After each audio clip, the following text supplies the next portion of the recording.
I woke up in a hotel room with a woman I didn't know, and she was insanely beautiful. And just a few hours later, she became my new CEO. I couldn't remember what happened. And the only logical decision I made that morning was to leave 500 yuan on the nightstand. I even wrote a note. Last night was great. This is your tip. I just didn't know yet that she was the daughter of a billionaire. At work she looked at me with a cold expression and threw the money in my face. You really thought I was that kind of woman? Her voice was calm, emotionless. Much scarier than if she had yelled. I tried to explain. President Lee, yesterday, it was a mistake. She snapped her gaze toward me. The mistake was you deciding to leave me money. As if I were a woman who gets paid. She walked around the desk and came almost right up to me. Starting today, Yifeng, you're reassigned to the Field Research Department. Southern Region. 2 weeks. More than 20 cities. A full report. If you fail, you're fired. And I will personally make sure no one in the industry ever hires you again. It felt like a career death sentence. But I couldn't quit. My sister is undergoing treatment, and I'm the only one providing for my family. So I agreed to follow her order. She took the money and threw it back at me. When I reached for the bills, she suddenly grabbed my wrist. And said, "No one will ever know about last night. Ever. Understood?" I looked at her, and noticed something she couldn't hide. Her ears had turned slightly red. Her face was cold, but that tiny detail gave away her true state.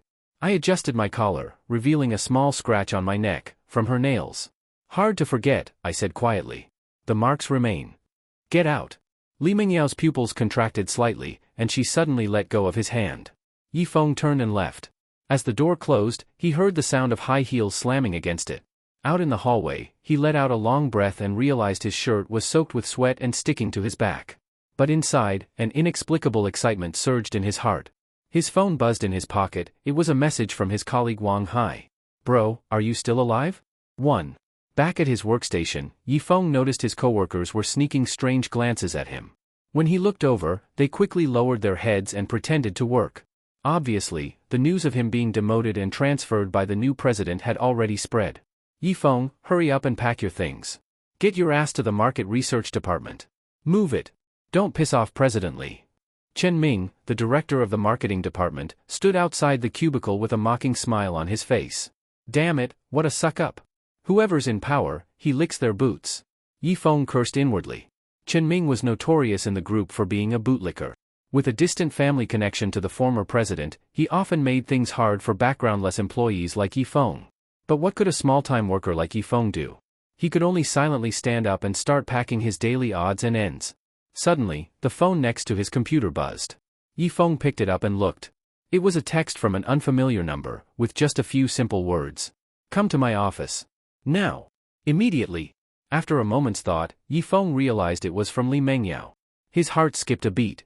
He had just seen her. Why was she calling him back? Could it be because of what he said before leaving just now? Was she going to fire him directly? Such a big-shot president, so petty? After cursing silently, Yifeng stood again at the president's office door, took a deep breath, and knocked. "Come in." As he pushed the door open, Yifeng saw Li Mengyao standing in front of the floor-to-ceiling windows, her back to him. Sunlight streamed through the glass, outlining her slender figure. But at this moment, her posture seemed a bit stiff. "President Lee, you asked for me?" Li Mengyao didn't turn around. Her voice was colder than before. "Lock the door." Yifeng was stunned, but did as told. The moment the lock clicked into place, Li Mengyao suddenly bent over, one hand bracing on the windowsill. "President Lee?" Yifeng instinctively took a step forward. "Don't come over." Supporting herself on the windowsill, Li Mengyao shouted sternly, but her voice clearly trembled. Go buy me some sanitary pads." "What?" Yifeng froze, even wondering if he'd misheard. Li Mengyao turned around, her face pale as a ghost, with tiny beads of sweat on her forehead. She bit her lower lip, her eyes full of both embarrassment and pain. This scene felt oddly familiar to Yifeng. "I told you to go buy sanitary pads. Now. Right away." Li Mengyao practically gritted her teeth as she spoke. Only then did Yifeng notice a small dark red stain on her white suit pants. In that instant, he understood what was happening. "No. But last night you..." Li Mengyao turned her face with a cold glare, and Yifeng instantly shut his mouth. "Just started." The pain suddenly intensified. Li Mengyao clenched her delicate hand tightly, her body twitching uncontrollably, and she gritted her teeth in a low voice. "Damn it. Haven't had it for 3 months, and it shows up now of all times." Hearing Li Mengyao muttering to herself, Yi Feng, whose nerves had been on edge, blurted out without thinking. Could it be my doing? Whether it was from the pain or what Yi Feng had said, Li Mingyao's beautiful face instantly turned red, from her nose tip all the way to her earlobes. But her eyes were icy cold, as if she was ready to devour him. I'll go buy them now. Realizing he had said the wrong thing, Yi Feng hurriedly turned and left. The elevator went straight to the first floor. Yi Feng quickly walked toward the nearest convenience store, his mind reeling from the surreal events of the day. At the store entrance, Yi Feng ran into several colleagues from the marketing department, including Zhang Chang, who had always been at odds with him. Well, if it isn't our former Team 2 leader Yi Feng? Zhang Chang greeted him with a sarcastic tone. Heard you got demoted? That's tough. Wonder if your new salary's enough to cover your sister's hospital bills. The other coworkers also looked on with schadenfreude. Yi Feng held back his anger and walked straight to the women's hygiene section. Standing in front of the shelves filled with various pads, Yi Feng was momentarily overwhelmed. Day use, night use, cotton soft surface, ultra-thin extended, there were so many types it made his head spin. She probably uses only the best, right? Yi Feng picked out a few that looked high-end. Dating someone? Zhang Chang suddenly appeared behind him with a smug expression, eyeing the pads in Yi Feng's hand. Wait, no. Everyone at the company knows you're dragging around a burden. No one's willing to date you. For a friend. A friend? Zhang Chang raised his eyebrows dramatically. What kind of friend asks a guy like you to buy this? Don't tell me, it's a girl you're seeing? Nothing to be ashamed of, man. You've got needs too. Haha. The others laughed with knowing smiles. Yi Feng felt a surge of frustration but held it in. So you really got demoted to market research? Zhang Chang kept piling it on. 2 weeks to cover all of South China? That new president really wants to work you to death. Yi Feng ignored him and went to check out with the pads. The cashier was a young girl. Seeing a man buying so many sanitary pads, she couldn't help but glance at him a few extra times. Need a bag? Yes. A black one, please. Yi Feng couldn't wait to hide the items. As he exited the store, Zhang Chang and the others were still loitering outside, clearly not done with him. After all, Yi Feng was a wage slave who didn't dare to quit. Just as Yi Feng was about to leave, his phone suddenly rang. It was from the unknown number. You take this long to buy something? On the other end, Li Mingyao's voice was cold as ice. I've already come downstairs. Where are you? I'm at the convenience store across from the company. After hanging up, he noticed Zhang Chang and the others watching him with teasing expressions. Whoa, the girl's so anxious she called? Tell us, which massage parlor nearby does she work at? We'll go show our support after work. Before Yi Feng could answer, a black Maybach sped over and screeched to a halt right in front of him. The window rolled down, revealing Li Mingyao's pale face. Get in. Under the stunned gazes of Zhang Chang and the others, Yi Feng opened the car door and got in. The car sped off instantly. Through the rearview mirror, Yi Feng saw the petrified expressions on Zhang Chang and the others, and a strange sense of pleasure rose in his heart. The car was filled with a faint perfume scent, the same as on Li Mingyao. She sat in the driver's seat, lips pressed tightly together, her face still looking unwell. Where are the things? Yi Feng quickly handed over the black plastic bag. I didn't know what you usually use, so I bought ultra-thin ones, night-use ones, day-use ones, and also the close-fit anti-leak ones. Li Mingyao grabbed it and quickly threw it onto the back seat. No need to explain. She cut off Yi Feng weakly but forcefully. Silence lasted for a few minutes. Yi Feng secretly observed Li Mingyao's profile. Her high nose bridge, long eyelashes, tightly pressed lips, even with such a pale face, she was still unbelievably beautiful. What are you staring at? Li Mingyao suddenly turned and glared at him, though the tips of her ears were slightly red. Nothing. Yi Feng quickly looked away. Presently, are you feeling better? Worry about yourself. If you can't finish the task assigned by the group, you're finished. Li Mingyao said coldly. Get off at the intersection ahead and walk back to the company yourself. Yi Feng nodded. After the car stopped and he was about to open the door, Li Mingyao called out to him again. Remember.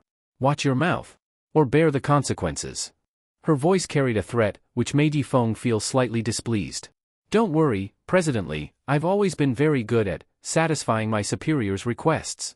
After saying that, Yi Feng ignored the angry look on Li Mingyao's face and got out of the car. Back at the company, Yi Feng clearly felt that the atmosphere was off again. Everyone still looked at him in a strange way. Only this time there was curiosity, awe, and even some flattery. Clearly, just like the news about him being demoted and transferred. The news that the new president of the group personally picked him up had also spread. Brother Feng. Wang Hai slid over in his chair excitedly. I heard you got into the new president's car? Yifeng smiled bitterly and shook his head. News really does spread fast. The whole company is exploding. Wang Hai lowered his voice. Zhang Chang's group came back spreading it, and for some reason, when those guys talked about it, they were shaking all over, and their faces turned green. Hearing that Zhang Chang and the others had been trembling, Yifeng also felt puzzled. Of course they trembled. They dared to call the new president a call girl. She's vicious enough. Just as Yifeng continued packing his things to leave the workstation he had used for 3 years. Yifeng! A loud shout broke his thoughts. Marketing Department Director Chen Ming stood outside the cubicle, his face dark, his eyes full of jealousy. You're pretty impressive, huh? The new president came on her first day, and you're already kissing up to her. Seeing Chen Ming's jealous stare, Yifeng suddenly felt an inexplicably refreshing sense of satisfaction. I've been kissing up long before this. What are you mumbling? Nothing. I said I'm going to report to the research department now. At this moment, Yifeng even felt a bit glad about being transferred. If he stayed here, who knew how much trouble would be waiting for him? Did you finish sorting the client data for the East China region? And you dare leave before finishing it? Chen Ming suddenly raised his voice. Around them, co-workers stopped what they were doing and secretly looked toward Yifeng. Yifeng froze for a moment, then quickly said, that file has information for over 300 clients. It needs at least 2 days to finish.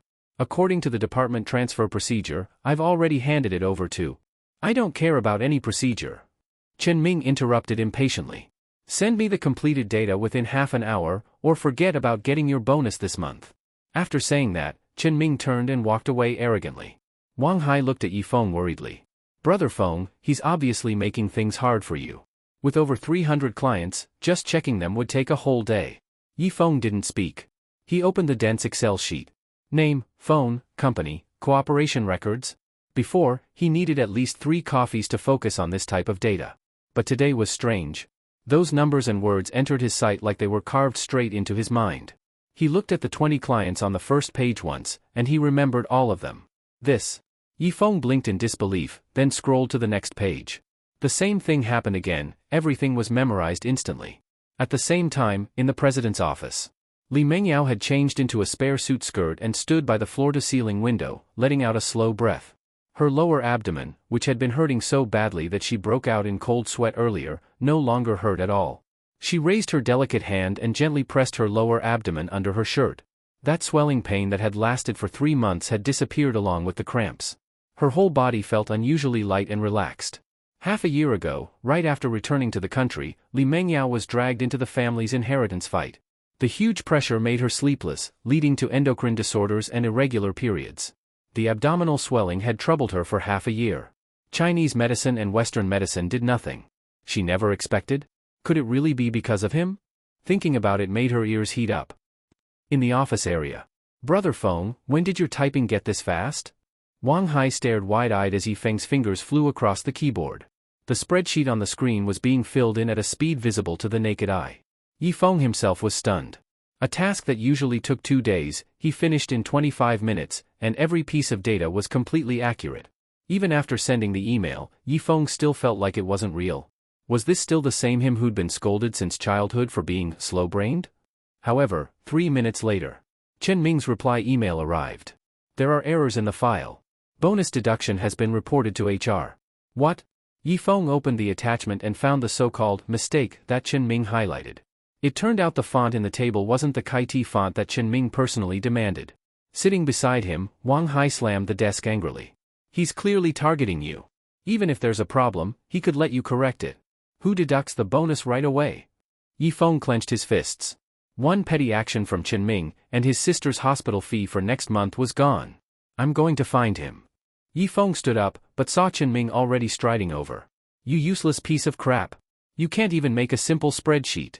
Chen Ming shouted loudly on purpose, drawing everyone's attention to embarrass Yifeng. Standing before him, Chen Ming pointed at Yifeng's nose and yelled with jealous anger. Damn it, how many times did I say it in the office? Any file sent to me must use the Kaiti font that I prefer. Yifeng stared at him in anger. But thinking of his sister lying in the hospital, his tightly clenched fist slowly loosened, and he lowered his head. Seeing Yifeng back down, Chen Ming's face filled with pride and a sinister grin. In a low, disgusting voice, he said. You got in the president's car, but not into her bed. Really think you're someone now? I'm making things hard on you. You got a problem with that? The office area fell silent. Everyone held their breath, watching the confrontation. Just then, a cold female voice came from the hallway. Director Chen, quite the display of authority you have there. The crowd automatically parted, and Li Mengyao walked forward in high-heeled shoes. Her white suit skirt outlined elegant curves, her chestnut long hair coiled into a neat bun. Compared with her weakness in the car just now, she was a completely different person. President Li. Chen Ming's face changed drastically. I was only following company regulations. Regulations? Li Mengyao picked up the mouse on Yifeng's desk and opened the rejected file. Let me see what major mistake requires immediate bonus deduction. She skimmed the page quickly, her red lips slightly pressed together. After a moment, she slowly fixed her gaze on the anxious Chen Ming and asked in a cold tone. Because the font you required wasn't used, you deduct his bonus. Is that how you do things, Director Chen?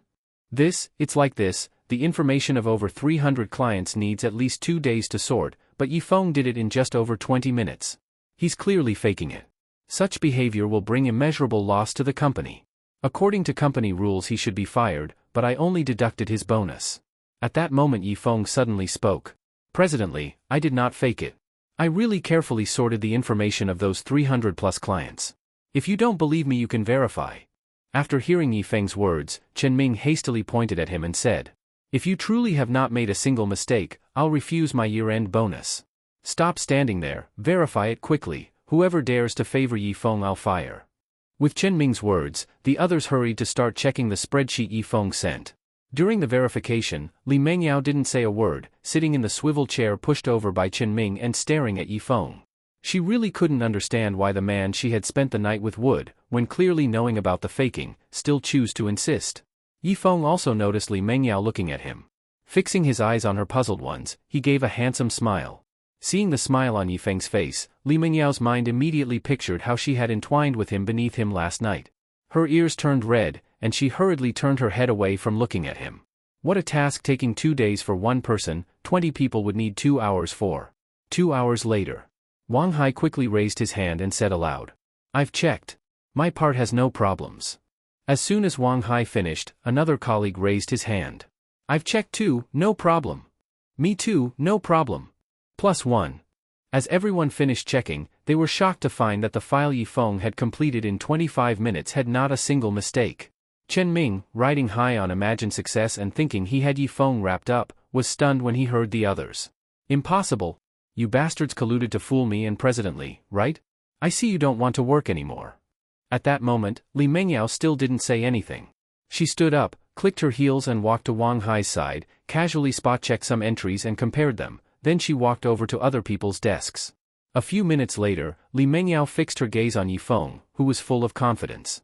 Since the random checks had no problems, that meant these people hadn't colluded to trick her. So the question arose, how exactly did Yifeng do it? The answer to that question remained unknown, but one thing was certain, Yifeng had not faked it. No wonder he chose to stand firm instead of lowering his head and admitting fault, what he said was true after all. For a moment, Li Mengyao's look at Yifeng also underwent a subtle change. After a moment of thought, Li Mengyao looked at everyone and said, facts prove that Yifeng did not fake. Hearing Li Mengyao's words, Chen Ming's pupils suddenly shrank. He hastily shook his head and said quickly, impossible. A person cannot finish 2 days' work in 20 minutes. He must have faked it. And you colluded with them to trick me. Hearing you, so you're saying I colluded with them to trick you too? Suddenly hearing Li Mengyao say that, a bead of cold sweat appeared on Chen Ming's forehead at once. Oh no. This is big trouble. Li Mengyao looked at him, then calmly said. Just now everyone heard you. Now we've proven Yifeng did not fake, so I announce the cancellation of Director Chen's year-end bonus. If in the future there is any more slander, you pack up and get out. Li Mengyao didn't look at Chen Ming again. She fixed her gaze on Yifeng's handsome face and softly said. You come to my office. After hearing Li Mengyao's words, she clicked her heels and walked away. Yifeng stared at her gently swaying firm hips and licked his lips. Last night he drank too much and didn't properly appreciate his pretty female president's body. What a loss. At that moment Chen Ming walked up to Yifeng and said through clenched teeth. You brat, playing me huh? We'll see about this. After the threat, Chen Ming angrily walked away. Wang Hai ran beside Yifeng excitedly and said. Brother Feng, I thought you were dead this time. Didn't expect you to turn it around. How did you do it? Tell your brother.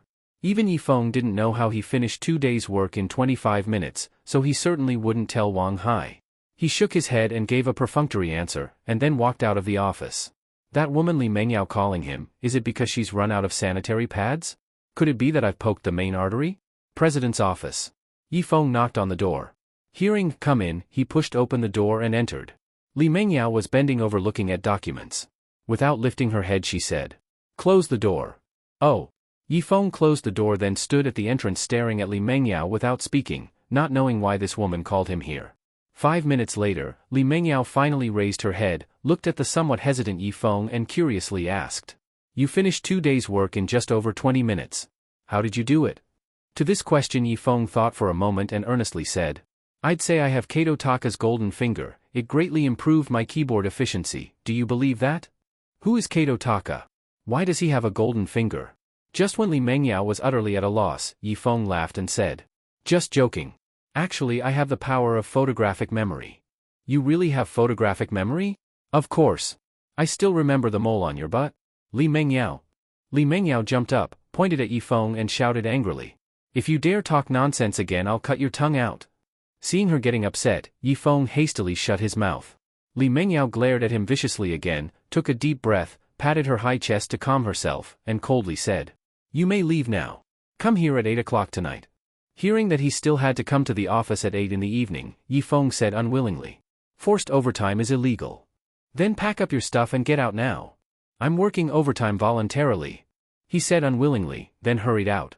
Although he hated capitalists, he still had to work for this capitalist Li Mengyao to earn money for his sister's medical bills.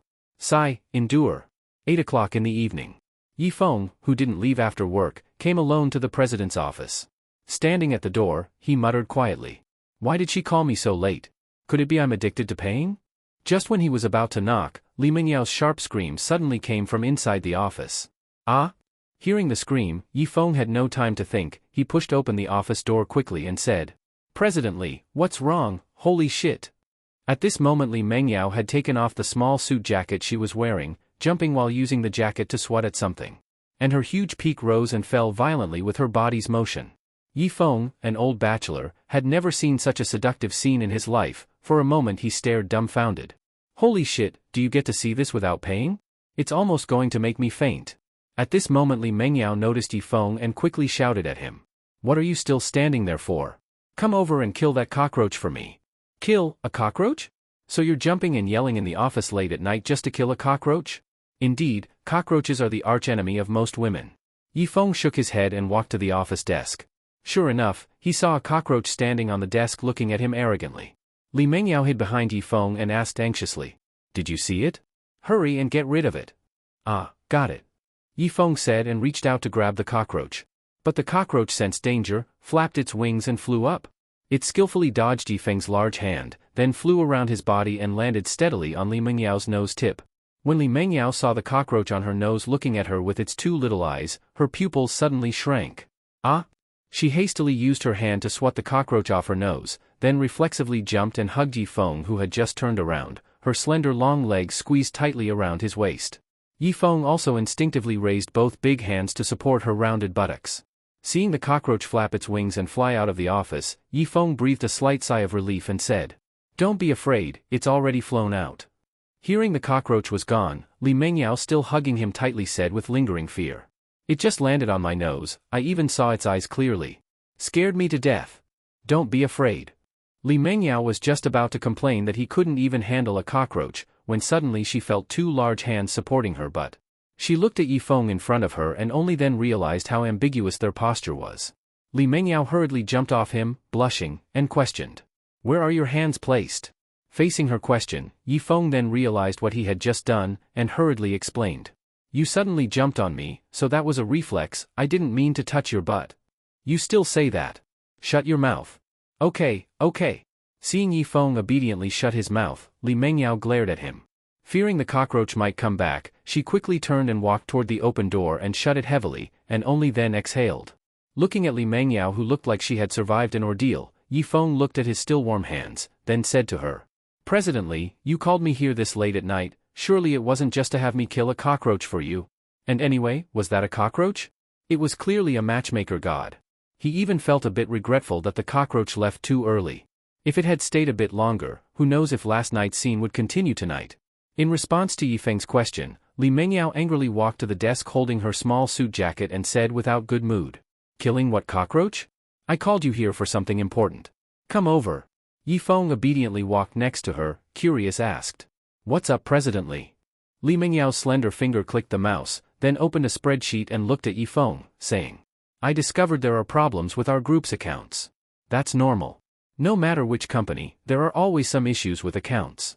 But our company's problem is very big, very serious. I suspect the reason our group loses every quarter is tied to these accounts. Hearing Li Mengyao's words, Yifeng asked tentatively. You suspect someone is cooking the books to siphon money from the group? Yes, that's what I mean. Then just call the finance director over and ask them. Li Mengyao shook her head, looking at the spreadsheet on the computer with a serious expression, said. The matter isn't as simple as you imagine. I just took over the group. If I publicly audit now, it's like startling the snakes in the grass. They won't cooperate with me but will instead unite to resist my investigation, wasting manpower and resources, and ultimately we get a false answer. Hearing that the matter was so complicated, Yifeng scratched his head and said, Then I have no idea. After all, Yifeng was just a small employee in the company. Projects here are billions, tens of billions. He really couldn't handle that. What if I say you have a way? Seeing Li Mengyao looking at him expectantly, Yifeng pointed at his nose and asked incredulously. Are you sure I have a way? You said you have photographic memory, right? That's why I called you here. Sit down here and check it for me. Forcibly pressed on her shoulder, Yifeng sat in the boss's chair. He hurriedly said. But President Li, I know nothing about accounts. You don't need to know, that's what I'm for. Tonight I will stay and go through it with you, until we clear all the accounts. Seeing Li Mengyao really treat him like a beast of burden, Yifeng internally felt how displeased he was. But he had no choice, after all she was the boss. Whatever she wanted, he had to do. Who made him the miserable beast? Yifeng took a deep breath, then focused on the spreadsheet on the screen, praying his so-called photographic memory really existed, otherwise tomorrow he'd surely be fired by Li Mengyao for stepping into the company with his left foot first. The numbers and words entered his sight and instantly became extremely clear. The first page of dense numbers, he just glanced and remembered all of them. Li Mengyao saw Yifeng's eyes fixed on the screen, his fingers swiftly scrolling the mouse wheel. She knew he had entered the photographic memory state. So she slowly turned her gaze to his face. She hadn't looked closely at him before. Now that she did, she found he was quite handsome. Thinking that just last night at this time she was kissing this man, Li Mengyao's cheeks inevitably turned red. Half an hour later, Yifeng had reviewed half the accounts. You don't know until you look, and when you look you're shocked. Some accounts were ridiculously fake. For example, the procurement department's purchase of disposable paper cups cost 5 yuan each. On Alibaba, they cost only 1 jiao each. How much shady business is in there, you can imagine. At that moment Li Mengyao walked over holding a cup of coffee. After giving it to Yifeng she quietly said. You must be tired too. Drink a cup of coffee first and rest a moment. Oh, thanks. Yifeng reached out to take the coffee, but accidentally touched Li Mengyao's smooth hand.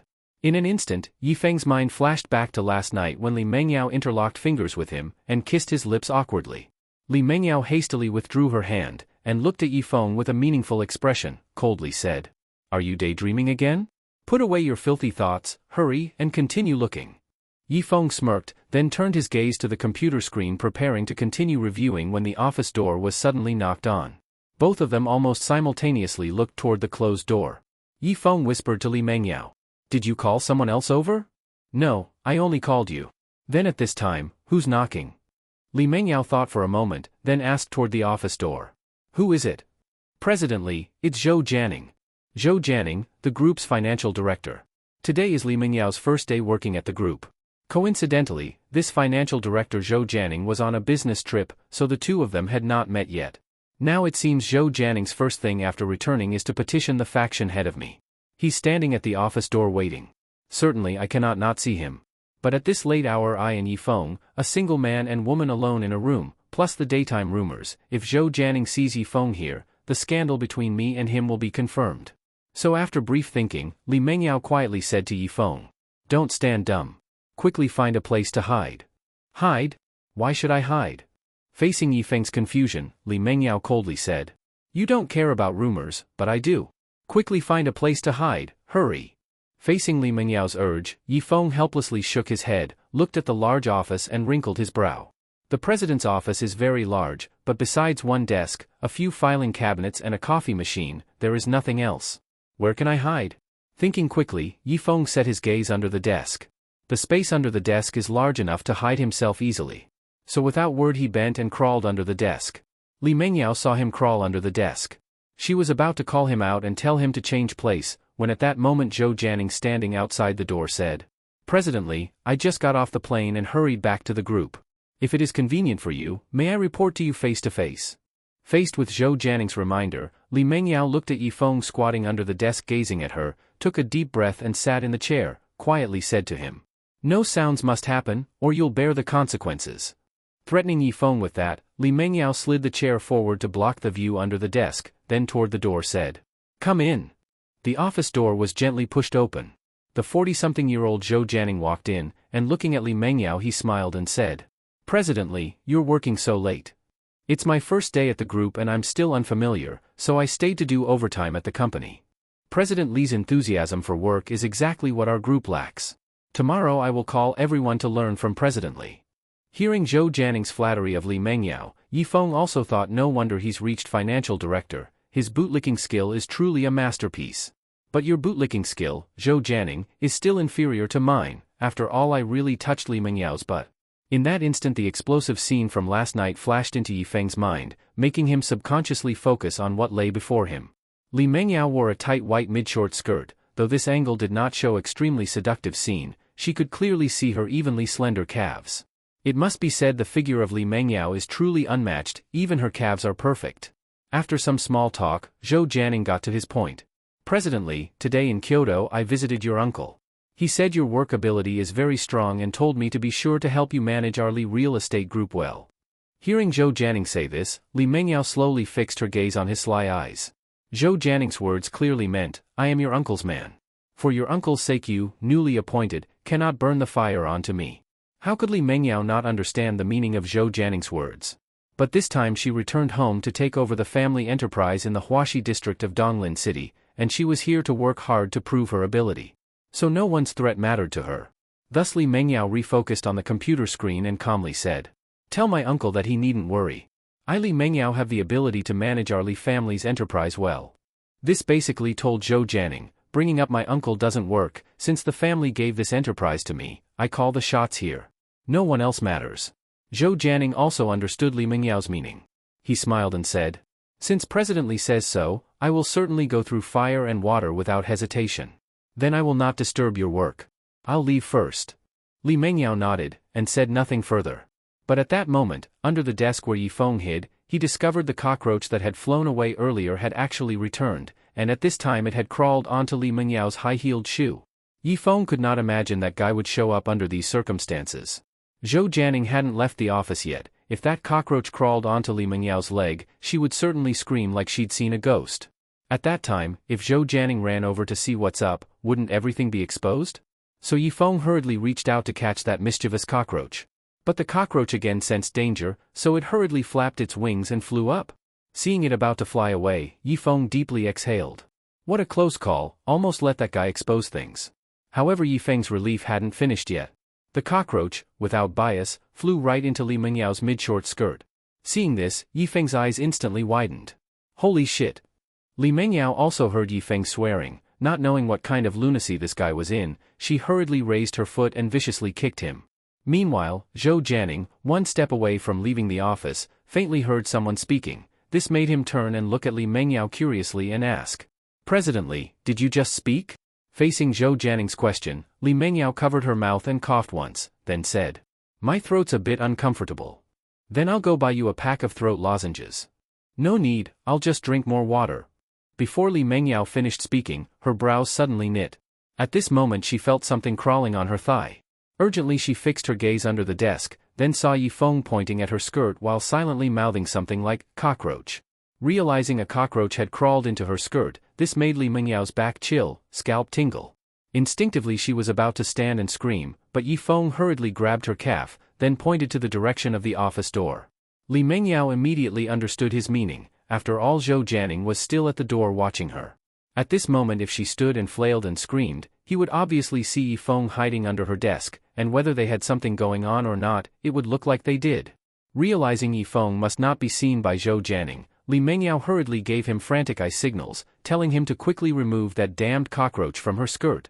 Yifeng, giving an expression of "leave it to me," then focused on Li Mengyao's white mid-short skirt, then suddenly thrust his hand in. In the next second, Li Mengyao's pupils shrank. Her slender fingers gripped the desk. At that moment Li Mengyao's brows were tightly furrowed, which made Zhou Jianing stare in surprise. He thought to himself, a second ago she was fine, how did she become like this in the next moment? Zhou Jianing wouldn't have guessed there was Yifeng under the desk, much less how much effort Yifeng had been making to catch that damn cockroach. Thinking she was unwell, Zhou Jianing hurried over and asked with concern. "President, are you feeling unwell? Should I call an ambulance for you?" Seeing him walk over, Li Mengyao hastily shouted. "I'm fine. But I see cold sweat on your forehead." I'm fine, just a little uncomfortable. You go first, I'll rest a moment and I'll be okay." After explaining, Li Mengyao suddenly fixed her gaze under the desk at Yifeng, angrily glared at him, not knowing what the hell this guy was doing. But Yifeng also felt aggrieved. After all, that cockroach was too sneaky, vanished suddenly, and he could only blindly search. Giving her a "I'll handle it immediately" look, Yifeng made up his mind. "Damn it, I sure don't believe I can't catch you, this damn cockroach." Beside him, Zhou Jianing, hearing Li Mengyao say that and looking at her flushed face, thought she truly was unwell, so he nodded and said, "Okay then, President Li, I'll leave now." When Zhou Jianing left the office and closed the door, Li Mengyao hurriedly stood up, slapped Yifeng away, then stood and patted her body. After a bit of patting, she hurriedly asked Yifeng, who was kneeling on the ground staring at her, "Did you kill that cockroach?" With your method, I'm afraid it went to meet its grandmother." Hearing that the cockroach was probably dead, Li Mengyao exhaled in relief. But the next moment she saw the cockroach had flown over again. However, this guy seemed to think outside was too dangerous, so he flew into Li Mengyao's clothes. Seeing this scene, Li Mengyao's normally red face instantly turned pale. Yifeng also saw the cockroach return, hurriedly said, "President Li, don't worry, this time I definitely will catch it." "Hurry up." Coming. Yifeng also got serious. That stinky cockroach kept making him lose face in front of Li Mengyao. Today that ends. Without another word, Yifeng thrust out his hand. "Today I must punish this damn cockroach properly." But Yifeng was anxious, and the more he chased that cockroach the harder it became to catch. For a moment Li Mengyao was furious and said, "Can you do it or not? If not, hurry and get out." Realizing he was completely losing face, Yifeng hurriedly stood up and said fast, "President Li, I can do it, give me a day, apologies, a minute. Then hurry. If in a minute you don't catch it, pack up your things and get out." "All right, I'll get it now." This time Yifeng didn't dare be careless, hurried around her body to search. When he saw the cockroach flap its wings and land on the back of Li Mengyao's head, Yifeng rolled up his sleeves and cursed, "Let's see where you run now." As he finished, Yifeng aimed at the cockroach on the back of Li Mengyao's head and slapped hard. Smack! The crisp slap sounded in the large office, which made the furious Li Mengyao pause. In an instant, the office was silent. Li Mengyao slowly turned her head, felt her scalp, looked at Yifeng standing behind with a pig liver face, gritted her teeth and asked, "I asked you to find that cockroach, instead you hit me back?" "President Li, you misunderstand, I didn't hit you back, I really was hitting that cockroach. If you don't believe me, look." When Li Mengyao raised her hand, she was shocked to find the cockroach missing. Seeing this, Yifeng was silent. "Damn it, now it really seems I can't explain it away. Looks like this time I can pack up and leave for real." Seeing his empty large hand, Li Mengyao raised her hand to slap him, but at that moment she suddenly heard the sound of wings flapping, then saw that little guy who tortured them all night dash into the ventilation duct. Staring at the vent for a moment, eventually Li Mengyao lowered her hand. Although Yifeng's hitting her head was more likely intentional, no matter what, he really was trying to help her catch that cockroach.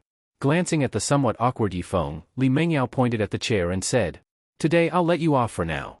Sit down and keep looking at the accounts." Seeing that Li Mengyao didn't pursue the matter of him hitting her head, Yifeng quickly nodded and sat down to continue reviewing the accounts. One has to say having money is good. Even at midnight, the pest control company people were still called over by Li Mengyao. But after searching the ventilation duct they still didn't find that cockroach. Helpless, Li Mengyao had them seal the duct for now, at least so that cockroach wouldn't come back tonight to torture her. At 2 in the morning. After Yifeng finished reviewing all the accounts, he said to Li Mengyao, who was dozing beside him, "President Li, I'm done." Hearing Yifeng's voice, Li Mengyao immediately perked up. Rubbing her eyes, she looked at him and asked, "How is it?" "There are huge, huge problems. Every year you make 10 billion, 90% of that has been siphoned off by these guys through fake accounts. No wonder the group loses money year after year." Smack! Li Mengyao slammed the table hard, gritted her teeth and cursed. "These blood-sucking vampires. I'm calling the police to imprison them all. Arresting them may be a bit difficult. After all, some accounts are over 10 years old, the people who took the money already left.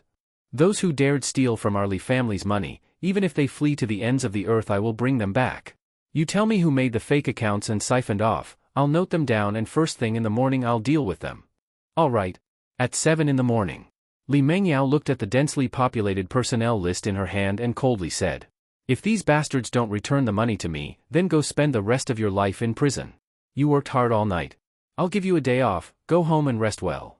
Seeing he could finally leave work, Yifeng also said nothing, got up and walked out of the office. Coincidentally, Chen Ming was outside the door, appearing to be preparing to knock. He saw Yifeng coming out of the president's office and was slightly stunned.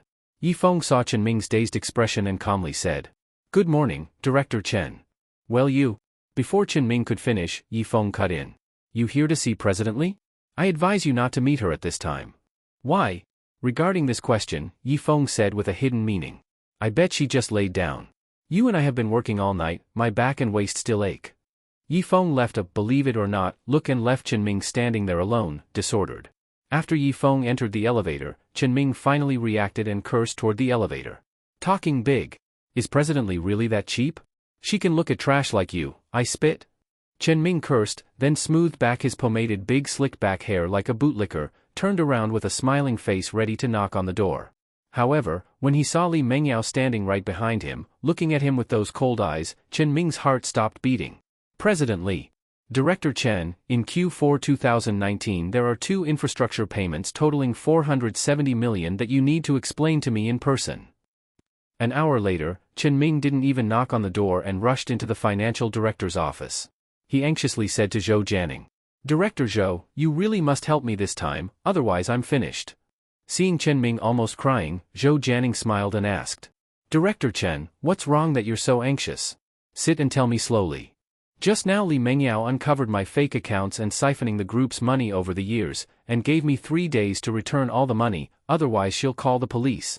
On hearing this, Zhou Jianing frowned and muttered, "She's only been here 1 day, how does she know our group's accounts so well already?" Just after he spoke, the desk phone in front of him rang. After answering and listening a moment, he nodded and said, "Understood, President Li. I'll come right over." Seeing Zhou Jianing hang up the phone, Chen Ming hurriedly asked, "President Li asked you to come to see her?" "Yes. Then it must be to make you return money too. Director Zhou, what do we do?" "Don't rush. Wait here. I'll go see what her play is." Having said that, he left the office. Chen Ming, in a panic, said, "If I didn't even win the president's favor, fine, but now I have to pay money back too, this time I'm truly done." Half an hour later. Seeing Zhou Jianing push the door and come in, Chen Ming, who had been anxiously waiting on the sofa, quickly stood and asked, "Director Zhou, what did Li Mengyao say?" "What else could she say? Same as to you, she gave me 3 days to return the money, otherwise it's business as usual, i.e., legal. But the tens of millions I skimmed are already spent. I don't have money to return. Maybe Director Zhou, you lend me some and I'll return principal plus interest." Faced with Chen Ming's plea, Zhou Jianing replied irritably, "My money's almost all spent too. I don't even know where to find money to pay my own debts, let alone lend to you." "What? You say you spent your tens of millions?" "Those tens of millions weren't for me to spend. They all went to pay off Li Jianjun." "Li Jianjun?"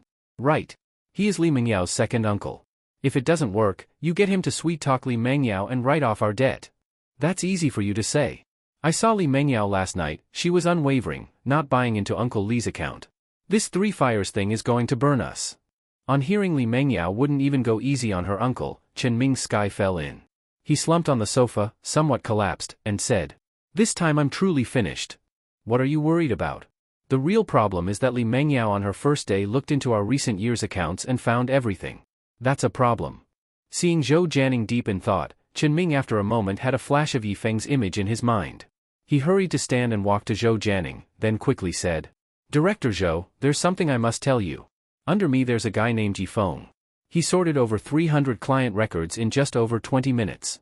Normally that takes 2 days. How is that possible? Hey, my big brother Zhou, what time is it?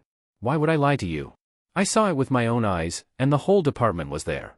After saying that, Chen Ming thought of something else and quickly added. This morning I saw him at Li Mengyao's office door. Looks like he worked all night. This morning Li Mengyao told us to return money. Last night, he was absolutely auditing. Hearing this, Zhou Jianing frowned deeply and thought. To date, Li Mengyao only has recent year's accounts. If she digs further, the more people will be exposed. Urgent task is to make this Yifeng disappear. A murderous gleam suddenly appeared in Chen Ming's eyes. Or I find some underworld folks and kill him directly. Well, Zhou Jianing would not involve himself in murder, of course. Paper can't wrap fire. If one day everything is exposed, his charges would be much more than simple embezzlement. Zhou Jianing walked to the floor-to-ceiling window and looked at the Huaxi district view. After a moment his idea formed. Turning back to Chen Ming, he said in a low voice. You silence a person, you don't necessarily kill him. Director Zhou, what do you mean? Slander trap, Xian Rentiao. Zhou Jianing pulled out a cigar from his suit inner pocket and slowly cut it open. I know some professionals who specialize in this. If we film him in bed with a woman, then accuse him of rape, then send him straight in. Chen Ming rubbed his hands, finally revealing a faint joy on his face. Brilliant. That kid rents in the old neighborhood in the west of the city. No cameras. Perfect for this. Zhou Jianing blew out a ring of smoke, squinted. You've got that woman escort Lin Mimi, right? I remember she's good looking. Right. That girl owes me a lot of money. Use her for this is perfect. Chen Ming pulled out his phone and searched his contacts. I'll contact her now. Meanwhile Yifeng, after buying fresh vegetables and meat at the supermarket, returned to his rented apartment. Having slept none all night, Yifeng lay down and fell asleep as soon as he got home. Yifeng had a dream. Rather than a dream, it was a memory replay. Yesterday Yifeng desperately tried to recall that night's events, but only scattered pieces of memory. But in today's dream, everything was so clear. It was as though Yifeng experienced it a second time. In the dream, vaguely he saw their bodies when touching, a kind of warm blue light flashing where they joined. As time passed, finally, Yifeng collapsed on the hotel bed. Closed his eyes contentedly. Just as he intended to open his eyes and have another round. He opened his eyes and saw his old shabby rental apartment. Damn. I closed my eyes for nothing. With a sigh of regret, Yifeng got up, took a quick cold shower, then changed into ordinary but very clean and neat clothes, and began busying in the kitchen. Finally a day off, I'll cook a good meal for my little sister. Always eating the hospital cafeteria. She's probably sick of it. After an afternoon of busy cooking, evening approaching, Yifeng quickly packed his 3 signature dishes. When Yifeng opened the door to go deliver the food to the hospital, a woman wearing a miniskirt, a tube top revealing her navel, walking with her hips swaying, happened to arrive at his doorway. Little brother, did you order in-home service? Seeing her finish speaking, she reached out her hand and touched toward his pants, scaring Yifeng, who hastily shook her off and stepped back. As he stepped back, Yifeng looked at the lewd woman and said, Hey, big sister, you got the wrong person. I didn't order an in-home service. Unit 3, 401. How could you be wrong? Don't be shy, little brother. I have no money. No money is okay. This time it's just a trial. Seeing the woman pounce on him even after hearing he had no money, Yifeng was frightened and backed away repeatedly. Although this kind of thing is a dream for most men, Yifeng knew well that pies don't fall from the sky. Even if a pie did fall, it wouldn't land on his head. In his rental flat, the woman, seeing Yifeng not falling for it, revealed a trace of ruthlessness in her eyes, then suddenly grabbed her hair messily.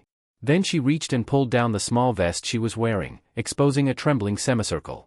She also tugged her short skirt down to the calves, revealing red lace panties. Suddenly she slapped herself hard, then covered her face and cried out. Somebody! Help me! I'm being molested! Faced with the woman's operation, Yifeng was stunned. Turning, looking at the woman sitting on the floor as though she had just been molested, he said numbly. No big sister, just the 2 of us are in this room. I stood and did nothing. However the woman, crying and shouting, said. You were the one molesting me. Somebody, help! Holy crap, you bitch are scamming me? Just as Yifeng's words dropped, the door was suddenly and roughly pulled open, then 3 big burly men barged in, with tattoos of 2 banded fish on their arms. One of the men pushed Yifeng hard with his hand, cursing. So it was you molesting my wife, huh? Only when the men appeared did Yifeng realize he had walked into a honey trap. To be honey trapped in his own home, this was truly weird. More importantly, he hadn't even taken off his pants and you guys came in already, bit too eager, don't you think? Faced with the man's shove, Yifeng backed up a step and said, "If you've got something to say, say it. Don't just lay hands on me."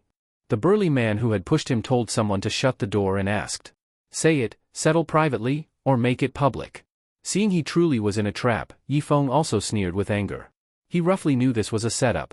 He put down the food box in his arms and asked speechlessly, "What do you mean by private? And what about public?" "Simple. Private means you pay us 1 million yuan and this matter ends here. Public means we send you to the police and you'll spend the rest of your life in prison." The burly men were demanding a king's ransom because they knew Yifeng couldn't pay 1 million. That way they could legitimately send him to prison. Otherwise sending him to prison right away would violate the professional ethics of a honey trap scam. Yifeng also saw that these guys didn't want a private settlement, their goal was to send him to jail. If that was the case, then they must have made full preparations. No matter how he explained, he'd be innocent but still couldn't prove it. So whether private or public, the outcome was the same, jail for him. Realizing he had fallen into someone's scheme, after a moment's thought, he said to the burly men, "If I refuse both those options? Refuse? Then I'll beat you to death and feed you to dogs. The local gangs have no manners. Since you don't play fair, I also know a bit of fists." After saying that, Yifeng struck a boxing stance. Actually he didn't know boxing, he just wanted to scare these guys. Though the odds were low, what if he actually panicked them? However, the fact proved Yifeng was overestimating. The burly men, seeing Yifeng still threaten them, rolled up their sleeves and cursed. "Ha, you think you can train with us, huh? Beat him." As the lead burly guy shouted, he charged at Yifeng with fists first, and Yifeng instinctively put his arm up in front of him. Crack! Hearing a bone crack sound, Yifeng's mindset collapsed. These guys were brutal, they broke his arm immediately? "Ah! My hand!" Suddenly hearing the burly man scream, Yifeng was startled. Wasn't his arm broken?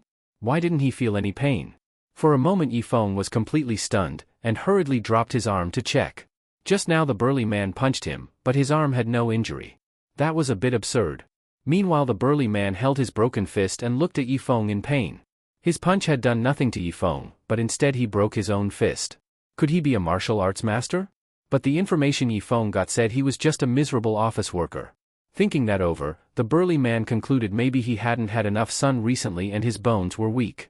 After reassuring himself mentally, the burly man stepped back, pointed at the stunned Yifeng and cursed. "All right you guys, kill him." His two big brothers didn't think much, they charged Yifeng. But to Yifeng their punches seemed in slow motion. He could even see the trajectories clearly. Yifeng blinked his eyes, easily dodged one man's punch, and lightly dodged another man's kick. After both missed, they were stunned. Their moves were slow motion to Yifeng, but Yifeng looked very agile to them. Realizing Yifeng must be a trained guy, the two didn't dare be careless. One of them spread his arms to lunge for a bear hug. But facing this slow motion attack, Yifeng still easily dodged, then gently patted the man's back with his palm.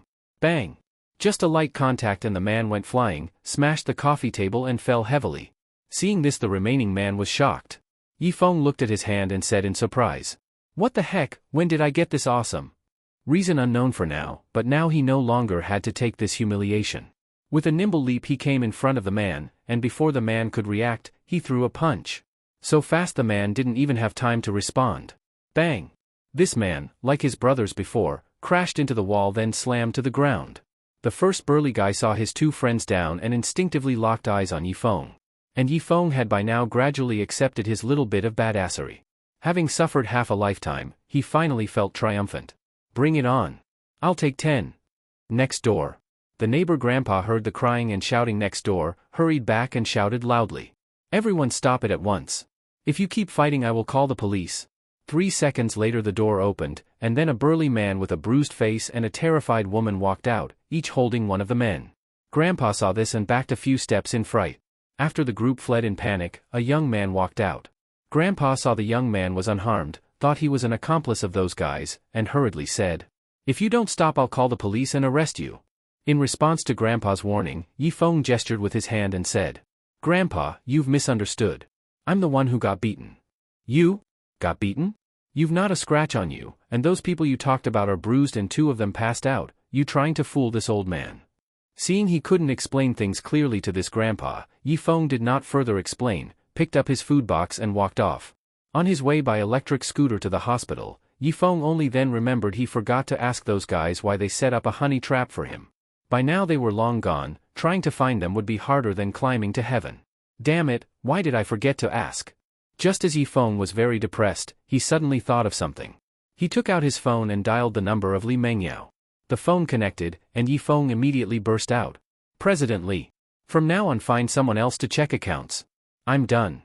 If I keep doing this, I reckon I won't have my life. You don't know what your beast of burden employee has just gone through. For the 20-minute ride, Yifeng like a wronged little wife kept talking nonstop. That look, more wrong than Doi. Only when he arrived at the hospital did Yifeng hang up the phone. At that time, Li Mengyao sitting in the group president's office, looked at the disconnected phone and the corner of her eye twitched awkwardly a few times. This mouth, a waste if you don't go tell crosstalk jokes. Joking aside, after hearing Yifeng's experience, Li Mengyao's handsome brows furrowed slightly. This honey trap he encountered, could it really be devised by someone inside the group? No matter what she did, cautiously Mengyao also felt that the honey trap Yifeng met was probably not that simple. When Yifeng walked into the ward, a female college student-looking girl was lying on the bed reading a book. Her eyebrows seemed to frown yet not frown, her eyes seemed about to cry yet not cry. In her cheeks a double sorrow was born, the sickness attacked her whole body. Tear sparkles dotting her eyes, gentle short panting. When still she was like a beautiful flower shining on water, when moving she was like a weak willow leaning in the wind. Using the expressions used to describe Lin Daiyu would be perfect for this girl. The girl with her eyes sideways seeing someone come in the ward slowly looked up, saw Yifeng smiling at her, quickly put down her book and a sweet smile showed on her face. Brother, you're here. Her voice seemed like a heavenly sound, and it swept away Yifeng's grievances and gloom from the honey trap. He raised the packed meal box in his hand and smiled. Yui, brother bought you something good to eat, all your favorites. Not again the cafeteria? I literally can't stomach it anymore. Seeing Yui's wronged look, Yifeng walked to the bedside, picked up a box and said, Silly girl, how can we have cafeteria every day? I cooked them for you, you love them. Don't believe it, look. Oil-braised big shrimp, red-braised beef, wow, even sweet and sour pork? Brother, you didn't rob a bank, did you? Look at you. My brother can't earn money? Alright, hurry and eat while it's hot. Yui used chopsticks to pick up a piece of sweet and sour pork, bit into it and said happily. So good. Brother, you try some too. Seeing Yui pick up a piece and hold it near his mouth, Yifeng waved his hand and smiled. I already ate some, you eat. Come on, eat.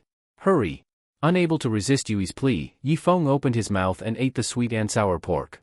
Seeing Yifeng obediently do what she said, Yui asked expectantly. Tasty? Yep, delicious. Brother, if I hadn't met you this time, I doubt I'd even be lying in a hospital bed eating sweet and sour pork. I'd probably be under some overpass waiting to die by now. Seeing Yui suddenly bring that up, Yifeng picked up a tissue and wiped her mouth corner and said, You're my sister. Even if I had to sell pots and pans I'll get your illness cured, I won't let you suffer even a little. But after all we're not blood related, we just happen to stay in the same orphanage for a few years. Why are you so good to me? Never mind a few years, even if just one day you're still my sister Yifeng. Brother, thank you for being so good to me. Watching Yui's moved expression, Yifeng rubbed her head and smiled. Okay, you hurry and eat. Yifeng stayed with Yui at the hospital until 8 at night, then left the hospital and prepared to go home and have a good sleep. But at that time his phone rang. Taking it out he saw it was an unknown number. Yifeng answered politely. Hello, what can I help you with? Come to the group and find me. After the person said that and hung up, Yifeng was slightly startled, looked at his phone blankly and said, You don't even say who you are, and tell me come to the group. Which group should I go to? Wait, that voice sounds familiar? Yifeng thought carefully, suddenly remembered the voice that moaned under him last night. In an instant Yifeng knew it was Li Mengyao who called him. He frowned and muttered. How many phones does President Li have anyway? Can't be calling me to audit again? Didn't I say the risk is too high? I'm done. This woman really treats me like a beast of burden? Whatever, I'm not going. 20 minutes later, Yifeng walked into Li Real Estate Group. Though his mouth was still tough, the person is under the roof, must bow. The president's office. Yifeng knocked on the door. Hearing come in, he pushed open and walked in, looked at Li Mengyao sitting in the boss chair working and asked. President Li, it's so late, why did you call me over? Not to catch cockroaches again, right? Not catching cockroaches. There are some accounts from 10 years ago. Come and check them for me. 10 years ago? Those people are long gone. Checking their accounts is even meaningful. I told you to do something, you do it. Enough with the nonsense. Seeing Li Mingyao's domineering manner, Yifeng shrugged and unwillingly walked over. Arriving at the desk, looking at the thick folder in her hand, he asked, "Where do I start?" "Here." Yifeng took the folder ready to look, but out of his peripheral vision he was drawn to Li Mingyao's neckline. Maybe because it was hot, Li Mingyao had undone 2 buttons of the shirt, resulting in a beautiful scene half-covered appearing in Yifeng's sight. Must say, this paipa half-hidden ambiguity is even more imaginative than full exposure, and made Yifeng subconsciously say, "No wonder you became the boss, that cleavage is deep." Suddenly hearing Yifeng's words, Li Mingyao lowered her head along his gaze and saw that she was already exposed, hurriedly covering her chest with her hand, and angrily said, "Where are your eyeballs looking?" Seeing that her peeking was discovered, Yifeng withdrew his lascivious gaze, rubbed his nose and said, "Since you dared to be exposed, are you still afraid of me looking? I was just cooling off, was I looking for you? If you hadn't said so earlier, I'd have thought you were looking at me because I was too boring, and you were finding some fun for me. I looked at you as fun. Hurry to the sofa and check the accounts for me." "Fine then." Yifeng sat on the sofa and finished reading a thick accounting book in an hour, and to the busy Li Mingyao he said, "General Manager Li, I've finished. At least 70% of this book's accounts have problems, and I've already marked with a pen the problematic ones. Now can I get off work? It's only a few o'clock and you want to leave? There's more here, take them and keep looking." Seeing Li Mingyao somehow get over 10 folders, Yifeng's face turned dark. This woman's attitude toward him now was no less than back when she was at the hotel. She really was coming for him to the death. But the difference was that earlier it was torment, and this time it was enjoyment. He recalled the image of Li Mingyao biting his earlobe and panting nonstop, and Yifeng thought to himself he didn't know if in this life he would have the chance to experience it again. He shook his head, stood and went to the desk, hugged more than a meter-high stack of folders in his arms, then returned to the sofa and continued reading. Not knowing what this was, he was shocked upon seeing it. Li Mingyao had pulled out accounting books from 30 years ago. If Yifeng remembered correctly, the Li Real Estate Group had just been founded 30 years ago. And the Li family had just caught the golden period of real estate development, earned a fortune, and that's how the Li family has the glory they do today. Looking at the yellowing ledgers, Yifeng muttered, "In those days the batch of people who embezzled, they probably are long dead." But whether they were dead or not was none of his concern. He focused on finishing the work early so he could go home and sleep sooner.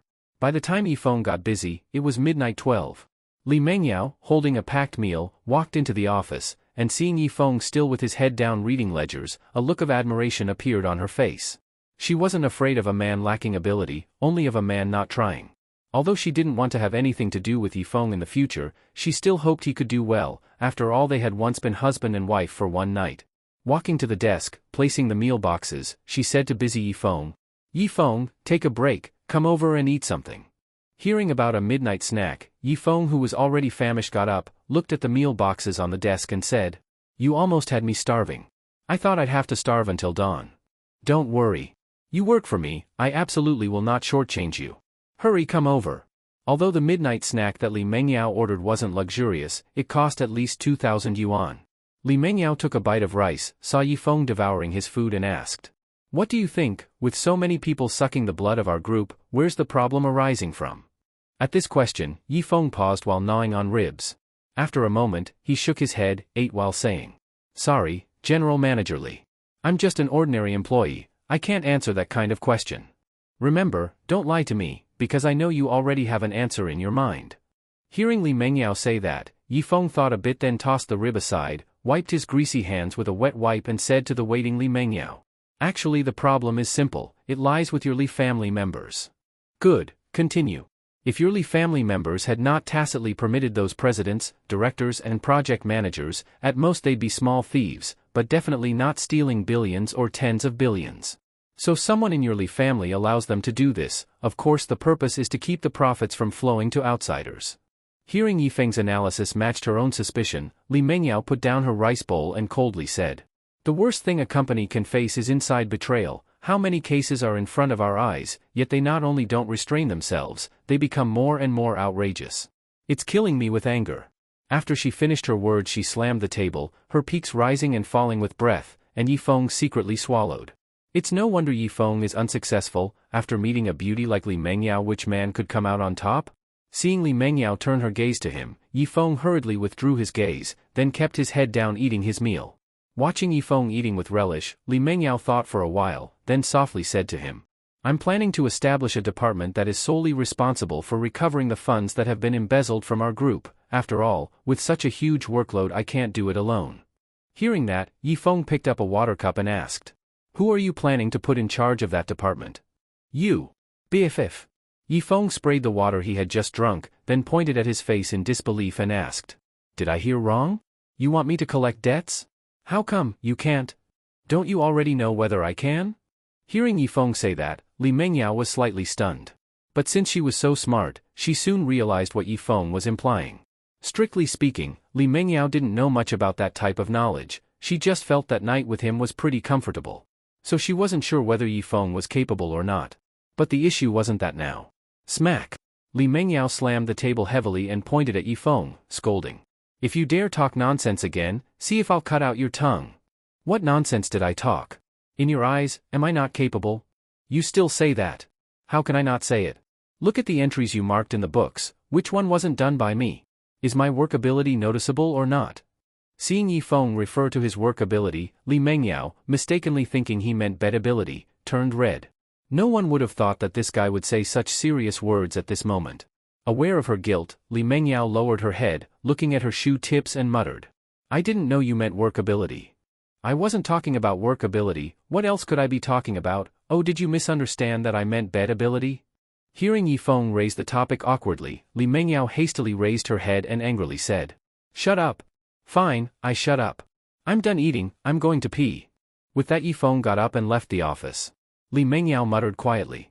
This bastard, clearly telling him not to talk, he still insists on talking, it's killing me. No sooner had she finished speaking than the lights in the room suddenly went out, the entire office and even the office building plunged into darkness. Yifeng had just walked out and saw the hallway lights gone, he hurriedly turned and shouted. General Manager Li, did you fail to pay the electricity bill? Paying the electricity bill isn't my responsibility either. Then how am I supposed to go to the bathroom? Go to hell to pee, hurry inside. You're scared? Facing Yifeng's rhetorical question, Li Mengyao replied evasively. I'm not scared, I'm afraid you'll steal something in the dark. Seeing her brazen expression, Yifeng shook his head helplessly. This woman is good-looking, with a good figure, her bed skills are average, the main issue is her mouth is too stubborn, she wasn't soft like that night when he kissed her. Stumbling in the dark, he walked into the office, following the route he remembered, saying, Why don't you turn on your phone's flashlight? My phone is dead, you're blaming me, you turn yours on. Mine's dead too. I'm done with you, just use my voice to come over. Fine. Yifeng reached out his hand and felt something soft in front of him. His brow slightly furrowed, he muttered. Why does this feel familiar? Suddenly realizing what he'd touched, Yifeng pulled his hand back quickly and apologized.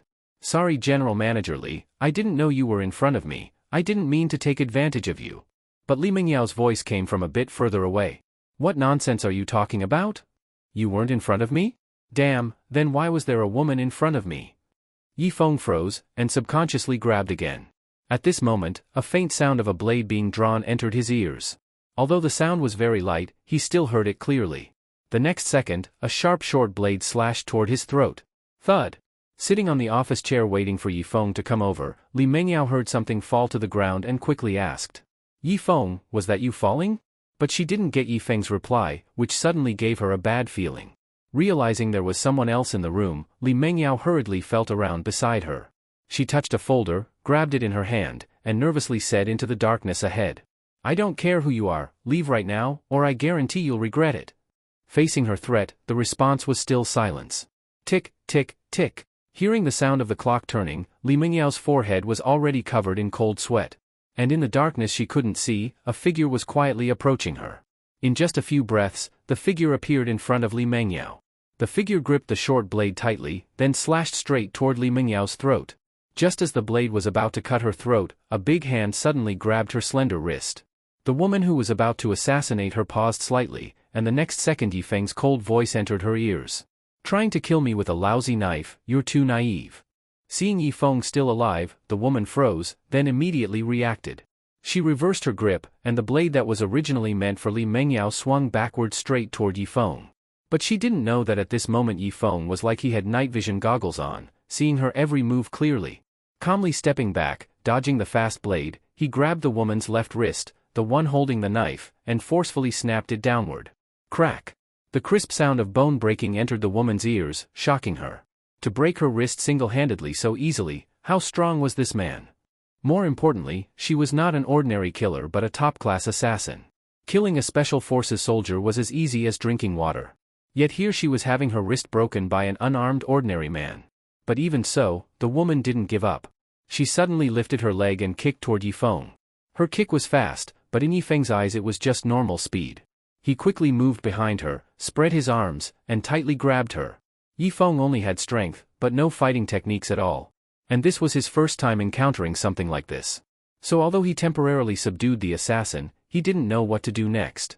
Yifeng suddenly switched to a chaotic flailing style, patting left, grabbing right. Facing Yifeng's unintentional touches, the woman's eyes widened sharply, and the next second a chilling aura burst from her. A warrior can be killed, but not humiliated. Let alone being humiliated in a way no woman could endure. Now that this bastard had grabbed her, he still dared to take advantage of her. This was something she could not accept. So she threw her head back, slamming the back of her head hard into Yifeng's chin. Yifeng was still stunned. Although something similar happened with Li Mengyao before, she even put his hand on her body. That was when they were drunk, and she forgot everything afterward. Taking advantage of a woman while fully sober, this was his first time. Of course, when he was a kid in the orphanage he had taken advantage of girls, but he was small then, so it didn't count. So right now Yifeng forgot how dangerous the situation was, fully absorbed in the wonderful feeling of taking advantage. The woman's head smashed into his chin, making his mind go blank. Taking the chance, the woman broke free of his hold, grabbed the short blade with her uninjured right hand, and stabbed toward Yifeng's chest. Just at that moment, a folder suddenly hit Yifeng's head, followed by Li Mengyao shouting, "You bastard trying to assassinate me, I'll beat you to death. If I'm alive today, you won't be. If you're alive, I won't be." Hearing Li Mengyao's curses and Yifeng's screams, the woman went silent. Just now was her best chance to kill Yifeng, but because of Li Mengyao's interruption, the chance slipped away. Now Yifeng would definitely react. Killing him would be harder. And this man might be a legendary martial artist. If he really was, then he wasn't someone she could handle. So after only a moment of thought, the woman decided to give up on assassinating Li Mengyao. If she stayed, she might not kill Li Mengyao, and she herself would definitely die here. So without hesitation, she tiptoed and quickly ran out of the office. Meanwhile, unlucky Yifeng was knocked to the ground by Li Mengyao and was now being pinned and beaten by this woman. He held his head and shouted loudly, "Stop hitting me! You've got the wrong person. Wrong my ass. You killed Yifeng and now you want to kill me. I'm not done with you. I told you, you got the wrong person. Why won't you believe me?" Yifeng blocked her blows desperately. Angry Li Mengyao suddenly felt a big hand on her front, and her rage exploded. She threw away the folder, then in the dark pressed herself onto Yifeng, showed her white teeth, picked a random spot, and bit down hard while growling. "Still daring to take advantage of me, I'll bite you to death, you bastard." Yifeng, whose neck was being bitten hard, pushed at her head and yelled anxiously, "Ah! It hurts. Someone help. Help." 3 seconds later, chaotic footsteps came from the hallway, and several security guards rushed into the office with flashlights. The security captain was about to speak, but after seeing the scene before him, he froze instantly. It looked like they were seeing something they shouldn't. From his angle, Li Mengyao was lying on top of Yifeng, greedily kissing his neck. And Yifeng had one hand pushing her head, the other on her chest, with a very satisfied expression. When the flashlight beam shone on the face, Li Mengyao instinctively looked at the person she had bitten. She wanted to see just who this assassin trying to kill her really was. But when she saw Yifeng grimacing in pain, she froze. She quickly let go, looked at him, and questioned, "Why is it you?" Facing her question, Yifeng said angrily, "I already told you you were hitting the wrong person, and now you even bit me. Damn it, I thought you were the one trying to kill me. Where did she go? The security's already here, of course she ran away. She just ran like that? That pisses me off." As Li Mengyao gasped for breath, Yifeng's other hand rose and fell along with her breathing. Li Mengyao noticed something, looked down, and the next second her face turned red. She quickly slapped away Yifeng's big hand. She got up from him, straightened her messy clothes, and coldly said to the security guard standing hesitantly at the door, "That person definitely didn't get far. Even if you have to turn Donglin City upside down, you must catch her for me." 2 a.m. Yifeng sat on the sofa, holding an ice pack to his head, secretly glancing at Li Mengyao who sat in the boss chair with her arms crossed in anger, and sighed lightly. That female assassin's target definitely wasn't him. After all, when he pretended to be cut and fell to the ground, she went straight for Li Mengyao. So her target was clearly Li Mengyao, and he was just an innocent victim. He wondered what kind of person Li Mengyao had offended for them to send an assassin after her. If it weren't for his eyes suddenly seeing like daylight, he and Li Mengyao might really have died here tonight. But Yifeng was also confused about what was happening to his body lately. First, he got photographic memory, then great strength in the afternoon, and now night vision like daylight. So many strange powers in just 2 days? Could it be that his genes had suddenly evolved, giving him these abilities? Suddenly, Yifeng remembered the vivid dream he had during the day. That strand of warm blue light. Normal people don't glow blue in dreams, right? Could all these changes be related to that blue light? This is just too mystical. For a moment, Yifeng couldn't figure out what was happening. What he regretted most was not seeing what that female assassin looked like. Her body was pretty nice, so her face was probably not bad either. Thinking about accidentally taking advantage of her, Yifeng slowly brought his left hand to his nose, and a pleasant fragrance entered his nostrils. Gotta say, the perfume on that female assassin was really nice. Then he sniffed his right hand, another scent entered his nose, this time Li Mengyao's perfume. Just as Yifeng was alternating between sniffing his left and right hands, the head of security rushed in and said to Li Mengyao, "President Li, we checked the surveillance and found it was a woman who sabotaged the building's power switch. She's likely the one who tried to kill you." Hearing the assassin was a woman, Li Mengyao asked coldly, "Did you find her?" "No. She probably left our building long ago." "What did she look like?" "She was wearing a mask, we couldn't see her face clearly." Seeing the person came fully prepared meant she was well planned. It wouldn't be easy to find her. Besides, catching the assassin meant little, it was more important to find the person who hired her. After thinking for a moment, Li Mengyao looked at the head of security and said, "Got it. You can go." After he left, Li Mengyao turned to Yifeng, who was still sniffing his hand, and asked, "Who do you think wanted to assassinate us?" "President Li, let me correct you, wanted to assassinate you, not us." Hearing that, Li Mengyao gracefully crossed her legs and said calmly, "That's not certain." "How's it not certain? I'm just a poor wage slave. People push me around every day. Why would I offend anyone?" Suddenly, Yifeng seemed to realize something. He looked at Li Mengyao and said, "In the evening, I was set up in a honey trap.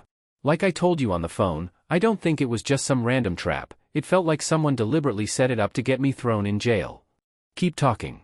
"I haven't offended anyone recently. If I had to name someone, it'd be Chen Ming. After losing 500 to 600,000 yuan of year-end bonuses to me in a bet, him getting revenge is understandable. I just didn't expect him to go this far. That guy's really petty as hell." Seeing Yifeng gritting his teeth, Li Mengyao shook her head and said softly, "If it were just about losing his bonus, he wouldn't use that method to get back at you. At most he'd get someone to beat you up." "So what do you mean?" "Because you helped me check the accounts, and that implicated some people. They want you to stop helping me. But they don't dare to kill you, so their only option is to try and send you to prison with some dirty trick." Hearing Li Mengyao's analysis, Yifeng stood up and said coldly, "I'm not letting this go." If it were something else, Yifeng might have swallowed his anger. After all, society teaches people to avoid making big things worse. But this was about his innocence and his future. If he was labeled with a charge like harassment, his whole life would be ruined. So if Yifeng backed down now, he wouldn't be a man.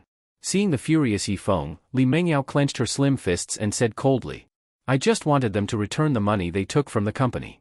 But they set you up with a trap, and when that didn't work, they sent an assassin to kill us. Since that's how it is, I won't be polite anymore." She looked him in the eyes and continued, "From now on, I'm creating a collection department in the company, responsible for recovering all the embezzled money over the years. You're the department manager now, reporting directly to me. I want all the money back within 2 days." Hearing she wanted him to collect debts, Yifeng quickly waved his hands. "I'm not doing a job that makes enemies." Facing his refusal, Li Mengyao calmly said, "Don't rush to refuse. The department manager role is level 17, with a 600,000 yuan annual salary, a 300,000 yuan year-end bonus, and 1% commission for each debt recovered. Will you do it or not?" Annual salary, 600,000. Year-end bonus, 300,000. But the most important part, commission. According to what Yifeng currently knew, those people had embezzled nearly 50 billion yuan from the company over the years. If he could recover all the money, that would mean at least 500 or 600 million in commissions. With that kind of money, he could drive luxury cars, live in mansions, and hang out in clubs with models. However, Yifeng also knew that 99% of that money had already gone into the hands of the Li family. With his current ability and status, it was basically impossible to recover it. But even if he could get back the remaining 1%, the commission would still be 5 million yuan. Add that to the salary and year-end bonus, it would be enough for him and Yui to live a good life for the rest of their days. Sure, collecting that money wouldn't be easy. He'd definitely offend a lot of people. But they had already made a move against him, there was no reason to keep holding back. Besides, he was no longer the same Yifeng as before. So full of confidence, Yifeng didn't hesitate and nodded in agreement. I'll do it. Good. I knew you wouldn't disappoint me. Go home and rest now. Be at work by 8 a.m. tomorrow and start recovering the debts. The next day, Yifeng got up after a few hours of sleep. Before leaving, he walked to the balcony, poured some water on a pot of red succulent plants, and said, "Old guy, stay alive. I'll get us a big house one day." After making a promise to the plant, Yifeng left home. Li Real Estate Group. Zhang Chang, who was chatting with others in the lobby, saw Yifeng walking in with purpose and instinctively prepared to mock him. But then he remembered Yifeng got into Li Mengyao car the day before yesterday. Though he didn't believe Yifeng could actually land someone like Li Mengyao, what if they were really involved? Then mocking him like before would just be digging his own grave. So instead of confronting Yifeng directly, Zhang Chang loudly said to the people around him, "Old Lu, there's this dog in our company lately, wagging its tail and circling around President Li all day. So annoying." Although Zhang Chang didn't say who the dog was, everyone knew he meant Yifeng. Others joined in with sarcasm. Where did this stray dog come from? Why not just beat it to death? Well, President Li likes it for now. Once she gets bored, that dog will become a stray again. Exactly. A dog is still a dog. Just because the boss likes you for a moment doesn't mean you're human. In our eyes, you'll always be a dog. You're so right, ha ha ha. Yifeng naturally heard all their mockery, but he didn't say a word. Their time to cry would come soon enough. As soon as he returned to his old desk, Wang Hai came rushing over. "Brother Feng, why didn't you come to work yesterday? Something happen?" "No, I pulled an all-nighter the night before, so I didn't show up the next day." "All right, I was worried something happened." After Wang Hai spoke and returned to his desk, Yifeng paused and asked, "Wang Hai, want to switch departments?" "Of course. Who in their right mind wants to stay in marketing? Why, you got something. The company just set up a new department and needs people. If you're interested, I can help you get in." Seeing Yifeng wasn't joking, Wang Hai quickly returned to him and whispered, "When did the company create a new department? How come I didn't hear anything? It was set up just last night. So, are you in or not? The pay's at least double what you get in marketing." "For real? I'm in. Who do I talk to?" Yifeng patted him on the shoulder and smiled. "Talk to me. You? That's right. I'm the new department's manager. Come on, let's get your ID badge." When Wang Hai put on the collection department badge, he was completely dumbfounded. This was a real estate development company, not a loan company. Why the hell was there a collection department now? Looking at Yifeng walking ahead, Wang Hai asked, "Brother Feng, what's this collection department all about?" "You'll find out soon." Yifeng walked into office group 1 in the marketing department, right up to Zhang Chang, who was chatting and laughing with coworkers. Zhang Chang sneered and said sarcastically, "Well, if it isn't our former Team 2 leader, Yifeng. Not buying tampons for President Li today." The others chimed in. "Yifeng, no use coming to us. We don't need tampons. You could try the restroom. Maybe the cleaning ladies have some." Haha. Laughter erupted across the office. Before, Yifeng would have turned red with anger and swallowed the insult.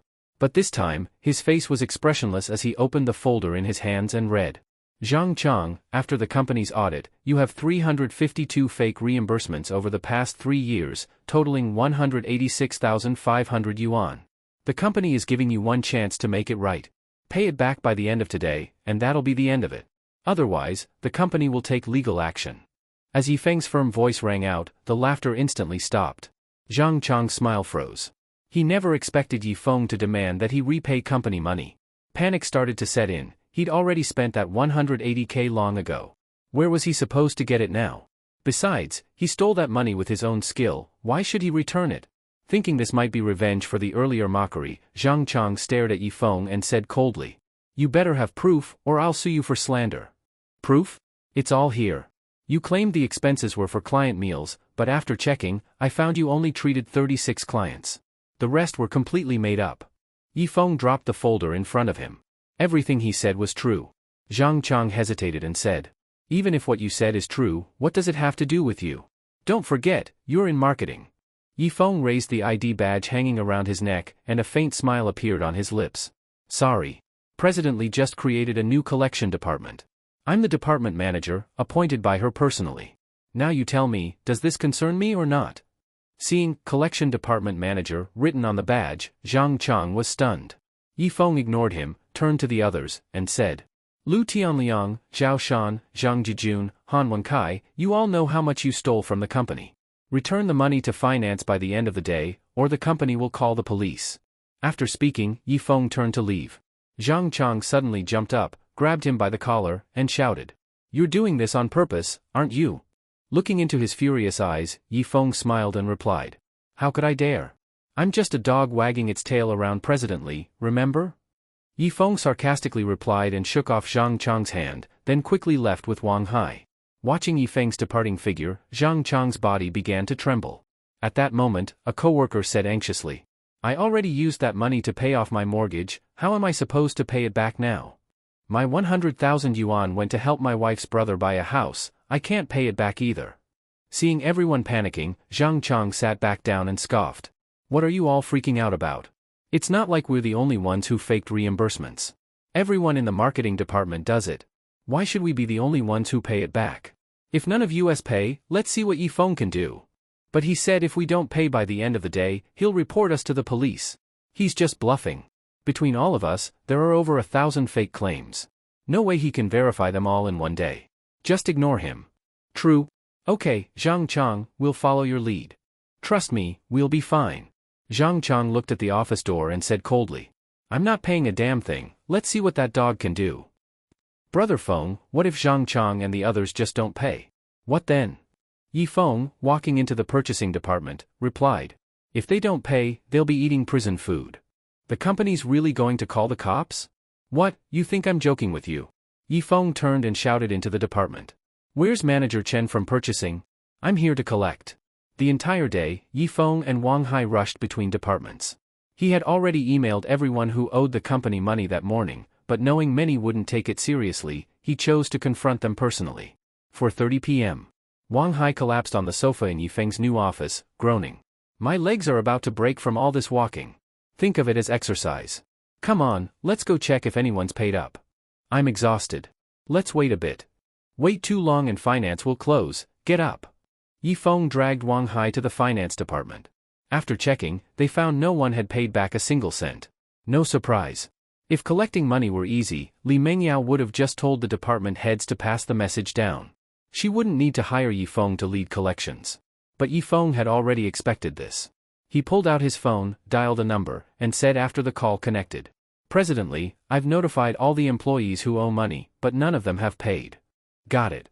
After Yifeng hung up, Wang Hai asked curiously, "What did she say?" "You'll see soon enough. Time's almost up, let's head out." Just as Yifeng walked out of the company building, he saw Zhang Chang and dozens of employees waiting at the entrance. Zhang Chang spat on the ground and cursed. "Didn't you say if I didn't pay you'd have me arrested? Well, here I am, come on, arrest me." Wang Hai couldn't take it anymore and stepped forward.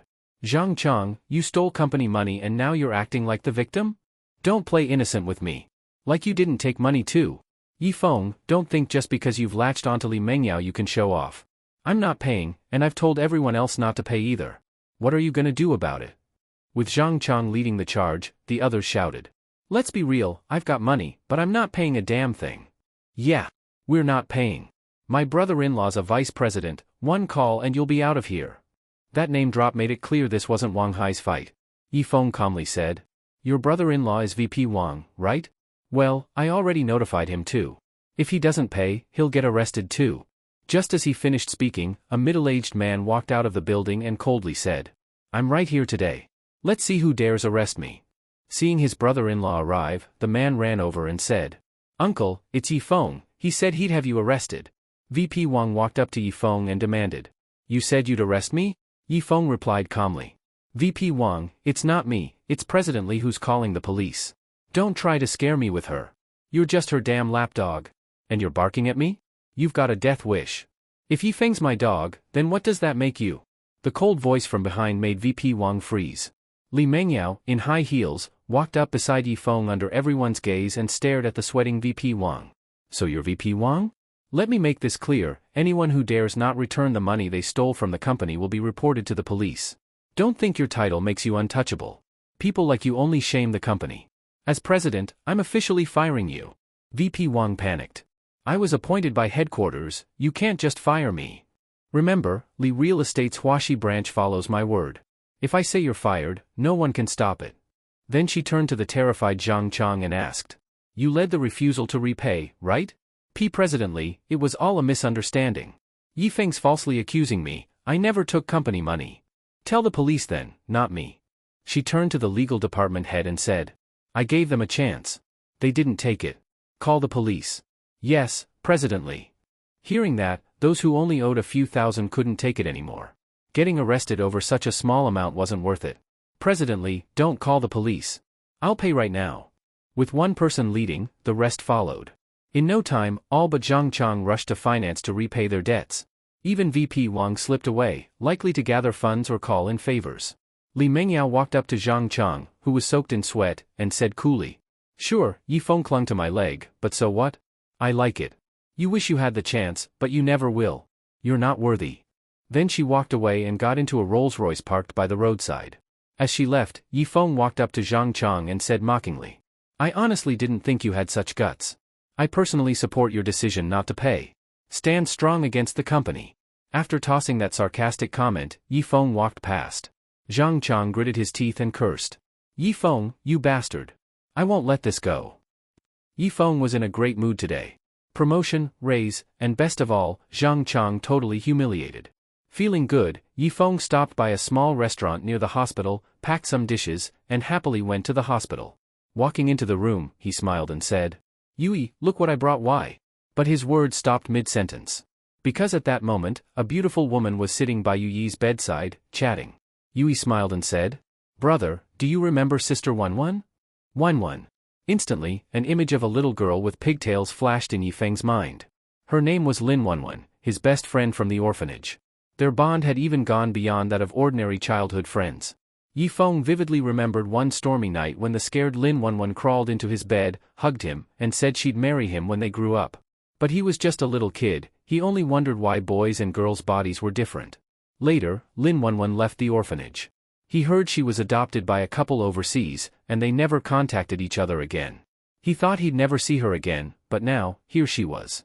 Looking at the smiling Lin Wanwan, Yifeng quickly put down the food and walked over to her, grabbing her hand with a smile. Wanwan, 20 years just flew by. You've gotten so beautiful. Wanwan winced and pulled her left hand back. Yifeng asked with concern. What happened to your hand? Nothing much. I tripped and sprained it. Noticing the bandage on her wrist, Yifeng paused, his gaze slowly darkened. Rental apartment. After Yifeng opened the door and walked in, he smiled back at Lin Wanwan and said, The place is a bit messy, don't mind it. As he spoke, he started tidying up the clothes on the sofa. Lin Wanwan stepped inside and looked around the room, softly saying, Your place is small, but it's quite cozy. As she finished speaking, she suddenly froze when she noticed a potted succulent on the windowsill. She turned and asked Yifeng, who was quickly tidying up. Yifeng, this succulent is the one you gave me before you left the orphanage. You still kept it? Of course. You gave it to me, how could I just throw it away? I didn't expect it to live for 20 years though. Yeah, 20 years have gone by in a flash. Lin Wanwan sighed, her thoughts drifting back to 20 years ago. She once had a happy family, with loving parents. But a car accident took their lives, and took away the carefree childhood she should have had. Her relatives didn't want to adopt her, so she was sent to an orphanage. At first, she struggled to adjust, clinging daily to the succulent her mother gave her on her birthday. The older kids at the orphanage bullied her constantly, making each day feel like a year. Until one day, one of the older kids tried to steal her succulent. That was the first time she fought back, only to be beaten badly in return. As she lay on the ground, tightly clutching her plant, a boy shorter than her charged over. Even though he was smaller and lighter, he used all his strength to knock the older kid over. He straddled the bully and shouted as he punched. If you dare bully Lin Wanwan again, I'll kill you. To Wanwan, Yifeng appeared like an angel in her miserable childhood. From then on, she developed a special feeling for him. She followed him around like a little tail every day. Yifeng never seemed annoyed. Instead, he studied, played, and ate with her, and even crawled into her bed to comfort her on stormy nights. Back then, Yifeng was the most reliable person in her life. So at just 6 years old, Lin Wenwen silently promised herself she would marry him one day and build a happy family together. But that dream disappeared when she was adopted by a foreign couple. She still remembered the night before she left. She crawled into Yifeng's bed, gave him the succulent she'd protected, and told him to take care of it until she returned to marry him. Yifeng just mumbled something unclear and went back to studying her body out of curiosity. As she recalled those days, Lin Wenwen felt overwhelmed with emotion. Yifeng now walked over with a glass of water, handed it to her, and smiled. "I thought I'd never see you again in this life. I didn't expect we'd meet again. Flowers bloom and fall in their time, meetings and partings are just fate." She quoted poetry to express her feelings and reached out with her right hand to take the glass. But then, either by accident or on purpose, Yifeng suddenly let go. Lin Wenwen instinctively caught the falling glass in a flash, not spilling a single drop. Seeing this, Yifeng had his answer. He smiled slightly and said, "Wait here a moment. I'll go to the kitchen and get you some grilled starchy sausages." Seeing him rush off, Lin Wenwen quickly called out, "No need to trouble yourself. I don't eat those. They're almost expired. It'd be a waste to toss them, so just hang on." He grinned and went into the kitchen. Lin Wenwen chuckled. "He's still as carefree as he was when we were kids." She turned to look at the succulent again, her thoughts returning to that only happy moment in her painful childhood. Yifeng entered the kitchen and shut the door behind him, muttering anxiously, "I never would have guessed the assassin who tried to kill me and Li Mengyao was Lin Wenwen. Why of all things would she become a killer?" He clearly remembered snapping the female assassin's left wrist, and now Lin Wenwen's left wrist was injured too. To test her reflexes, he had deliberately let go of the glass. As expected, she reacted faster than a normal person. Now he was sure, Lin Wenwen was the assassin. Even though they were once close enough to share pants as kids, if she tried to kill him and Li Mengyao, she was now his enemy. Yifeng tossed away childhood sentiment, grabbed a kitchen knife from the counter and snarled, "Talk! Who sent you to kill me?" But then he shook his head. "No, a knife won't scare her. I need to tie her up. Damn, I don't have rope. Wait, I'll use my belt." Yifeng quickly unbuckled his belt, held the knife in one hand and the belt in the other, and nodded with satisfaction. "This should do it." Just then, the kitchen door opened. Yifeng spun around. Unfortunately, without his belt, his pants slipped down. Lin Wenwen entered, about to tell him not to bother with sausages, only to see him pants down, holding a knife, looking furious. She froze, then rushed over and grabbed the hand holding the knife, shouting, "Yifeng! Don't do it."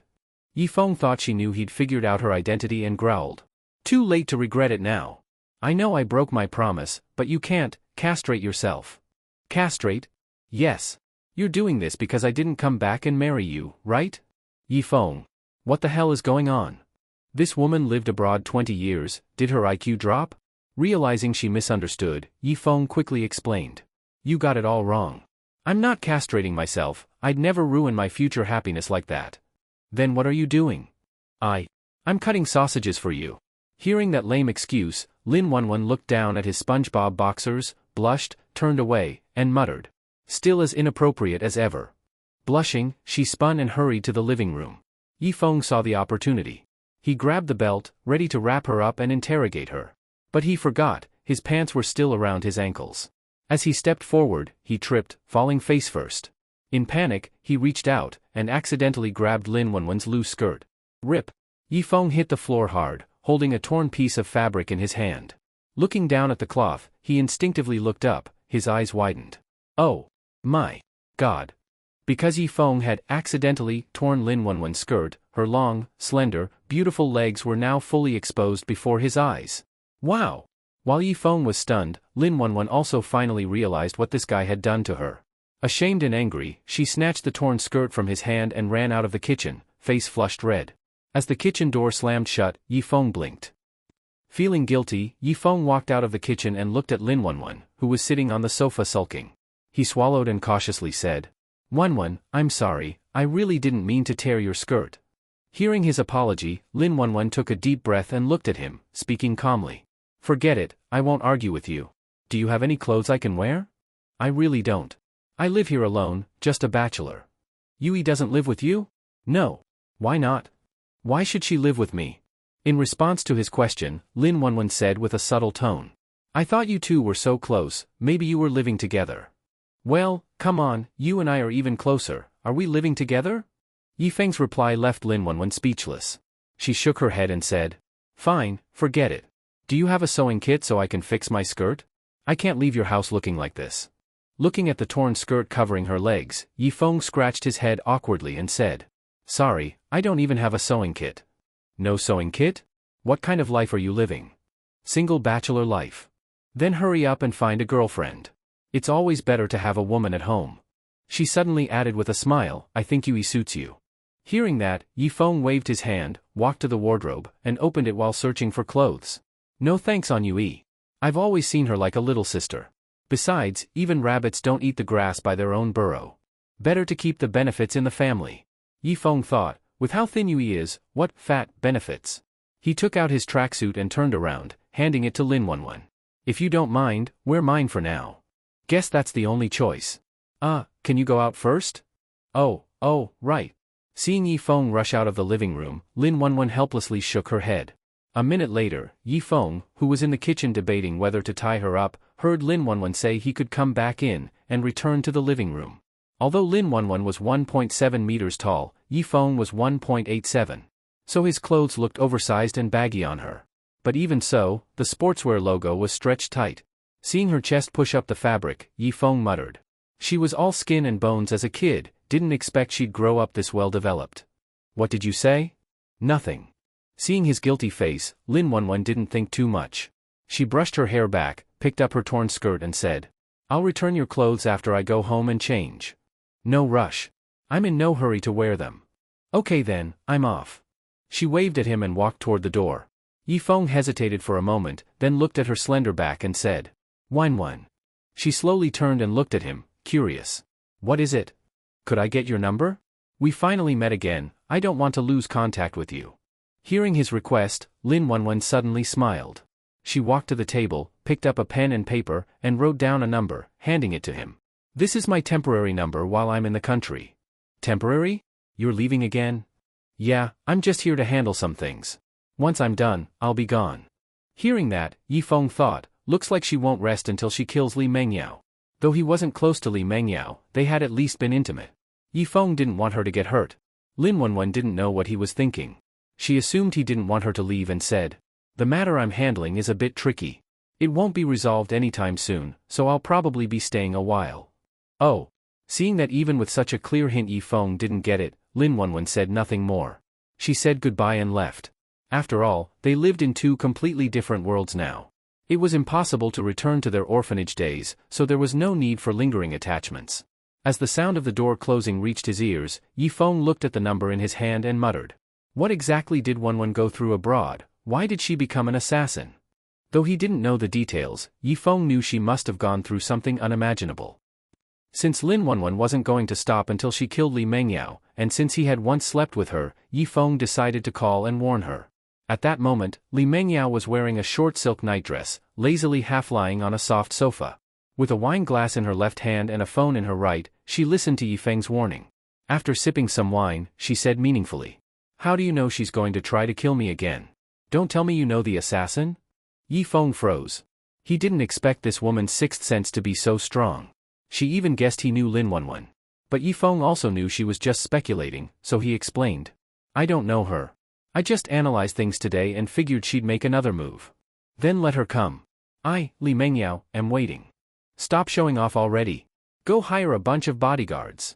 Ignoring his concern, the slightly tipsy Li Mengyao said calmly. I don't need protection. She hung up. Yifeng, furious, cursed. What the hell is wrong with this woman? Why the hell did I let her take my virginity? Grumbling, he figured that Lin Wenwen would likely strike tonight. If Li Mengyao died, that would ruin his dream of earning millions and marrying a rich beauty. So Yifeng quickly called Li Mengyao's driver, got her address, and rushed over. In front of a 3-story villa, Yifeng frantically rang the doorbell, but no one answered. Shit! Don't tell me Lin Wenwen already made her move. Panicked, he noticed the second-floor balcony door was open. Taking a deep breath, he said, Haven't played basketball in a while, let's see if I still got it. With a powerful leap, Yifeng was stunned to find himself landing directly on the second-floor balcony. Landing smoothly, he said in disbelief. Damn! I can jump this high now. No time to be amazed, Yifeng rushed into the villa through the balcony.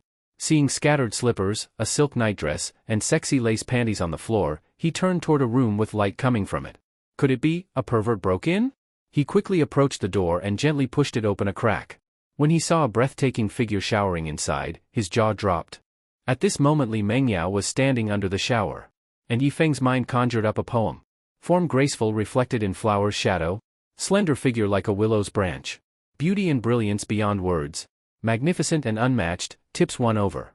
Just as Yifeng began to daydream, his ear twitched. There was a sound downstairs. From Yifeng's preliminary knowledge, Li Mengyao lived alone and did not have a maid. So who was downstairs? Was it the assassin Lin Wenwen, or Li Mengyao's lover?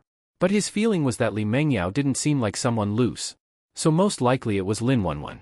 Yifeng regretfully withdrew his lustful gaze. After all, next time it might be hard to see Li Mengyao bathing again. He looked around, then hid behind the curtains.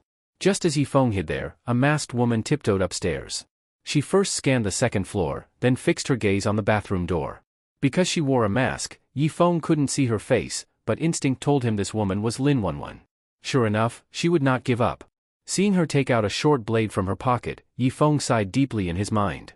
Although one side was his white moonlight, unattainable love, the other side was the woman he had a one-night stand with, but after all, he still needed the latter to make his fortune. So Yifeng quietly slipped from behind the curtain and crept toward Lin Wenwen.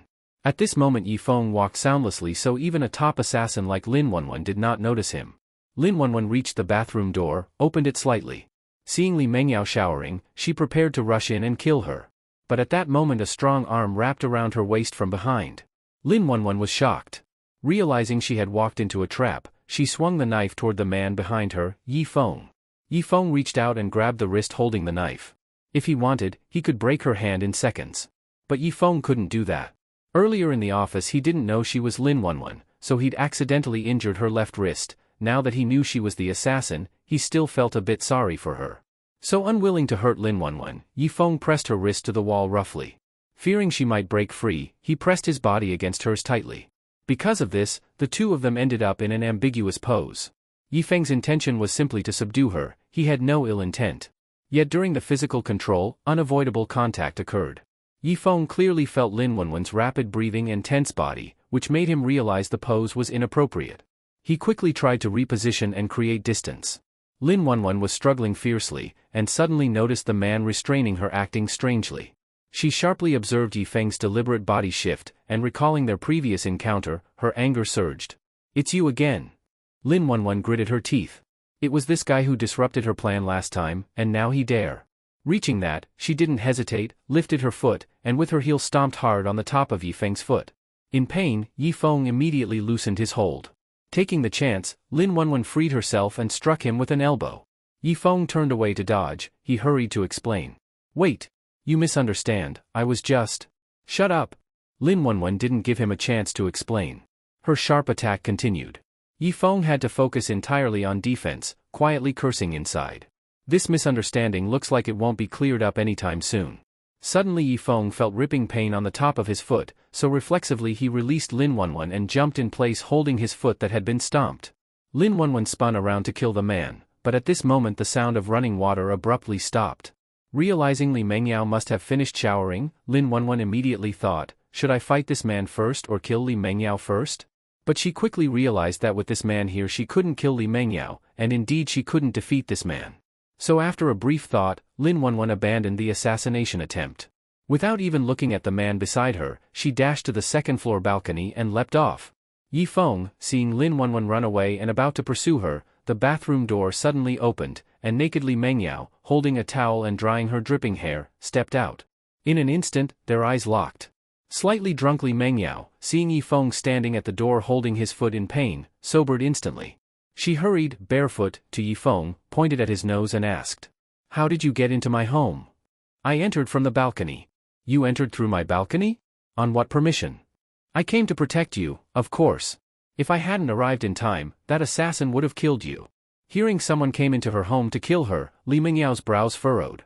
After thinking, she looked at Yifeng who'd been staring at her body with lascivious eyes and asked, "Where's the assassin?" Facing her question, Yifeng swallowed and said, "I chased her off." "Chased her off? Where did she run to?" The balcony. I'll go check. As she turned to run toward the balcony, Yifeng hurried. Presidently, maybe put your clothes on first before going to the balcony? If someone walks by, you might be exposed. After his reminder, Li Mengyao realized she wasn't wearing clothes. With a scream she covered herself with her arm and scrambled back into the bathroom. Watching the door slam shut, Yifeng sighed helplessly. Seems this woman is also pretty careless, but I cannot deny her body is damn attractive. As a seasoned peeping wolf, Yifeng had watched countless illicit videos, but not a single female lead had a body like Li Mengyao's.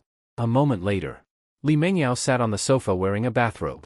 Her half-covered, half-exposed form, two long legs crossed, toes polished in transparent pink, every part triggered Yifeng's nerves, making him think, there really is such a perfect woman in the world.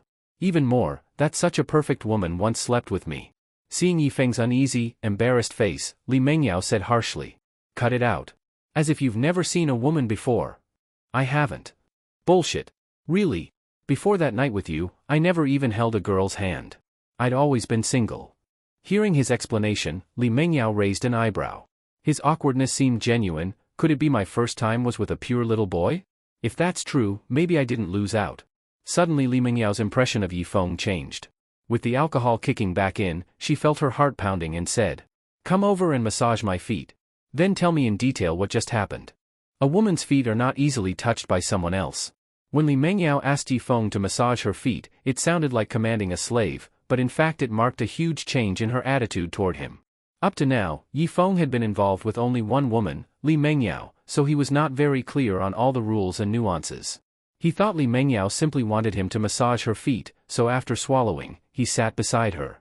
When he saw Yifeng extending his hand toward her feet, even Li Mengyao, doing this for the first time, became nervous. When her white tender feet were gently held by Yifeng, Li Mengyao felt as if struck by electric current, her body stiffened, her breathing quickened. Yifeng gently kneaded Li Mengyao's exquisite jade feet, then suddenly smiled and said, "Presidently, are you a little nervous?"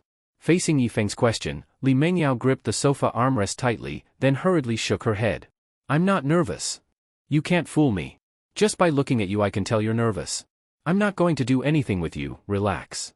As Yifeng's words ended, he began skillfully giving Li Mengyao a foot treatment. And I must say, after Yifeng's gentle touch, Li Mengyao actually slowly relaxed. She let out a slight sigh, leaned her back against the sofa, looked at Yifeng who was focused on massaging her feet, and asked, "Your technique is quite skilled. Have you done it before?" When I was studying I worked part-time as a technician for a while." "A legitimate technician?" "Of course. I sold art, not my body." "Ha, I don't believe your bullshit." "Really? The only time I lost my virginity in this life was to you, after drinking." "You still say so?" Seeing Li Mengyao getting upset, Yifeng quickly shut his mouth. Li Mengyao glared at him, yawned, then asked tiredly, "Speak. What happened just now?" "I guess that assassin would come back for you, so I called to warn you to be safe, but you didn't care at all. I worried something bad would happen, so I came to check on you. It just so happened I ran into that assassin ready to strike, and then I drove her off." Listening to Yifeng's explanation, Li Mengyao was silent. Since her parents died one after another, it seemed no one had cared about her safety anymore, so Yifeng's concern moved her. She wiggled her toes and asked, "Why do you care about me so much?" To that question, Yifeng grabbed the playful toe, kneading it while he said, "Because you're my boss. Isn't it very normal for a subordinate to care about his boss?" "Just that?" Seeing her ask this, Yifeng looked into her eyes, which held a trace of desire, and smiled slightly. "They say a one-night husband gives 100-day debt of gratitude. We after all were husband and wife for one night. Me the ex-husband caring for you the ex-wife, doesn't that make sense?" Facing Yifeng's tease, Li Mengyao unusually did not get angry, but in a tone laced with seduction said, "Ugh, smooth talker." Except for that passionate night, this was the first time Li Mengyao showed a seductive side to Yifeng, drying his throat in the process. Just as Yifeng swallowed and prepared to strike while the moment was hot, Li Mengyao slowly closed her eyes, and her breathing gradually steadied. Seeing her fall asleep like that, Yifeng, words on his lips, shook his head slightly. He didn't continue massaging her feet, instead he picked up a blanket and gently covered her. Looking at her delicate face he murmured, "No matter how strong you appear on the outside, inside you're still a fragile little woman. I know our statuses differ greatly, so I never fantasized. I only hope you find a harbor you can rely on and spend your life happily." When Yifeng quietly left, Li Mengyao's eyelids fluttered, then a faint curve appeared at the corner of her mouth. The next day, Yifeng, asleep, was startled awake by a knock. Wearing boxers, he opened the door with his eyes closed, dissatisfied. Knocking so early, did someone die at your place or your mom give birth? Whoa, morning temper already bad? Hearing Lin Wenwen's voice, Yifeng hurriedly opened his eyes. Sure enough, Lin Wenwen stood at the door smiling at him. Yifeng quickly apologized. Sorry Wenwen, I didn't know it was you knocking. Please come in. Lin Wenwen entered the rental room. She saw Yifeng move to the single bed looking for clothes, and said, I'm just here to give back your clothes. I'm leaving. Hearing Lin Wenwen about to leave, Yifeng hurriedly turned and said, Don't rush off, let me make you breakfast. Originally Wenwen intended to stay and talk, but since it was morning and Yifeng only wore SpongeBob boxers, SpongeBob's wide laughing mouth seemed to say, Come on baby, let's fight because we know each other well. This made Lin Wenwen a bit shy. Although as children they studied each other's bodies in bed, they had grown up and couldn't be careless anymore. So facing Yifeng's offer, Lin Wenwen shook her head and said, Maybe another day, I'm leaving. After speaking, Wenwen glanced again at the laughing SpongeBob, then blushed and walked away. Seeing her go, Yifeng said worriedly, I was protecting Li Mengyao last night, but I was protecting you too. If you really killed Li Mengyao, then the Li family won't let you go for their reputation. Although no one in the Li family cared about Li Mengyao, she was still their member. They wouldn't let her die ambiguously. Once they trace it to Lin Wenwen, they'll hunt her worldwide. Because Li Mengyao publicly announced she'd call police last night, most employees who took money from the group flocked to finance to repay. Yifeng looked at the queue of employees repaying and felt delighted. For each repayment he gets 1% commission. Of course there were some stubborn ones refusing to admit they embezzled. For these, Yifeng simply called the police, didn't bother with words. As for Zhang Chang, he still insisted yesterday he wouldn't repay, but after being warned face-to-face by Li Mengyao, he scraped together 180,000 and paid when Yifeng used the restroom. As for Zhou Jianing and others, no move yet, rumor says they all went on a business trip to Kyoto. Whether it was a real trip or to dodge debt is unclear. A chaotic day passed. Yifeng visited Yui in hospital as usual, and at 10 o'clock planned to go home and sleep. But suddenly he thought of Lin Wenwen. This woman failed yesterday, might she try again today to assassinate Li Mengyao? For a moment Yifeng wasn't sure, so he headed to Li Mengyao's home. Before even reaching, he sensed something was wrong. It seemed many people were hiding around. Just as Yifeng felt uneasy, a gunshot rang out from Li Mengyao's home. Then masked Lin Wenwen dove from the second-floor balcony, clutching her bleeding arm. But the next second, several cars blocked the road. Then dozens of bodyguards ran in from all sides, surrounding Lin Wenwen so tightly she couldn't escape. Seeing the bodyguards appear, Lin Wenwen's face turned grim as she said, It's over, I've walked into a trap. Lin Wenwen was indeed trapped. Li Mengyao could not allow someone to attempt to assassinate her again and again. So after nearly being killed at home the other night, Li Mengyao decided to use herself as bait to draw out this assassin. As expected, Lin Wenwen appeared. At this moment, protected by her bodyguards, Li Mengyao walked to the balcony on the second floor and looked coldly at Lin Wenwen, who was surrounded, and said, If you confess who ordered you to kill me, I may spare your life. Facing Li Mengyao's persuasion, Lin Wenwen turned her head and looked at her with determination, saying, Today I fall into your hands, consider me unlucky. But I would rather die than reveal the employer's information. Heh, you've got some backbone. Li Mengyao sneered, then said calmly to the captain of the bodyguards beside her, Leave her alive. I don't believe you can't crack her mouth. Yes, President. Everyone, go and seize her. With the captain's order, dozens of bodyguards rushed toward Lin Wenwen. Lin Wenwen was skilled in assassination, but her close combat ability was average. On top of that, her left wrist was fractured, her left arm had just been shot, and she was facing dozens of muscular bodyguards, so from the start of the fight she was at a disadvantage. And these bodyguards knew no mercy. Their aim was to subdue her as quickly as possible, so their methods were crude and violent. In only a few seconds, Lin Wenwen had taken several punches. But even so, she did not give up. After all, giving up now meant giving up her life. Surprisingly, Lin Wenwen's survival instinct exploded and she used her short blade to force the bodyguards back. Because Li Mengyao wanted a live suspect, the bodyguards could not use guns. Facing Lin Wenwen's fierce blade attacks, they truly found her hard to subdue. Just as the situation began to stalemate, a giant man 2 meters tall and 330 pounds rushed in. He quickly ran behind Lin Wenwen, opened his arms and from behind tightly wrapped her. Lin Wenwen's pupils shrank, she struggled to break the man's hold. But the man's strength was too great. No matter how she struggled, it was useless. Seeing other guards approaching, Lin Wenwen knew she had failed, and that her short life was about to end. In the life-or-death moment, she slipped into memories. Young herself lying on the filthy ground, a boy taller and bigger beating her viciously, and she clutching the succulent her mother gave. At that moment of despair, a little boy appeared next to her like an angel. Recalling how that boy, Yi Feng, protected her in her childhood, Lin Wenwen's eyes revealed a hint of regret. "Sorry, I broke my promise. If there is another life, I will definitely marry you." She murmured the words and shut her eyes. But then she suddenly saw the little boy who had saved her life. This time the boy was running toward her with all his might, just like 20 years ago. Seeing the boy knock down the group of bodyguards, Lin Wenwen's face curved into a sad smile. "Before I die, I still get to see you, I have no regrets." With that, she shut her eyes. At that moment Lin Wenwen believed she was hallucinating, and indeed she was, mistakenly seeing adult Yi Feng as the childhood boy. Lin Wenwen had been his best friend in childhood, his only white moonlight, so no matter what she could not allow anything to happen to her. Yi Feng pulled the short-sleeve shirt he wore over his head, cut 2 holes in it to observe ahead, then gritted his teeth and charged into the crowd assaulting Lin Wenwen. After a barrage, Yi Feng knocked the bodyguards down and ran to Lin Wenwen's side. No time to check her injuries, grabbing her hand he prepared to run. But at that moment the bodyguards had reacted and surrounded them again. Yi Feng had no intention of fighting them, he simply grabbed Lin Wenwen, lowered his shoulder, and charged through the ring. On the balcony, Li Mengyao saw a man knock down a group of bodyguards, then run off with Lin Wenwen, and her face turned ice cold as she said, "They have accomplices, get them, live or die." Because the bodyguards pursued so tightly, Yi Feng had no choice but to drag Lin Wenwen into a nearby bar. Coincidentally the bar was hosting a masked dance party. Everyone present, men and women alike, wore masks. Masks came in all kinds, even a jigsaw-style mask. A group of handsome men and beautiful women were wildly dancing in the floor, like animals in nature displaying for mates. When Lin Wenwen was dragged into the dance floor, she only then realized she had escaped undetected.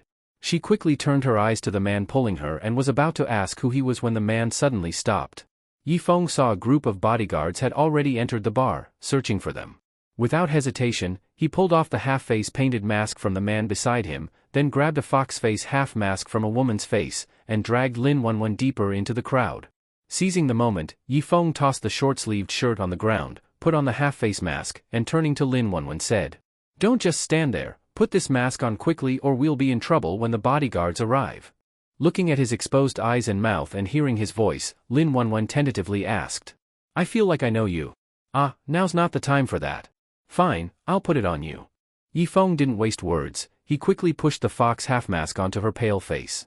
Out of the corner of his eye he saw the bodyguards entering the dance floor and his brow furrowed.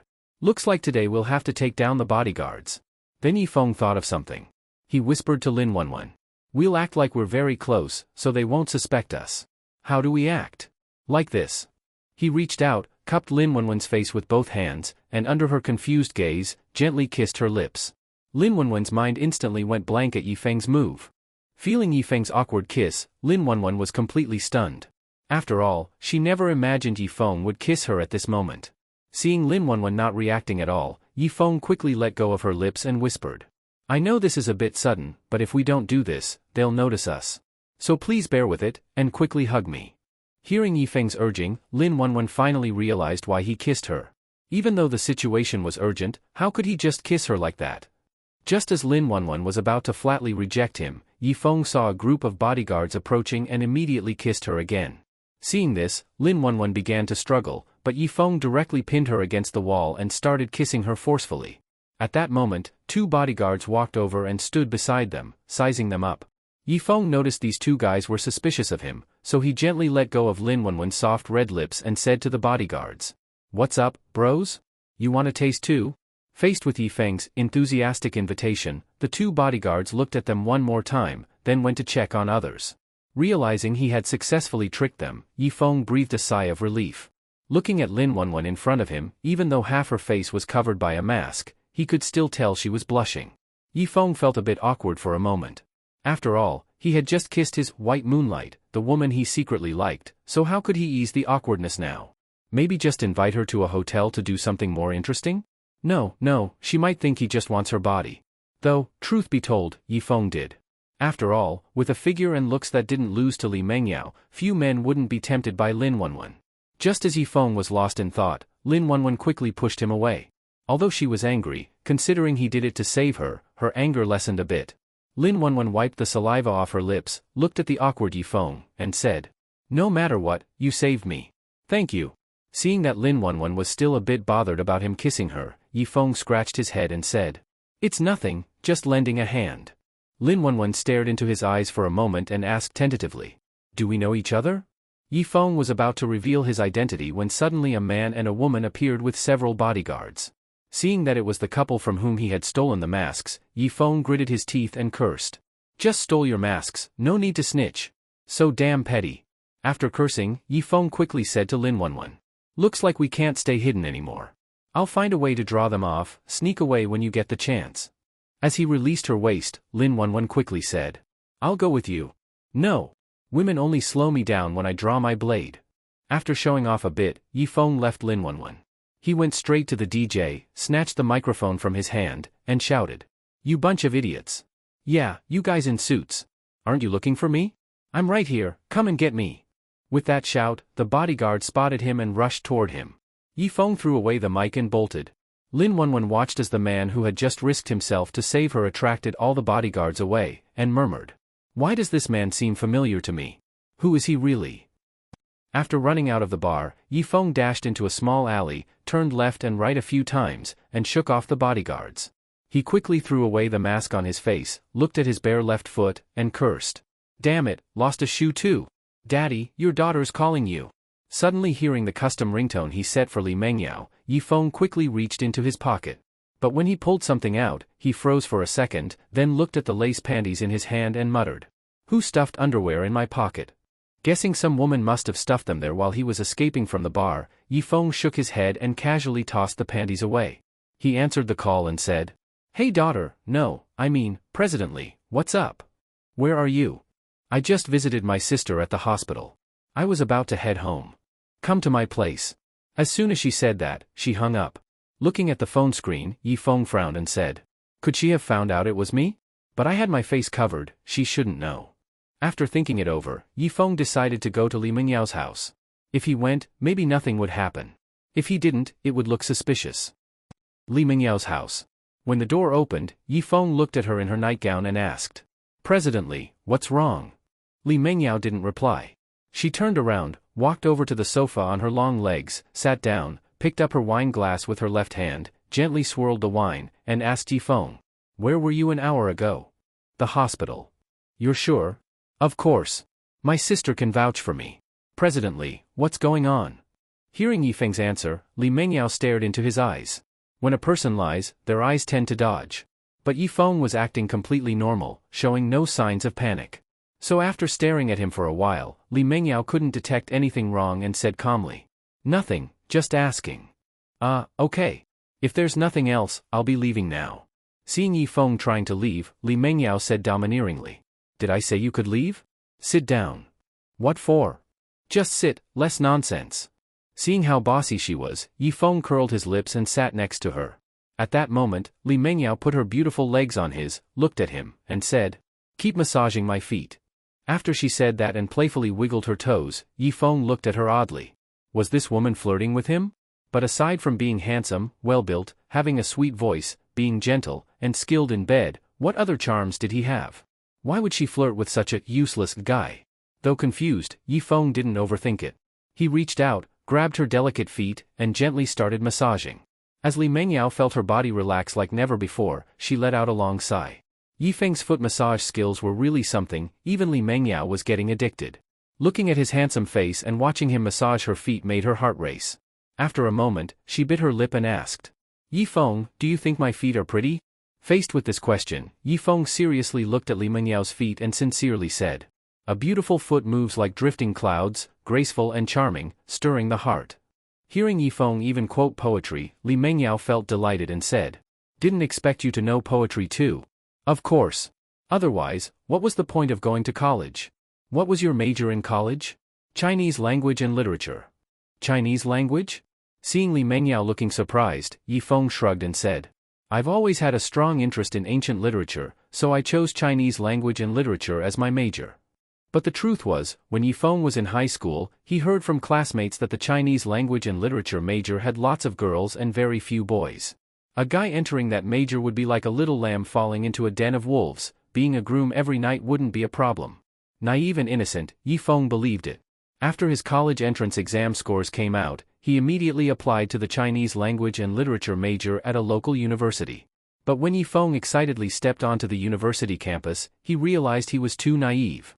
Although it was true that the major had lots of girls, and they were all delicate like flowers, the good-looking ones had already been snatched by guys from other departments at the basketball court. The leftovers were not to his liking. At the time, Yifeng wasn't smooth-talking, didn't know how to sweet-talk girls, and had no money to dress well, so even in a den of wolves, no wolf came to eat this little lamb. Just like that, Yifeng remained single for 4 years in college.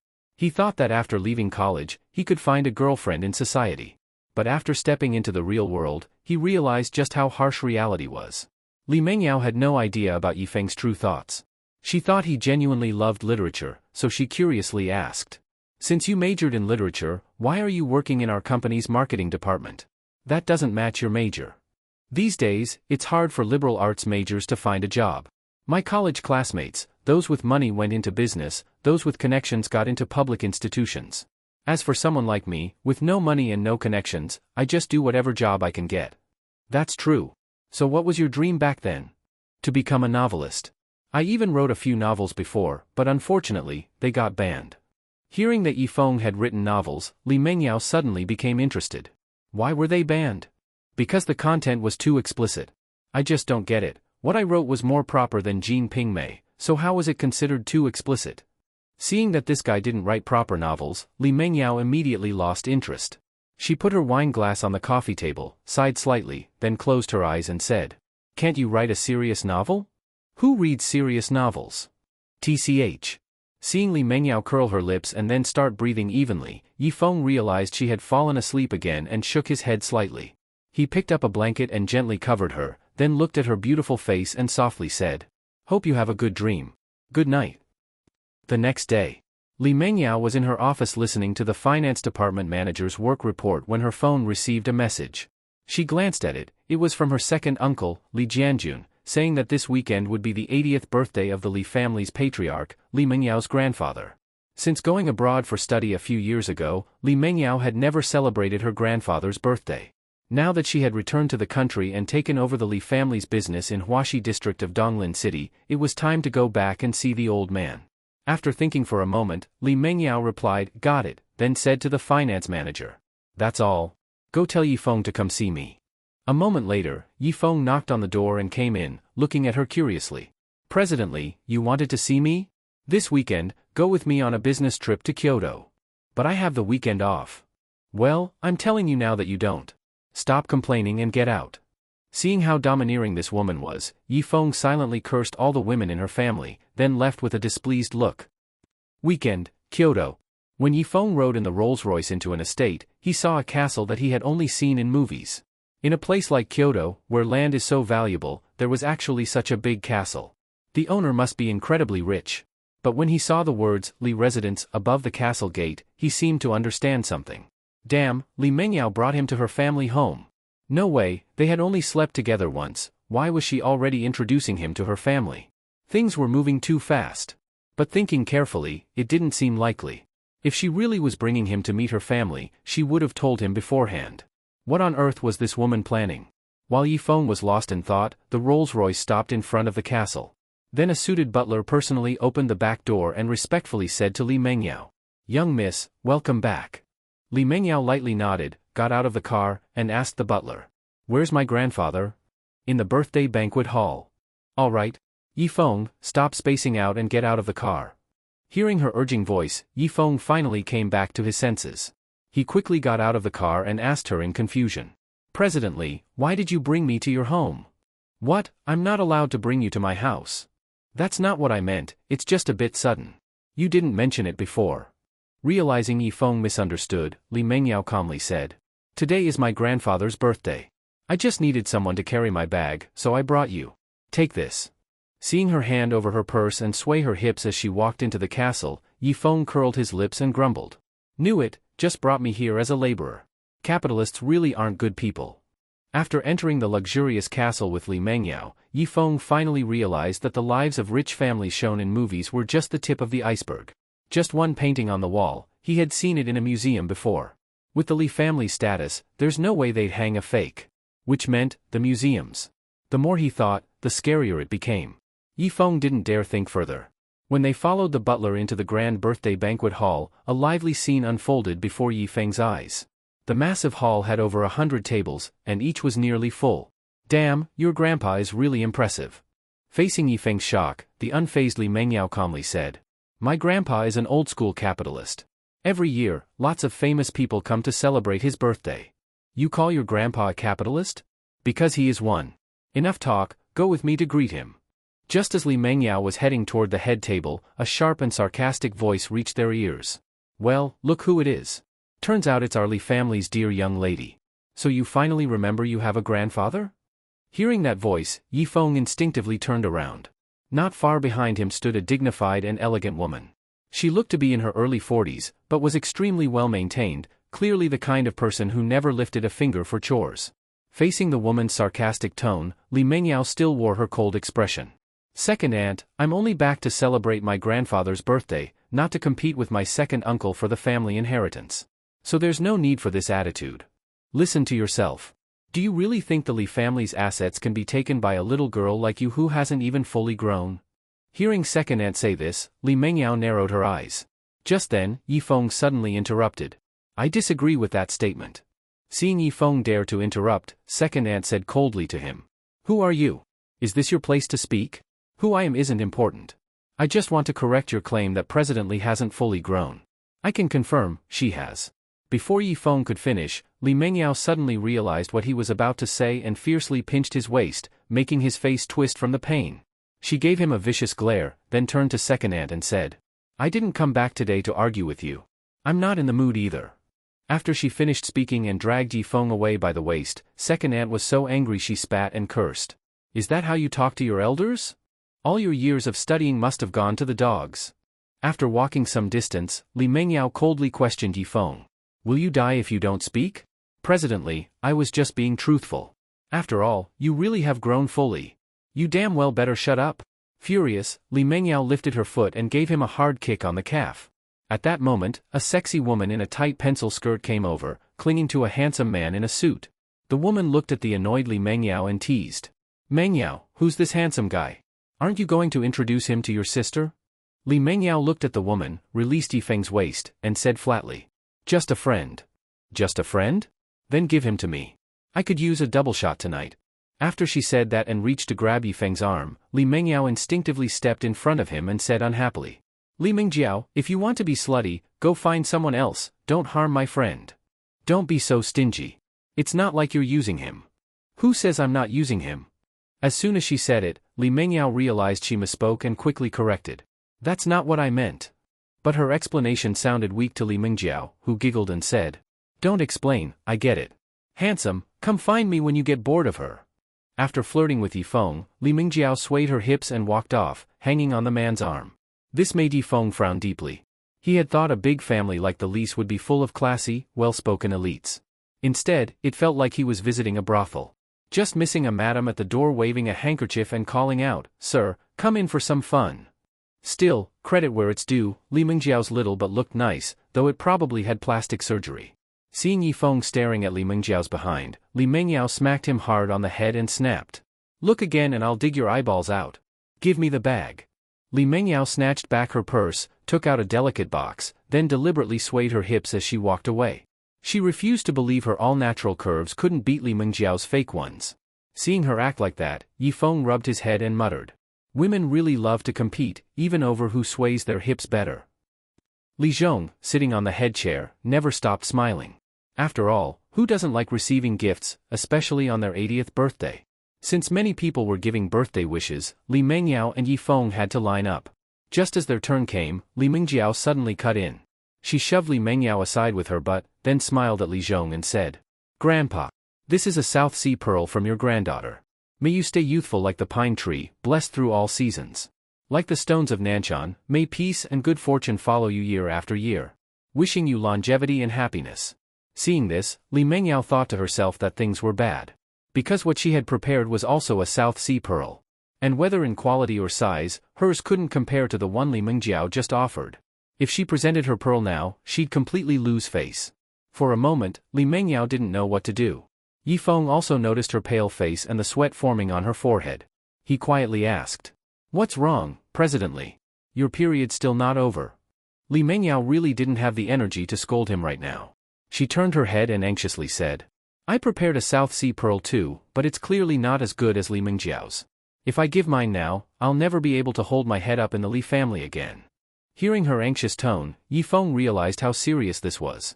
Just from how her second aunt and Li Mingjiao treated her, it was obvious her position in the Li family wasn't strong. If something went wrong with the birthday gift, her situation would only get worse. Though it didn't concern Yi Feng directly, since he had slept with Li Mingjiao, he couldn't let her lose face at this critical moment. So he started thinking fast. After Li Mingjiao gave her gift, she turned to the visibly nervous Li Mingjiao and said with a smile, "Mingjiao, you haven't celebrated Grandpa's birthday in years. You must have prepared something generous this time. Come on, show us country bumpkins what you've got." Seeing herself being put on the spot, Li Mingjiao didn't know what to do. But she couldn't just say she hadn't prepared a gift, that would be even worse. So she took a deep breath to calm herself and was about to present her South Sea pearl. But Yi Feng suddenly smacked his forehead and said regretfully, "Mingjiao, I'm so sorry. You told me to hold the gift and I totally forgot. I'll go get it from the car right now, be right back." After saying that, Yi Feng ran off in a hurry, which made Li Mingjiao frown slightly. This guy clearly knew she had the gift in her hand, so why say that? Could it be, he was trying to find a better gift? But at this moment, where could he find one? Li Mingjiao wasn't sure if Yi Feng could actually get a better gift. But after thinking for a bit, she decided to trust him. What if he really could? So she turned to Li Zhong and said apologetically, "Sorry, Grandpa, my friend went to get the gift. Please wait just a bit longer."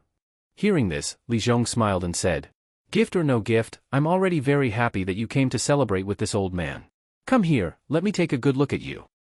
After running out of the banquet hall, Yi Feng started to panic. He had only been focused on helping Li Mingjiao save face, and completely forgot that he didn't have the means to get a better gift. But he had already said it, and now Li Mingjiao was on the hook because of him. If he couldn't come up with something impressive, she'd have him skinned the next day. Yi Feng was anxious, but then he caught sight of that famous painting, the one that should be hanging in a museum, and his eyes lit up. This might actually work. Half an hour later. The gift-giving session was basically coming to an end, but Yi Feng still hadn't returned. This made Li Mingjiao feel utterly hopeless. As expected, he still wasn't able to help her. If it were just that he couldn't help, it wouldn't matter that much. After all, she still had the South Sea pearl she had prepared earlier. Although it wasn't as good as the one Li Mingjiao had given, it was still a birthday gift nonetheless. But that bastard Yi Feng had boasted on her behalf, then ran off himself, leaving her here to be humiliated. The more Li Mingjiao thought about it, the angrier she got. She wished she could immediately issue a global warrant to arrest him. At this moment, Li Mingjiao spoke with a sarcastic tone. "My dear sister, it's been half an hour already. Where exactly did your friend go to fetch the gift? Did he go to Mars or something?" Hearing this, Li Mingjiao just kept a cold face and said nothing. Although Li Zhong was also somewhat displeased, she was still his granddaughter, so the old man waved his hand and said, "This old man doesn't lack anything. If there's no gift, then so be it. Everyone is here now, let's start the banquet." Though he said this, everyone could see the unhappiness on the old man's face. At this moment, an old man with a dragon head cane, supported by a young woman, walked over. Seeing Li Zhong's unhappy face, he smiled and said, "Old Li, doesn't look like you're having such a good birthday." Faced with the sarcasm, Li Zhong coldly replied, "Old Wang, who told you I'm not having a good birthday?" In response to Li Zhong's question, Wang Weigua, the president of the Celebrity Calligraphy and Painting Association, spoke with a hidden meaning. "Do I need to ask? You've received so many gifts, yet not a single one is worth showing off. Just some ordinary gold, silver, and jewelry. TSK, such a shabby birthday celebration." Faced with Wang Weigua's sarcasm, Li Zhong's face couldn't hold up anymore. At his age, the one thing he didn't lack was money. What he lacked was something to show off in front of other elders. Even though he had received many valuable jewels today, every rich family has those. What he wanted were rare, famous paintings or calligraphy. But it was unclear whether his descendants didn't understand him, or just didn't have the ability. In any case, not a single proper piece of famous artwork had been gifted. For a moment, Li Zhong was furious but had no way to defend himself. Wang Weiguo, seeing this, smiled even more gleefully. Their two families had competed their whole lives, but Li Zhong had always been one step ahead. He thought he would never get a chance to surpass him, but now the opportunity had come. Seeing Li Zhong's face turn dark purple from anger, Wang Weiguo patted the girl beside him and said with a laugh, "Xiangling, hurry and show this old man the painting I received for my birthday a few days ago." "Yes, Grandpa." Wang Xiangling nodded, opened the rectangular box in her hands, and took out a delicate scroll. With help from others, she slowly unrolled it. People at the scene who knew their art exclaimed excitedly, "That's Scenic Beauty of Pine Stream. Songshi Yuxing too." Hearing the name Scenic Beauty of Pine Stream, everyone knowledgeable about art crowded around. After all, this was a painting by Dong Qichang, a famous artist from the Ming dynasty. It was said to have fetched a sky-high price of 26 million a few years ago. No one expected Wang Weiguo to get his hands on it. Li Zhong trembled with anger upon seeing the scenic beauty of Pine Stream. Aside from envy and jealousy, what he felt more was rage. Just look at what others received, celebrity paintings and rare treasures. And look at what he got, gold, pearls, ginseng, and lingji mushrooms. How could that even compare? Truly, comparing goods makes you want to throw them away, comparing people makes you want to die. Li Zhong was so angry that his heart rate sped up, and he looked like he might have a heart attack. The rest of the Li family at the scene all hung their heads in shame. Normally, their gifts were fine, but who knew Wang Weiguo would come to show off? Now it was over. The old man's pride had been completely destroyed. Li Zhong glared at Wang Weiguo's smug face, gripping his chair arm tightly. Unwilling to admit defeat, Li Zhong turned his gaze to the only one who hadn't presented a gift, Li Mengyao, and asked in a hoarse voice, "Mengyao, why hasn't your friend returned with the gift yet? Why don't you go find him?" The old man was clearly hinting to Li Mengyao, "Go buy a painting now, no matter the cost, but it has to outshine Scenic Beauty of Pine Stream." Of course, Li Mengyao understood Li Zhong's meaning, but a painting of that level couldn't be bought just like that. Even if she started looking now, it might take half a year to come across one. So, faced with Li Zhong's hopeful eyes, Li Mengyao silently lowered her head. Seeing her like this, Li Zhong completely lost hope. It seemed that today not only would he be humiliated, but the entire Li family would lose face as well. Wang Weiguo, knowing full well how to strike while the iron is hot, spared no mercy and mocked. "Old Li, I say you should just stop celebrating birthdays altogether. Receiving a bunch of trash, I'm embarrassed on your behalf. Ha ha ha." Wang Weiguo's unrestrained laughter echoed through the banquet hall, piercing everyone's ears. Just as his laughter lingered, like a thorn in the hearts of the Li family, Yifeng ran back in, drenched in sweat. As soon as he entered, he saw an old man laughing at Li Zhong while the whole Li family remained silent. He quickly ran to Li Mengyao's side and whispered to her, "It's done." "Done what? Stop embarrassing me here." "No, you haven't even looked, how do you know it's embarrassing?" "You don't know shit, shut up." Wang Weiguo also heard their exchange and sensed a perfect chance to further mock Li Zhong. He pointed at Yifeng and loudly said, "This young man must have prepared a gift even more precious than my Scenic Beauty of Pine Stream. Come on, show this old man what you've got? Ha ha ha." Hearing Wang Weiguo's sarcastic laughter, Li Zhong knew he had completely lost today. He took a deep breath and weakly said, "It's not about how valuable the gift is, it's the thought that counts. It's all right, Mengyao, go ahead and present it." They had already lost enough face, what's one more time? Hearing this, Li Mengyao sighed deeply and turned to Yifeng. "Then go and present the gift to my grandfather." "All right." Yifeng didn't think too much. He walked confidently up to Li Zhong, unrolled the scroll in his hands, and loudly said, "Patriarch of the Li family, this is the Mandarin ducks in lotus pond painting, which Mengyao bought from someone for 100 million. It is now presented to you as a birthday gift." As soon as those words were spoken, the entire room erupted in shock. Li Zhong looked at the Mandarin ducks in lotus pond painting in front of him. Not only did he show no excitement, but his expression grew darker and darker, and his body even began to tremble violently.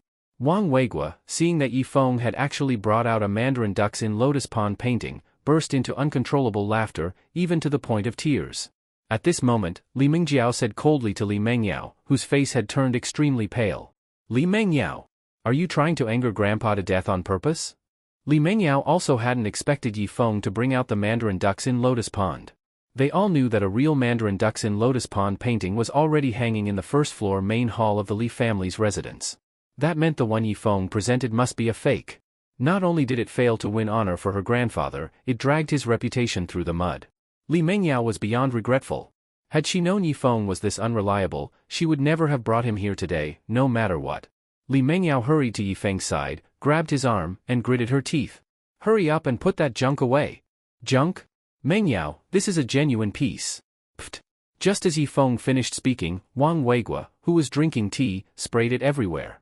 He wiped the tea from his beard and laughed while looking at the confused Yifeng. Young man, are you saying this Mandarin ducks in lotus pond painting is authentic? Yes. It's 100% real. Clearly you don't know anything. The Mandarin ducks in lotus pond hanging in your Li family's first floor hall is the one I gave to Li Zhong a few years ago after losing a bet. If yours is real, are you saying the one I gave him is fake? Hearing that, Yifeng nodded seriously. Yeah, is that so hard to understand? Ha ha ha. I'm dying. Old Li, the intelligence of your descendants is really worrying. Facing Wang Weiguo's unrestrained mockery, Li Zhong was speechless. Earlier, not receiving a decent gift was just mildly embarrassing. But now, receiving a fake painting from his granddaughter, right in front of the original owner, was utterly humiliating. Li Zhong glared fiercely at Li Mengyao, unable to understand why his own granddaughter would treat him this way. Li Mengyao knew there was no way to explain herself. Now she just wanted Yifeng to take the painting and get lost, and then she could find a chance to apologize to Li Zhong. But no matter how she pulled, Yifeng didn't budge. Yifeng gently pushed Li Mengyao away and calmly said to the still laughing Wang Weiguo. Sir, may I ask, why are you so sure this painting of mine is a fake? Why ask? Because it clearly is. In that case, I boldly propose a bet. If this painting of mine is real, you give your scenic beauty of Pine Stream painting to the Li family patriarch. If it's fake, you can deal with me however you like. How about that? Seeing that Yifeng was basically placing Li Zhong's dignity in front of him for a slap, Wang Weiguo had no reason to refuse. He agreed without hesitation. Second aunt, seeing the Li family about to be completely embarrassed by Yifeng, quickly shouted at Li Mengyao. Li Mengyao! Haven't you embarrassed us enough? Get your man and get out of here. Li Mengyao suppressed her anger and coldly grabbed Yifeng's arm. If you keep messing around, don't blame me for being rude. Facing her threat, Yifeng looked into her angry eyes and softly said. No matter what, we did spend one night together. I wouldn't set you up.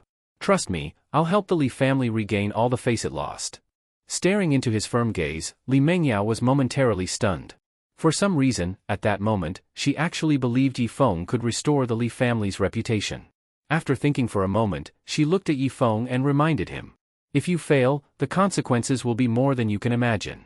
I know. Don't worry. Giving her a reassuring look, Yifeng turned to Li Zhong and said. Patriarch of the Li family, I need some experts in landscape painting to verify whether this Mandarin ducks in lotus pond is genuine. Li Zhong didn't respond to him, but looked at Li Mengyao and asked hoarsely. Mengyao, are you sure? Facing her grandfather's question, Li Mengyao glanced at the calm Yifeng, thought for a moment, and decided to trust him. Grandpa, the Mandarin ducks in lotus pond I prepared for you is definitely real. Seeing the determination in her eyes, Li Zhong slammed the armrest and loudly said. Good. I believe my granddaughter wouldn't try to fool me with a fake. Old Zhao, Old Lu, Old Zhang, stop just watching. Come verify this painting for me. A few reputable elders gathered around Yifeng's painting and examined it for a long time. Then, looking at the nervous Li Zhong, they said. Old Li, this painting really does seem to be genuine. Hearing that, Li Zhong's cloudy eyes lit up instantly. Meanwhile, Wang Weiguo, who had been waiting to see him humiliated, suddenly widened his eyes. He quickly raised his cane and shouted at the elders. You bunch of old fools, are you spouting nonsense? Well, you can verify it yourself. I'll verify it. I want to hear your excuses afterward. After Wang Weiguo carefully examined the Mandarin ducks in lotus pond, he made a shocking discovery. The painting was actually genuine. Impossible. This is impossible. There's only one authentic Mandarin ducks in lotus pond in the world, how can there be two? Seeing Wang Weiguo begin to doubt reality, Yifeng calmly reminded him. If only one is real, and the authentic one is in my hands, then the one you gave to the Li family patriarch. He didn't continue, but the implication was clear. Wang Weiguo pointed at Yifeng and yelled. You little bastard. Are you saying the one I gave Li Zhong is fake? Whether it is or not, let's go take a look and find out. At this point, even Li Zhong suspected that the one Wang Weiguo gave him was a fake. Now that the tables had turned, he quickly shouted. Everyone, to the first floor hall. First floor hall. Everyone gathered around the Mandarin ducks in lotus pond hanging on the wall and examined it for a while before reaching a conclusion. This painting is nearly identical to the real one, but it lacks the aura. So, this painting is a fake. After hearing Elder Lu's verdict, Li Zhong instantly straightened his once hunched back. The old man was back on his feet. Li Zhong looked at the dumbfounded Wang Weigua and coldly said, "You old bastard, you actually dared to fool me with a fake painting. If Meng Yao hadn't bought the real one, I would have died never knowing the truth." Facing Li Zhong's accusation, Wang Weigua shook his head violently. "Impossible. You must have swapped the real one I gave you with a fake. Right. I stamped the back of the painting with my seal. Just take it down and check if it's my stamp, that'll prove it's the one I gave. Take it down. Someone, take down the painting." As the crowd carefully removed the painting, Li Zhong hurried over. Even he was a little nervous. After all, things like switching the real with a fake weren't unheard of. If that were true, he'd be humiliated beyond the Pacific Ocean. When he saw the back of the painting, his eyes suddenly widened. He pointed at Wang Weigua and shouted, "Wang Weigua! Open those dog eyes of yours and look carefully, doesn't this bear your seal?" Wang Weigui also saw his own seal. Dumbfounded, he muttered, "Impossible, this is impossible." Suddenly realizing something, Wang Weigua rushed over and snatched the painting from Yifeng's hands, flipped it over, and shouted, "The real one must also have my seal?" "What?" Upon seeing the back of Yifeng's painting was clean, with no seal at all, Wang Weigua's pupils shrank sharply. Li Zhong also saw that there was no seal on the back of the mandarin ducks in Lotus Pond painting Yifeng brought. He pointed at the dumbfounded Wang Weigua and cursed, "You old bastard Wang! You actually dared to fool me with a fake painting. Your Wang family is really shameless as hell." "No. The one I gave you was real." "Real, my ass. The facts are right in front of us, everyone saw it, and you still want to argue?" Wang Weigua saw everyone pointing fingers at him and realized he truly couldn't explain himself today. After all, his personal seal was unmistakably on the back of the fake painting. He didn't know how this had happened. He guessed that the painting might have been a fake when he first bought it, so he quickly said to the furious Li Zhong, "I must have been tricked when I bought it. I'll go find that guy now." But it had been more than 20 years. Where could Wang Weigua go to find someone? He was just trying to find an excuse to get out of this mess. However, after taking only 2 steps, Yifeng, who had been silent, suddenly spoke. "Sir, does the bet between us still count?" Wang Weigua paused upon hearing this. After a moment, he snatched the painting from Wang Xiangling's hands, turned to Yifeng, who was smiling, and coldly said, "Of course I keep my word. This scenic beauty of Pine Stream is yours now." Seeing him throw the painting over, Yifeng quickly caught it and smiled. "Very generous of you, sir." Xiangling, we're leaving." Seeing her grandfather walk away angrily, Wang Xiangling looked deeply at Yifeng, said nothing, and left. Yifeng carried the scenic beauty of Pine Stream in both hands to Li Zhong and smiled. "Patriarch of the Li family, congratulations on receiving a famous painting." Seeing Yifeng about to gift the painting to him, Li Zhong patted his shoulder and asked, "Young man, do you know how much this painting is worth?" "I don't, but I know no amount of money is more important than making you happy." "Good. I like you, young man. Mengyao, you really found me a good grandson-in-law." Li Mengyao, who had been staring at Yifeng, still wondering how he managed all this, suddenly heard Li Zhong say that and hurriedly explained. "Grandpa, you're mistaken, he's not." "No need to explain, I understand." Li Zhong had that "I get it" expression, then laughed heartily as he put his arm around Yifeng's shoulder. "This birthday is the happiest one I've had in 80 years. Come, grandson-in-law, drink with me." Seeing Li Zhong pulling Yifeng away, Li Mengyao quickly shouted, "Grandpa, you've really misunderstood." But with joy flooding his heart, Li Zhong didn't listen to her at all and happily walked into the banquet hall with Yifeng. Li Mengyao gently shook her head, looking at the fake mandarin ducks in Lotus Pond painting, murmuring, "How on earth did he pull all of this off?" The birthday banquet continued until the evening. In high spirits, Li Zhong kept pouring drinks for Yifeng, making him run to the restroom to vomit several times. Seeing Yifeng barely able to sit up, Li Mengyao said to the still excited Li Zhong, "Grandpa, it's getting late, we need to head back." "Head back where?" "This is your home. Both of you stay here tonight." "But Grandpa, are you trying to make me angry?" Seeing Li Zhong puff up with anger, Li Mengyao sighed lightly and shook her head. "I'll do as Grandpa says." "That's more like it. Butler, come take Mengyao and my grandson-in-law to rest." The butler put Yifeng on the bed and left. Li Mengyao looked at Yifeng, who was passed out on the bed, sighed, and said, "Clearly you can't handle alcohol, but you still drank so much." She shook her head and ignored him, taking her bathrobe and heading into the bathroom. With Yifeng in this state, it was lucky he was still alive, so she wasn't worried about him peeking at her while she showered. As Li Mengyao was enjoying her bath, Yifeng, still drunk, frowned and sat up reflexively, covering his mouth and looking around. In his hazy state, he only saw a door and thought it was the bathroom. Without a second thought, he opened the door and ran in. Yifeng was looking for a toilet, but the scene in front of him made his eyes widen. "Get out!" Yifeng sat on the sofa holding his forehead. Although seeing Li Mengyao's naked body had sobered him up a bit, the alcohol hit him again. At that moment, Li Mengyao walked out of the bathroom in a bathrobe. She looked at Yifeng on the sofa and coldly said, "I never thought you were this kind of person." Hearing her angry voice, Yifeng slowly lifted his head and looked at her angry little face, blankly asking, "What kind of person am I? Pervert. Creep. Freak. You misunderstood. I didn't peek at you on purpose. I just wanted to find a place to throw up. You think I'm 3 years old?" Seeing that she didn't believe him, Yifeng was about to explain, but then he noticed her open neckline and blurted out, "Does that look 3 years old?" "Huh?" When Li Mengyao realized what Yifeng meant, she was furious and rushed up to start hitting him. Yifeng didn't dare fight back and kept dodging, saying, "My bad. Please stop hitting me. Now you know you're wrong? Too late, I'll beat this pervert to death. Damn it. I've really been too nice to you." Yifeng suddenly grabbed her wrist and pinned her down on the bed. His usually gentle eyes now surged with dark intensity, his knuckles widening from the force. "You really don't know what I'm thinking right now?" Yifeng's voice was hoarse, and each word carried the heat of alcohol. Li Mengyao's eyelashes trembled, and the silk scarf at her neckline loosened as she struggled. She suddenly realized how dangerous their proximity was. "Sober up." She tried to kick him, but he pinned her knee down.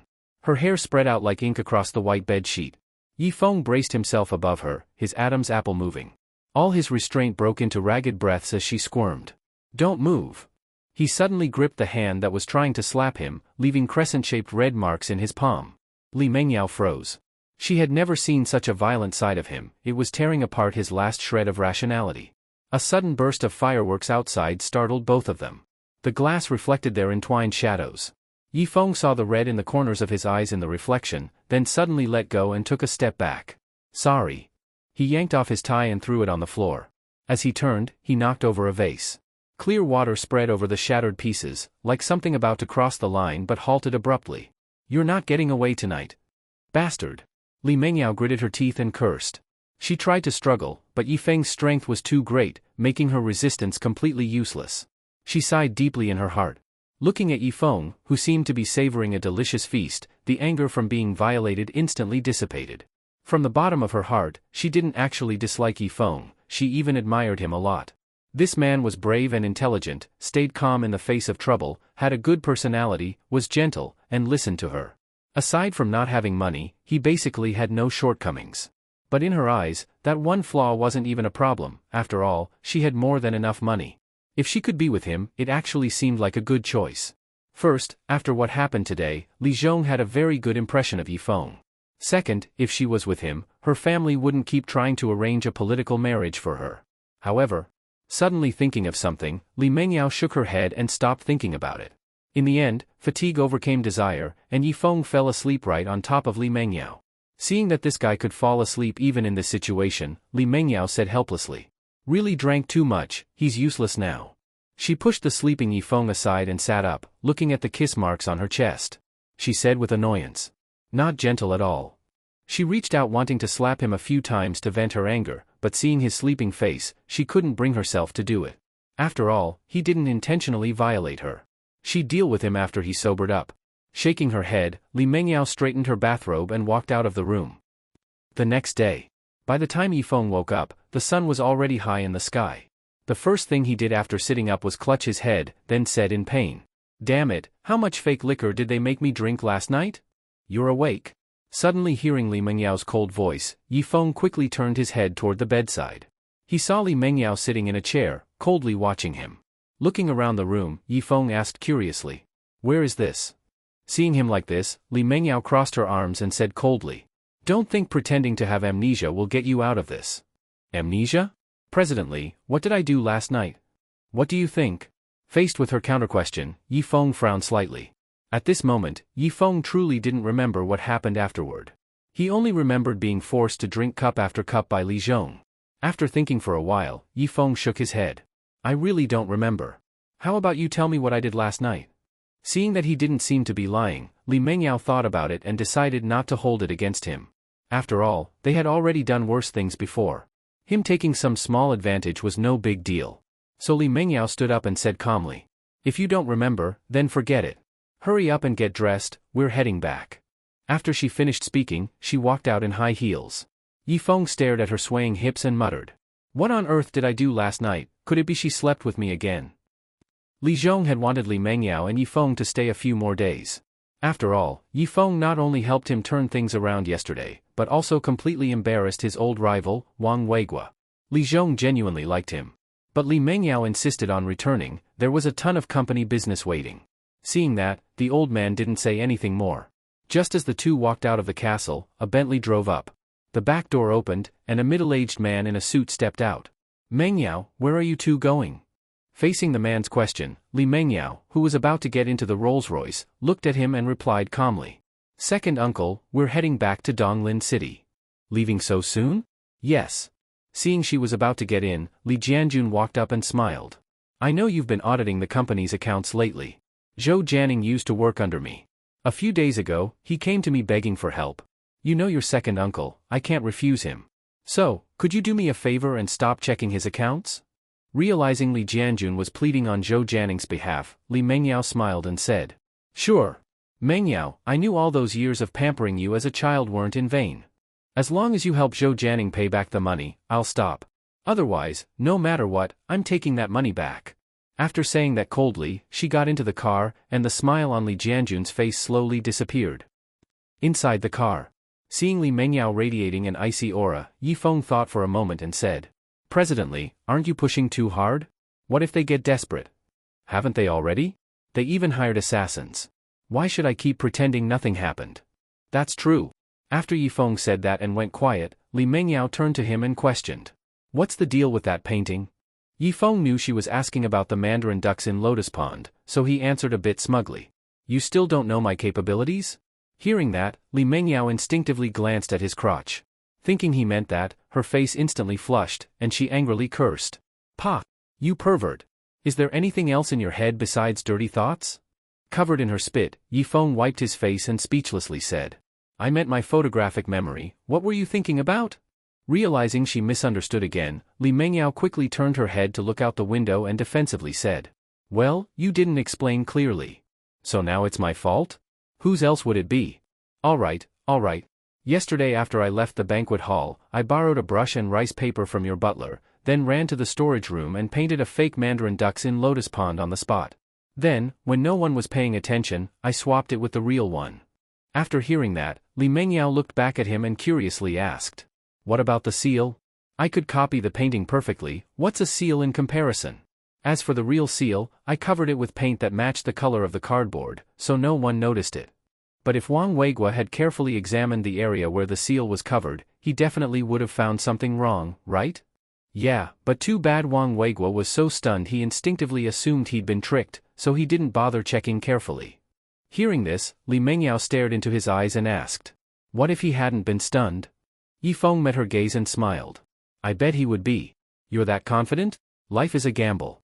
As long as the odds are better than 50%, I'll take the bet." And as it turns out, I won. Although Yifeng said that, Li Mengyao knew he must have been 100% certain. Even if Wang Weigua had checked the seal, he wouldn't have found anything. So the question was, where did his confidence come from? Seeing Li Mengyao fall into deep thought, the corners of Yifeng's mouth curved slightly. In fact, what he drew at that time was not one painting, but two. One was exactly the same as the real one. Unless you used professional equipment, it was very hard to tell real from fake with the naked eye. The other one he intentionally drew to be slightly worse than the real one. The one he gave to Li Zhong was not the real one. He had hidden the real painting inside the ventilation duct above the storage room. Yesterday, while drinking, he used going to pee as an excuse to secretly mail the real painting. By now, it should have already reached Donglin City. That painting was worth 50 million. He was really going to get rich this time. When the Rolls-Royce drove near Yifeng's home, Yifeng quickly pushed the door open and got out of the car. After all, 50 million was lying at the delivery station waiting for him to pick it up. After greeting Li Mengyao, Yifeng ran toward the delivery station near his home. Yifeng hurried home holding the package. After locking the door and closing all the curtains, he carefully opened the package. He excitedly unrolled the painting. Confirming that it was indeed the real mandarin ducks in Lotus Pond, he said excitedly, I'm rich.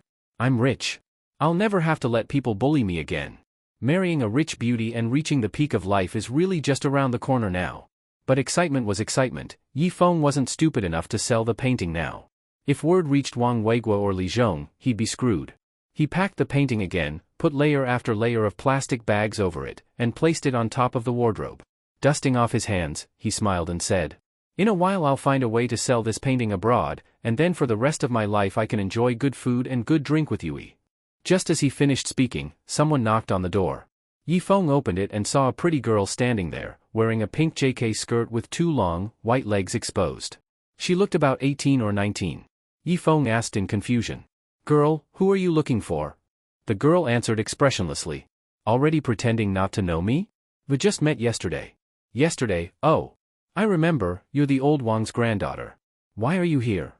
Seeing that Yi Feng recognized her, Wang Xiangling clenched her small fists and coldly said, "No reason. I just came to beat you up." "Beat me?" Before Yi Feng could react, Wang Xiangling suddenly lifted her slender long leg and kicked at him fiercely. Yi Feng quickly took a step back, dodging the kick, and questioned her. "Are you crazy? What did I do to you?" He said this, but inside he knew very well this girl came to take revenge. After all, he made her grandfather lose huge face in public. It was normal for her as a granddaughter to come take revenge. Wang Xiangling was surprised that Yi Feng actually dodged her kick. She looked thin and weak, as if she couldn't even lift a chicken. But she had trained in martial arts since she was young. Defeating 10 or 8 grown men was no problem. Yet Yi Feng dodged her kick. Was he also trained? For a moment, Wang Xiangling wasn't sure, and she carefully observed Yi Feng. Yi Feng saw her staring silently and said impatiently, "I don't want to argue with you. I'm calling the police." He turned around to get his phone from the living room, but Wang Xiangling suddenly moved. She rushed behind him, jumped high into the air, and swung her fist toward the back of his head. But Yi Feng suddenly tilted his head, making her punch miss. However, Wang Xiangling didn't panic. She landed on his back, wrapped her arm around his neck, and tried to choke him. But Yi Feng simply grabbed her arm and forcefully pried it open. Wang Xiangling didn't expect Yi Feng to be this strong. Instinctively, she tried to use her other arm to choke him. But Yi Feng suddenly jerked his body, and in an instant she lost control of her balance and slammed hard into the wall. Yi Feng turned around and coldly said to the frowning, pained Wang Xiangling, "My patience has limits. If you keep being reckless, don't blame me for not going easy on you." Hearing his threat, Wang Xiangling narrowed her eyes and suddenly said, "Fine. I'll leave." "That's right. Go home and tell your grandfather to let the past be the past. Don't be so petty." Wang Xiangling said nothing and walked toward the door. Yi Feng relaxed a little. But unexpectedly, Wang Xiangling suddenly turned around, dashed toward him, and swung her fist at his face. Yi Feng didn't expect this woman to pull a sneak attack. Instinctively, he tried to grab her fist. His handsome face must not get damaged. But her fist suddenly changed direction, and struck directly at his Adam's apple. This blow was vicious. In her eyes, Yi Feng was a skilled fighter, so she had to seize any chance to defeat him. After being hit, Yi Feng felt like a lump of dry grass was stuck in his throat. He couldn't swallow or spit it out. Clutching his throat, he looked at her and cursed hoarsely. "You damn, looks like I've really been too nice to you." Although Yi Feng had always followed the rule of not hitting women, of course, given how weak he used to be, he probably couldn't even win. But this woman went back on her word. That he could not tolerate. So, angry, Yi Feng ignored all principles and charged toward her. Wang Xiangling calmly backed away, then jumped high, stepped on the wall, circled behind him, and punched the back of his head. Yi Feng sensed danger in advance and quickly moved his head. Her small fist grazed his hair. Yi Feng, furious, grabbed her white fist, leaned forward, and executed a clean shoulder throw, slamming her to the floor. She hit the ground heavily. Seeing Yi Feng's fist coming at her, she quickly rolled away. Yi Feng's punch hit the floor tile, shattering it to pieces. He looked at Wang Xiangling, who had already stood up and was sweeping her left leg toward his head. Yi Feng raised his arm and blocked the kick, then stood up straight. Wang Xiangling was both ashamed and angry. Acting on impulse, she reached toward Yi Feng's vital point and said through clenched teeth, "You're pissing me off. I don't believe this today." Seeing her hand aiming at that place, Yi Feng's eyes widened. He looked down at her vicious hand, and his mouth twitched. Staring at the blushing, furious Wang Xiangling, Yi Feng, sweating from the pain, reached out and cursed. "Since you're being ruthless, don't blame me for being dirty. Secret technique, golden finger." If she wanted to fight dirty, who couldn't? Wang Xiangling didn't expect Yi Feng to do something so shameless. Her whole body froze, and her breathing suddenly grew rapid. Just when both sides were fully exerting themselves, each wanting the other to surrender first, the slightly ajar room door was suddenly pulled open, and then the downstairs neighbor, cursing and mumbling, said, "This damn place, and it's not even noon and your home is being demolished." When the big brother downstairs saw the scene before him, he was completely stunned. Yifeng glanced sideways and saw someone appear at the door. He hurriedly focused his gaze on him. Seeing it was his downstairs neighbor, he quickly stopped, then looked at him and said, "Big bro, sorry. My girlfriend and I hadn't seen each other for days, so we got a bit excited. We disturbed you. I'm really sorry. Baby, hurry and apologize to big bro." Wang Xiangling, seeing Yifeng still making her apologize, bit her lip and said, "In your dreams. You're so disobedient. See how I'll settle you. Big brother, sorry, we'll keep our voices down." Hearing Yifeng's words, the downstairs big brother finally recovered and kindly advised, "Brother, youth does not know what's precious, old age looks at what's worrying. You must restrain yourself." "Got it, big bro. Good, I'll close the door for you." After he spoke, the big bro slammed the room door shut. Looking at the closed door, Yifeng slowly turned his gaze to Wang Xiangling, whose face was red with shame, and coldly said, "You stinking woman, let go of my hand now." "You let go first." "Fine. Then we'll keep this standoff going." "Standoff it is." However, Wang Xiangling didn't finish her sentence, she couldn't utter a single word. Finally, after holding out for half an hour, she was the first to admit defeat. After all, Yifeng's trick hit her precisely where it hurt, making her unable to resist. "I was wrong. I was wrong. Please spare me." Seeing her about to cry, Yifeng sneered a little and let go of her. Wang Xiangling's legs went weak and she collapsed to the ground, then after some time leaned against the wall to stand. Looking at the tall Yifeng standing before her like a mountain, Wang Xiangling just gave him a fierce glare, then tidied her disheveled skirt, and awkwardly pushed open the door and walked out. Seeing the woman finally leave, Yifeng slumped into a chair, exhaled a long breath and said, "That woman struck way too hard." Downstairs, Wang Xiangling looked up at Yifeng's home, ground her teeth and cursed. "That damn man actually treated me like this, I definitely won't let you off." After the curse, Wang Xiangling supported her weak legs, sat into the Ferrari parked roadside, then hit the gas and drove off into the distance. Evening. Yifeng iced his body all afternoon, and the faint sadness eased a bit. He bought some food and came to the hospital, only to find Lin Wenwen was also there. Lin Wenwen was speaking with Yui. Seeing Yifeng arrive, she gave a slight smile and said, "You're here. Wenwen, how is your wrist?" Facing Yifeng's concern, Lin Wenwen touched her left wrist and said, "Not a big issue, just rest it for a while and it'll be fine. In that case don't worry about your work now, first get your wrist better. We'll see." Seeing that she still didn't want to give up trying to assassinate Li Mengyao, Yifeng sighed deeply in his heart. Lin Wenwen said nothing further, greeted the siblings, and left. Yui ate a mouthful of rice, looked at the troubled-looking Yifeng and asked, "Brother, are you worried about Wenwen's sister?" "Huh? Why would you think that?" "Because I saw you enter just now with a big smile, but after seeing Wenwen's sister the smile disappeared and you looked worried. Did Wenwen's sister get into some trouble?" Seeing this little girl could read the situation, Yifeng patted her head, smiled and said, "Your Wenwen's sister's fine. Eat while it's hot." Yui ate a piece of vegetable, sighed and said, "The other day when I fainted at the bus stop, if you hadn't found me, I..." Seeing Yui bring it up again, Yifeng interjected, "That was just fate. Don't recall it too much, eat now." "Okay." Looking at obedient Yui eating, a comforting smile appeared on Yifeng's face. He and Yui's meeting this time was quite a coincidence. That day he got up early to catch the bus, but a girl suddenly fell to the ground. Yifeng saw others just watching coldly, being kind, he ran to Yui's side and found the girl looked familiar, but there was no time to think. He immediately got a car to take her to the hospital. After the doctor's rescue, Yui woke up. When she opened her eyes and saw Yifeng's handsome face, she instinctively called, "Brother." Memories from childhood also surfaced in Yifeng's heart. Since Yifeng beat up the old bully from the orphanage, none of the other kids dared to mess with him or Lin Wenwen anymore. But the two of them were completely isolated by the other kids. However, for Yifeng and Lin Wenwen it didn't matter, no one bothering them was better. At that time Yui had just arrived at the orphanage. Because she was also isolated and bullied, she was alone all day. Until one day she decided to change. She dragged her dirty toy bear to Yifeng and shyly said, "Brother, sister, can I join you?" Back then Yifeng was kind-hearted, thought she was pitiful, so he agreed. From then on Yui followed the two of them, nose dripping, calling them brother and sister sweetly. Recollecting the pitiful, obedient little Yui of the past, sadness flickered on Yifeng's face. If they could choose, who wants to be an orphan? And no one wants to stay in a place like the orphanage.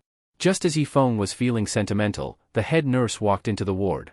Seeing him also there, she said, "Relative of Yui, could you step out? I have something to tell you." Seeing the head nurse had something to say, Yifeng told Yui to keep eating, then hurried out of the ward. He closed the door and looked at her and asked, "Head nurse, what's the matter?" "To be honest, I really didn't want to ask you. But the director gave me a direct order to move your sister into the corridor. I'm also forced." Facing the nurse's helplessness, Yifeng definitely wouldn't accept this. "I'm not unable to pay hospital fees, so why move my sister into the corridor?" "I know. I'll speak frank with you, the director's rural relative came to the hospital for treatment. All regular wards are full. So the director told me to move your sister to the corridor so his relative could stay in the ward. I also know this is unfair to you, but I have no choice." "The director is it? I'll find his ass." Yifeng could endure things concerning himself, but when Yui was involved he would absolutely not endure. Angrily, he stormed into the director's office. Seeing the old bastard typing, he coldly asked, "Director, on what basis did you move my sister into the corridor?" The director glanced at him, then said calmly, "This is hospital arrangement." "Hospital arrangement my ass. I see you're doing this." The director ignored Yifeng, pressed a button on the landline and said, "Send some security guards.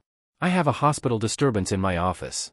Seeing the old bastard turn things back on him, Yifeng rolled up his sleeves and cursed. "A hospital disturbance? Then today I'm going to give you one." Although Yifeng was an easygoing and kind person, if he kept enduring such things, then he really wouldn't be a man. So Yifeng rolled up his sleeves, ready to beat the director until even his own mother wouldn't recognize him.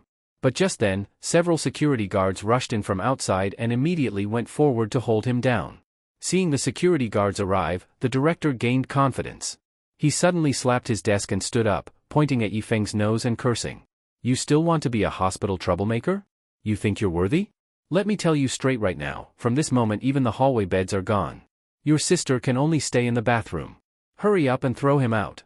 Just as the director was being domineering, a few people suddenly walked in from outside. Judging by their clothes and appearance, they looked like people from the underworld. When the director saw the man wearing sunglasses and a big gold chain, his eyes lit up. He quickly jogged over and said with a fawning smile, "Isn't this Boss Xiao? What brings you here today?" Facing the director's flattery, Boss Xiao cursed. "Why the hell would I come to this damn place if I had nothing to do? My little girlfriend came to your hospital for an abortion. Hurry up and arrange a premium private room for her, the best one. And get the best gynecologist here." Hearing it was just an abortion, the director patted his chest and said, "No problem, Boss Xiao. I'll arrange it right now and make sure your girlfriend is satisfied." With just a sentence, the director solved the tense hospital bed issue. Then he yelled at the security guards holding Yifeng. "What are you all standing around for? Hurry up and throw this piece of trash out. Don't dirty Boss Xiao's eyes." Boss Xiao casually glanced at Yifeng, and the next second, he froze. He quickly took off his sunglasses, looked at Yifeng's angry face, and suddenly walked up, grabbed his hand, and said excitedly, "Isn't this Brother Yi? You're here for your girlfriend's abortion too?" Seeing this excited man in front of him, Yifeng shook off the security guards and looked at him puzzled, asking, "You know me? Brother Yi, don't you remember me? I'm Zhao Xiao." "Zhao Xiao?" Seeing Yifeng still couldn't remember him, Zhao Xiao quickly changed his tone, smiling and saying, "Brother Yi really forgets things easily. We met at Master Li's birthday banquet. I even toasted you a drink, remember?" Hearing Zhao Xiao's description, Yifeng thought hard but still couldn't remember who he was. After all, at Li Zhong's birthday banquet, he was sitting right next to Li Zhong, and the people toasting him were lined up. He remembered the big names, but Zhao Xiao wasn't one of them. Probably just a small-time business owner with no real presence. But Yifeng understood how to deal with people. He couldn't look down on someone just because they were a small boss. So he looked at Zhao Xiao and nodded. "So it was Brother Zhao. Sorry, I have a bad memory. I just remembered." "Brother Yi, don't say that. I'm already honored just knowing you remember me." The director on the side was stunned seeing Zhao Xiao so respectful to Yifeng, almost worshipping him. According to his information, Yifeng was just a regular guy with no background. How could someone like Zhao Xiao, who dealt in gray area businesses in Donglin City, treat him with such respect? The director quickly walked over to Zhao Xiao and asked tentatively, "Boss Xiao, you know him?" "Bullshit. If I didn't know Brother Yi, what's the point of living? Get lost and don't interrupt me while I chat with Brother Yi." Zhao Xiao pushed the director aside and smiled while holding Yifeng's hand. By the way, Brother Yi, what brings you here? He didn't seem like he was here for an abortion with Li Mingjiao. Besides, he hadn't heard about her being pregnant.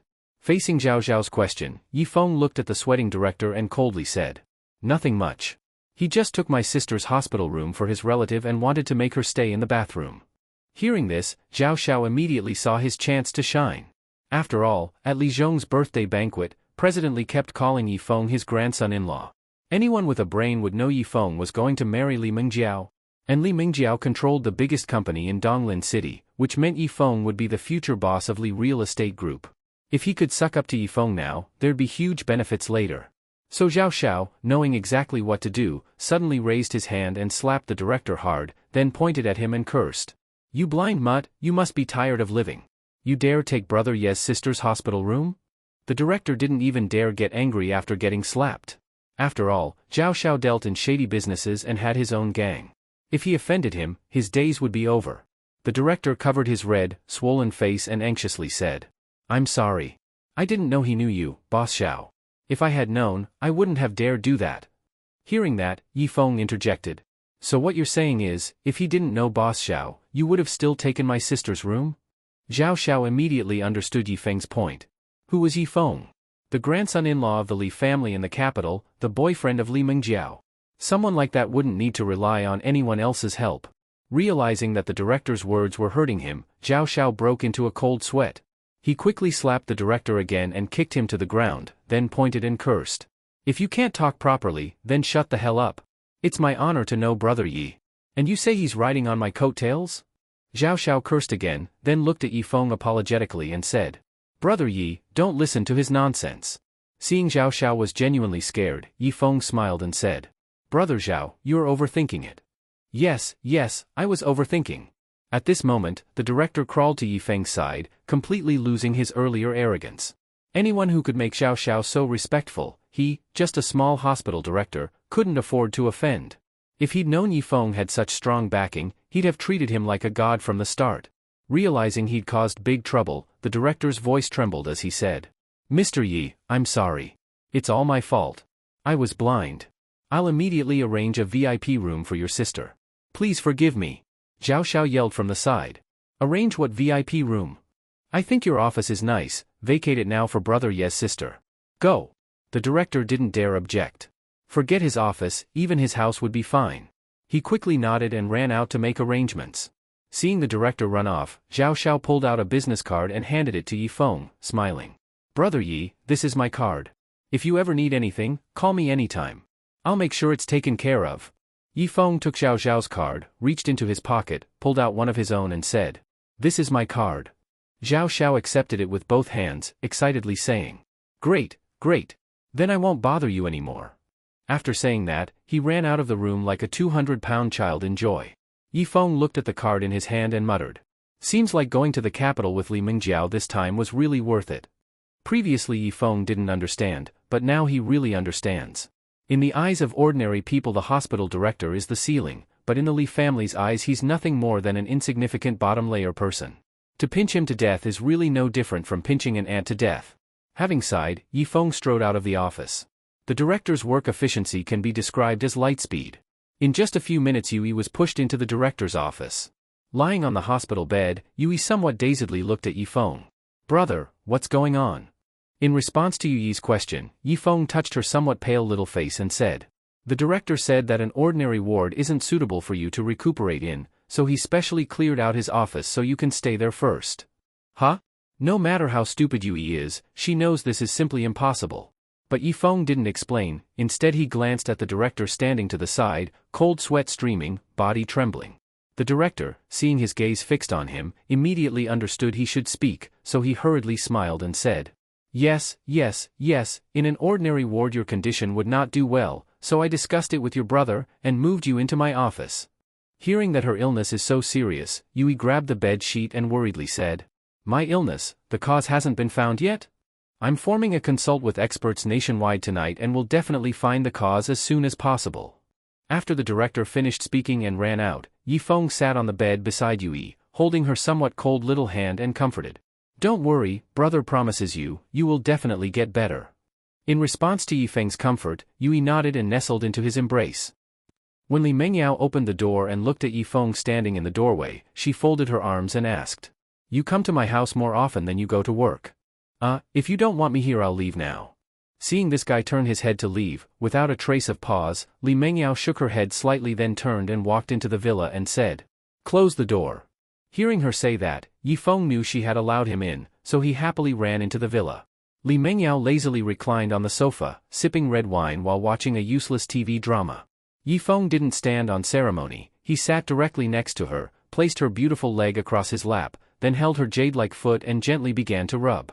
Seeing Yifeng behave so conscientiously, Li Mengyao teased, "Did I tell you you can touch my foot?" "No, but I know you want me to rub your foot." "Nonsense, I don't have that idea at all." Seeing her argue and preparing to pull her foot from his hand, Yifeng smiled and said, Okay, it's me who wanted to rub your foot. After all, your feet are so pretty, I thought about them all day if I don't touch them." "Pervert." Li Mengyao coquettishly gave him a glare, then did not pull her foot away, instead focused on enjoying the foot treatment he gave. Yifeng gently kneaded her soft toes, and asked, "Do you know old Wang's granddaughter?" In response to Yifeng's question, Li Mengyao, lying on the sofa, raised her head, looked at him and asked warily, "Why are you asking about her?" "Don't misunderstand, I have no interest in her, I just saw her gait and thought she might know some kung fu." Hearing that was the case, Li Mengyao lay back down and lazily said, "I heard Wang Xiangling followed some master to train kung fu since childhood. I don't know the specifics, probably just some mediocre kung fu." Yifeng thought that was definitely not mediocre kung fu. It was precisely because he possessed super strength that he could form a stalemate with her afterwards, and relying on Kato Taka's ultimate technique he achieved victory. If he were just an ordinary person, he would have died at her hands long ago. Realizing that this woman definitely wouldn't let it go easily, but Yifeng wasn't afraid. After all, his golden finger wasn't trained in vain. Li Mengyao lay on the sofa watching the focused Yifeng. The more she looked, the more she thought he was handsome. Thinking that such a handsome guy was rubbing her feet, this made Li Mengyao's heart experience some changes. She pondered a moment, looked at Yifeng and asked, "Besides rubbing feet, do you know any other massage techniques?" "Yes. I know all kinds of massage techniques. Do you want to try one?" "Seriously?" Seeing her say that, Yifeng said with a laugh, "Of course it's a serious massage, though I also know some not serious ones, depends which you want to try." Imagining the not serious techniques was his big hands wandering on her body, this made Li Mengyao's face flush slightly, and she looked away and whispered, "I don't want the not serious ones, give me a serious massage." "All right." Yifeng laid Li Mengyao's legs smoothly on the sofa, stood up and looked at her delicate curves, feeling a bit nervous. At this moment Li Mengyao was wearing a floral silk ultra-short nightdress, barely covering her buttocks, which meant her long, white, slender beautiful legs were fully exposed to his view. He wanted to touch them, but didn't have the courage. He shook his head to dismiss the stray thoughts, and placed his hands gently on Li Mengyao's shoulders, and Li Mengyao's body reflexively tensed. Yifeng sensed her tension, so he smiled and said, "Don't be nervous, relax." Under Yifeng's guiding voice, Li Mengyao gradually relaxed her body. Yifeng gently kneaded her fragrant shoulders and said, "Since you often sit in the office, over time you'll get frozen shoulder. I'll massage you a bit to relieve the pressure on your shoulders, that way you won't get frozen shoulder." Listening to Yifeng's explanation, Li Mengyao closed her eyes and enjoyingly said, "You know quite a lot. Love what you do. When I wanted to learn this massage technique, I followed a blind master to learn for a long time. Then how much money did you later earn from massage?" "Don't mention it. I had just finished learning, and the next day the foot therapy shop I worked at got shut down, the boss got arrested and sentenced to 10 years. Pfft." Seeing Li Mengyao unable to hold back her laughter, Yifeng's big hand gradually moved downward, reaching her beautiful back. While kneading her back he said, "This position is called the sinew point. It relieves palpitations, insomnia, anxiety, and regulates cardiovascular functions." After massaging the back for a while, Yifeng's big hand continued downward. He gently placed his hand on that slim ant waist, and continued. "Massaging the waist can relieve lumbar disc protrusion." Listening to Yifeng's explanation, Li Mengyao bit her lip and asked, "Then do I have a lumbar disc protrusion?" "Not yet. In future I'll massage your waist often when I have time, that way you can prevent lumbar disc protrusion." Hearing Yifeng say that, Li Mengyao was silent. His meaning was that in future he would often have such intimate movements with her. Once or twice is okay, but over time who can guarantee nothing will happen? Thinking it over, Li Mengyao figured she was overthinking. Maybe Yifeng just said that casually, and he doesn't really intend to massage her for a lifetime. She shook her head and didn't think about it further. And Yifeng, after massaging her waist for a while, his big hand continued downward. Feeling his fingers slide from her waist downward, this made Li Mengyao suddenly tense up. He finally still couldn't hold back. It makes sense, giving a beauty like her a massage, which man could hold back? Except if he really did that, then would she refuse or accept? Just as Li Mengyao was tangled, Yifeng's big hand slowly stopped on her perky buttocks. Feeling the warmth coming from behind, Li Mengyao's breath abruptly paused, and her heartbeat sped uncontrollably. She froze on the spot, her mind racing. What should she do now? Should she act as if nothing is wrong and continue standing, or should she turn around and question him directly? Since when did Yifeng become so honest? He shouldn't be. While she was tangled in her thoughts, that barely their touch quietly withdrew. It turned out the other side was just passing by, and there was no improper move. Her taut nerves suddenly relaxed, and she quietly exhaled, but immediately a faint, indescribable sense of loss surged. Perhaps, if he moved a little closer, would tonight's atmosphere become different? Her eyes fixed on Yifeng's handsome face for a while, and a few times she almost wanted to end his stay tonight with his consent. But the words reached her lips and she didn't know how to start. Entangled for a long time, eventually Li Mengyao exhaled deeply, buried her face in her long hair and softly said, "You can leave now." Hearing her let him go, Yifeng didn't overthink, nodded and left. Listening to the sound of the door closing, Li Mengyao covered her face and shamefully said, "How could I have such a wanton thought? In future I must never be like this." But despite her words, the scene of entanglement with Yifeng again appeared in her mind. Yifeng didn't overthink as much as Li Mengyao, he simply wanted to repay her for helping Yui get justice. Back at his home, when he turned on the light he slightly froze. Slowly his gaze fixed on the sofa, he saw Wang Xiangling sitting on the sofa, in her hand was the painting he had placed in the wardrobe. Because he had suffered a big loss at Yifeng's place this morning, Wang Xiangling came prepared today. She wasn't wearing a short skirt anymore, but tight jeans. Though wearing jeans, they made her already slender beautiful legs look even longer. Wang Xiangling crossed her legs, raised the painting roll in her hand, and asked Yifeng, "What are you going to say about this painting?" Facing her question, Yifeng thought a moment and calmly said, "If it's my own thing, why should I explain it to you? Haha, really laugh your teeth off. Who in Kyoto doesn't know that this lotus and mandarin ducks painting was given by my grandpa to Li Zhong, and you actually claim it's yours? As for who owns this painting in Kyoto I don't know, but in Donglin City it's mine, give it to me." Seeing Yifeng reach out to take the painting, Wang Xiangling sneered, stood up, walked in front of him, he was about a head taller than her, and coldly said, "In that case, do you dare to go back to Kyoto with me and say that in front of my grandfather and Li Zhong? Damn you!" Yifeng cursed and reached out to grab, but Wang Xiangling already guessed his intent, quickly stepped back to dodge his hand, then lifted her long beautiful leg and fiercely kicked at him. Wang Xiangling had always been proud of her body skills. Having suffered a big loss this morning at Yifeng's place, she didn't think it was because of weaker skills but due to being careless. So this time she sneaked into Yifeng's home, found the genuine lotus and mandarin ducks painting, but instead of immediately taking it back to her grandpa, she decided to stay and give Yifeng a good beating first, avenge the mourning, then take the painting home. Yifeng could clearly feel that Wang Xiangling's kick was both fierce and stable, and realized she was serious. He dared not be careless, quickly raised his arm to block the kick, then moved to grab the painting from her hand. But Wang Xiangling didn't comply with Yifeng's wish, she quickly lowered her leg, then continued to kick at him. As a result, Yifeng could only delay grabbing the painting and focus on defense. However, Wang Xiangling withdrew her continuously kicking right leg and quickly switched to the left leg attack. With only brute force, Yifeng didn't react in time, got kicked in the waist, lost balance and heavily crashed into the wall. Seeing Yifeng was hit, Wang Xiangling sneered. "If you hadn't set a sneaky trap this morning, how could I have lost to you? You really think you're something, huh?" Facing her mockery, Yifeng rubbed his waist and looked at her with a serious gaze. It seemed he had to give this woman a bit of a shock. Yifeng slowly closed his eyes, then began recalling the boxing matches he'd seen on TV earlier.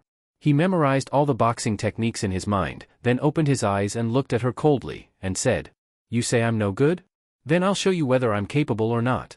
After he spoke, Yifeng assumed a boxing stance. Wang Xiangling sneered. "Mediocre kung fu and you still dare to bring it out to embarrass yourself. Since that's so, I'll let you see what real kung fu is." When the two erupted into conflict again, the rough man Yifeng, who earlier had no technique, actually transformed into a top boxer. He flexibly dodged Wang Xiangling's continuous flying kicks, then swiftly moved behind her and punched at her lower back. But suddenly he thought about how that punch would surely break her spine, maybe leave her paralyzed for life. After all, he had wronged her grandpa. If her granddaughter then came and he knocked her paralyzed, then the Wangwei nation would definitely not let him off. Yifeng currently didn't want to invite trouble, he just wanted to make money so he and Yui could live well. So he rapidly thought, then quickly lowered his fist, and precisely struck her beautiful buttocks instead. Although the punch looked soft on Wang Xiangling, it still sent her crashing hard to the ground. Wang Xiangling, tearful, looked at Yifeng and choked out, "You hurt me, sobi sobi sobi." Seeing her say that and sit on the ground crying, Yifeng frowned. In this either you die or me die situation, how could he indulge in pitying her? So Yifeng looked at the tearful her and coldly said, "Give me back the painting, and today's matter I'll consider it never happened. For you. For you." Seeing her cry and throw the painting over, Yifeng hurried to grab. But Wang Xiangling's eyes full of tears suddenly glinted with a harshness. She slapped the tile floor with one hand, then her body bounced up. Just as Yifeng grabbed the painting, Wang Xiangling had already rushed in front of him. Looking at his somewhat surprised face, she swiftly extended her right hand, her face sinister. "Haven't you heard that in war all's fair? Take this." When her words fell, Yifeng's pupils shrank sharply, big beads of sweat instantly covered his forehead. Yifeng now was not easy to mess with. He stood up and with his right fist swung out, striking toward Wang Xiangling. Wang Xiangling sidestepped, reversed hand grabbing his wrist, used his momentum to pull him, while raising her knee to crash into his abdomen. Yifeng grunted, but caught her shoulder in momentum and with a turn threw her out. Wang Xiangling flipped in midair, landed steadily, touched off with her toe, and rushed in again. Her fist wind was fierce, every move aimed straight at vital points. Yifeng blocked with both arms, but was still forced back several steps. Seeing her sweep kick coming again, he suddenly bent, his right leg sweeping, forcing her to retreat. They separated briefly, breathing slightly messy, yet both had their fighting spirit even stronger. Wang Xiangling gave a cold laugh. "So this is all you can do?" Yifeng still had some confidence in his current strength. "I have a lot more skill than this." Before his words fell, he changed method, fist and palm alternating, his assault like a tide. Wang Xiangling did not yield an inch, her fists and feet meeting his, their figures intertwined, the strong wind stirred, fighting hard to determine superiority. Just when both sides had summoned full strength waiting for the other to surrender first, the door was suddenly pounded harshly, then the big brother downstairs shouted loudly. "In the morning you caused trouble, now at night you still cause trouble. If you both had this energy, going out to sell yourself would be so much better." Yet the two in the room ignored him, after all they were in the middle of a battle concerning dignity. In order not to lose this fight, Wang Xiangling painfully held on until midnight 12. Exhaustion plus drowsiness made her hardly able to keep her eyes open. At this time Yifeng was also extremely tired. Both almost simultaneously closed their eyes, then bowed their heads and dozed. But at this moment a Ghostfire youth roared past downstairs on a broken motorcycle, the huge noise startled them, and they hurriedly opened their eyes. When they saw the opponent in front of them, they recalled they were still in a dignity battle, and hurriedly their hands reached out toward each other again. In a moment, they started contending once more. But Wang Xiangling still couldn't hold on. After dozing for a while, her head rested on Yifeng's shoulder and she fell asleep. Yifeng was also nodding off, suddenly feeling Wang Xiangling's hand slacken made him hurry to become alert. Seeing Wang Xiangling's head on his shoulder asleep, he was overjoyed and instinctively prepared to push her to the ground. But his hand had just placed on her shoulder when he heard her murmur, "You bastard, give me back the painting." Seeing her even in her dreams still asking him for the painting, Yifeng sighed slightly. Actually Wang Xiangling hadn't done wrong. If someone framed her grandfather, then Yifeng definitely wouldn't let them off either. So knowing he was in the wrong, Yifeng didn't push the sleeping Wang Xiangling aside, instead he reached out, lifted her around the waist, then gently placed her on the bed. He picked up the blanket, covered her body, looked at her rosy little face and softly said, "I know I did wrong, but this world is just this cruel, so, sorry." Wang Xiangling slept until bright daylight. The half-night of turmoil yesterday had left her exhausted, so this sleep was especially sweet. Sitting up and stretching, she said comfortably, "This sleep really was so good." As her words fell she paused. Because this did not seem to be her room. Looking around, the memory of last night instantly surged. How could I have fallen asleep in that pervert's home? Sensing that the problem was very serious, Wang Xiangling hurriedly lifted her shirt to check her body.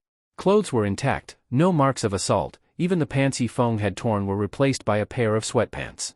These pants certainly were not her own change, so it must be. Suddenly hearing sounds from the kitchen, realizing Yifeng must be in the kitchen, Wang Xiangling nimbly jumped off the bed like a cat, then pushed the bedroom door open a crack and observed outside before stepping out. Arriving at the kitchen entrance, looking at Yifeng cooking, Wang Xiangling thought for a moment then quietly walked into the kitchen, prepared to give him a surprise attack. That bastard had tormented her all night, she must get revenge. But Yifeng, cooking with his back to her, suddenly said, "You're awake. Go wash your face and prepare breakfast." Hearing Yifeng's words, Wang Xiangling was startled. Next second, frowning, she coldly said, "Breakfast my ass. I'll send you to drink Mangpa soup." With those words she quickly ran behind Yifeng and swung a punch at his back of the head. But Yifeng's back of the head seemed to have eyes, he easily dodged her punch, then turned with 2 bowls of noodles and calmly said, "I don't want to fight you anymore. Come out, I have something to talk to you about."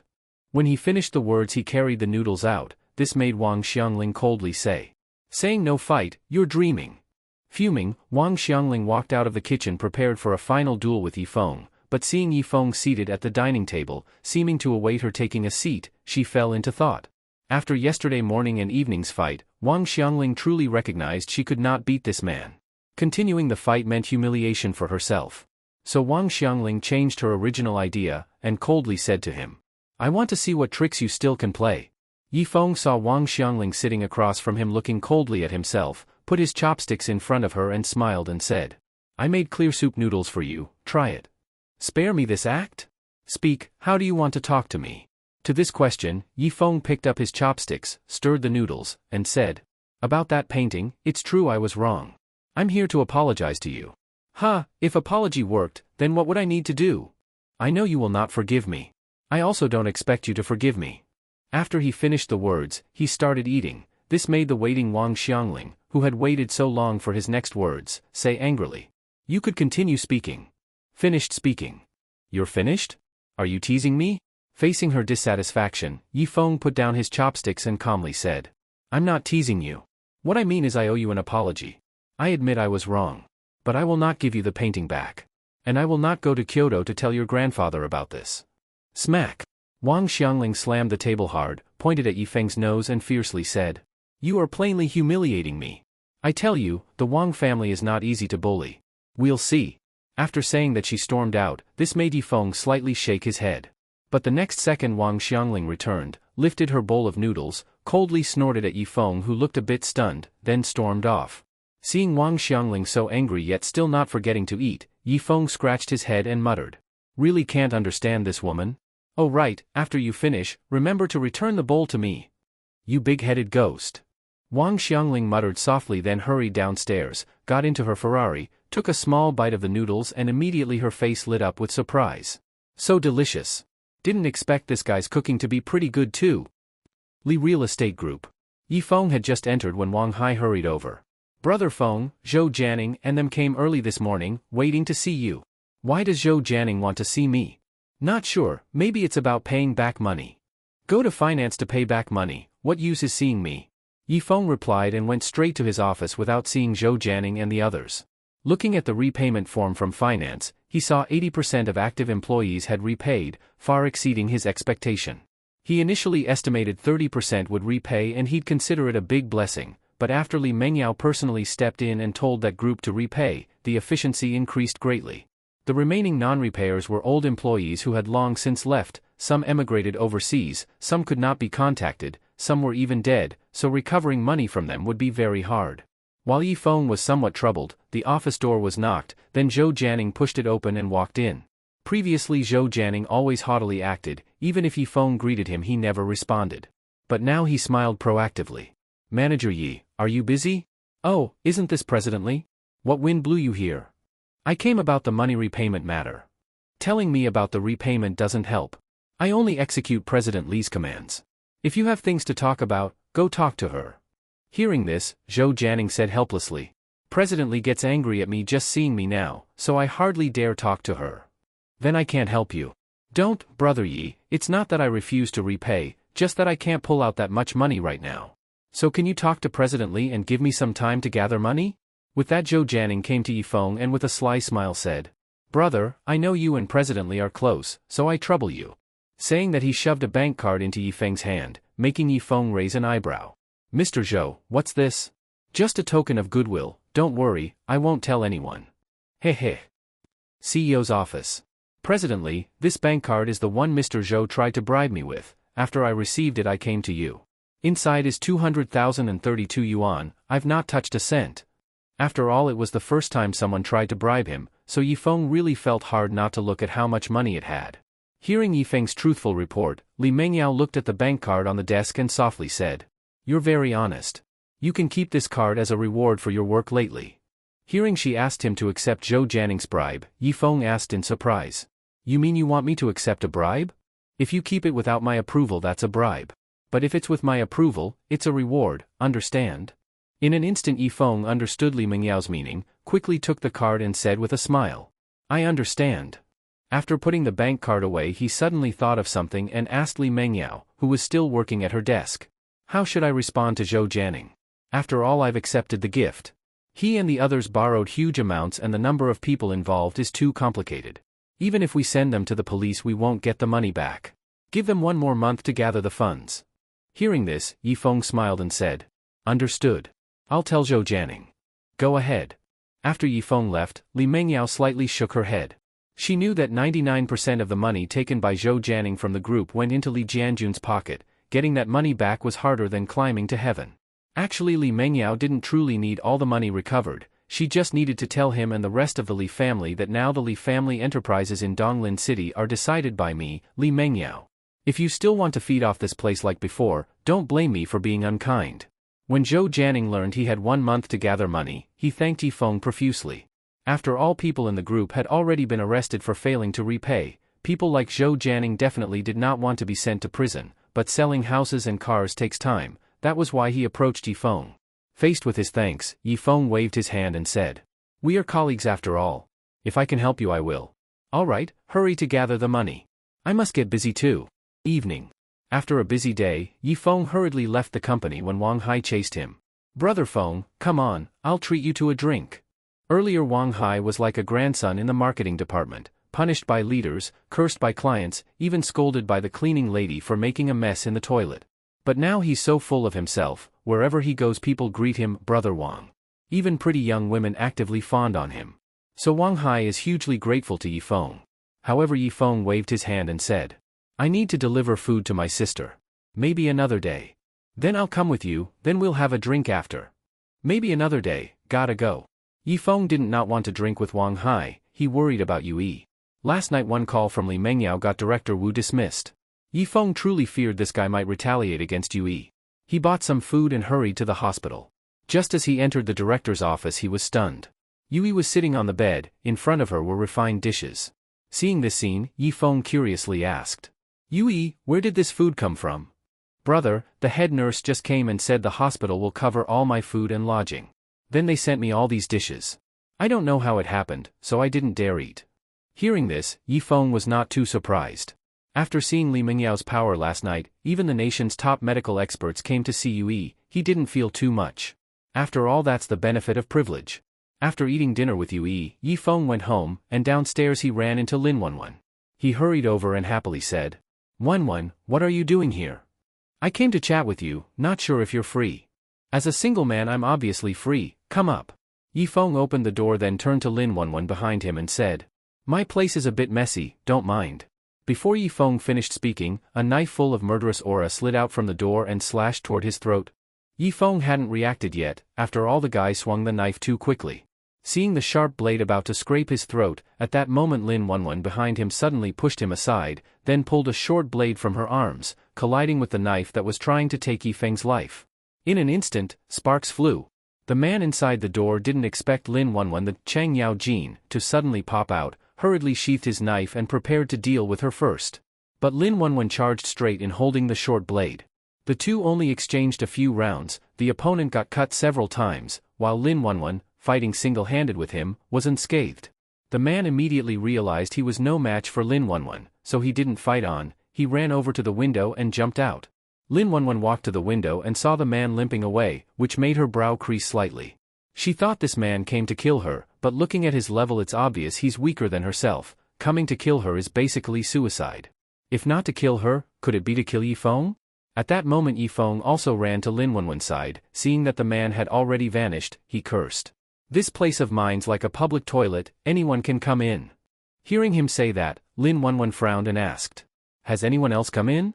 Others aren't important. Considering Wang Xiangling's big careless manner, she likely wouldn't send someone to kill herself, especially since this man's strength is weaker than Wang Xiangling's anyway. Focusing his gaze on Lin Wenwen, about to speak, he suddenly noticed the short blade in her hand and at once didn't know what to say.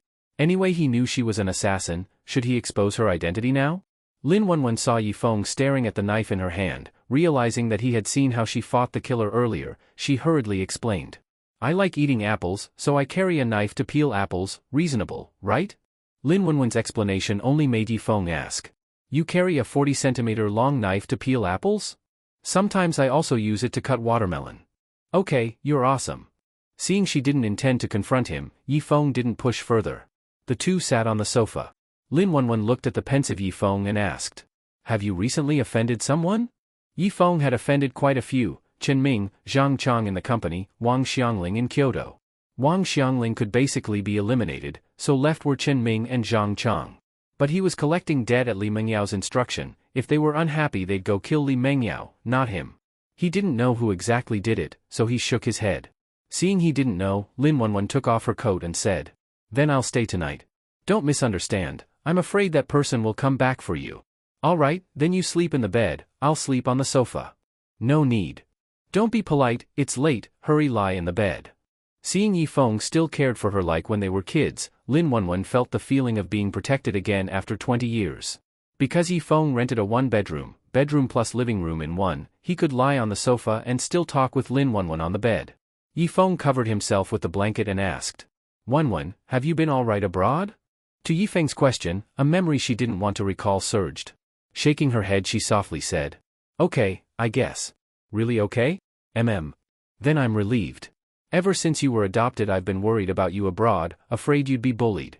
Too bad I never had the ability to find you. Seeing Yifeng feel guilt, Lin Wenwen smiled a bit and said. I'm happy you remembered me. That's my job, after all I promised you'd protect you for life when we were kids. Mentioning childhood made Lin Wenwen's thoughts return to the most carefree time of her life. Midnight. Yifeng had just fallen asleep when suddenly heavy rain started outside. Opening his eyes to look out the window, frowning he said. The weather forecast said no rain. Oh well, sleep some more. Just as he closed his eyes to continue sleeping, a lightning bolt struck from the sky, and a huge thunderclap echoed in his ears. Yifeng, though not afraid of thunder, still got startled by that thunder. He hurriedly opened his eyes ready to curse. Lin Wenwen suddenly sat up, covering her ears and crying. Yifeng! Yifeng! Suddenly remembering Lin Wenwen's childhood fear of thunder, didn't expect she was still so afraid even grown up. Yifeng hurriedly tossed off the blanket, jumped from the sofa, sat beside Lin Wenwen who trembled and said gently. Wenwen, don't be afraid, I'm here. Hearing Yifeng's voice, tear-flooded Lin Wenwen raised her head, looking at the handsome, dashing big boy in front of her, asked unbelievingly. Yifeng, is it really you? I suppose it is me.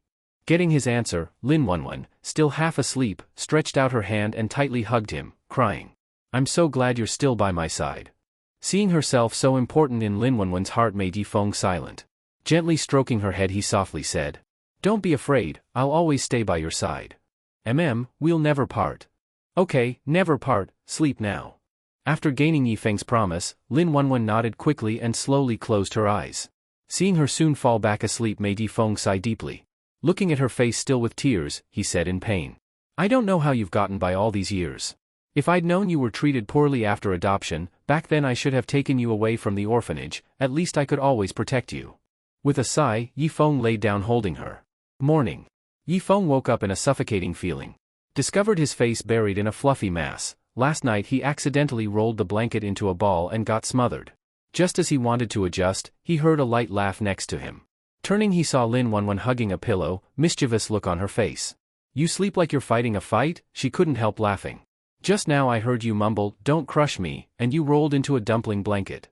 Yifeng rubbed his face, complexion turned purple, helplessly said, I thought something attacked me, nearly got scared awake. Hearing Yifeng's cry for help, Lin Wenwen hurriedly released him. Breathing heavily again, Yifeng looked at Lin Wenwen with lingering fear and said, Man, this really is killing without a trace. Hearing Yifeng say this, already embarrassed Lin Wenwen's face reddened immediately. Hurriedly she threw off the blanket, jumped off the bed, and looking at the panting Yifeng asked stammeringly. You how come you ended up on the bed? In response to this question, Yi Feng sat up, rubbed his face and explained. The thunder struck suddenly last night, then you woke up scared, calling my name everywhere, so I ran onto the bed to accompany you. But rest assured I only stayed by your side, didn't do anything to you. Although Yi Feng had the usual lustful faults of men, he still had a bottom line. He couldn't possibly take advantage of Lin Wenwen while she was unconscious. If he were going to take advantage, it would be when she was awake. Lin Wenwen still had some doubts about Yi Feng's character. This guy started studying her body when they were kids. Grown-up versions of his childhood moves weren't impossible. But for Lin Wenwen that wasn't important. In any case her body had long since been studied by him thoroughly. Straightening her messy clothes, taking a deep breath to suppress the panic inside, she said to Yi Feng. You know I've always been afraid of thunder, especially when I'm asleep. I know that. I just didn't expect you to still instinctively call my name like when we were kids. Habit, I guess. With a vague explanation, Lin Wenwen saw outside the window the sky was already completely clear, so she said. I have to go deal with my matters. You be careful. Yi Feng knew she meant the killer from last night, so he nodded and said. Don't worry, I'm not that weak. Hope so. After she said that she lowered her head and left, Yi Feng exhaled slightly, rubbed his face and muttered. Though I couldn't catch my breath, the suffocating feeling was kinda fun. After a busy day, Yi Feng still as usual went to the hospital to be with Yue, then to Li Mengyao home to give her a half-body massage. Li Mengyao, from initial nervousness, gradually adapted and then enjoyed it. Seeing her lying on the sofa letting his big hand roam her beautiful leg, Yi Feng subconsciously licked his lips. Shouldn't say it, but being able to openly take advantage of Li Mengyao, this kind of feeling really was damn good. After Yi Feng's big hand released Li Mengyao's delicate jade-like foot, Li Mengyao slowly opened her eyes and said. Since you've been giving me massages, I feel more relaxed than ever, now I can sleep straight to daylight. Yi Feng thought, I still have more unique massage techniques, I could make you sleep a whole day and night. His mind was pretty lecherous, but his mouth very serious. As long as you can rest well, then my massage wasn't done in vain. Here's 50,000 yuan, as a reward for you, do well in future. Seeing he'd even get money made Yi Feng delightfully happy. Taking advantage of such a top-tier beauty like Li Mengyao and she still pays me, where in the world is there a better deal? For a moment Yi Feng happily said. Thank you, President Li. I promise in future I'll work well, let you every day be comfortable, sleep until daylight. Though Yi Feng's words weren't wrong, Li Mengyao thought they sounded weird. But she didn't think much, got up, put on slippers and said. All right, I'm going to sleep. When you leave close the door. Got it. After leaving Li Mengyao's house, Yi Feng looked at the bank card in his hand and smiled. Didn't expect serving rich people to be this fun, seems I've taken another step towards my small goal of life's peak. When Yi Feng returned home, first he cracked the door open a small gap, made sure no one was waiting to stab him outside, then entered his home. He pressed the switch on the wall and the dark room lit up. Where the hell did you go, only now you come back? Suddenly hearing Wang Xiangling's voice, Yi Feng quickly fixed his gaze on the bed. At this moment Wang Xiangling sat on the bed, looking at him displeased. Today's Wang Xiangling wasn't wearing long pants again. Since anything she wore this guy could tear apart, she simply wore a pleated short skirt. Yi Feng first glanced at her slender beautiful legs, then looked downward. When he saw a man with a face covered in blood under her feet, Yi Feng froze. Pointing at the wounded man, he asked Wang Xiangling. Who is he? You ask me? I want to ask you. I came into your house this evening, and this guy pulled a knife and came chopping at me. If I hadn't reacted fast I'd be disfigured right now, and I still got cut by him. Hearing Wang Xiangling was hurt, Yi Feng examined her body and found no wounds, then curiously asked. Where on your body did you get cut? Finger, see. Seeing her raise her middle finger, Yi Feng walked over and examined it, thought a moment and said. This wound of yours isn't small, bigger than your chest. Damn, a pinhole-sized wound and you call that bigger than your chest? Faced with Yi Feng's teasing, Wang Xiangling reflexively looked down at her mountain peak, realizing he was mocking her, and immediately got angry. At this moment the man at her feet couldn't help laughing, which made her viciously kick him and fiercely say. Laugh your mother laugh. Speak. Who sent you to assassinate me? Seeing Wang Xiangling turned her anger on the man, he hurriedly said. I wasn't after you, I came to kill him. Hearing that he indeed came to kill him, Yi Feng crouched in front of the man and coldly asked. Who sent you to kill me? Chen Ming. He gave me 200,000 yuan to kill you. Brother, I truly messed up, please spare me. Seeing the man say that and repeatedly bow his head, Yi Feng frowned and cursed. That Chen Ming really is sick, actually hired an assassin to kill me. After the curse, looking at the still bowing man, Yi Feng thought and asked. If I let you go now, will you come back to kill me again? Brother, if you'll just spare me, you'll be my ancestor. However great a rebel I am, I wouldn't dare kill you, ancestor. Then go. Seeing Yi Feng actually letting him go, the man asked incredulously. You really agree to let me go? Well, would I keep you for dinner then? Get out. I'm out. I'm leaving now. Watching the man get up and limp out of his house, Yi Feng sighed deeply. Wang Xiangling, watching him look dejected, curiously asked. You just let that assassin go? Killing is easy, hiding the corpse is hard. With unspoken meaning, Yi Feng said. He looked at Wang Xiangling, confused, and asked. By the way, how did you get in? With your house's crappy lock, one piece of iron wire can open it.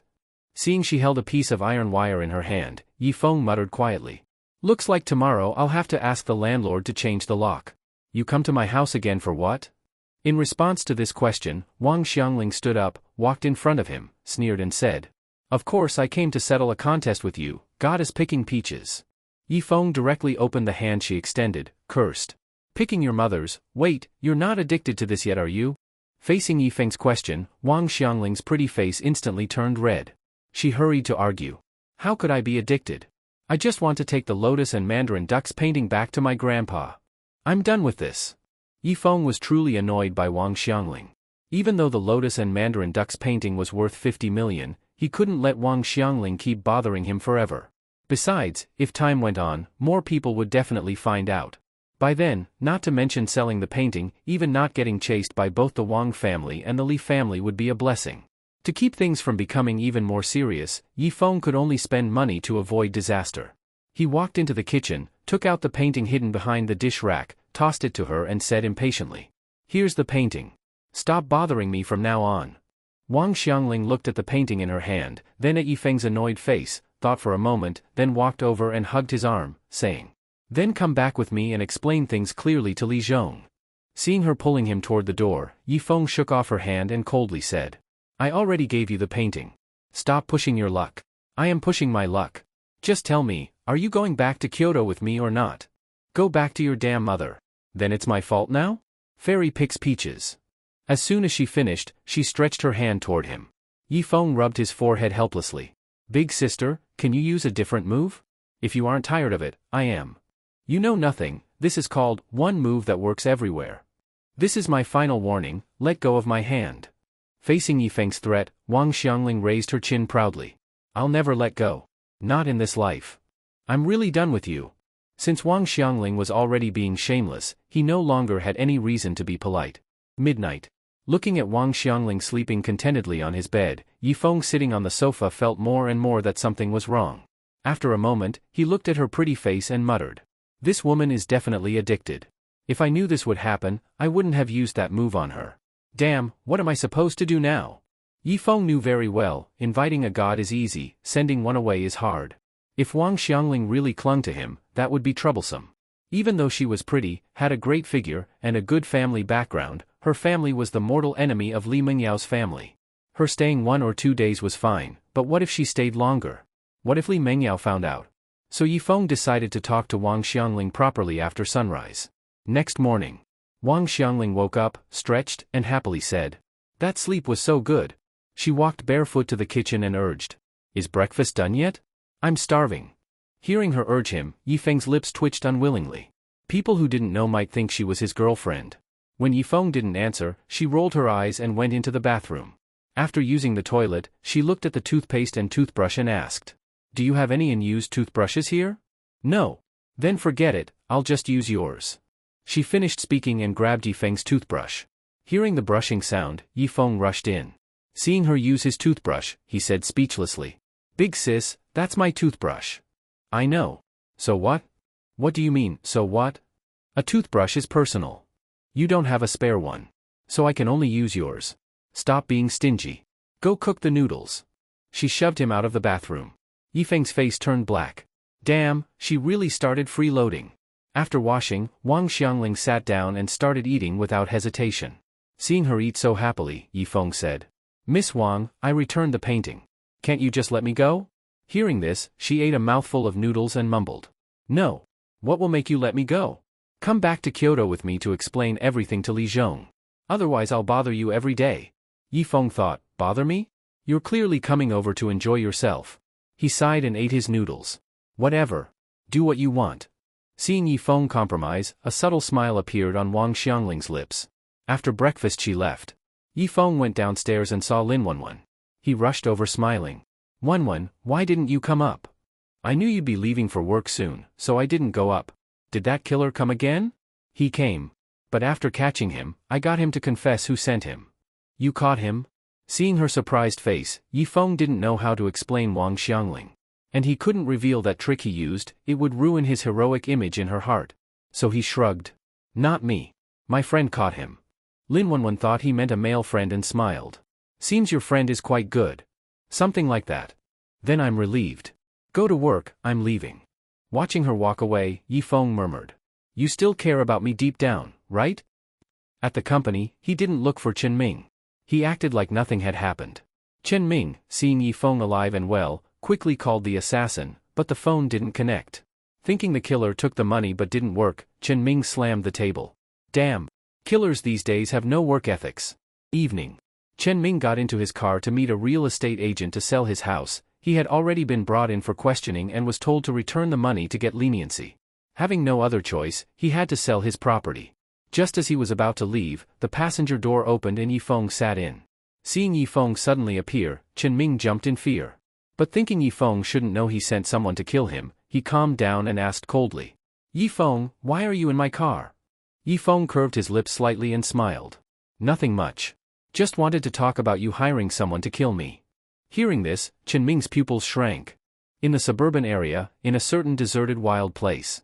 At this moment Chen Ming was holding his head and screaming in pain, while Yifeng kicked him and scolded. I was doing my job fairly. If you're unhappy, go take revenge on Li Mengyao. Why the hell are you taking revenge on me? I was wrong, stop hitting me. You even hired someone to take my life, and I can't hit you twice? After cursing, Yifeng kicked him in the face. Seeing Chen Ming lying on the ground with blood all over his face, gasping heavily, Yifeng took out a tissue from his pocket, wiped off Chen Ming's blood from his hands, and said, Now I give you two choices. You go surrender yourself, and however long they sentence you, I'll accept it. Facing Yifeng's options, Chen Ming spat out a tooth, then looked at him and asked, Then what's the second choice? You die. Chen Ming didn't know whether Yifeng was bluffing or really going to kill him, but in this situation going head-to-head was definitely unwise. He had to stabilize him first. So Chen Ming hurriedly said, I choose to surrender myself. Seeing the man make the choice he wanted, Yifeng said coldly, You'd better keep your word, otherwise I won't mind personally sending you to the Yellow Springs. Don't worry, I'll go surrender right now. I hope it's true.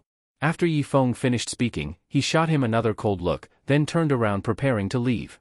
But Chen Ming's face suddenly revealed a hint of viciousness. Letting him surrender was impossible, but he also didn't want things exposed, so the only way was to make Yifeng shut his mouth forever. Chen Ming grabbed a stone, then got up and rushed behind Yifeng, swinging the stone hard toward the back of Yifeng's head. But what he didn't expect was that Yifeng tilted his head and easily dodged the stone. Yifeng suddenly turned around, met Chen Ming's panicked eyes, and said in a low voice, I already gave you a chance. Not only did you not cherish it, you even want to kill me to silence me. Don't blame me then. Seeing Yifeng's eyes filled with killing intent, Chen Ming hurriedly tried to beg for mercy, but Yifeng's fist smashed into his face. Thud. Chen Ming was knocked to the ground by Yifeng's punch. He hurriedly tried to get up and run. Because he realized Yifeng really wanted to kill him. But how could Yifeng let him run? He kicked him hard in the back. After kicking him flat on the ground, Yifeng sat on top of him and locked his arm around his neck, then said coldly, In your next life, be a good person, and don't bully hardworking nobodies again. No. Crack. As his neck was twisted, Chen Ming's eyes widened, and his pupils gradually dilated. Yifeng threw the lifeless Chen Ming onto the ground, then stood up, panting heavily. He had acted on impulse just now, so he didn't think too much. But seeing Chen Ming's corpse, Yifeng realized what he had done. Damn it, I actually killed someone? Yifeng was dumbfounded. He actually did something like this. He hurriedly crouched down and slapped Chen Ming's face anxiously. Chen Ming, I know you're not dead, stop pretending, hurry up and get up. But no matter how he tugged at him, Chen Ming had no reaction. Seeing he was completely dead, Yifeng fell back to the ground, panicking. It's over, I'm done for. Although he hadn't meant to kill him, getting charged with a crime of passion was no problem at all. Thinking that he was about to go to prison, Yifeng began to collapse. A happy life was just within reach, yet he committed a huge mistake. As Yifeng held his face in despair, Lin Wenwen walked over with her hands in her pockets.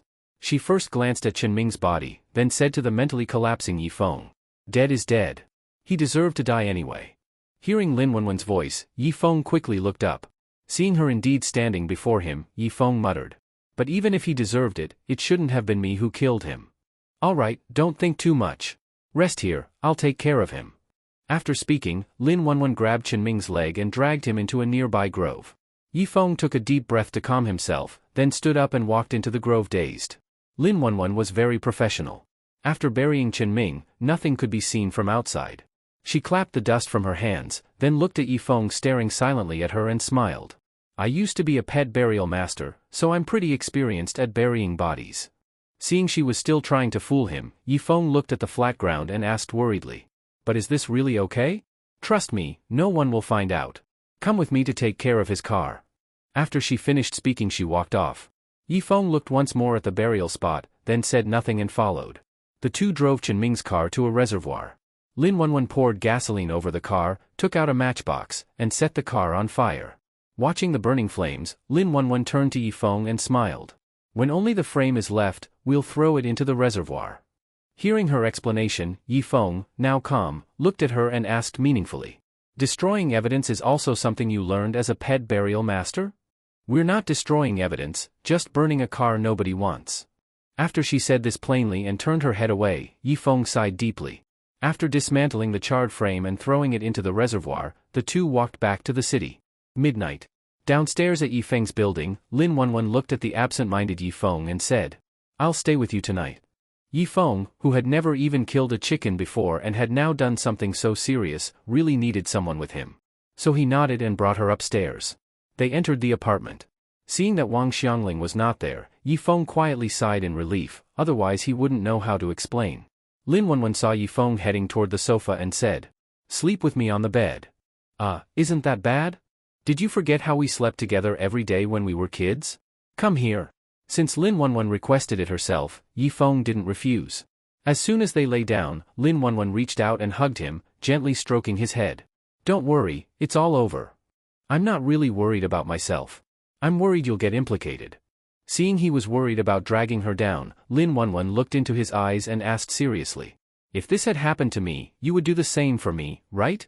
Yifeng nodded without hesitation. To him, Lin Wenwen was family. For family, he would do anything. Though satisfied with his answer, she was still worried about his mental state. After thinking deeply, she made a major decision. She held Yifeng's head, pressed his face tightly against her chest, and shyly said, "I know you like this, so I hope this will help calm you." In an instant, Yifeng couldn't breathe. Damn, this woman is addicted too? Yifeng tried to escape Lin Wenwen's embrace, but suddenly felt his panicked heart really calm down.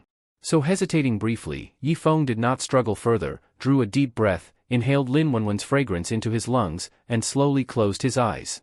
Seeing Yifeng quickly fall asleep, Lin Wenwen stroked his head affectionately and said, "When we were kids you always protected me, now I'll protect you. Good night." Indeed, Yifeng had a good sleep in Lin Wenwen's warmth. In the morning when he woke up, feeling the softness on his face, he subconsciously reached out and scratched.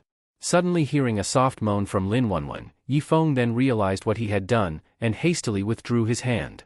The two were awkward for a moment. Lin Wenwen released Yifeng's head, sat up with a red face and said, "You rest a little more, I'll go make breakfast for you." After she said this she shyly left the room. Yifeng looked at his big hand and murmured, "Baiming has fish, its name is Kuan. The Kuan is so large, one hand cannot hold it." When Yifeng walked into the kitchen and saw Lin Wenwen cooking, he touched his nose in apology and said, "Sorry Wenwen, I wasn't trying to take advantage just now." Facing Yifeng's apology, Lin Wenwen paused while cooking porridge, then stammered, "No, it's okay. Thanks for staying with me last night. It's what I should do. Alright, go wash up." Seeing Lin Wenwen wasn't angry about his taking advantage, Yifeng gave a slight smile and went into the bathroom. He picked up a toothbrush and brushed for a while, then remembered his toothbrush had just been used by Wang Xiangling the day before. "Oh well, I'll make do." After washing he sat at the dining table and had breakfast with Lin Wenwen. After going downstairs, Lin Wenwen looked at him and said, "There are some things I can help you with for a while, but can't help you for a lifetime. So you still need to rely on yourself. Can you do that? Yifeng knew she meant the matter of him accidentally killing Qinming. He smiled slightly and said, I'm not as fragile as you imagine. I'm mentally very strong. Don't worry. If you can say that, then I'm reassured. I'll go now. Seeing Lin Wenwen leave, Yifeng gave himself a pep talk. Yifeng, you did right. Qinming deserved to die. Adjusting his mindset, Yifeng headed to the bus stop. Since Qinming was buried underground, he definitely wasn't coming to work. When Li Mengyao learned Qinming didn't come to work and didn't repay money, she summoned Yifeng to the office and asked, Do you know where Qinming went? Hearing this, Yifeng's heart pounded. Could this woman know what he did to Qinming? Thinking carefully, he believed she did not. He had purposely gone out to the wild suburbs last night so no one would discover.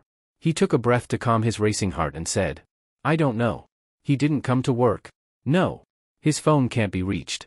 His family says he didn't return home last night. Seems likely he ran off. Seeing Li Mengyao clearly didn't suspect him, Yifeng's heart relaxed. However, Li Mengyao continued. Maybe someone killed him. Damn. Does this woman really have such a strong sixth sense? But Yifeng's mental strength was strong. He calmed quickly and guessed Li Mengyao was just speaking casually.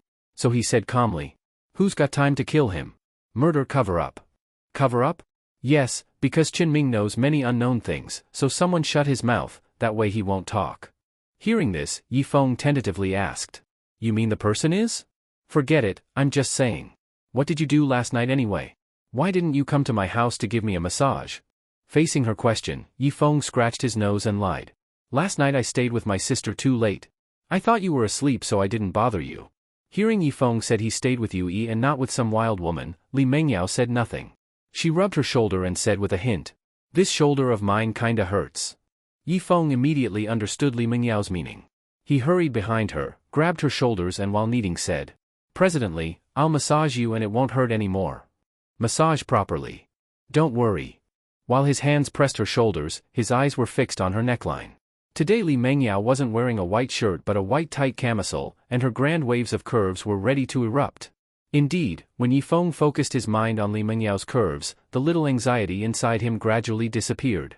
Li Mengyao glanced at the reports on her desk, then seeing Yifeng silent, instinctively raised her head to look at him. She discovered he was staring at her chest, so she lowered her head and looked down. Realizing he was peeking at her curves, for once she was not angry. If it were before, she'd either slap him or threaten to gouge out his eyes for looking. But in this moment Li Mengyao didn't think that, rather there was a small inner delight. Seems I really am that charming, to attract this guy so much. Not upset by his peeking, Li Mengyao didn't stop him and focused on her work. Yifeng was sitting in his office reading financial reports when Wang Hai hurried in, looking anxious. Brother Feng, big trouble. What big trouble? The news that you killed Qinming has come out. Now the court police are coming to your door to execute you by firing squad. Hearing Wang Hai's words, Yifeng's pupils shrank, anxiously saying, What? How did the matter of me killing Qinming get out? And they're not even investigating, just direct execution? They say it's to optimize workflow, improve efficiency, reduce waste of resources, so no trial, straight execution. Damn. This can't be. And I didn't premeditate, at worst a suspended death sentence, not execution. Then I don't know. They're already coming. As Wang Hai's words fell, Yifeng indeed saw a few court officers with guns aimed at him. In a moment Yifeng raised his hands and shouted, I don't deserve death. And damn it, I haven't even eaten my decapitation meal yet. Wang Hai, hurry buy me 2 jin of beef and green onion dumplings, freshly wrapped, remember garlic heads. Eat that after you reach hell, execution. Hearing the officer's words and seeing they pulled the trigger, Yifeng's pupils shrank, he cried out. No. Yifeng jolted upright, cold sweat pouring like a waterfall. Looking at the dark room he thought, is this the underworld? Now the underworld's efficiency is like this? After a while Yifeng realized he was at home, it was just a dream. Thinking he was shot in a dream made Yifeng deeply exhale. Damn, you scared me to death. Bad dream. Suddenly hearing someone next to his ear, Yifeng's goosebumps stood up. He quickly turned his head and saw a cute little face curiously looking at him. Seeing it was Wang Xiangling, Yifeng pushed her away and shouted. You almost scared your father to death. TSK. Look at how timid you are. No, why are you here so late at my house? To have a contest, of course, Fairy picks peaches. As soon as she said that she forcibly got onto his bed. Yifeng speechless. A contest my ass? Wait, why the hell are you taking my pants off? Seeing Yi Feng tightly clutching his trousers, Wang Xiangling, as she pried his hand away, rightly said. After these 2 days of failures, I found the reason I failed is because of the trousers. Without this guy blocking the way, today's loss would definitely be yours. You've got zero logic. Stop fucking pulling, if you keep pulling you'll break it. However, Wang Xiangling, determined to redeem her previous shame, had racked her brains to come up with this method, so no matter how Yi Feng struggled, it was useless. In the end the trousers, still unable to bear the weight, were torn by Wang Xiangling into strips. Looking at him wearing SpongeBob SquarePants boxer briefs, Wang Xiangling revealed a hint of sinister cruelty on her face. You little brat, let's see how arrogant you are today. Seeing this woman suddenly extend her hand, Yi Feng hurriedly shouted. No. You motherfucker, I'll fight you. Maybe because she had adapted, facing Yi Feng's counterattack Wang Xiangling wasn't panicking like before. Quite naturally she lay down next to him, rested her little head on his arm, blushing, breathing out warm air, and said, Today I definitely won't admit defeat again. Looking at her like that, there's no appearance of wanting to battle him. Clearly she came to his side to enjoy herself. Realizing that this woman really was addicted, Yi Feng shook his head helplessly and was about to let her go. After all, he didn't have time to trifle with her. But Wang Xiangling suddenly threatened fiercely. Did I tell you to take your hand away? Hurry up and put it back. Dude, are you sick or what? How do you know I'm sick? Holy shit, you really are sick, huh? Seeing Yi Feng's shocked look, Wang Xiangling nodded seriously and said, The doctor said I'm calcium deficient, told me to take calcium. Taking calcium is no big deal, I have good stuff here, guarantee you'll get your calcium levels up after eating it. After saying that, she even raised her eyebrows at him in an ambiguous way, as if hinting something, which made Wang Xiangling subconsciously aim at his SpongeBob boxers. Suddenly recollecting something, her already flushed face turned fully red. Lowering her head, she shyly scolded. You actually thought to give me that to eat, you're really shameless, you filthy wolf. I was kindly giving you calcium supplement, and you still say huh? You say you're giving me calcium, don't think I don't know what you're thinking. Well then you tell me what you're thinking. I'm too embarrassed to say. If you're embarrassed then get the hell away. After cursing, Yi Feng slapped her hand away, jumped off the bed, took a small medicine bottle from the drawer, tossed it to Wang Xiangling and said, Eat this and it will supplement the calcium you're lacking. Wang Xiangling caught the bottle Yi Feng threw, and when she saw it was actually calcium tablets, she stolidly asked. So by you saying you'll give me calcium, you mean calcium tablets, huh? Otherwise what? I thought it might be that other thing. Seeing her say that and stealing a glance at his body, Yi Feng followed her gaze downward and immediately realized what this woman had been thinking about. For a moment he was completely speechless, and didn't even bother to explain further. He picked a pair of trousers from the wardrobe and put them on, then looked at her sizing him up and said, I gave you the calcium tablets too, can you leave my house now? I didn't come to your house to take calcium, I came to fight you, come lie down. She patted the bed, in a, sir, please come manner. Yi Feng stayed silent. This woman's face is thicker than mine, going hard with her obviously won't work, yet being soft she won't listen either. Maybe I should just leave after all. After all, if you can't mess with someone, you can still avoid them, right? However, suddenly realizing he didn't really suffer a loss either, why be so afraid of this woman? Whatever she wants to do, let her do it. Anyway it seemed she wasn't actually going to harm him, otherwise she could have just snapped his neck while he was sleeping. Having thought this through, Yi Feng strode to the bed, lay down next to Wang Xiangling and said calmly, I'm going to sleep. You can do whatever you want, but don't disturb me. Hearing Yi Feng finish and close his eyes, Wang Xiangling stared at his body for a while, then didn't extend her sinful hand further, but obediently lay next to him. Seeing she no longer made a move at him, Yi Feng exhaled softly and slowly drifted into dreamland. Whether it was because there was a beautiful woman lying next to him or not, anyway he didn't have another nightmare in the early hours, and slept straight through to dawn. Morning. Yi Feng clicked his tongue once and then slowly opened his eyes. Seeing Wang Xiangling lying next to him, face to face, fast asleep, he was slightly stunned. These last few days this woman had been pestering him so much, so he hadn't really looked at her properly. Now observing her face up close, he realized she looked so good. Li Mengyao was that kind of cold elegant beauty. Lin Wenwen was that kind of gentle beauty. And Wang Xiangling was that cute kind of beauty. Sure enough, Wang Xiangling was only about 18 or 19, just at that lively cute age, her bearing different from that of a mature woman. That kind of cute beauty, Yi Feng had seen the same in Yui before too, but he considered Yui like a younger sister, so he had no dirty thoughts. But Wang Xiangling was an outsider, different. Yi Feng was momentarily drawn by the cute beauty she displayed. Just as Yi Feng admired that pretty face of hers, Wang Xiangling suddenly reached out her hand and felt around in front of her. When she touched Yi Feng, she instinctively hugged him, then put her slender beautiful leg on top of his body, muttered something and fell back asleep. Seeing she treated him like a cuddly toy to hold while sleeping, Yi Feng sighed slightly. Grasping her smooth beautiful leg, he endured the urge to touch properly, removed her leg from his body and quietly climbed off the bed. Half an hour later, Wang Xiangling woke up. With closed eyes she extended her hand to feel beside her. Not finding Yi Feng, she opened her eyes. Seeing the side beside her empty, she rubbed her eyes and muttered, "Why did this guy get up so early again?" Walking out of the bedroom barefoot, she saw Yi Feng making breakfast in the kitchen and asked, "Aren't we having noodles again this morning?" Facing her question, Yi Feng replied calmly, "If you don't want to eat, you don't have to. I'm not begging you to eat." "I didn't say I don't eat, why are you so impatient?" Seeing her roll her eyes at him then walk into the bathroom, Yi Feng looked at the pot of noodles and said, "I'm such a cheap bastard, going out of my way to cook breakfast for this woman. No toilet paper left, get me a roll of tissue. Get your ass over here. Let it air dry." "Fine then, I'll just use your toothbrush for now." "Use my toothbrush for now? Aren't you afraid of getting hemorrhoids?" Yi Feng stood at the bathroom door with a roll of tissue in hand and said coldly, "I left the paper at the door for you, you get it yourself when you come out." "I'm in this shape, how do I get it myself?" "You bring it in to me." Facing Wang Xiangling's request, Yi Feng raised his brow. Looking at the toilet paper in his hand, then at the bathroom door, Yi Feng cautiously asked, "Are you sure you want me to bring the paper in to you?" "Of course. Hurry up, don't be so fussy." Seeing Wang Xiangling even getting impatient, Yi Feng took a deep breath and muttered, "Fine, I'll bring it in, it's not me who'll suffer anyway." As soon as he finished, Yi Feng pulled open the bathroom door, then looked straight at Wang Xiangling sitting on the toilet.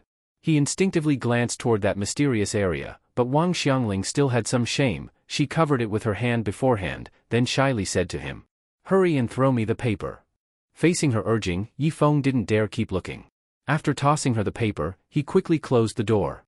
Leaning his back against the bathroom door, he murmured, "This time she makes me bring her paper while she's on the toilet. Next time when she takes a shower, will she make me bring her a towel? Is she here to get an explanation from me, or is she here to seduce me?" For a moment Yi Feng couldn't figure out what Wang Xiangling was thinking. He shook his head, pushed away the random thoughts, and continued cooking. Dining table. After breakfast, Wang Xiangling patted her flat stomach in satisfaction and said, "I'm so full. Oh right, tonight I won't come to challenge you. I have to go home, otherwise my grandpa will get angry." Hearing that this woman was finally leaving, Yi Feng, who was cleaning the dishes, couldn't hide his excitement and asked, "Are you serious? Don't tell me you can't bear for me to go? Big sister, you're overthinking. I can't wait for you to leave. TCH, you're just saying the opposite of what you feel. I'm leaving." After she said that, she put on her little leather boots and left. Yi Feng suddenly jumped up, clenched his fist, and said excitedly, "Great, that damn woman finally left." Yi Feng was really happy, even the confusion from killing Chen Ming disappeared completely, and he went to the company in a cheerful mood. As soon as he walked into his office, he heard Wang Hai say, "Brother Feng, President Li already arrived. She's waiting for you in her office." "Got it, I'll go now." When he arrived at the president's office and was about to knock, he suddenly heard Li Mengyao talking to someone on the phone. Although the sound was very faint, almost like a mosquito, Yi Feng still heard it clearly. "Have everyone lie in wait in the mall. As soon as that woman appears, grab her immediately." Hearing that Li Mengyao was planning to capture someone made Yi Feng frown. If she was going to so much trouble to catch one person, that person was very likely Lin Wenwen. He guessed Lin Wenwen had been secretly following Li Mengyao recently and got discovered, so now Li Mengyao set a trap to catch her. This made Yi Feng frown and say, "Wenwen again, why does she always clash with Li Mengyao? How much is her employer paying her to make her risk her life like this?" Muttering, Yi Feng was about to call Lin Wenwen to warn her, but at that moment the office door opened. Li Mengyao looked at him standing at the doorway and asked, "What are you doing sneaking around outside my office?" Facing her question, Yi Feng calmly put his phone back into his pocket and said, "I wasn't sneaking, I was just about to knock when you opened the door." "Fine, come with me." After she finished and walked off in her heels, Yi Feng hurriedly asked, "President Li, where are we going?" "Stop asking so much. I told you to come, so come." Although she didn't say where, it clearly had to do with catching Lin Wenwen. Yi Feng thought for a moment and didn't ask further. Asking too much would only make her suspicious. He quickly followed behind her into the elevator. When he followed Li Mengyao into the luxury mall, Yifeng was sure she really came to catch Lin Wenwen. He looked around and saw many shoppers glancing at Li Mengyao from time to time. Realizing these people were all bodyguards arranged by Li Mengyao, Yifeng started to panic. If Lin Wenwen really showed up, what should he do? If he saved her, he would completely fall out with Li Mengyao. If he didn't save her, Lin Wenwen was dead for sure. He had promised as a child to protect her for life. Before he died, he must not break that promise. But he also couldn't ignore Li Mengyao's feelings. Just as Yifeng was torn, he suddenly saw a woman flash by in the distance. Even though it was only her back, Yifeng was certain that woman was Lin Wenwen. Damn it, she really fell for the trap. No, how did such a stupid woman become a top assassin? Have the entry standards for top assassins dropped this low? Realizing he had to act, otherwise things would get out of control. He quickly looked around, and when he saw a staff member distributing flyers in a mascot costume, his eyes lit up. Right, I can do that. He quickly ran to Li Mengyao, held his stomach, and said anxiously, President Li, I ate something bad last night. I need to use the toilet. Hold it. President Li, humans have basic needs. If I hold it any longer, I'm gonna shit my pants. Seeing sweat forming on his forehead, Li Mengyao impatiently said. Hurry then, go and come back quickly. Okay. Yifeng rushed into a store that sold mascot costumes, and moments later came out wearing a bear costume. He looked around anxiously and said, Where the hell did Wenwen go? She's not even picking up her damn phone. Lin Wenwen had already put her phone on silent. Right now she was eating an ice cream cone as she watched Li Mengyao. She didn't plan to kill Li Mengyao in public, she planned to wait until she went somewhere with fewer people, then finish her there. After all, killing her in front of so many people would cause a huge mess, and escaping would be difficult. But Li Mengyao right now was standing still in the first-floor lobby, showing no signs of going elsewhere, which made Lin Wenwen anxious. The longer it dragged on, the more variables there would be. After thinking for a moment, Lin Wenwen decided to take a risk. Even though the risk was high, she still had full confidence. Having made up her mind, Lin Wenwen walked toward Li Mengyao while eating her ice cream, pretending to be a random shopper, trying not to attract attention. She was almost next to her now. Lin Wenwen tossed the half-eaten ice cream into the trash, then reached into her clothes to pull out a knife. But at that moment, a hand suddenly landed on her shoulder.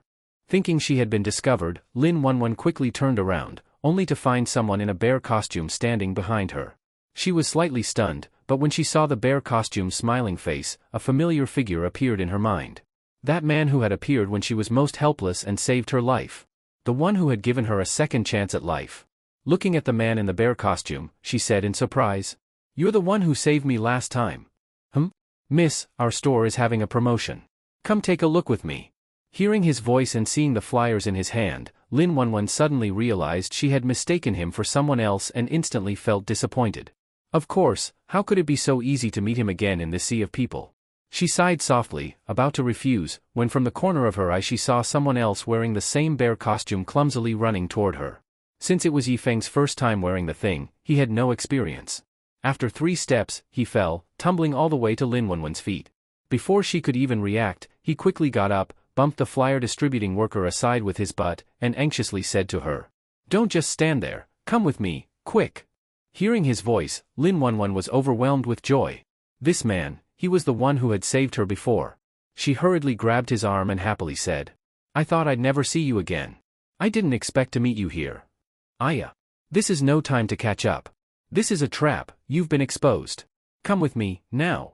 Realizing she had fallen into a trap, Lin Wenwen instinctively turned to look at Li Mengyao, but Yifeng wrapped an arm around her shoulder and forcefully pulled her away. At that moment, Li Mengyao also turned her eyes toward them. Sensing something suspicious, she quickly grabbed her walkie-talkie and said, That person in the bear costume and the woman with him, something's off. Send someone to check them immediately. Fire escape. Yifeng threw the bear paw gloves on the ground and tried to take off the headpiece, but no matter how he pulled, it wouldn't come off. Damn it, how do you take this thing off? Seeing him struggling, Lin Wenwen gratefully said, If it weren't for you today, I'd have fallen for it again. Thank you for saving me again. It's nothing, can you help me take this thing off? Okay. Just as Lin Wenwen reached out to help him remove the headpiece, the door to the fire escape was pushed open, and 5 bodyguards entered. Seeing them, Lin Wenwen's heart sank, she had been found. Yifeng also saw the men and cursed in his heart. He turned to Lin Wenwen and said, You go first. I'll hold them off. No way. You already helped me last time. I can't keep letting you protect me. Aya, now's not the time to be polite. Yifeng said, then pushed her and gave her a hard smack on the butt, urging, go already. Seeing him actually smack her butt, Lin Wenwen was a little annoyed. But she knew this wasn't the time to be mad, so she looked at him seriously and said, thank you. Go, go.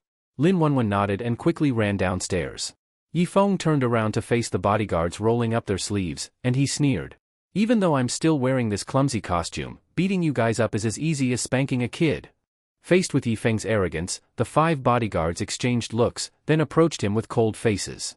1 minute later, the fire escape door burst open, and the 5 bodyguards with bruised faces staggered out supporting each other. Yifeng ran downstairs, ripped the bear costume into shreds, and rushed out of the fire escape. Li Mengyao was still waiting in the lobby for news when she saw Yifeng running over, dripping with sweat.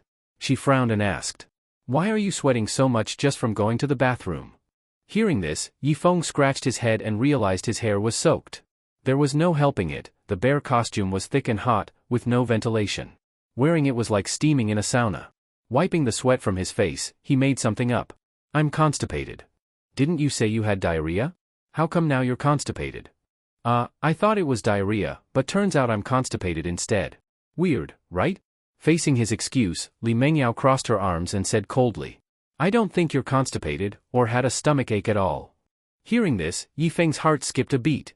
Could it be, she figured out he helped Lin Wenwen? It wasn't impossible. After all, the mall was full of her people, maybe someone recognized him. He started to panic, he didn't know how to explain it. Because no matter what, the fact remained, he had saved the woman who wanted to kill Li Mengyao. And knowing her petty nature, she definitely wouldn't forgive him. Just as Yifeng stood there clenching his fists, head down like he'd done something wrong, Li Mengyao suddenly softened her tone. You've got kidney deficiency, don't you? I'll find a traditional doctor to prescribe you some herbs. Realizing she had misunderstood, Yifeng secretly let out a breath of relief. Kidney deficiency? Sure, whatever, better than her finding out the truth. So Yifeng scratched his wet head and awkwardly said, just a little, nothing serious. All right, I won't laugh at you. Besides, I don't think your kidney deficiency is that bad. Hearing that, Yifeng instinctively looked up at her. But Li Mingyao's face turned red, and she turned away to change the subject. Wonder if they caught that woman. But Yifeng stepped in front of her, looked into her dodging eyes and asked, President, just now you said you don't think my kidney deficiency is bad. How do you know that? I was just talking. Just talking? Or, did you experience it yourself? Faced with his implication, Li Mengyao glared and scolded. You pervert. Get lost. She pushed him aside and walked off shyly.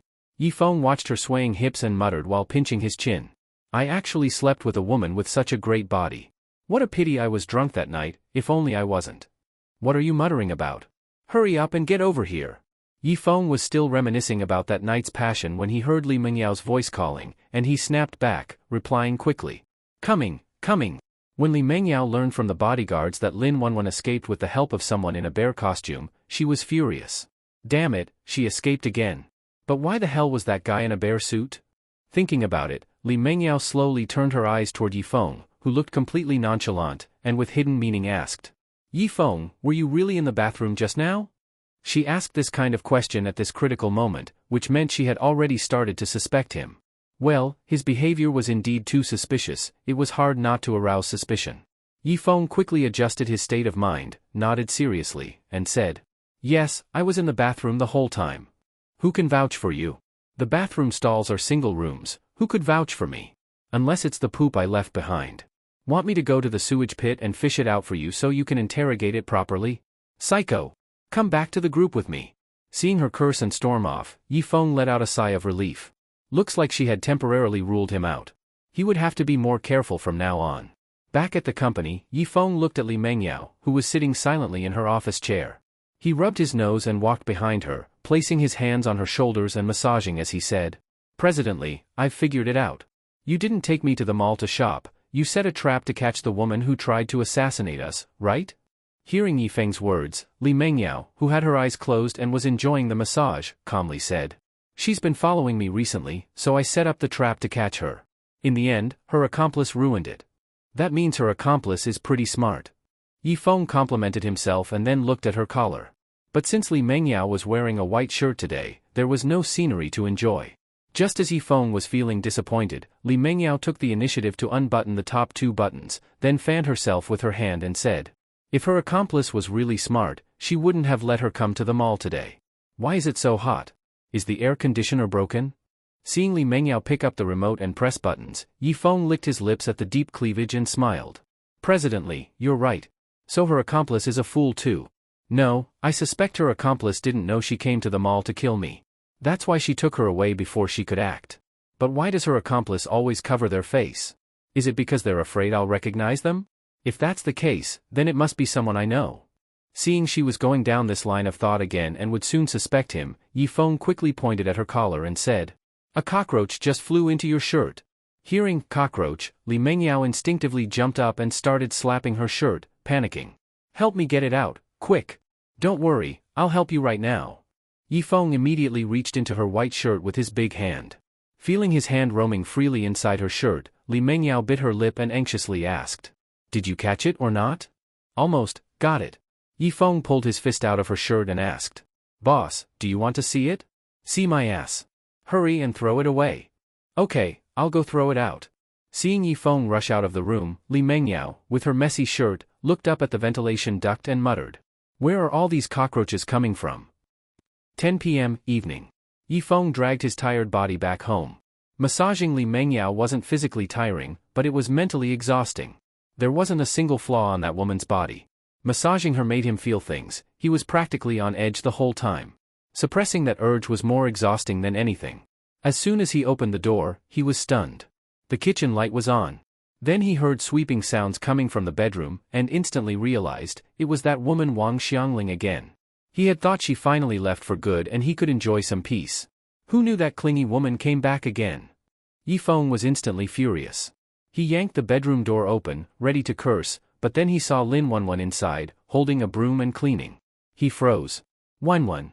Seeing Yifeng return, Lin Wenwen smiled and said, you're back.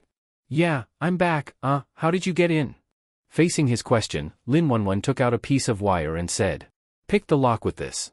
Seriously? Anyone can pick that lock with just a wire? Well, for an assassin like Lin Wenwen, picking locks was as easy as eating or drinking. So Yifeng didn't argue. He snatched the broom from her hands and said, I can't let you do this. Your hand is still injured. Sit down and rest. Seeing Yifeng start sweeping, Lin Wenwen smiled and said, I'm going back tomorrow, so I bought some food and came to have a meal with you. Hearing she was leaving tomorrow, Yifeng paused mid-sweep. He looked up at her and cautiously asked, leaving so soon? Looks like the job can't be done. Staying any longer would be meaningless. I might as well head back. Oh. Hearing his casual oh, and watching him lower his head to continue sweeping, Lin Wenwen knew he didn't want her to leave. So she said, I'll come visit when I get the chance. Okay, got it. Are you upset? No. Anyway, you sit for a bit. I'll cook. After saying that, he quickly left the bedroom. Lin Wenwen lightly shook her head. Yifeng used the vegetables Lin Wenwen had brought and made 4 dishes and 1 soup. Then he took out a bottle of baijiu, Chinese liquor. After pouring a glass for Lin Wenwen, he apologized. Sorry, I never drink wine, only baijiu. So bear with it. It's fine. Baijiu works too. Then cheers. Cheers. After 3 glasses, they started chatting more freely. They reminisced about their childhood days in the orphanage. Yifeng tossed a peanut into his mouth, looked at Lin Wenwen's blushing face, and said, if you're ever unhappy out there, come back to me anytime. I'll always be your best friend, and my home will always be your home. Hearing Yifeng's heartfelt words, Lin Wenwen was reluctant to leave. She thought after 20 years apart, Yifeng wouldn't care like before. But unexpectedly, he still treated her with the same sincerity. He gave her a sense of home. Still, assassinating Li Mengyao was now impossible. Staying would just waste time, so Lin Wenwen sighed and said, got it. Good. Now sit for a while. I need to take a leak. As he got up and staggered toward the bathroom, Lin Wenwen, who had also gotten tipsy, stood up and supported his arm, saying, be careful. Don't fall. I'm not even drunk yet. No way I'd fall. Seriously. As he said that, Yifeng suddenly gave her a strong smack on the butt, then walked into the bathroom holding the wall for support.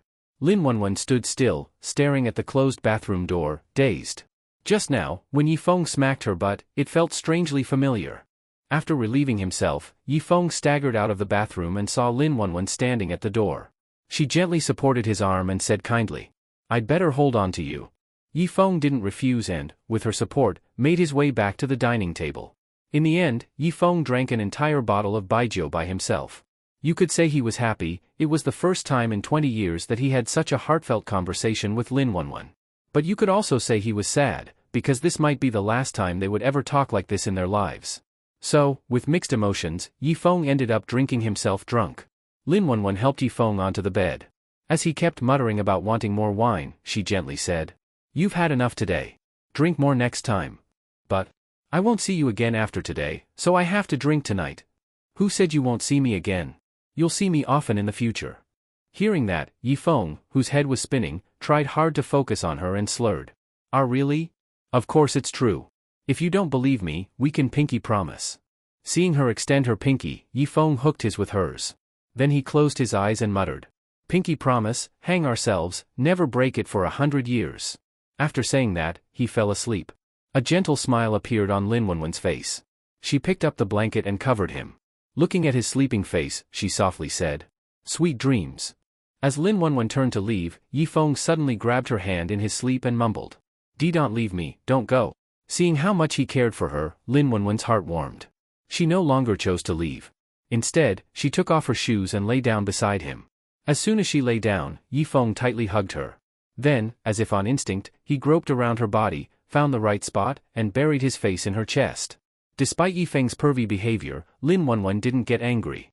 She gently stroked his head and softly said, 20 years ago, you appeared and saved me when I was most helpless. And now, 20 years later, when I was on the brink of death, you saved me again. Thank you for always silently protecting me. Thank you. Lin Wenwen was a very sensitive person, especially when it came to being spanked. She could remember that feeling for life. The way Yi Feng smacked her butt, his strength and technique, was exactly the same as the man in the bear costume who saved her at the mall. That was when Lin Wenwen realized, the mysterious man who saved her twice was this same person who had been protecting her since childhood, her red-threaded fate. The next day, when Yi Feng woke up, he was dazed for a while. He had drunk too much the night before, and his head was still spinning. After a while, he gradually remembered what had happened. He quickly looked around the small room. Not seeing Lin Wenwen, he lowered his head and said sadly, So she left already? Will we ever meet again in this life? Yi Feng's feelings toward Lin Wenwen were very special. She was his friend, his sister, and maybe even his first love. More importantly, she was his family, the kind you cling to for warmth. So Yi Feng truly didn't want to part with her again. But life follows different paths. She had her own life, friends, career. He was just a passerby in her story. How could he selfishly interfere with her life? Shaking his head, Yi Feng buried his feelings deep inside and got up, leaving the room. He glanced at the kitchen, then walked into the bathroom. But the next second, he rushed out, saw Lin Wenwen cooking porridge, and rubbed his eyes in disbelief. This isn't a hallucination, right? Lin Wenwen slowly turned her head. With a sweet smile, she said, You're awake. Go wash up, breakfast will be ready soon. Realizing she was real, Yi Feng smiled bitterly and said, I thought you already left. What, were you hoping I'd leave? No way, I wish you'd stay forever. All right, go freshen up. Yi Feng nodded, gave her a deep look to make sure she wouldn't vanish in the next second, then finally walked into the bathroom. After having breakfast together, they left the house together. Downstairs, looking at Lin Wenwen in front of him, Yi Feng hesitated for a while before finally summoning the courage to say, What time are you leaving? I'll see you off. After saying that, he clenched his fists nervously. He hoped so badly that Lin Wenwen would say she was staying and never leaving. But things never go as hoped. Lin Wenwen glanced at her watch and said, I'm taking a boat in a bit. You should get to work, no need to see me off. Will we see each other again? When he asked this, his eyes turned red. Lin Wenwen smiled and nodded. Of course we will.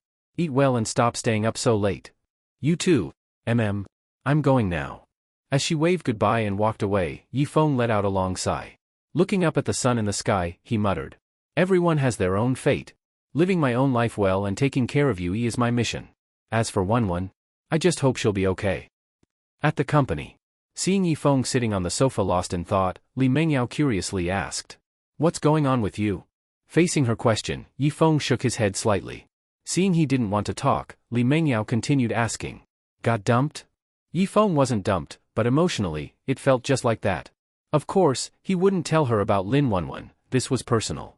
So instead, he looked at her stunning face and said calmly, I never even dated anyone. How could I get dumped? Then why do you look like a guy who just got dumped? I drank too much last night. Still feeling it a bit, I'll be fine in a bit. Hearing that, Li Mengyao got up, stepped over in her high heels, and sat next to him. She patted her beautiful leg and said, I know a method that can ease hangovers. Rest your head on my lap. Today, Li Mengyao was wearing a tight business mini skirt. Her long legs were so pale they almost shone. Seeing her invite him to lay on her thighs, Yifeng couldn't believe it and asked, You sure? Of course I'm sure. This works really well, come on, lie down. Since she was offering, Yifeng didn't hold back. He instinctively swallowed, then gently laid his head on her thighs. And wow, these legs were the perfect pillow. So soft and comfy. Li Mengyao gently massaged his temples and asked, Feeling better? Yifeng, with those beautiful legs filling his thoughts, subconsciously nodded. Seeing it worked, Li Mengyao kept rubbing his temples and said, This method was taught to me by an old Chinese doctor. It works great. Turn on your side, I'll massage the back of your head. She meant for Yifeng to face outward, but instead he turned inward. As a result, due to the angle, everything under her skirt was now in full view. Yifeng blinked and instinctively said, Damn, lace and a bow? Hearing Yifeng's words and seeing the stunned look on his face, Li Mengyao's face turned bright red. She gave him a hard shove and stood up, scolding with a red face. I was trying to help you kindly, and you're taking advantage of me? Hearing her angry voice, Yifeng, whose mind was still filled with images of the bow, snapped back to reality. He quickly stood up and tried to explain. Presidently, I didn't see anything. I didn't see that it was light blue, and definitely didn't see the bow. Hearing him say everything he supposedly didn't see, Li Mengyao was furious. She reached out and shoved him back onto the couch, then straddled his lap and started punching him with her little fists while scolding. You bastard! Not only did you peek, but you also said it out loud. Looks like I have to teach you a lesson. Although she was acting fierce, her fists were soft and powerless. They didn't hurt at all when hitting Yifeng.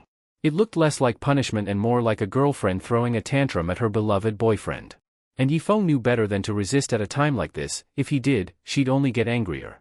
So he instinctively placed both hands on her waist and said as he begged for mercy, Presidently, stop hitting me, I was wrong.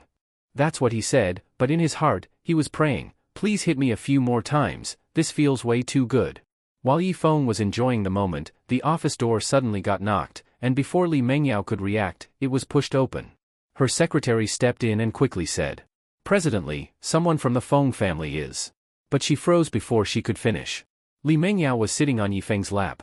And Yifeng's hands were holding Li Mengyao's waist. What they were doing didn't need any explanation, it was easy to imagine. Realizing she had walked in on something inappropriate, the secretary quickly said sorry and ran out in a hurry. As the door closed, Li Mengyao finally snapped out of it. She jumped off Yifeng's lap, straightened her slightly messy skirt and shirt, then shot him a fierce glare and coldly called toward the door. Come in. The secretary outside froze, she knew she'd messed up big time. Now, whether she'd be spared or fired would depend on whether what she came to report was important enough. Terrified, the secretary walked in, head lowered, and nervously said, Presidently. Seeing how nervous she was, Li Mengyao coldly said, You know my rules. If I don't say come in, no one enters my office. It's my fault, Presidently. I promise it won't happen again. What is it you came for? Right, Feng Gaofei is here. He's in the lounge waiting for you. At the mention of Feng Gaofei, Li Mengyao frowned. She thought for a moment, then said, Got it. I'll go see him now. She walked to the door, then turned and coldly said to Yifeng, who was still staring at her. What are you still sitting there for? Go back to work. Ah, got it. Li Mengyao rolled her eyes and walked out of the office in her high heels. As the secretary was about to leave too, Yifeng hurried over, grabbed her hand, and whispered, Who's this Feng Gaofei? Why does it feel like President Li doesn't like him? Normally, that would be Li Mengyao's private business, and the secretary wouldn't dare gossip. But thinking about Yifeng's relationship with Li Mengyao, who knows, maybe one day he'd be the boss. So she patiently explained. Ever since President Li returned to China, Feng Gaofei has been pursuing her. But she doesn't seem interested in him. Hearing that, Yifeng let go of her soft hand and curiously asked. If she doesn't like him, why not just have security block him? Why meet him personally? It's not that simple. Feng Gaofei's Feng family is rich and has major partnerships with our group. So for the sake of business, President Li can't just cut ties. Oh, so that's how it is. Got it. Go ahead and get back to work. The secretary nodded and quickly went after Li Mengyao. Watching her swaying figure as she walked off, Yi Feng rubbed his chin and muttered. Looks like Li Mengyao's situation isn't as easy as it seems. She not only had to run a big company, but also fight for power within the Li family, and now she even had to deal with an annoying suitor, one who was from a key business partner's family. Yi Feng could imagine how tired she must be. He wanted to help, but didn't know how. Shaking his head, he stopped thinking about it and walked off with his hands in his pockets. Reception room. Feng Gaofei, with slick back hair and a flashy suit, stood up as soon as Li Mengyao walked in. With a cheesy grin, he said. Dreamy Mengyao, you're here. Li Mengyao ignored his enthusiasm. After sitting down, she looked at him coldly and said. If you have something to say, say it. I'm busy. Feng Gaofei was used to her coldness by now, so he sat down and said with a smile. No big deal, just wanted to ask when you'll agree to marry me. I've said before, it's never going to happen. You shouldn't speak in absolutes. This is one thing that is absolute. If you've got nothing else, I'll be going now. As she got up to leave, Feng Gaofei twirled the jade ring on his thumb and muttered viciously. Heh, won't be long before you're begging to marry me. Evening. After work, as usual, Yi Feng went to Li Mengyao's place to give her a massage. 1. It let him get a feel of her body. 2. He earned some extra cash. Why not? Yi Feng was working his hands up and down her beautiful legs when he suddenly noticed that all the wine bottles on the coffee table were empty. He looked at Li Mengyao holding a wine glass and saw her part her red lips and down the whole glass in one go. He stared at her in surprise. From what he knew, Li Mengyao usually only sipped red wine, at most, half a glass per meal. But drinking a whole bottle in one night? Never happened before. After putting down the glass, Li Mengyao looked at Yi Feng and said. Go get me another bottle. Still drinking? You've already finished one. Just go get it. Why so much nonsense? The boss was mad, so Yi Feng didn't say more. He obediently fetched another bottle of wine. Seeing her gulp it down again, Yi Feng carefully asked. Presently, is something bothering you? She stood up with the glass and coldly said. None of your business. I'm going to shower. Then she walked barefoot toward the bathroom, and Yi Feng shook his head helplessly. But just as she reached the door, she turned and said. Did I say you could leave? Come with me. Yi Feng froze. Did he hear that right? She's going to shower, and she wants him to come with her? Could it be that this secretly horny, chicken-hearted man was about to get absurdly lucky tonight? Yi Feng followed Li Mengyao into the bathroom and saw her running water into the bathtub. Just imagining her lying in there later while he sat nearby admiring the view made Yi Feng feel incredibly excited. After all, what man wouldn't be excited in a situation like this? Li Mengyao tied up her long, waterfall-like wavy hair with a hair tie, tested the water temperature with her hand, and then, under Yi Feng's eager gaze, stepped into the bathtub. Thinking about what might happen next made Yi Feng so nervous that he gulped hard.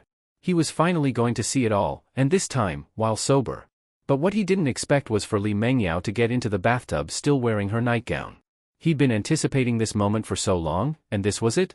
Come on, who the hell takes a bath with clothes on? Li Mengyao let out a long sigh and, seeing Yi Feng's disappointed face, said calmly. Don't just stand there like a dummy. Come give me a massage. But you're in the tub already. How am I supposed to massage you? Massage my legs. She lifted one leg, still dripping with water. Yi Feng didn't say anything more and walked over. He grabbed a small stool, sat down beside the bathtub, and began massaging as instructed. Watching Yi Feng massage her seriously, Li Mengyao yawned and slowly closed her eyes. Yi Feng didn't know she had fallen asleep and continued massaging carefully. 10 minutes later, he noticed her breathing was calm with her eyes shut, clearly asleep. Yi Feng leaned closer and whispered. Presently, let's get you back to bed. You'll catch a cold like this. Half asleep, Li Mengyao mumbled. Carry me back to the bedroom. That's no problem, but the issue is, you're still in the bath. Help me. Presently, I'm not your maid. Wait, help you with what exactly? Li Mengyao responded with a faint and fell completely asleep. Yi Feng stood up, looked at her soaked nightgown, then at her stunning face. He scratched his head and muttered. She probably wants me to dry her off.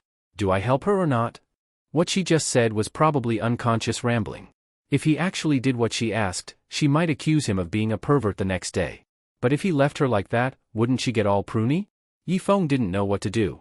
After thinking it over, he decided to do as she said. After all, Li Mengyao seemed like a decent person. She probably wouldn't frame him. His hands trembling slightly, he slowly reached toward her.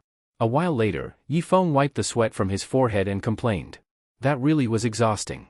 Next time, don't fall asleep in the tub.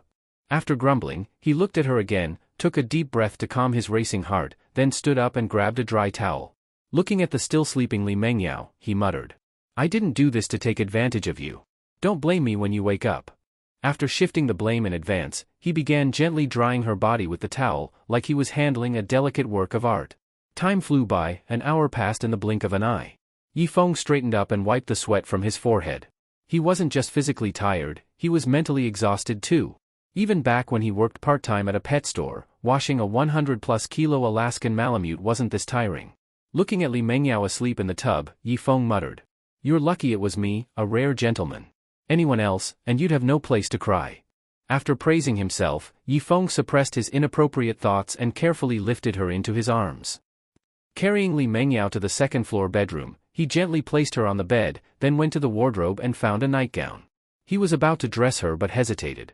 Getting this kind of opportunity was pure luck. Who knew when, or if, there would ever be a next time? Was he going to take advantage of it like a beast, or walk away like less than a beast? After thinking for a moment, Yifeng decided to be less than a beast. Some lines, once crossed, you can never take back. He suppressed his animal instincts and gently dressed her, finally letting out a long breath. Looking at her peacefully sleeping face, he murmured. You're sleeping so soundly, but you have no idea how much I'm suffering. Please don't give me another chance like this, or I might not be able to hold back. He sighed, pulled the blanket over her, took one last look at her beautiful face, and tiptoed out of the room. Outside Lee Mengyao's house, he stood by the door, cursing under his breath. Damn, if anyone finds out I didn't take advantage of her, they'll laugh me to death. The next day. When Lee Mengyao woke up, she rubbed her temples to ease her hangover. As she lifted the blanket to head to the bathroom, her eyes froze. She clearly remembered going to sleep in a black nightgown. Why was she wearing a pink one now?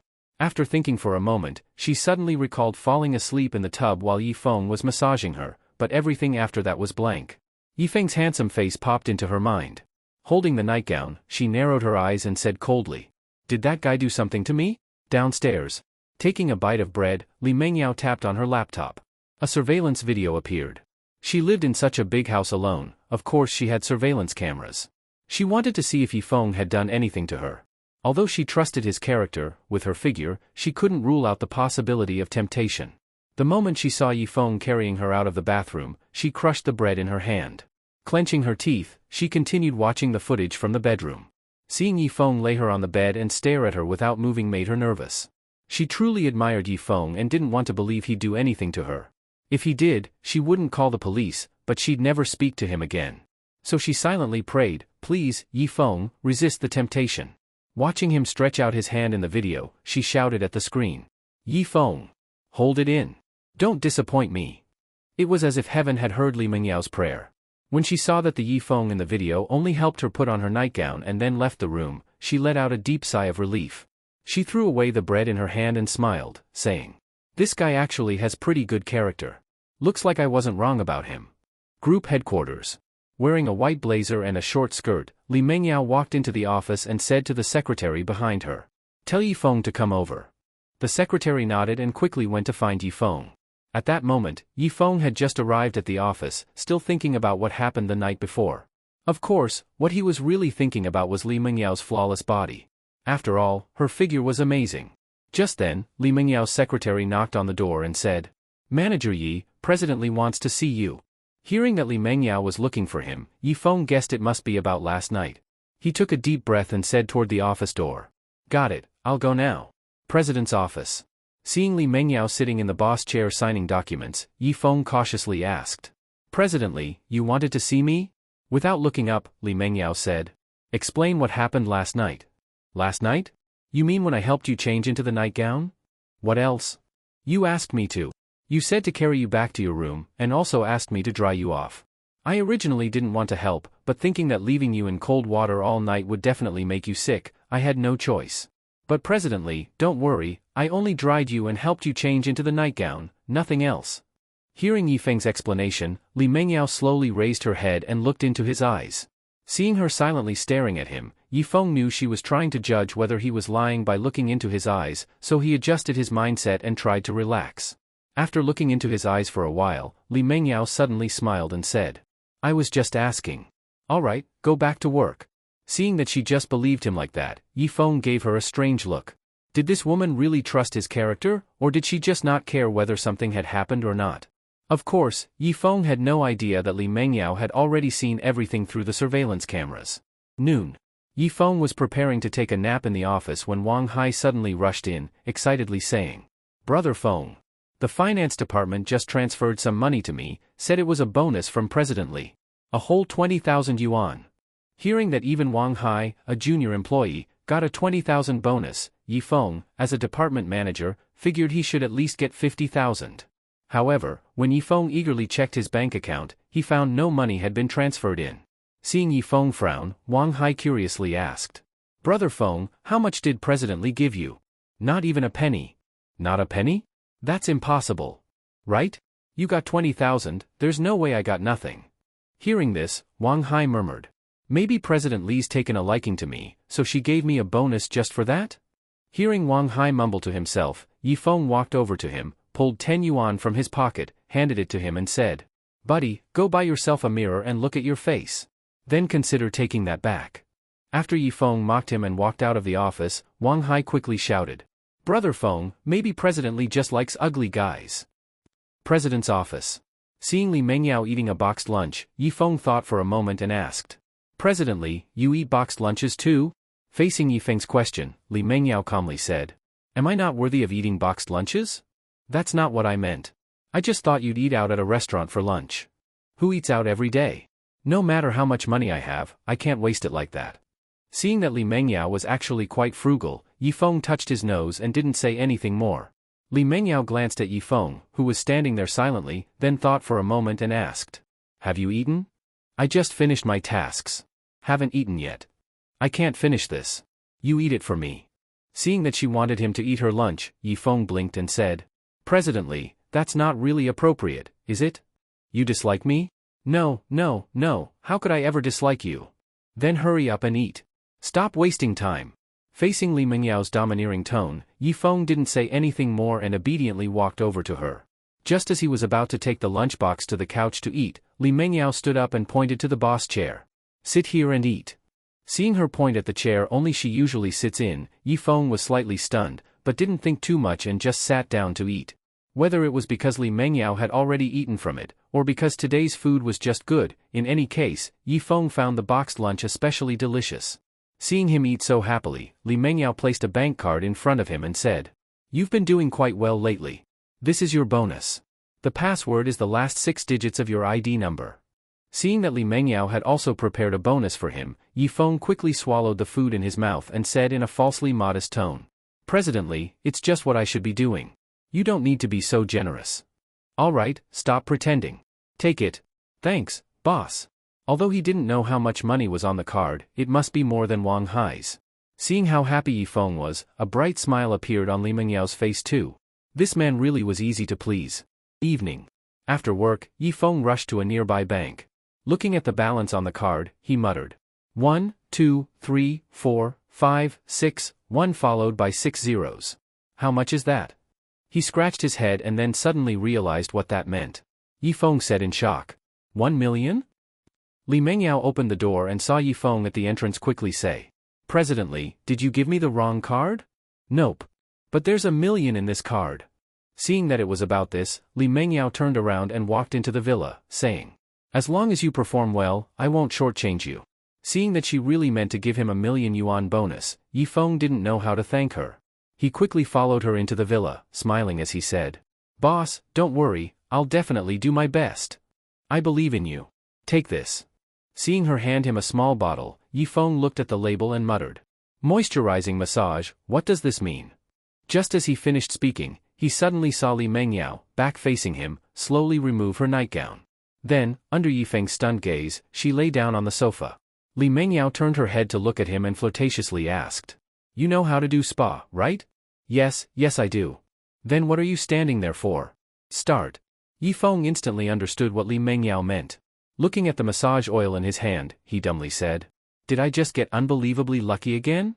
Brushing aside the strands of hair falling around her face and doing her best to hide her flushed cheeks, she quietly said, "Don't just stand there, hurry up." In response to Li Mengyao's urging, Yifeng hurriedly shook off his distracting thoughts, rushed to the bathroom to wash his hands carefully, then walked to the sofa. Looking at Li Mengyao lying motionless on the sofa, Yi Feng took a deep breath, forced his racing heart to calm, and then began the spa treatment like something from a TV show. Li Mengyao had had many spas done before, but always with women. This was the first time with a man. So Li Mengyao was a bit nervous, her small hands clenched into fists. But at that moment a large hand gently grasped her hand, and Yi Feng's soft voice said, "President Li, relax. Don't be nervous." Hearing his voice, Li Mengyao exhaled slowly and gradually let her body relax. And once she relaxed, she felt unprecedented comfort. All her fatigue vanished. Before long, Yi Feng was done. Looking at Li Mengyao lying still on the sofa, he leaned in and whispered, "President Li, I'm done. What shall we do next?" Li Mengyao, still entirely relaxed, replied softly, "Have you done spa for other women before?"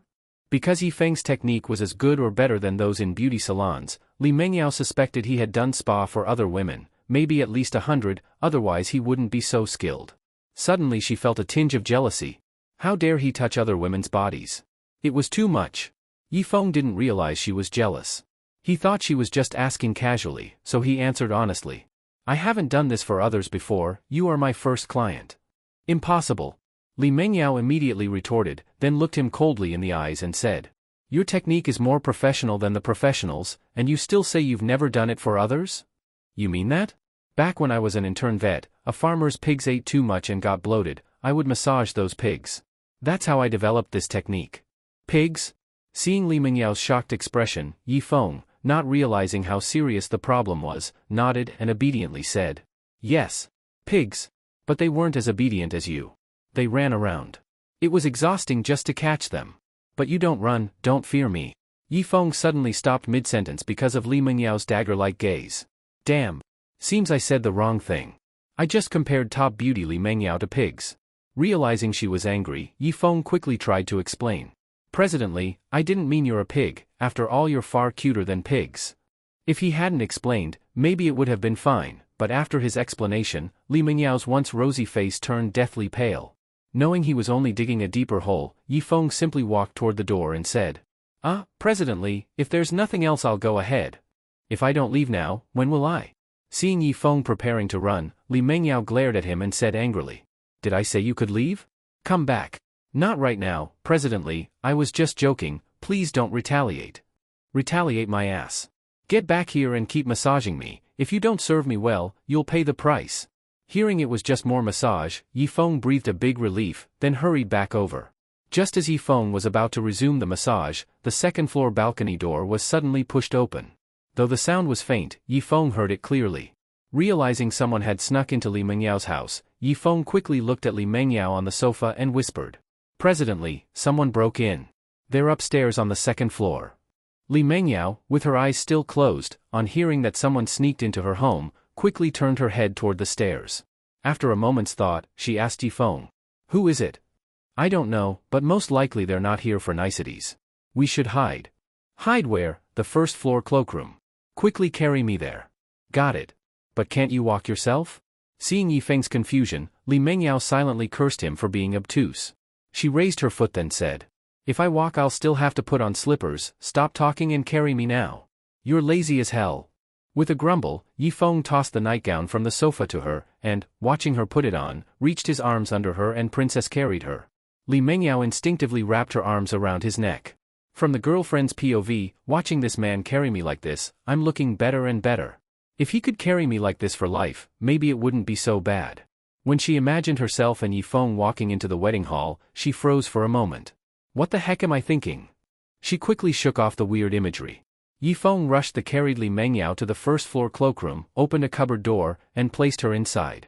Li Mengyao, seeing Yi Feng put her into the closet, was about to push the door shut when she grasped the door and asked, "What are you doing?"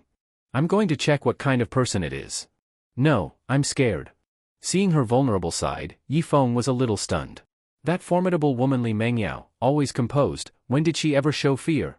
She's always been strong outwardly, interiorly soft. Because no one else could rely on her, she always had to be strong. But after Yi Feng appeared, she seemed to discover she finally had a harbor to lean on. So now she let down her guard and showed her true self. Looking at the pitiful Li Mengyao, Yi Feng hesitated. But after a moment, he nodded and said, "Don't be afraid.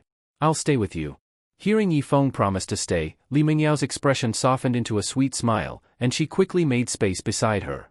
When Yifeng climbed into the closet with her, he gently closed the door. Meanwhile, a man was sneaking down the stairs from upstairs. The man walked to the sofa, glanced at the essential oil bottle on the tea table and the nightdress on the sofa, reached out and gently touched the sofa. He discovered it was still warm, then looked around with a serious expression. Inside the wardrobe, Yifeng heard the footsteps stop suddenly, which made his brows furrow slightly. By the faint step sound he ruled out Lin Wenwen. If it wasn't Lin Wenwen, then who could it be? After thinking a moment, Yifeng pushed open the wardrobe door a crack and prepared to listen carefully, but at that moment a warm body embraced him from behind. He focused his gaze on Li Mengyao, who was holding him.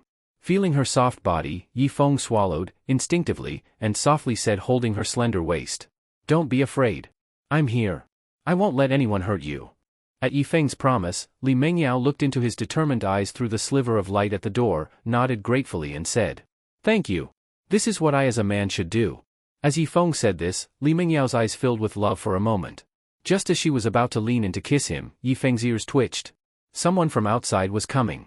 He hurriedly shut the wardrobe door and held his breath. When the faint footsteps suddenly ceased, Yifeng knew the person was standing right outside the wardrobe.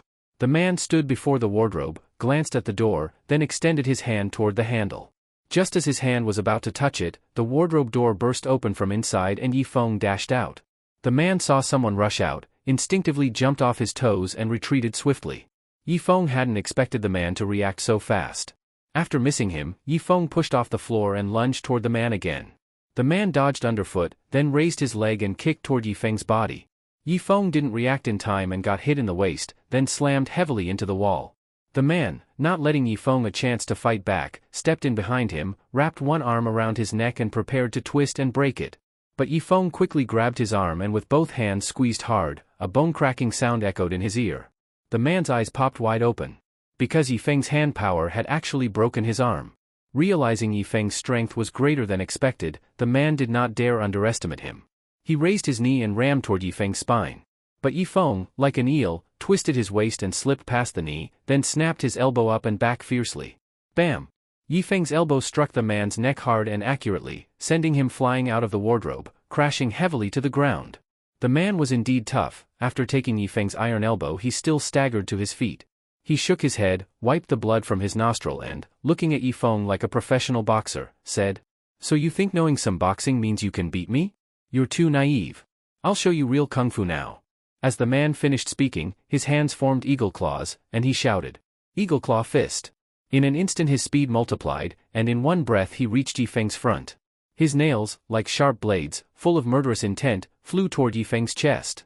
Just as his palm was about to touch Yifeng's shirt, Yifeng suddenly caught his hand. Under the man's stunned expression he squeezed hard. Crack! Hearing the sound of palm bones crushing, the man panicked. He knew Yifeng had tremendous grip strength. He'd chosen the eagle claw technique because of that, but who knew this guy was also so fast? The man tried to withdraw his hand, but Yifeng's next punch followed immediately, smashing into his chest. Pfft! The man spat a mouthful of blood and collapsed to the ground. Yifeng looked down on him from above and coldly snarled, "Eagle your mother, Eagle. Stop insulting martial arts." Without giving him a chance to recover, he kicked his head hard. Seeing the man's eyes roll back and pass out, Yifeng exhaled slightly and looked at his fist and said coldly, "In the face of absolute strength, some kung fu is nothing but flashy moves." At that moment, Li Mengyao, who had witnessed everything from the wardrobe, walked out. First she saw the strange man lying on the ground, then fixed her gaze on the domineering Yifeng. When Yifeng slowly turned his head and gave her a sly smile, her heart skipped a beat. A moment later, Li Mengyao touched her flushed face and said in a daze, "So handsome." After Yifeng defeated this professional killer in just a few moves, his figure in Li Mengyao's eyes had grown dramatically. What is a hero? This is a hero. And one who's both handsome and can fight. For a moment, Li Mengyao's look at Yifeng was nearly melted with admiration.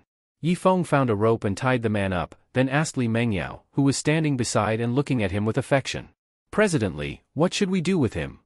Hearing Yifeng's question, Li Mengyao shifted her gaze from his face to the tied man, and coldly said, "Make him spit out who is behind this. I want to see who sent killers after me again and again. But I have no experience questioning people." "That's fine.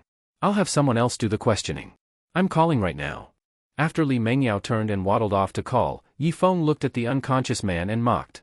Looks like you're in for a lot of pain. After the bodyguards Li Mengyao called carried the man away, Yi Feng checked the time and noticed it was almost midnight. He said, "President Li, since your guards are here, I'll head off for now." Having said that, Yi Feng walked toward the door. At that moment a warm, jade-like small hand grabbed his arm, and Li Mengyao's voice sounded somewhat pleading. "Yi Feng, tonight, could you stay and keep me company?" With a beauty taking the initiative to ask him to stay, Yi Feng had no reason to leave. Besides, he would just be alone at home, so it was better to stay in Li Mengyao's mansion and mooch a night's sleep. So facing Li Mengyao's earnest request, Yi Feng didn't hesitate and nodded. "All right." Seeing him agree, Li Mengyao, who was afraid he'd say no, showed a happy smile. That sweet smile on Li Mengyao's face made the old bachelor Yi Feng a bit dazed. This woman was just too perfect, even an ordinary smile from her was so beautiful and charming. Yi Feng thought she would arrange a guest room for him, but unexpectedly, this woman directly brought him to her own room. Standing at the door, Yi Feng looked at Li Mengyao, who had lifted the blanket and was sitting on the bed. He rubbed his nose and asked, "President Li, where should I sleep?" Faced with Yi Feng's question, Li Mengyao glanced at the side of the bed, then lowered her head, fiddled with her fingers, and shyly said, "I'm a little scared, so, just sleep in my room." "Oh, then I'll sleep on the floor." Seeing that Yi Feng didn't get her hint, Li Mengyao opened her mouth, wanting to ask him to sleep on the bed, but she was too embarrassed to say it. So after hesitating for a while, she didn't say anything in the end. Yi Feng lay on the floor, hands behind his head, looking at the ceiling and said, "President Li, sleep well tonight. I'm not going anywhere." Hearing Yi Feng's words, Li Mengyao eventually gave up the idea of letting him sleep on the bed. After a moment of silence, she turned around to look at Yi Feng lying on the floor and asked, "I didn't expect your martial arts to be that good. Did you train before?" Faced with this question, Yi Feng met her eyes and shook his head. "I never trained." "Then how are you so strong?" "I don't know either. It's like I suddenly became very strong." Besides suddenly becoming super strong, he also had night vision as bright as daylight and a photographic memory. These special abilities all seemed to appear suddenly. As for why he suddenly had these powers, Yi Feng couldn't figure it out either. But the truth from Yi Feng's mouth looked like modesty in Li Mengyao's eyes. She knew Yi Feng was someone who liked to keep a low profile, but she didn't expect him to be this low-key. Still, the more low-key he was, the better impression Li Mengyao had of him. If the full score was 100, Li Mengyao would give him 90. The remaining 10 would be scored after another experience. Suddenly remembering the night when they were lost in wild passion, Li Mengyao's face flushed slightly. Looking at Yi Feng's handsome face, Li Mengyao thought for a bit, then bit her lip and hinted, "It's a little cold. Aren't you cold sleeping on the floor?" Yi Feng seriously felt the room's temperature and shook his head. "I'm not cold. Are you cold?" "A little, yes." Seeing her like this, Yi Feng blinked his innocent eyes and cautiously said, "How about I get you a thicker blanket?" "Forget it, just make do." After hearing her say that somewhat angrily and turning over, Yi Feng sat up and looked at her, confused. Li Mengyao sighed and thought, no wonder this blockhead is still single. With emotional intelligence like that, it'd be strange if he wasn't. But this was also good, it showed he didn't have any naughty thoughts. While Li Mengyao was trying to comfort herself, the blanket was suddenly lifted, and a strong body hugged her from behind. Li Mengyao froze slightly and quickly turned around to look at Yi Feng, who was holding her, and asked nervously, "Why are you in the bed?" Facing her obvious question, Yi Feng leaned to her ear and breathed warmly. "Because you're cold. If I hold you while you sleep, you'll be warmer." Seeing that Yi Feng had finally gotten the message, Li Mengyao was caught off guard. At that moment, Yi Feng's big hand was placed on her flat lower abdomen, massaging as he said, "You had stomach pain when your period came, which means you have a cold constitution. Let me massage it for you, it can drive out the cold inside your body." And it really worked. Yi Feng's hand seemed magical, Li Mengyao's belly actually started to feel warm. Gently grabbing his hand that was massaging her stomach, Li Mengyao shyly said, "Didn't expect you to know Chinese medicine too." "I don't. I was just making that up." Faced with Yi Feng's blunt honesty, Li Mengyao didn't get angry. Instead, she laughed. She lightly slapped his hand and said playfully, "You jerk, you were just fooling me? Well, who told you to be such an easy fool? You believe whatever people say. You're awful." Li Mengyao unusually acted coy and playfully twisted her body. But she didn't know that this subconscious movement almost killed Yi Feng. He held his breath and forcefully suppressed the fire building up inside him. After finally getting it under control, Yi Feng sighed in relief. He thought, "Li Mengyao, you better thank me for holding back, or you'd be crying right now with no one to help you." Li Mengyao didn't know Yi Feng had just barely stopped himself from devouring her. She held his big hand and started chatting with him. But after chatting for a bit, she began to feel sleepy. Originally, she wasn't sleepy at all. After all, a man was lying next to her, hugging her tightly. Even the most carefree woman wouldn't fall asleep so fast. But after Yi Feng massaged her belly, her body became extremely relaxed, and drowsiness followed. Li Mengyao didn't want to fall asleep so early. She still wanted to take this chance to talk more with Yi Feng, but her eyelids quickly got heavy. She said something softly and then drifted into dreamland. Seeing her fall asleep, Yi Feng reached out and brushed away the hair on her cheek, looked at her stunning face, and softly said, "Presidently, sweet dreams." Maybe Yi Feng's words were magical, because Li Mengyao really had a sweet dream. In her dream, she and Yi Feng were walking hand in hand on the beach. The sun shone on his handsome face, making him look extra attractive.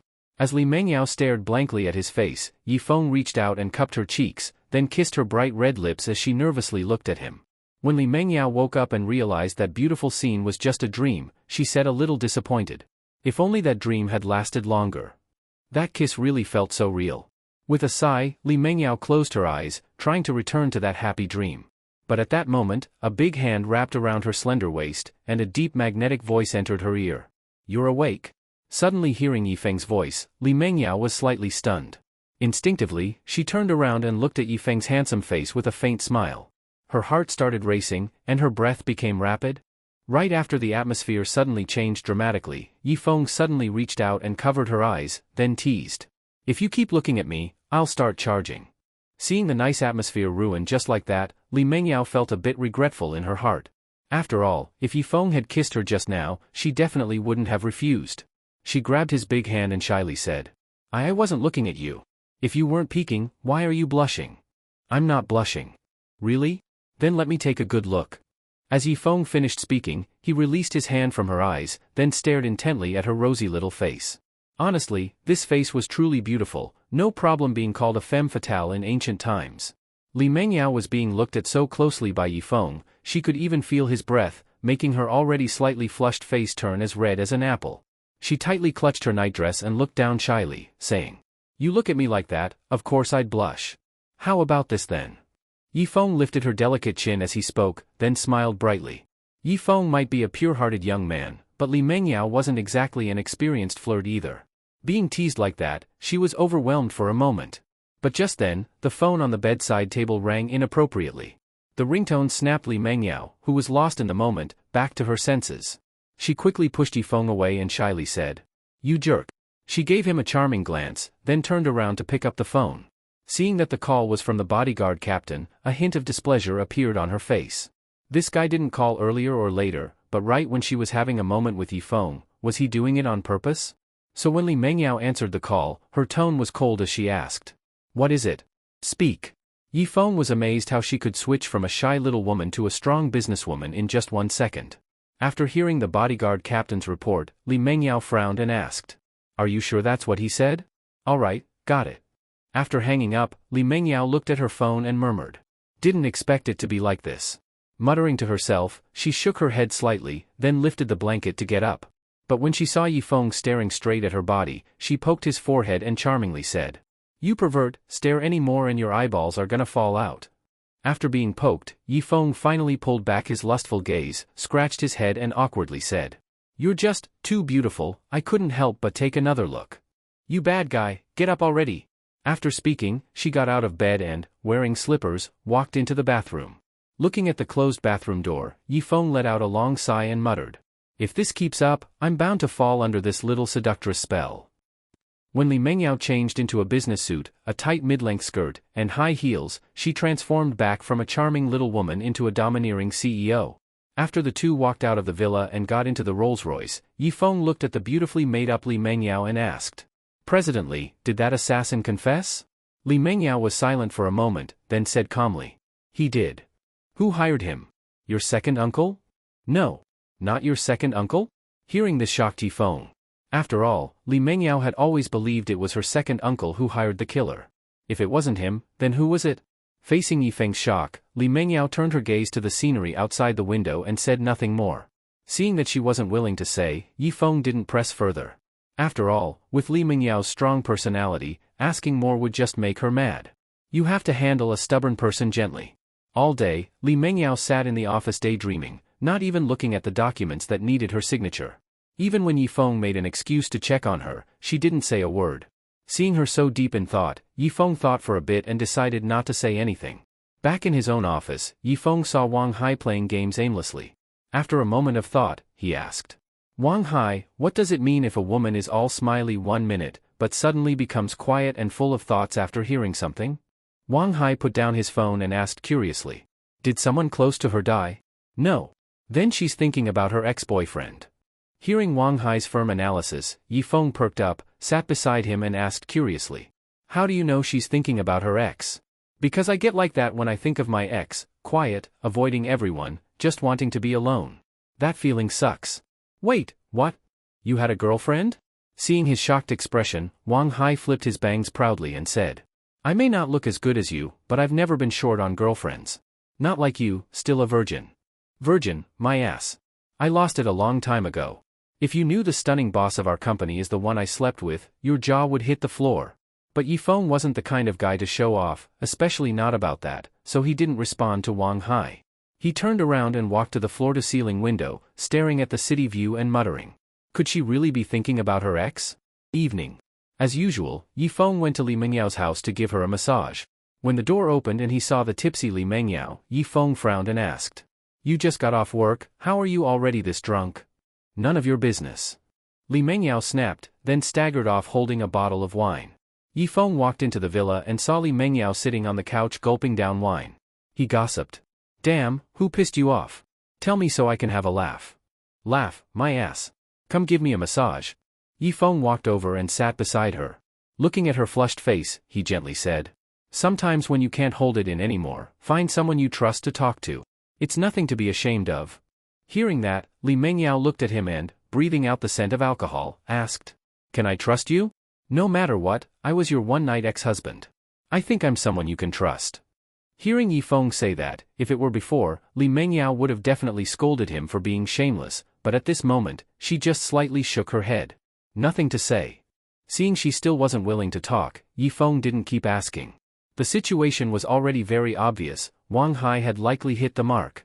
The person who hired the assassin was probably someone related to one of Li Mengyao's ex-boyfriends. Thinking of this, Yifeng became curious about what kind of person Li Mengyao's ex-boyfriend was. After all, there probably weren't many men who could catch her eye. At this moment, Li Mengyao shoved a bottle of red wine into Yifeng's hand, then slurred with alcohol. You don't need to give me a massage tonight, just drink with me. Looking at the red wine in his hand, Yifeng didn't say anything and just tilted his neck back and gulped it down. After all, he wasn't her, he didn't know what she had gone through. The only thing he could do now was accompany her to drown her sorrows in alcohol. Seeing Yifeng obediently listening to her, the furrow in Li Mengyao's brows slowly relaxed. So what if she remembered sad memories? Don't forget, she still had Yifeng. Once she thought it through, Li Mengyao also held the bottle and began drinking in big gulps. To Yifeng, red wine was no different than grape juice. Plus, it was rare to drink wine that cost over 1,000 per bottle, so he didn't hold back at all, drinking one bottle after another. However, after finishing 3 bottles, Yifeng started slurring his speech. He hadn't expected red wine to have such a delayed punch. Feeling dizzy and heavy-headed, Yifeng slumped on the sofa, unable to even open his eyes. Just as he was about to doze off, the also drunk Li Mengyao stumbled to his side, sat down next to him, pushed him and slurred. Get up, keep drinking. At this point, Yifeng couldn't even think about drinking anymore, holding it in without throwing up was already a miracle. So when Li Mengyao pushed him again, he reached out to push her away and said uncomfortably, if you want to drink, drink by yourself. I'm done. Aren't you a man? Get up and drink. Seeing that he had already said he wouldn't drink, but this woman still kept bothering him, an annoyed Yifeng suddenly hugged her soft body and pressed her onto the sofa. Looking at her slightly nervous eyes, he said fiercely, if you push me again, believe it or not, I'll deal with you. Faced with Yifeng's threat, Li Mengyao wasn't scared at all but provoked. Then deal with me. Oh hell, looks like I really have to teach you a lesson. Li Mengyao thought Yifeng was going to spank her, but to her surprise, Yifeng suddenly lowered his head and kissed her lips. Feeling Yifeng's kiss, Li Mengyao's mind went blank. After kissing her for a while, Yifeng slowly lifted his head. Seeing her moist red lips, he realized he had just kissed her. He quickly stood up from her body and argued. Now you know I'm serious, huh? See if you still act cocky next time. After Yi Feng finished, seeing her staring at him with a complicated expression, he guiltily ran off. When she heard the sound of the security door closing, Li Mengyao touched her red lips and murmured, "This guy actually kissed me." Although they had rolled in bed before, that time they were both way more drunk than now. But Li Mengyao wasn't angry. Instead, she felt that the kiss just now seemed a bit too short. Thinking about Yi Feng kissing her just now, the corners of Li Mengyao's mouth slightly curved into a smile. The next day, when Yi Feng woke up, he held his head and groaned in pain. Why does red wine have such a delayed punch? My head hurts so bad. He suddenly remembered that Li Mengyao had massaged his temples before, so he quickly rubbed them. And sure enough, after rubbing for a while, the headache eased quite a bit. As some scattered memories flashed in his mind, Yi Feng suddenly remembered something and exclaimed in shock. Damn! I actually kissed her last night. Yi Feng couldn't help but be shocked. After all, the main reason he went to Li Mengyao's place last night was to ask who hired the killer, but he ended up kissing this woman. What's worse, after kissing her, he ran off instead of undressing her and having a passionate and friendly PK match. Damn, what a missed opportunity. Drinking really messes things up. When Yi Feng arrived at the company, he struggled with whether to go find Li Mengyao. Even though their relationship wasn't exactly proper, it had only involved a little touching before, they hadn't even kissed. Now he had kissed her without her consent. What if she was mad? If she was mad and he went to her now, wouldn't he be walking into the fire? While Yi Feng was still hesitating, Wang Hai's voice suddenly came from behind. Brother Feng, why are you only getting here now? President Li's been here for a while, she's in the office waiting for you. Hearing that Li Mengyao was looking for him, Yi Feng took a deep breath and braced himself. Damn it. Let's get it over with. President's office. Yi Feng knocked on the door, and after hearing Li Mengyao say, "Come in," he gently pushed the door open and walked in. Li Mengyao was standing by the floor-to-ceiling window, holding a coffee cup, overlooking the city. Today, she was wearing a white blazer with a tight white camisole underneath and tight white pants below. Looking at her round, perky hips, Yi Feng mustered his courage and said, "President Li, I didn't kiss you on purpose last night. I was drunk. Please don't be mad." Hearing Yi Feng's apology, Li Mengyao slowly turned around and looked at him with a smile. "I didn't say anything." You're not mad? If you think I should be mad, then I can be mad." Seeing that she really wasn't mad, Yi Feng quickly said, "No. Don't be mad, being mad is bad for your health." "Ugh, you. Come here, check the contract brought over by the Feng family and see if there's anything wrong." Yi Feng didn't dare say no and quickly ran over. Watching Yi Feng sit in the boss's chair working seriously, Li Mengyao stared at his face and spaced out. After all the ambiguous moments, Li Mengyao realized she kind of liked this man. Looking at the mountain of contracts in front of him, Yi Feng asked confusedly, "President Li, which contract do you want me to look at?" "Idiot." Li Mengyao laughed and scolded him, then suddenly sat down on his lap. Faced with such intimate behavior from Li Mengyao, Yi Feng froze. This woman seemed a little off today. Li Mengyao handed him a contract while speaking seductively. "What are you looking at me for? Look at the contract." Oh, okay." Yi Feng took the contract and began reading it absent-mindedly. Li Mengyao didn't move, still sitting on his lap, staring at his handsome face. Yi Feng quickly finished reading the contract, looked up, and was about to report when he suddenly noticed this woman staring straight at him. Looking at her shiny red lips reminded Yi Feng of kissing her last night. Unfortunately, he drank too much and couldn't remember how it felt. Li Mengyao saw Yi Feng staring at her too and also remembered what happened last night. Her cheeks turned slightly red, and she asked sweetly, "What are you looking at me like that for?" Hearing her soft voice, Yi Feng couldn't help but lift her chin with his finger, looked at her beautiful face seriously and said, "President Li, you're so beautiful, it makes my heart stop. If you don't believe me, feel it." As Yi Feng spoke, he grabbed Li Mengyao's warm little hand and gently placed it on his chest. Li Mengyao couldn't resist such a flirtatious move. Her heartbeat sped up, and only one thought remained in her mind, kiss him. So Li Mengyao leaned in and kissed him. Yi Feng saw her coming and didn't dodge. After all, who wouldn't want to kiss such a beautiful woman? Just as Li Mengyao was about to kiss Yi Feng's lips, the office door was suddenly pushed open, and the secretary ran in a panic. "President Li. Something terrible has happened." Faced with the secretary suddenly barging in, the two, who were about to kiss, froze for a second. The next moment, Li Mengyao hurriedly stood up from Yi Feng's lap and angrily said to the anxious secretary, "How many times have I told you, but you still come in without knocking? Looks like you really don't want this job anymore." Coming in without knocking wasn't the main issue. The important thing was that she had almost kissed Yi Feng just now, and it was ruined by this third wheel. So Li Mengyao was very angry. But this time, the secretary didn't apologize like before, instead anxiously said, "President Li, something big happened. The building number 3 of Phase 1 of the garden project our group is constructing has collapsed, and there are still workers trapped inside." Hearing that something happened at the construction site, Li Mengyao's eyes widened suddenly. What? When Yifeng got out of the Rolls-Royce with Li Mengyao, he immediately saw the collapsed building that had turned into ruins. Hundreds of rescue workers were searching through the rubble for buried workers. Seeing this, Li Mengyao immediately shouted loudly to those nearby, "Where's the site manager? Get over here now." Soon, a chubby middle-aged man, dripping with sweat, ran over and anxiously said to Li Mengyao, "President Li, I don't know why the building suddenly collapsed either. We followed the blueprints completely. It must be a problem with the materials the supplier provided." Facing the site manager's attempt to shift the blame, Li Mengyao coldly said, "I don't want to hear that right now. What's the casualty situation? Some people have already been rescued, but there are still some trapped inside." Hearing that some people were still not rescued, Li Mengyao looked at the collapsed building with a serious expression and said, "No matter what method you use, get everyone out as fast as possible. I don't want to hear about any deaths. The most feared thing at a construction site is death. If it can be settled privately, it won't delay the project timeline. But a building collapse, with people buried inside, news this serious would spread like wildfire. Now stopping construction is the least of it.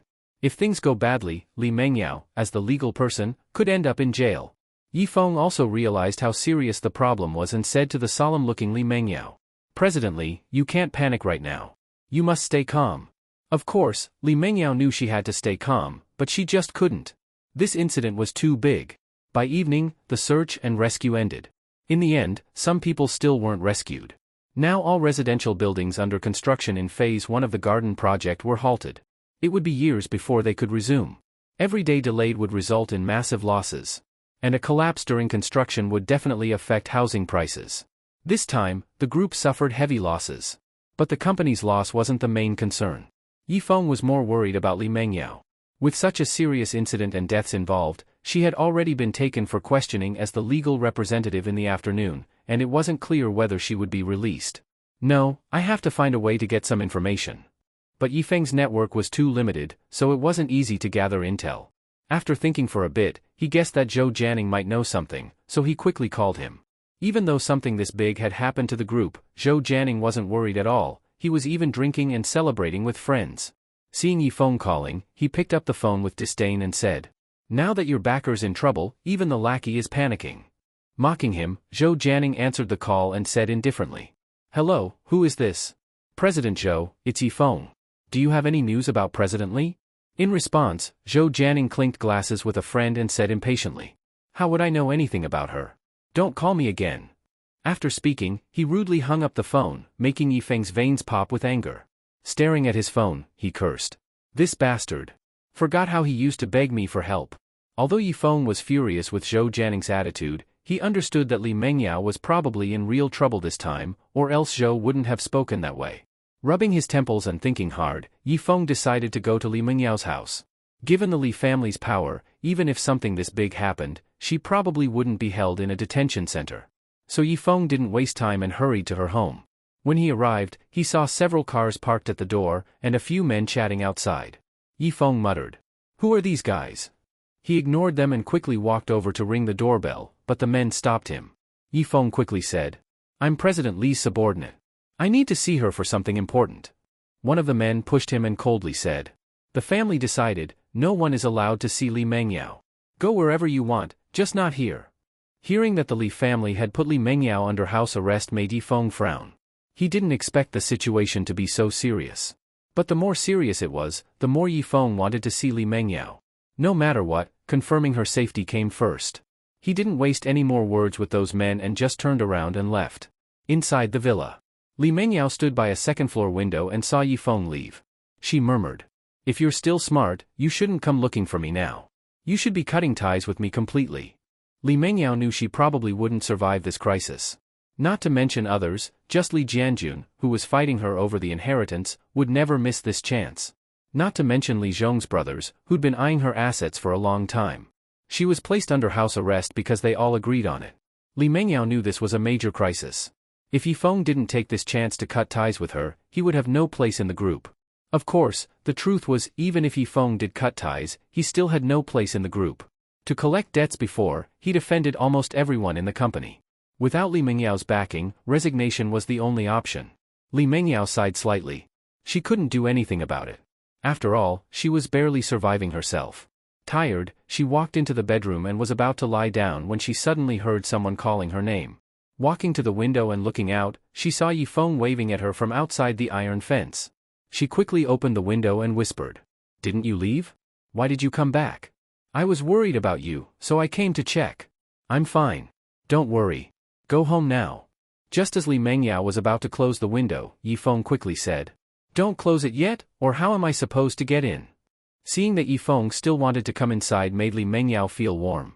Now she was like a plague, and everyone avoided her, but Yifeng still came to see her. She really hadn't misjudged him. Deeply touched, she watched him start climbing the iron fence and said with concern, "Be careful. Don't worry. When I was little, I used to climb the orphanage fence to sneak out and play. I've never messed up once."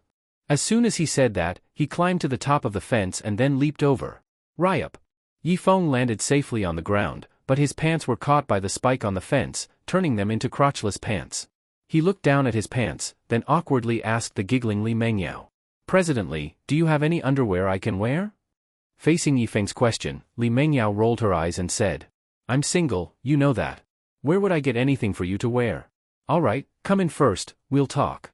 Hearing that, Yifeng said gloomily, "Came to your house and even lost a pair of underwear. What a loss."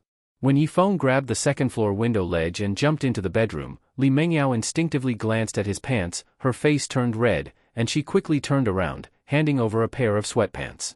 "This is the loosest pair I could find. Just make do with it." Yifeng took the sweatpants and compared them, muttering, "Although they're a bit small, better than exposing myself." "Hey, President Li, are you planning to watch me change?" Facing Yifeng's question, Li Mengyao, who had her back to him, quickly said, "I'm not that perverted." "Then why are you still here and not leaving?" Hearing Yifeng's words, Li Mengyao finally reacted. She covered her burning face and hurried out of the room. Seeing her close the door behind her, Yifeng shook his head and started changing pants. Wearing Li Mengyao's sweatpants, Yifeng walked out of the room and saw Li Mengyao sitting on the sofa, deep in thought. He walked over and asked with concern, "President Li, who are those people outside your house?" Facing Yifeng's question, Li Mengyao, still dazed, shook her head and softly said, "They're from my family. After what happened with the group, they told me not to show my face in public for now, wait until the investigation is complete." "In other words, they've put you under house arrest?" Hearing his blunt words, Li Mengyao just sighed. Seeing her like this, Yifeng knew he had guessed right. Sitting beside her, he looked at her tired face and continued, "Don't you feel there's something off about this incident?" "Off? Yeah. That building went through all kinds of evaluations and checks before construction. How could it just collapse like that?" Of course Li Mengyao knew that. She also felt the building collapse was too suspicious. But now she was under house arrest, couldn't see anyone, and had no way to investigate. She could only wait for the family's investigation results. And no matter the outcome, someone would surely use this opportunity to suppress her, maybe even remove her from her position as CEO of Li Real Estate Group in Donglin City. Thinking about how she might lose the company her father worked so hard to build, a wave of helplessness surged in her heart, and Li Mengyao closed her eyes and weakly said, "Let it be, I'm tired." Seeing Li Mengyao about to give in to fate, Yifeng quickly said, "President Li, you absolutely can't give up now. What's the point of not giving up? Even if the building collapse was man-made, what can I do? Don't forget I can't even leave the house now, and those people who once owed me favors are all avoiding me. Yifeng, no one will help me." Seeing Li Mengyao so helpless, Yifeng grabbed her slightly cold hand and gently said, "Don't forget, you still have me. I'll help you." Hearing Yifeng's words, Li Mengyao slowly opened her eyes. Meeting his sincere gaze, she remained silent. Seeing she didn't speak, Yifeng continued, "I know I'm not very capable, but don't worry, I'll definitely find out the truth. I won't let you be wronged." Faced with his promise, Li Mengyao's heart warmed, and she said emotionally, "Everyone is avoiding me now, but you not only didn't stay away, you even climbed the fence and ripped your pants to come see me. Can we not bring up the ripped pants again?" Seeing Yifeng's face turn red, Li Mengyao, who had been tense all day, finally showed a slight smile. Seeing her finally smile, Yifeng let go of her hand, stood up, and asked, "Did you offend anyone recently?" I don't think Zhou Jianing or your second uncle did this. Why do you think it's not my second uncle? Because your grandfather is still alive. As long as the old man is around, your second uncle wouldn't dare use the family's reputation for power struggles. Otherwise, the old man definitely wouldn't let him go. Hearing Yifeng's reasoning, Li Mengyao looked at her hand and muttered. If it wasn't my second uncle, then who? Could it be that person who tried to assassinate you? Li Mengyao thought for a moment and shook her head. She only wants my life. She wouldn't bother with such a complicated method. He or she? Facing Yifeng's probing, Li Mengyao shrugged and admitted. It was my ex-boyfriend's fiancée. Damn, so you really had an ex-boyfriend. Seeing Yifeng's surprised look, Li Mengyao quickly explained. I did have an ex-boyfriend, but we never did anything. We didn't even hold hands. Hearing her explanation, Yifeng looked at her anxious little face, deep in thought, and curiously asked. You were in a relationship but never held hands? After all, Li Mengyao had slept with a stranger like him, yet didn't even hold hands with her boyfriend. It was hard to believe. Facing Yifeng's confusion, Li Mengyao lowered her head and murmured. We were childhood friends, and agreed to get married when I turned 26. I trusted him a lot, so over the years, he did his thing, I did mine. We rarely saw each other. I thought we'd marry this year, but I didn't expect he got involved with another woman and even got her pregnant. I didn't even know, was even picking out a wedding dress, but then I saw that woman in the bridal shop. At this point, she stopped talking, and Yifeng could guess that the mistress had gone to provoke the main girlfriend. Li Mengyao shook her head slightly and continued. After I broke up with him, I returned to the country. I felt really down that day, went to a bar to drink, and then met you at the hotel, and then we. She couldn't continue, since Yifeng was the one involved in what happened after. This also made Yifeng feel amazed at his luck. Her boyfriend had been with her for years without touching her, and yet he, a stranger, had slept with her just like that. Where's the logic in that?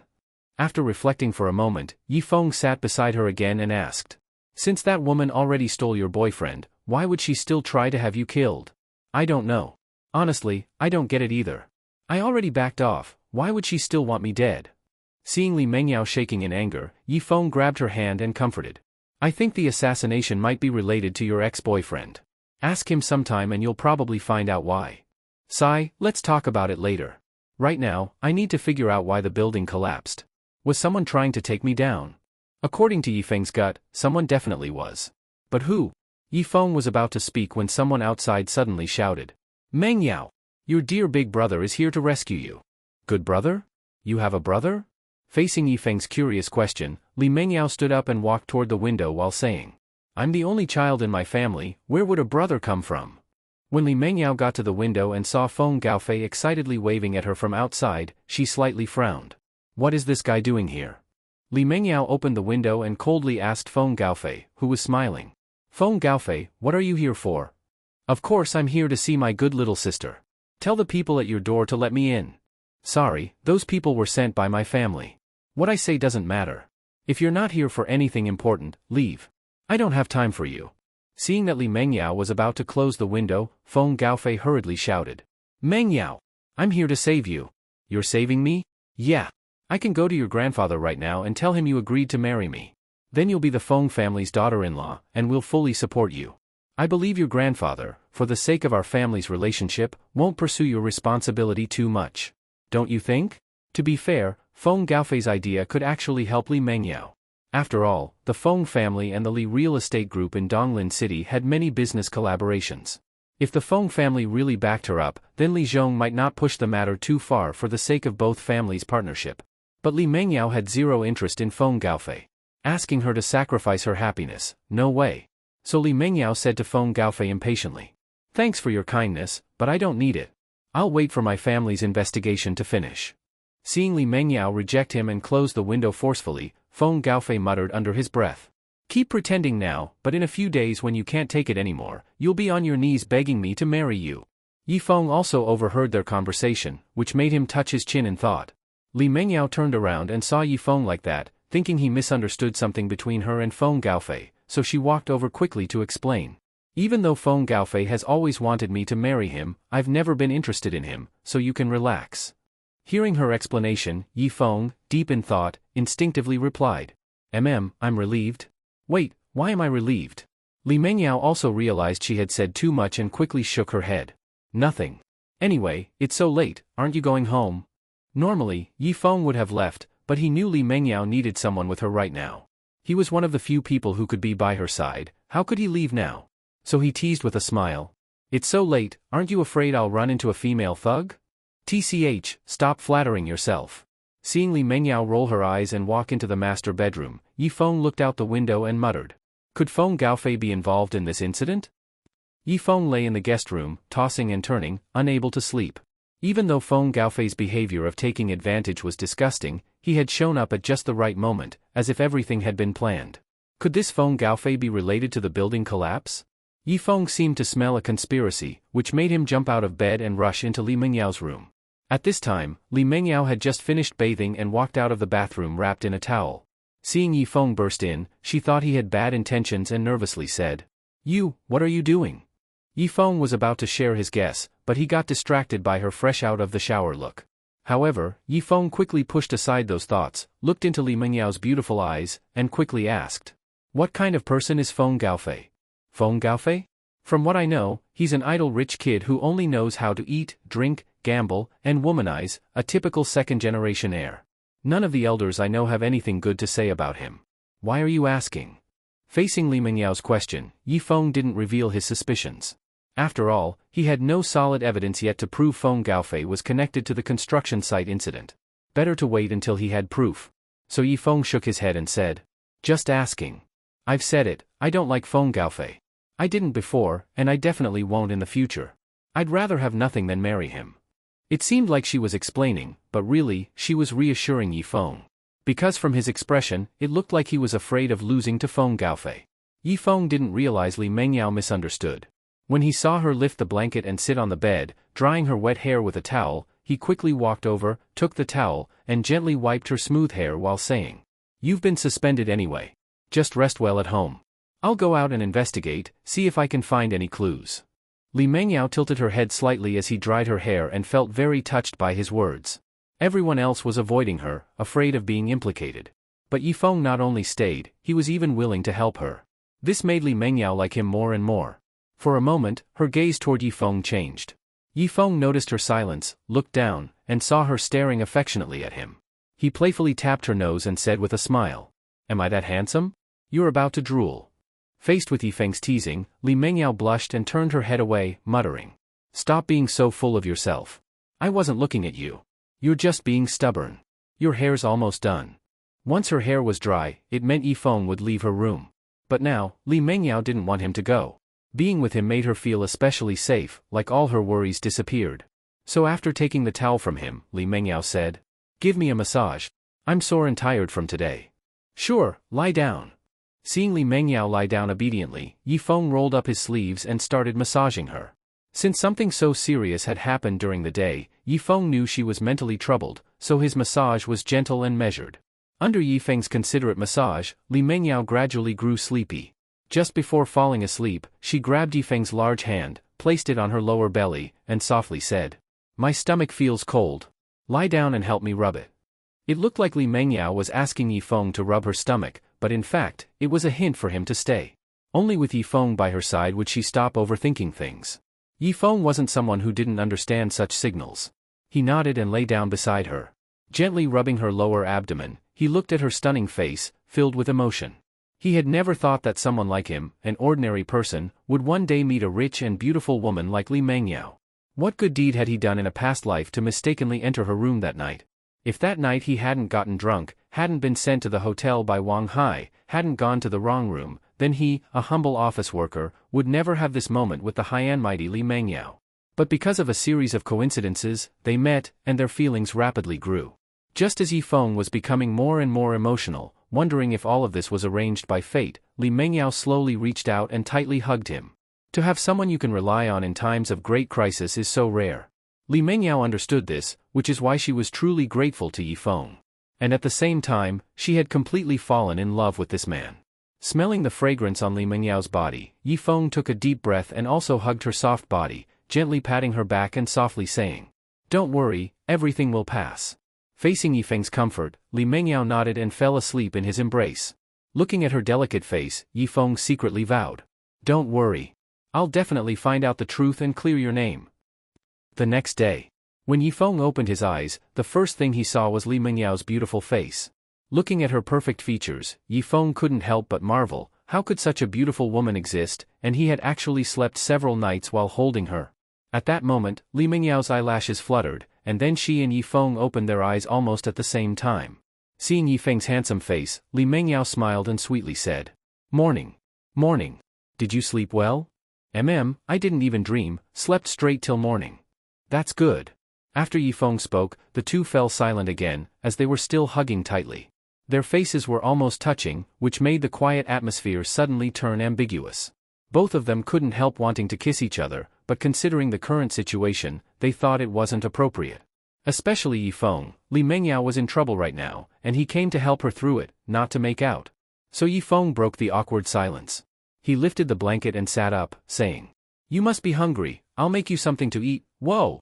Seeing Yifeng's shocked expression, Li Mengyao instinctively looked at her own body.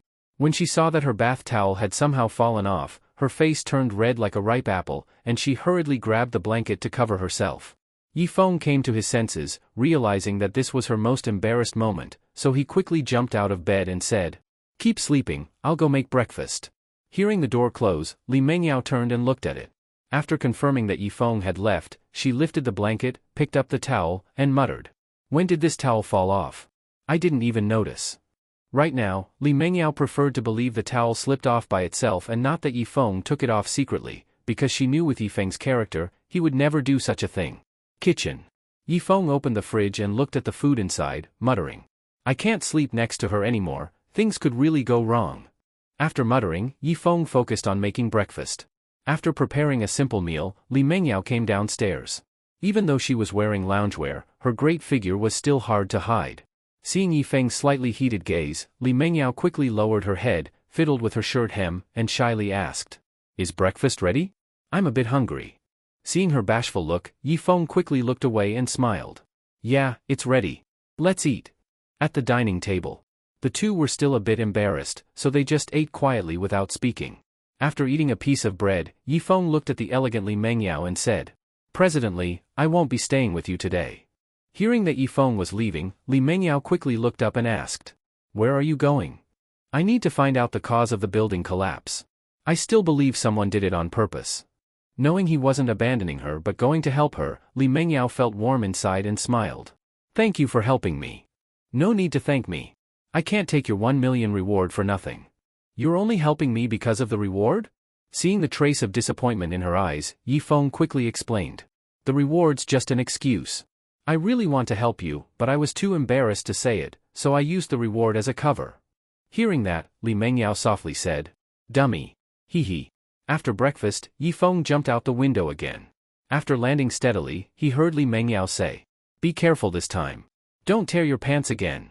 "Damn. Can you not bring up the worst topic every time?" Seeing Yifeng's embarrassed look made Li Mengyao laugh heartily. This time, Yifeng successfully climbed over the iron fence and looked at Li Mengyao standing by the window, saying, "I'll get to the bottom of the building collapse and come back to be with you." "Got it. Be careful. Don't worry. I'm off." As he waved and hurried off, Li Mengyao smiled happily and said, "With a man like this who's completely devoted to me, what more could I ask for?" Just then, the doorbell rang downstairs. Li Mengyao went down and opened the door. A man respectfully said, "Miss, the family has sent us to take you back for an internal family inquiry. After it's done, the family will decide whether you'll continue as the group's executive CEO." Hearing that her future in the family would be decided so soon, Li Mengyao faintly sensed something was wrong. Half an hour later, Li Mengyao got into the car, which then headed toward Jingdu City. At the same time, Yifeng arrived at the construction site. Because a major accident had occurred, the area had already been sealed off. Yifeng glanced at the building that had become rubble, then turned his gaze toward the construction site's surveillance cameras. Getting access to the surveillance footage wasn't easy, but after Yifeng used the power of money, he successfully obtained all the recordings from the 3 days leading up to the incident. He rushed back to the company, entered the office, locked the door, and plugged the USB drive into the computer. He set the playback speed to 32x and focused his attention on the footage. What would normally take 72 hours to watch, Yifeng finished in just over 2. After reviewing the footage from the 3 days before the incident, Yifeng noticed someone very suspicious. This person entered the site only at night, each time carrying a woven sack, but when he came out, the sack was empty. What's in the sack? Wait a second, it looks like it's filled with tube-shaped objects. Could it be detonators? Could this person have planted detonators in advance and then blown up the building under construction? The more he thought about it, the more likely it seemed. But was Feng Gaofei insane? He actually had someone blow up a building with explosives. Once this person gets caught, he'll definitely expose Feng Gaofei. Wait a minute. If Feng Gaofei silences this person, then there's no one left to testify against him. If Feng Gaofei really dared to bomb the building, then killing someone to cover it up wouldn't be beyond him either. As for the final investigation surely revealing it was a man-made explosion, Feng Gaofei wouldn't care. If it succeeded, he'd win the beauty. If it failed, he'd just lose a bit of money. That bit of money was nothing to Feng Gaofei, less than what he'd spend in one night at a bar. Thinking about how ruthless Feng Gaofei was, Yi Feng started to panic. If that man was silenced, it would be very hard to find evidence. But with so many people in the world, where was he supposed to find this person who planted the explosives? Just as Yi Feng frowned deeply, he suddenly thought of something. He quickly reached into his chest pocket and pulled out a business card. Zhao Xiao, he should be able to help me find this guy, right? Noon. As soon as Yi Feng walked into the largest bar in the Huaxi district, a waiter approached him. Sorry sir, we're not open yet.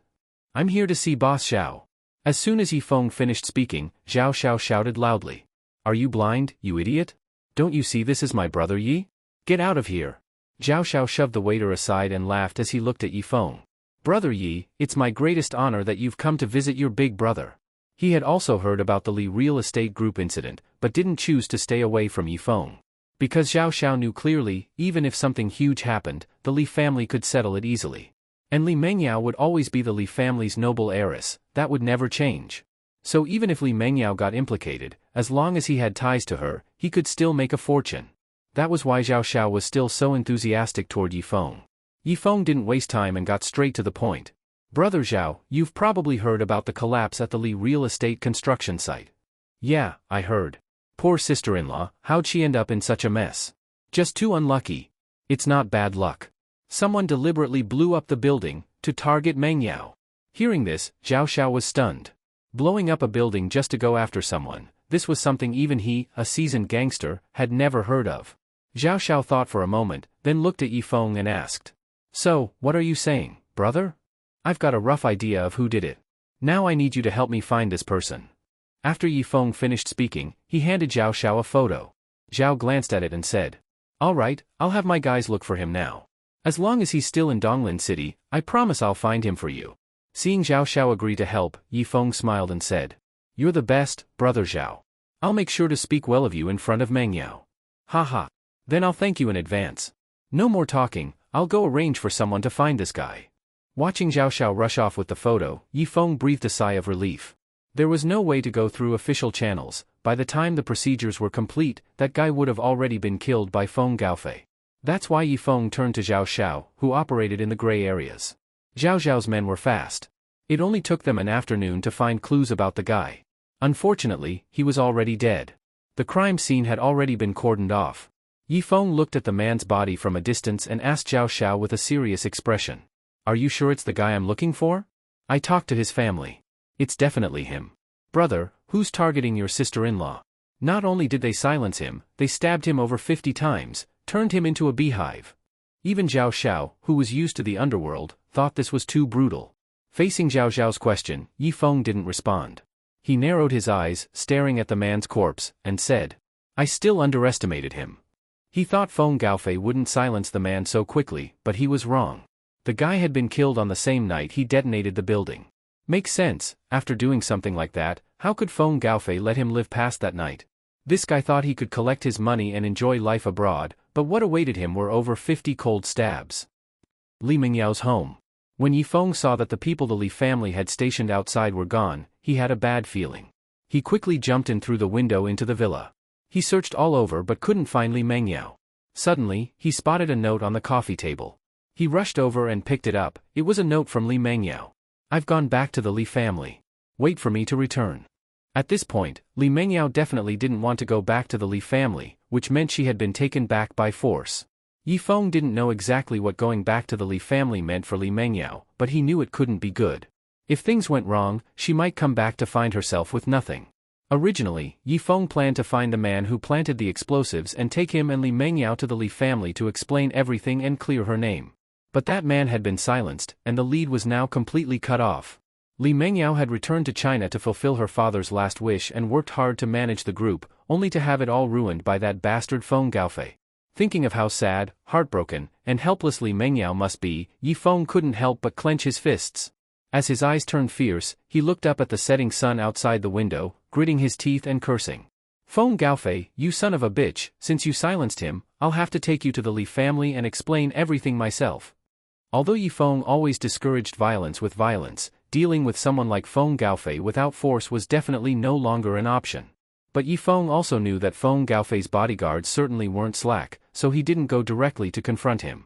Instead he returned to the company, opened his computer, searched for some martial arts movies, and started watching seriously. At 8 in the evening, Yi Feng shut the computer and clenched his fist tightly. Watching his knuckles crackling, Yi Feng said excitedly, I feel like I'm scary strong right now. Eager to test his strength, he aimed at his office desk. His eyes widened suddenly, then he smashed down his fist hard. Crack! Ah! Why the hell are there nails in this desk? Hospital. Looking at Yi Feng's hand, wrapped up like a rice dumpling, Yui asked worriedly, Bro, is your hand okay? No problem. I accidentally cut my finger while chopping vegetables, don't worry, Yi Feng answered. But how could Yui believe Yi Feng's explanation? If it was just a finger cut, why was his whole hand bandaged? At that moment Yi Feng picked up an apple to peel it, but seeing his injured hand couldn't hold the knife, he put the whole apple in his mouth and started chomping, crunch crunch, instead. After a while, Yi Feng finished eating the apple clean and offered it to Yui. You need to eat more fruit now to get vitamins. Don't be polite, take it. Seeing the apple still covered with Yi Feng's saliva, Yui hurriedly waved her hand. Bro, I already ate too much tonight. I feel full now. All right then. After Yi Feng took a bite of the apple, he looked at Yui and asked, Has your illness's cause been found yet? Not yet. Damn, what kind of hospital director is this? I'll go find him now. But he seems to have already left work. Hearing that the director Wu had left, Yi Feng gave up. After the two finished the apple, they threw the cores into the trash. Then Yi Feng took a bank card from his pocket. This is my bonus. I wrote the password on a note. Receiving the card and slip, Yui looked at his face and asked curiously, Bro, what's this for? You know I'm not good at saving money. If I keep it, I'll spend it eventually, better you hold on to it for safekeeping. Though he said that, the truth was Yi Feng feared something might go wrong when he confronted Feng Gaofei. This was his first time doing such a thing. Even if he had picked up some moves from those martial arts movies, he wasn't confident. If everything went wrong, Yui could at least use the money to continue her treatment. In this world, only two people treated Yi Feng like family, Lin Wenwen and Yui. Lin Wenwen was a professional assassin, with money and power, so she was fine. But Yui was worse off than him, so if something happened to Yi Feng, she would be the only one he'd worry about. Yui was still innocent enough to believe her brother was serious about safekeeping the money, so she quickly put the bank card away and smiled. Don't worry, bro, I'll save up enough for your future wife. Stop joking. Marrying a wife these days feels deadly, you spend money, and the wife might just run away. Even if you go to court for the bride price, you might not get it back. That doesn't mean you stay single forever. Yi Feng fondly ruffled her hair and smiled, we'll talk about getting married later. Rest early now, I'm heading out. Stay safe on the way. I know. After leaving the hospital, Yi Feng erased the smile from his face and replaced it with heaviness. Looking at his bandaged fist, he said angrily, Damn, if only I hadn't tried, now I've basically cut off one arm for no use. Although he couldn't move one hand, Yi Feng knew there wasn't much time left for Li Mengyao. He had to catch Feng Gaofei quickly and bring him to the Li family. Zhao Xiao was really decent, he had already found out that Feng Gaofei was drinking in a bar right now, and told Yi Feng. Getting out of the taxi, Yi Feng looked at the bar in front of him and said into his phone, You didn't tell me anything, I heard nothing, just like that. Though Zhao Xiao didn't respond, Yi Feng needed to show attitude, couldn't let people get nervous along with him. He put his phone in his pocket, looked coldly at the bar, and said, Feng Gaofei, you'd better have a lot of people protecting you, because today you're screwed. With those harsh words, Yi Feng strode into the bar. Inside the bar the crowd was noisy, men and women twisted wildly on the dance floor. Yi Feng had no mood to stare at the scantily clad women, instead, in the deafening music, he searched for Feng Gaofei's figure. Sure enough, Yi Feng saw him. Ordinarily a rich second generation like Feng Gaofei would hide in a private room, but not this guy. He purposely sat at a central card table in the hall, because it made it easier for him to hit on girls. Around Feng Gaofei sat many beauties, all calling him Brother Feng, eager for his attention. He must have wanted to get it on with all of them at once. Just as Feng Gaofei was deep in his debauchery, Yi Feng walked up and coldly asked him, who was holding two girls, clinking drinks with them, "You must be Feng Gaofei, right?" Hearing his name called, Feng Gaofei frowned at Yi Feng and asked, "Who the hell are you? You don't need to know who I am. I have a matter to discuss with you, come with me." "Holy shit, you think you're somebody? Telling me to follow you? Don't make me laugh." Feng Gaofei's arrogance didn't faze Yi Feng. He reached out to grab him. But Feng Gaofei immediately shoved the girl on his left aside, causing Yi Feng to accidentally hit her. She didn't take it too seriously, just complained softly "ew," and pushed Yi Feng's hand away. Yi Feng was startled, staring at her wearing a white camisole. He blurted, "Damn, are you a girl or a guy?" "Of course I'm a girl," she snapped. "I don't believe you, prove it to me." "Gross." At that moment, Feng Gaofei stood up, put a suitcase on the table, then pointed at a somewhat stunned Yi Feng, shouting loudly, "You think you're grabbing me? Don't you know who I am, Feng Gaofei? Listen up, anyone here who hits him gets 10,000 each. Go beat him to death." Hearing the money incentive, all present, hundreds of people, male and female, turned toward Yi Feng. In the next second, they all charged at him. Even the cleaning lady with a mop rushed forward to attack. Yi Feng never expected Feng Gaofei to be so despicable. He actually used the one thing Yi Feng was worst at paying for. After muttering, "Shameless," Yi Feng saw those men and women charging at him with fists raised, and he didn't hold back. He raised his own fist and struck. In an instant, the scene became chaotic. After drinking all the alcohol in his glass, Feng Gaofei looked disdainfully at Yi Feng, who was surrounded, and sneered, "Trash." After that insult, Feng Gaofei grabbed his suitcase and hurriedly left under the dim lights.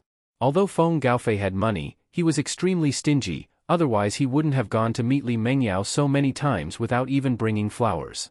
So he never intended to keep any promises he made just now.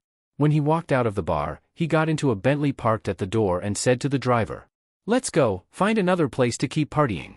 The driver nodded, started the car, and drove away. 5 minutes later, Yi Feng, his clothes torn into strips, rushed out of the bar. Looking around and not finding Feng Gaofei, he complained wrathfully. Damn it, they actually let him just run off. At that moment, an old scavenger walking by glanced at him casually, and the next second his eyes widened in shock. Seeing the old man's expression, which looked like he saw a ghost, Yi Feng, already in a foul mood, said with annoyance, "What's wrong? Never seen a handsome guy before?" "I've seen a lot of handsome guys, but I've never seen someone like you." "Like what's wrong with me?" Yi Feng muttered, then hurried to a nearby car. Looking at his reflection in the rearview mirror, his frown deepened at once. He quickly wiped away the messy lipstick marks on his face, turned around and glared at the bar door, angrily muttering, "Those stinking bitches, not only did they beat me, they even dared to kiss me. Damn." Losing Feng Gaofei wasn't all. On top of that, being humiliated for no reason made Yi Feng furious. Just when he didn't know where to find Feng Gaofei, his phone suddenly rang. He pulled it out and saw it was from an unknown number. "The person you're looking for is in apartment Apple, room 1402. Yi Feng muttered the text message, then fell into thought. He didn't know if the person this message referred to was Feng Gaofei. If it was Feng Gaofei, how did this person know he was looking for him? Or was this message sent by Feng Gaofei himself? Was the whole thing a trap waiting for him to fall in? After thinking, Yi Feng replied to the message. "Who are you?" After a while, another message came in. "You can trust me." Reading that, Yi Feng hesitated, but decided to go and check it out. If Feng Gaofei really was in apartment Apple, then he could catch him right away and bring him to Kyoto to save Li Mengyao. If it was a trap, Yi Feng didn't care. After all, he felt scary strong right now. He raised his right hand, still wrapped in bandages, hailed a taxi, and headed straight for apartment Apple. At apartment Apple, at the door of room 1402. Yi Feng glanced down the corridor, no one in sight. He reached out and knocked on the door. A moment later, Feng Gaofei's voice sounded inside. "Who is it?" Under Feng Gaofei's questioning, Yi Feng hurriedly said, "Hello, sir, I'm a food delivery courier. I didn't order any food." "That's impossible, the address says exactly 1402. "All right, wait a moment. I'm putting clothes on now." Hearing Feng Gaofei believe him, Yi Feng clenched his left fist, ready to strike as soon as the door opened. But after 5 minutes, the door still didn't open. Suddenly realizing something, Yi Feng lifted his foot and kicked the door with all his strength. Bang! With one kick, he smashed the door to pieces and rushed into the room. Inside, a woman sitting on the bed, shoulders bare, looked at him fearfully. Yifeng glanced at her, then quickly demanded, "Where is Feng Gaofei?" Facing his question, the woman hurriedly pointed at the open window. Yifeng rushed to the window and looked down. He saw Feng Gaofei climbing down by holding onto the bed sheet. He couldn't help but curse. "Holy shit, aren't you afraid of dying from the fall at that height?" Hearing Yifeng's shout, Feng Gaofei looked up at him, then gave him the middle finger. When Feng Gaofei landed safely on the ground, he looked up at the window and said contemptuously, "You really think I'm some deadbeat living on handouts? Last year I got second place in a rock climbing competition." He arrogantly flipped his hair, then climbed into the Bentley. After closing the car door and looking at the apartment's entrance, he shouted quickly, "Drive home. Then tell someone to kill this bastard." However, when Feng Gaofei didn't get any response from the driver, he instinctively glanced at the driver's seat. Seeing the driver slumped over the steering wheel motionless, he turned urgently to the woman in the passenger seat. Suddenly realizing something, Feng Gaofei gulped and asked, "Who are you?" Facing his question, the woman slowly turned her head. A stunning face appeared in front of him. Her seductive red lips curled into a meaningful smile. Yifeng hurried downstairs and saw a Bentley parked nearby. From Zhao Zhao's tip, Feng Gaofei always traveled in a Bentley, so Yifeng guessed this must be his car. He rushed over. He first leaned close to the driver's side window and peered in. He saw a man slumped over the steering wheel, motionless. Then he looked toward the back seat. Feng Gaofei was lying on the back seat, as if knocked out. Yifeng hurriedly flung the car door open. Checking quickly, he saw Feng Gaofei was indeed unconscious. There was a fist mark on his temple, so he had been knocked out. Looking at the busy street outside, Yifeng muttered, "Who the hell helped me behind the scenes?" The next morning, early dawn. Feng Gaofei stirred vaguely awake, shook his dazed head, and murmured, "Where the hell am I?" "Yo, awake now?" someone said. Feng Gaofei involuntarily looked toward the driver's seat. When he realized it was Yifeng driving, he froze for a moment, then reacted in shock. He struggled to sit up, but found his arms and legs couldn't move. Seeing this, Yifeng calmly said, "Stop struggling. The ropes I used to tie you up are meant for tying livestock. Even pigs can't get loose, how about you?" Feng Gaofei looked down and realized he was completely bound. Because he didn't know what Yifeng wanted, he threatened, "Do you know who I am? I'm from the Feng family of Donglin City. You dare tie me up, are you crazy? You think I'd grab you without investigating first?" Yifeng said. At that, Feng Gaofei knew force wouldn't work. He softened his tone and said, "Brother, you're just after money, right? Name your price. I'll have someone send it immediately. Do we have to go this far? Do you even know what you did? Do you think money can fix that?" What did I do? Are you related to those quadruplet sisters? But I already gave them money." Yifeng. This bastard sure knew how to play around. "Think again." Yifeng retorted, "Big brother, give me a hint." Li Real Estate Group's building collapsed. Hearing those two keywords from Yifeng, Feng Gaofei's pupils suddenly shrank. Realizing that his deeds had been exposed, Feng Gaofei hurriedly tried to defend himself. "The matter with the Li Real Estate Group has nothing to do with me, you've got the wrong person. I know whether I've got the wrong person or not. When we get to the Li family in the capital, just tell the truth about what you did." "I didn't fucking do anything, fuck your mother." Faced with Feng Gaofei's curses, Yifeng jerked the steering wheel and pulled over onto the emergency lane, then got out and opened the rear door. Feng Gaofei looked nervously at Yifeng standing at the door and asked, What are you doing?" "What am I doing? I'm gonna beat the shit out of you." Yifeng showed no mercy dealing with someone like Feng Gaofei, punching him directly in the face over and over. After a flurry of punches left Feng Gaofei's nose bleeding, Yifeng grabbed his hair, stared into his fearful eyes, and growled, "When I fucking tell you to do something, you do it. If you keep talking shit, I'll fucking kill you." Feng Gaofei was genuinely terrified and hurriedly nodded. "Big brother, I got it. Please stop hitting me. You don't deserve mercy." He slapped him again and slammed the car door shut. Just as he was about to get back in the car and continue driving toward the capital, several black vans suddenly pulled up across the road in front of him. The doors opened, and more than 10 strong men in black suits stepped out. Seeing these people from inside the car, Feng Gaofei shouted excitedly, "Are you all fucking dead? I've been tied up all night. Kill him for me right now." Hearing this, Yifeng realized these were Feng Gaofei's people. He hadn't expected to be chased down after escaping all night. But he had no time to waste, he had to take them down quickly. Without a word, Yifeng clenched his left hand into a fist and charged into battle. At that moment, a short man got out of one of the vans and walked straight to the Bentley without even glancing at Yi Feng. He opened the back door and began cutting the ropes around Feng Gaofei with a knife. Once freed, Feng Gaofei wiped the blood from his nose and glared viciously at the short man. "Catch him. I want to kill him myself." The short man nodded in response. He turned to see if Yi Feng had been taken down, but paused in surprise. Yi Feng had nimbly dodged a punch and swept one of the men to the ground with a leg sweep. Looking at the groaning men lying on the ground, Yi Feng focused on the short man and shouted, "Is that all your guys can do? Don't you have someone stronger?" The short man cracked his neck with a loud pop and sneered. "Interesting." Seeing him walk over, Yi Feng shook his head and said, "I don't fight with underage kids." Insulted about his height, the short man's eyes immediately filled with killing intent. And when Feng Gaofei heard Yi Feng's mockery, his eyes lit up and he shouted excitedly, "A Chang hates being called short, this guy is dead." Sure enough, as Feng Gaofei predicted, a Chang exploded with killing intent, raised his leg, and kicked fiercely at Yi Feng. He had planned to let Feng Gaofei kill Yi Feng himself, but now he just wanted to kill this man who mocked his height. A Chang had trained in Muay Thai, so his legs were incredibly strong. Facing his fast and vicious kicks, Yi Feng raised his arm to block.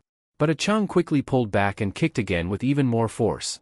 Yi Feng blocked 5 kicks in a row and realized a Chang's strength was in his legs. On the 6th kick, instead of blocking, he caught the leg with his arm.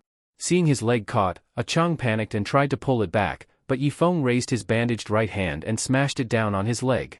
A Chang wasn't worried, he had trained his leg so hard that even a metal rod couldn't break it. But just as he felt confident, Yi Feng's hand struck his shin, and the next second, his lower leg bent at a 90-degree angle. The broken bone pierced the skin. The pain hadn't even fully registered when a Chang's mind went blank. He never imagined his proud leg could be broken barehanded by this baby-faced guy. Still, he reacted quickly. Realizing Yi Feng was no ordinary man, he swung a punch at Yi Feng's face. But the punch that had KO'd countless fighters in underground matches was easily caught by Yi Feng. A Chang stared in disbelief. "Who are you?" Yi Feng didn't answer. He gripped a Chang's fist tighter and tighter. As the crushing pain of his bones being slowly crushed hit his brain, a Chang couldn't take it anymore and screamed in agony. Yi Feng then kicked him in the chest, sending him flying over the highway guardrail and into a cornfield. Having effortlessly taken out a Chang, Yi Feng dusted off his hands and muttered, "I told you I don't fight minors. But you just had to come at me. Fucking idiot." He then turned to the stunned Feng Gaofei and walked toward him cursing. "Didn't you say you wanted to kill me yourself? Looks like I went too easy on you earlier." Seeing Yi Feng approaching with a murderous aura, Feng Gaofei shouted, "Big bro, I was wrong. Now you realize it? Too late. Take your pants off, I'm gonna play with you. I'm a man. I've even played with pigs, why the fuck would I care if you're a man or not? Not taking them off? Then I'll do it myself. Holy shit. Bro, I was really wrong." Yi Feng didn't actually intend to play with him, it was just to scare him. He just gave him another brutal beating. Yi Feng got back in the driver's seat, turned to see Feng Gaofei obediently tying himself up with rope, and warned, "If you pull any more stunts, don't blame me for being rough." After Yi Feng finished warning him and licked his lips creepily, Feng Gaofei, with a bruised face, nodded like a woodpecker and stammered, "Big bro, I promise to be a good boy. You better mean it." With that, Yi Feng started the car and continued driving toward the capital. Meanwhile, at the Li family home, Li Mengyao, led by the butler, walked into a conference room. Inside was a huge rectangular table. At the head sat the Li family patriarch, Li Zhong. Seated neatly on either side were several core members of the Li family. Besides Li Mengyao's second uncle Li Jianjun, the others were all blood brothers who had built the family business with Li Zhong. At the far end of the table stood a pearwood chair. Li Mengyao quietly walked over and sat down. 2 elderly men seated near her exchanged glances. The one on the right looked at Li Zhong and rasped, "Big brother, your precious granddaughter Li Mengyao has caused our Li family immeasurable losses. How are we going to settle this?" Faced with his second brother's aggressive start, Li Zhong slowly turned his gaze toward him. Facing Li Zhong's cold gaze, the old man spread his hands and said, "What, I can't tell the truth at a family meeting now. Li Wu, let me ask you, what losses did Mengyao cause to the family?" Such a big incident happened at the construction site of the company she managed. "Big brother, you can't possibly not know, right? The matter hasn't been fully investigated yet. No one knows exactly how the building collapsed. Why are you immediately blaming my granddaughter?" Facing Li Zhong's questioning, Li Wu replied indifferently, "Big brother, isn't that unfair? When my grandson's company had a wage dispute, you didn't even hold a family meeting, you directly dismissed him from the CEO position. Now it's your granddaughter's turn, and you're just shielding her completely. Fuck you. Your grandson used company money to gamble, lost everything, and the company couldn't even pay salaries. That's why the employees protested for wages. You're not going to mention any of that, right? After being scolded by Li Zhong, Li Wu curled his lips and muttered. My grandson just gambled, it's not like he collapsed a building and people died. Shut the fuck up. I don't want to talk to you right now. Li Zhong cursed, then coldly said to everyone. You were the ones who called for this family meeting. But let me be clear, until the results are out, no one should think of blaming my granddaughter. Seeing Li Zhong defend her like that made Li Mengyao, who usually only felt cared for by Yifeng, feel warm inside. At this moment, Li Zhong's third brother, Li Wen, spoke up. Big brother, I can't agree with what you said. None of us said we wanted to blame Li Mengyao. We just want to resolve this matter quickly and calm public opinion. Then what do you mean? Very simple. No matter the outcome, as the head of our Li family's branch company, Li Mengyao must bear responsibility. So I propose to dismiss her from the CEO position and appoint someone else. I agree. I agree too. Seeing that everyone except Li Jianjun raised their hands, Li Zhong narrowed his eyes. Even though it looked like they were targeting Li Mengyao, he could faintly sense that they were actually aiming at him. Li Zhong had weathered many storms over the years and understood exactly what these people were trying to do. He slammed the table and said coldly, I disagree. At that moment, Li Jianjun also said, I disagree too. Although Li Jianjun always wanted to take over Li Mengyao's assets, he knew that if he didn't stand on her side now, he could be the next Li Mengyao one day. Facing opposition from Li Zhong and Li Jianjun, Li Wen calmly said, in the family meeting, as long as over 80% agree, the decision passes automatically. We have 8 votes for dismissal, so I declare that Li Mengyao is officially removed. Now, we'll select a new head for the Li real estate group in Donglin City. Seeing herself removed anyway gave Li Mengyao a sense of helplessness. Even though she had Li Zhong's protection, he was getting old and couldn't control the family like before. If her father were still alive, this would never have happened. But he was gone now, and she had just handed over the business he worked so hard to build. The more she thought about it, the more guilty she felt toward her deceased father, and she lowered her head sadly. But just then, Li Zhong suddenly slammed the table and pointed at his brothers, shouting, as long as I, Li Zhong, am still alive, none of you can take my granddaughter's business. Hearing that, Li Wu sneered and said, Big brother, I really don't like what you're saying. The Li real estate group in Donglin is our family's asset. How is it your granddaughter's? What the fuck are you saying? None of you believed in Donglin at first. Jiang Wo used his own money to start the Li real estate group in Donglin. From beginning to end, he never asked the family for a cent. Now you see it's profitable and want to seize it by force. In response, Li Wen said, although the Donglin business was founded by Jiang Wo, it's still part of the Li family, so we have the right to decide who runs it. Then let me make it clear, the Donglin business belongs to my granddaughter. None of you are taking it. The family meeting already passed the vote. It's out of your hands now, big brother. In that case, I'll use my family head's veto power. Hearing that, Li Wu hurriedly said, I propose we cancel the family head's veto power. Agreed. I agree too. Li Zhong. Seeing they really were targeting him, Li Zhong stood up, looked at those raising their hands, and said grimly, I refuse. Sorry, big brother, the vote already exceeded 80%, so your veto power is revoked. Your refusal is meaningless. Looking at Li Wu's smug face, Li Zhong raised his dragon head cane and shouted, you want to revoke my veto? I'll fucking beat you to death.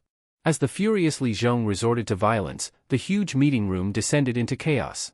Li Wen didn't try to stop the fight. Instead, he looked at the silent Li Mengyao and said, Mengyao, I know you feel wronged. But your company had a huge incident. You must take responsibility. But since we're family, I'll give you some dignity, resign voluntarily. He claimed it was for her dignity, but it was really forcing her to give up her father's hard-built business so they could divide it openly. Of course Li Mengyao understood this. Seeing her grandfather, at 80 years old, swinging a cane to protect her, her eyes turned red. Li Wen pressed further. Look at your grandfather's age. Don't make him suffer more for you. If something happens to him, you'll regret it forever. So Mengyao, listen to your third uncle, resign.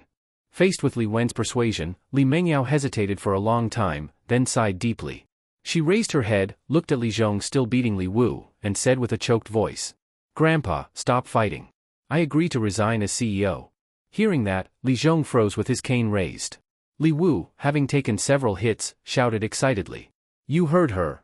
It wasn't us dismissing your granddaughter, she resigned voluntarily. Li Zhong looked at Li Mengyao, her spirit seemingly broken, and said disappointedly. Mengyao, how could you do this? Grandpa, let it go. I accept it. Hearing this, Li Wen said loudly. Good. I now propose to accept Li Mengyao's resignation as CEO of Donglin City's Li Real Estate Group. I agree. Both hands raised in agreement. Seeing the vote pass 80%, Li Wen nodded and said. I now declare, the family accepts Li Mengyao's resignation as CEO. As it all ended, Li Mengyao slumped in her chair, covering her face and trembling. I'm sorry, Dad. I failed your expectations. I'm sorry. She knew that once she handed over the business her father left behind, there would be no chance of getting it back. But what else could she do but accept it? Just when some were happy and others sad, the meeting room door suddenly burst open, and a loud voice rang out. It's not Mengyao's fault. Why should she resign? Suddenly hearing Yifeng's loud voice, Li Mengyao, whose tears were welling up, instinctively turned her gaze toward him. Seeing Yifeng appear suddenly, Li Mengyao was deeply moved. This man had come all the way to the Li family in the capital for her, giving her wounded heart a bit of comfort. At this moment, she really wanted to throw herself into his arms and tell him all the grievances she had suffered. Seeing Li Mengyao looking so wronged, Yifeng felt his heart suddenly twist hard. Damn it! These bastards even bully such a beautiful woman, too much. Just as Yifeng was about to ask who bullied Li Mengyao, Li Wu pointed at him and shouted angrily. Who the hell are you? Do you have the right to speak here? Someone, hurry and throw him out. As soon as Li Wu finished speaking, a group of bodyguards rushed in from outside and grabbed Yifeng without saying a word. The head bodyguard, sweating heavily, said. Sorry, he slipped in while we weren't paying attention. We'll take him out right away. Seeing Yifeng being dragged out of the meeting room, Li Wu cursed coldly. Ungrateful dog.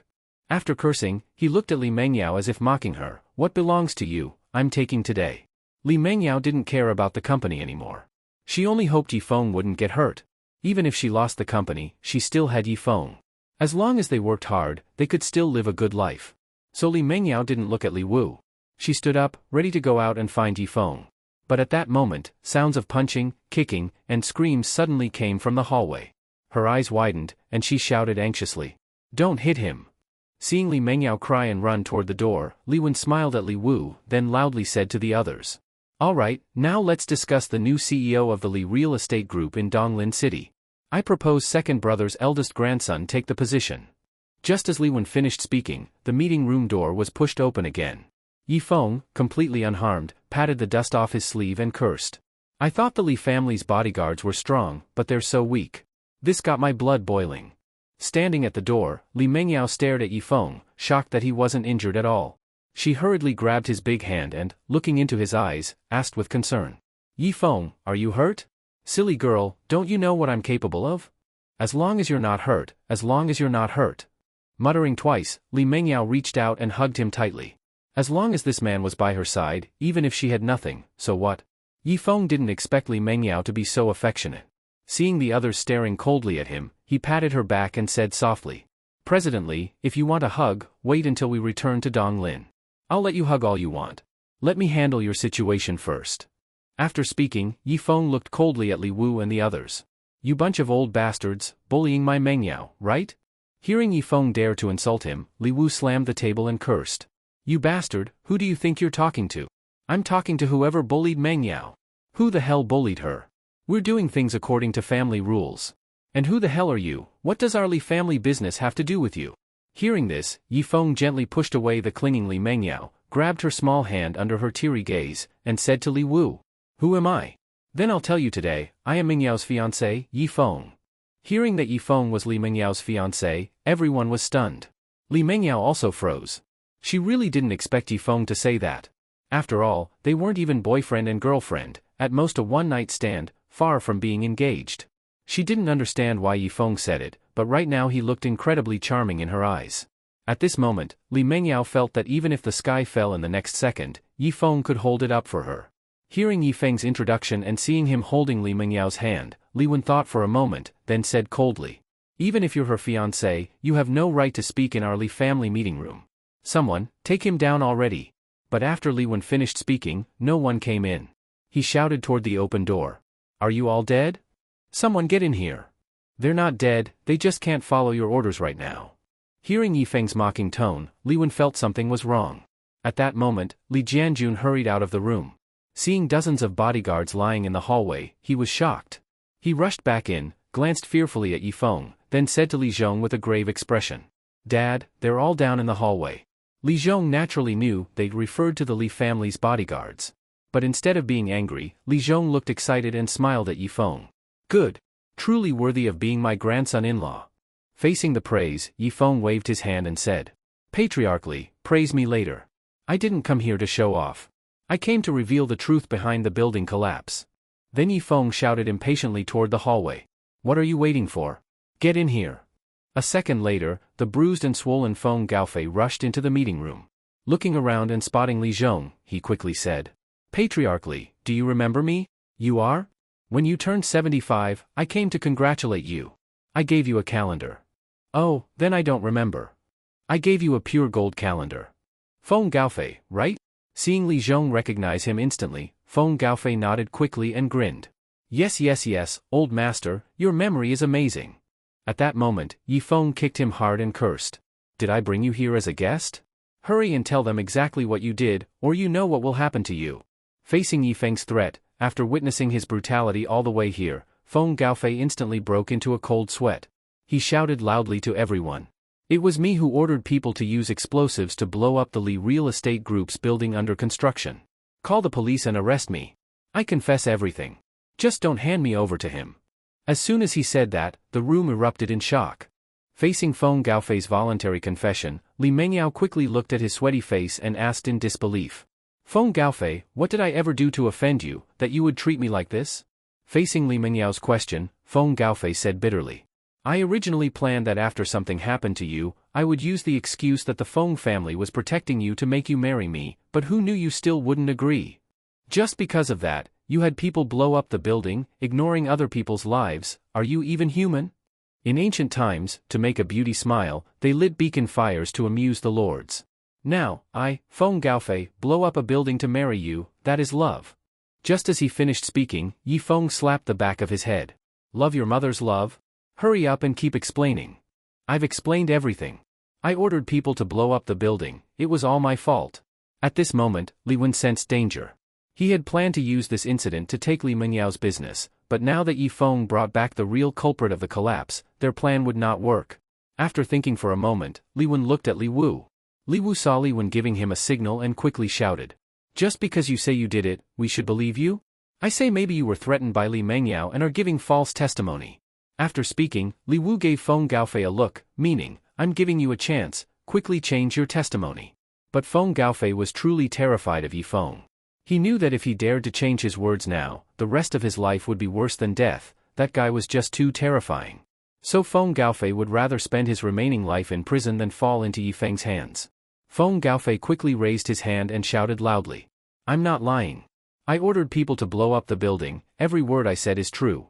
You all must believe me." "Nonsense. You're lying. If I said even one lie, may my whole family die." Seeing Feng Gaofei pull out this deadly oath, Li Wu opened his mouth but didn't know what to say. Li Wen saw that Feng Gaofei definitely wouldn't change his testimony.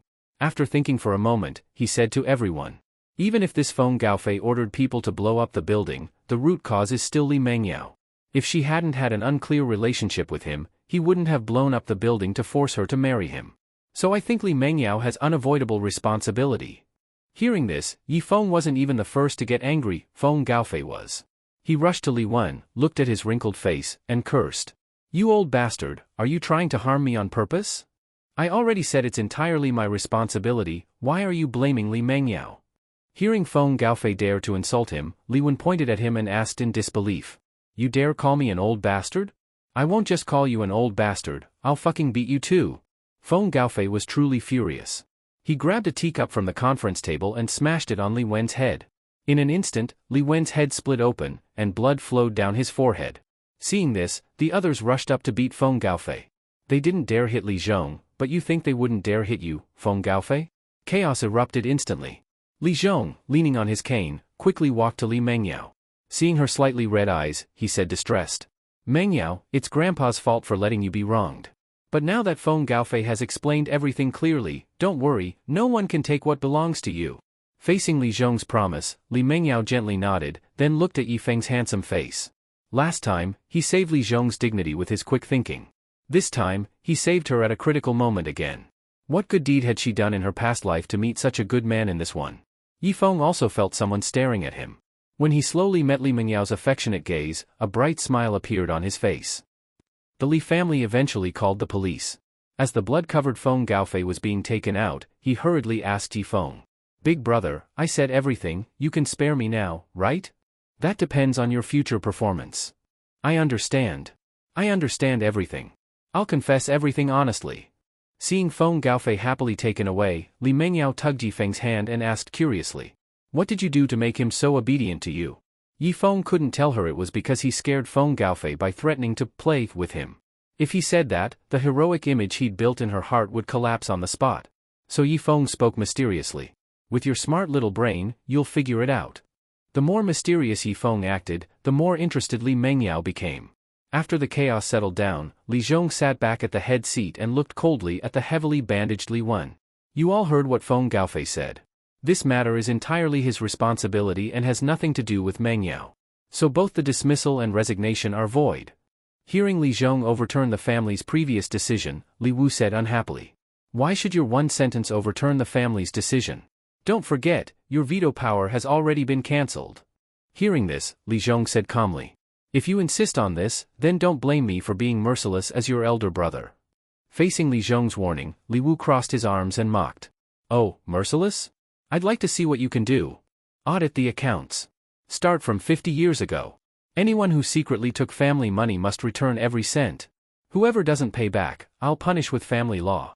Yi Feng, I appoint you as the person in charge of debt collection. You must investigate every one of them, not a single cent missing. Big brother, I also think the family's previous decision was inappropriate. I support revoking all punishment of Mengyao. She is still the head of the Li real estate group in Donglin City. Seeing Li Wu changing his stance instantly, Li Zhong looked at Li Wen and asked coldly. Third brother, what about you? Li Wen sighed deeply and said. Let's follow big brother's decision. What about the rest of you? None of them dared oppose it, none of them could survive an audit, so they all agreed to restore Li Mengyao's position. Seeing them all back down, Li Zhong snorted coldly, then smiled at Li Mengyao. Mengyao, manage your father's business well. Don't disappoint his expectations. Facing Li Zhong's advice, Li Mengyao nodded firmly and said. Grandpa, don't worry. I will work hard and make my father's business flourish. Good. Meeting dismissed. After everyone left in shame, Li Mengyao looked at Yi Feng beside her and said with a smile. This time you really helped me. Do you have any wish? I'll definitely fulfill it. Hearing this, Yi Feng leaned close to her ear and whispered. I want you. Hearing that Yi Feng wanted her, Li Mengyao's face instantly turned red. This guy, even if he really wants me, can't say it so directly. When there's time, invite me to a movie, a meal, then give me a full-body massage, touch me here and there, and if I half resist and half accept, in the end, you'll get your way, wouldn't that be fine? But saying it so directly, how is a girl supposed to agree to that openly? This guy is really bad. Just as Li Mengyao was nervously grabbing her clothes, even preparing to nod and agree, Yi Feng continued. I want the money tree in your house. Hearing his words, Li Mengyao was stunned. She looked at his face and asked in disbelief. You want the money tree in my house? Yeah. I saw the money tree in your house is quite special, so I want to move it to my place. Maybe the wealth luck will follow to my home. Hearing his explanation, the corner of Li Mengyao's eye twitched. So it wasn't her that he wanted, but just a damn tree from her house. No wonder he's still single. With that kind of emotional intelligence, it'd be strange if he had a girlfriend. For a moment, Li Mengyao felt a bit disappointed and said indifferently. Fine, when we go back, you can take that money tree from my house. Thank you, President Li. I hope you give birth to 8 sons in one go. With you giving birth to 8 sons? Hearing her annoyed reply, Yi Feng rubbed his nose and muttered. I don't want to have that many. Think how many betrothal gifts I'd need to prepare. Hearing this, Li Mengyao tilted her head and looked at him, as if trying to figure out the hidden meaning behind his words. At this moment, Li Zhong walked over leaning on his cane. Looking at them both, he smiled and said, Tonight, both of you stay, I want to have a good drink with my grandson-in-law. Yi Feng was really hungry, he hadn't eaten or drunk anything since yesterday morning. But it wasn't his decision to make, he looked at Li Mengyao for her opinion. Seeing Yifeng asking with his eyes, Li Mengyao thought for a moment, then nodded and said, "Then stay and have a good drink with Grandpa." Since Li Mengyao agreed, Yifeng had no problem. Dining room. At the huge round table sat only 3 people, Li Zhong, Yifeng, and Li Mengyao. After a few glasses of wine, when Li Mengyao went to the restroom, Li Zhong looked at Yifeng devouring steak and gratefully said, "Yifeng, if not for you today, Mengyao might have been in real trouble. Patriarchally, you flatter me." "It's not flattery, it's the truth. After all, you're just Mengyao's subordinate, but you did something even a husband might not do. Truly admirable." Hearing that, Yifeng looked into his eyes, as if they could see through everything, and pretended to be confused. "Old master, I don't quite understand what you mean." Seeing him still pretending, Li Zhong poured himself a drink and said with a smile, "You think I'm old and confused? Don't I know whether you and Mengyao are in a relationship? To be honest, I had someone investigate you too long ago. You're just boss and subordinate, so I'm very pleased you could do all this." Seeing he even secretly investigated him, Yifeng wasn't angry. After all, with such a strict family, Li Mengyao's partner would surely be screened carefully. Yifeng knew someone like him wasn't a match for Li Mengyao, so he humbly said, "Nothing can be hidden from you, old master." Seeing Yifeng indirectly admit it, Li Zhong sighed and said, "I used to have high hopes for Mengyao's childhood friend, but he disappointed me, messing around with other women, not taking Mengyao seriously. It makes me furious." Seeing Li Zhong so angry, Yifeng quickly stood up, walked over, and gently patted his back. "Then it just means he didn't deserve her. I think he'll regret it one day." "Sigh, but what about Mengyao? She doesn't take relationships seriously. I fear one day she'll just bring back some random man to please me. That wouldn't just be irresponsible to me, this old man, it would be irresponsible to her own life. Let the younger generation live their lives, don't worry too much." Li Zhong suddenly grabbed Yifeng's hand, looked into his eyes, and seriously asked, "Boy, do you like Mengyao?" To this, Yifeng honestly answered, "Mengyao is as beautiful as a fairy. Any man would like her, right? In that case, I entrust Mengyao to you, because I know you'd rather die than let her get hurt." Li Zhong's sudden request caught Yifeng completely off guard. Before Yifeng could agree or refuse, Li Mengyao walked back into the dining room and curiously asked, "What are you two talking about?" Facing her question, Li Zhong glanced deeply at Yifeng and smiled. "Nothing, just chatting about pretty girls. Grandpa, Yifeng is our guest. Can you be more serious?" All right, I'll listen to my granddaughter." Li Zhong smiled, then said to Yifeng meaningfully, "Then it's settled, you must keep your promise. If not, even as a ghost I won't let you off. Enough talk, let's drink." Seeing Li Zhong take a sip right after warning him, Yifeng looked at him strangely. Something feels off about this old guy. But he couldn't quite tell what. After the meal, Li Zhong refused to let them leave and insisted they stay the night. After pushing them into the room, Li Mengyao hurriedly said, "Grandpa, even if we're staying over, you can't put us in the same room. Oh come on, the other rooms are all taken. This is the only one left, make do for one night." After saying that, Li Zhong walked off with his cane, leaving Li Mengyao shaking her head helplessly. Then Yifeng, standing behind her, asked, "President, how many rooms does your grandfather's house have?" "Never counted, but probably over 100. "Oh, so you mean 99 other rooms are all full? Your family's pretty big." Hearing the implication, Li Mengyao clutched her clothes and complained, "Grandpa is just, ugh, what era is this? Still playing these games?" Yifeng didn't respond. He lay on the soft, comfy bed, yawned, smacked his lips, and sleepily said, "President, I'm really tired today. I won't sleep on the floor." Just as he finished speaking, he went quiet, seemingly fast asleep. Li Mengyao muttered, "You've worked hard these past 2 days. Get some good rest." After that, she walked into the bathroom, and soon the sound of running water came from inside. And just then, Yifeng, who should have been asleep, opened his eyes. Yifeng rolled off the bed and tiptoed to the bathroom door. He pressed his ear against the door and listened carefully.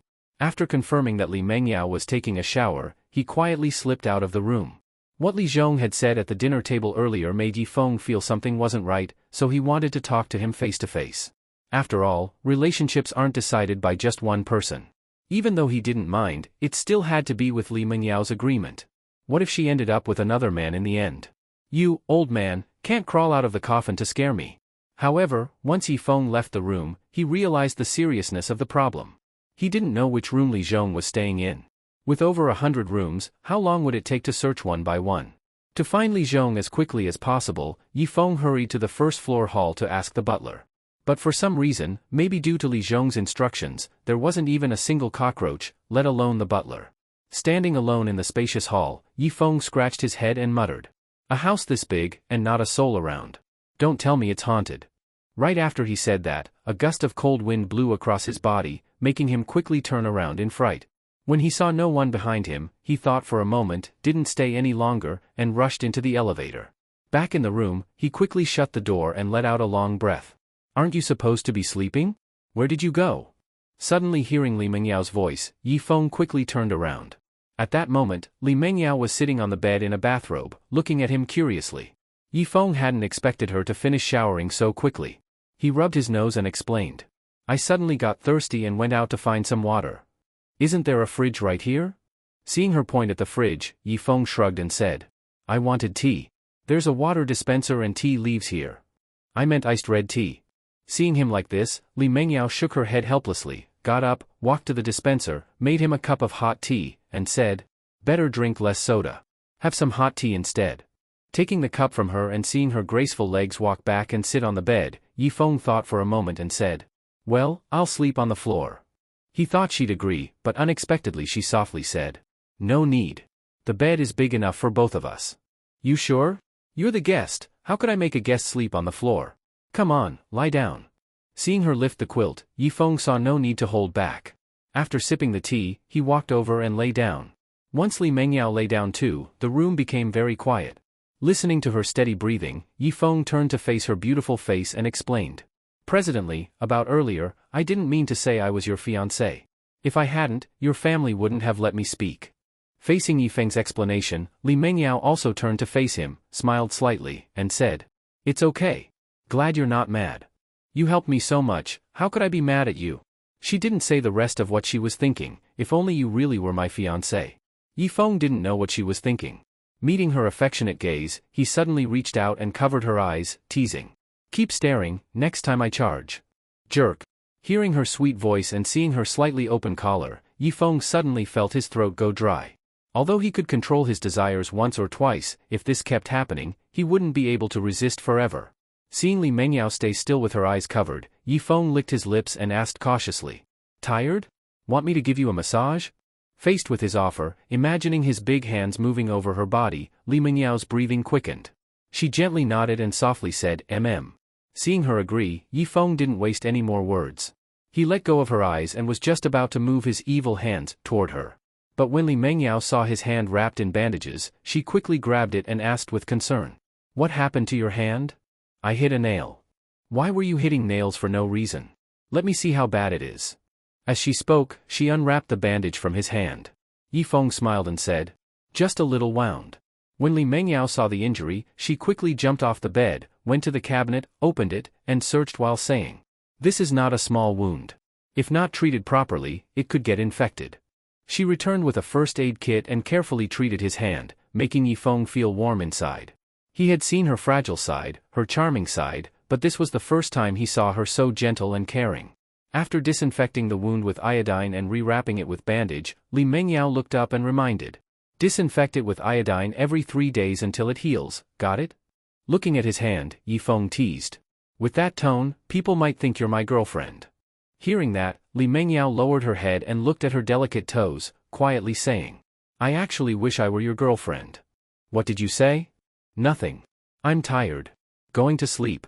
After speaking, she quickly lay down, making Yi Feng raise an eyebrow. Li Mengyao nervously lay there, knowing even though her voice was quiet, Yi Feng could definitely hear it with his sharp ears. If she had known, she wouldn't have said it, now she was dying of embarrassment.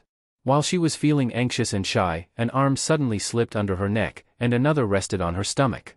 Feeling the strong body tightly pressed against her, Li Mengyao bit her lip and asked with rapid breath. What are you doing? Afraid you'll be cold, so I'm holding you. Still cold?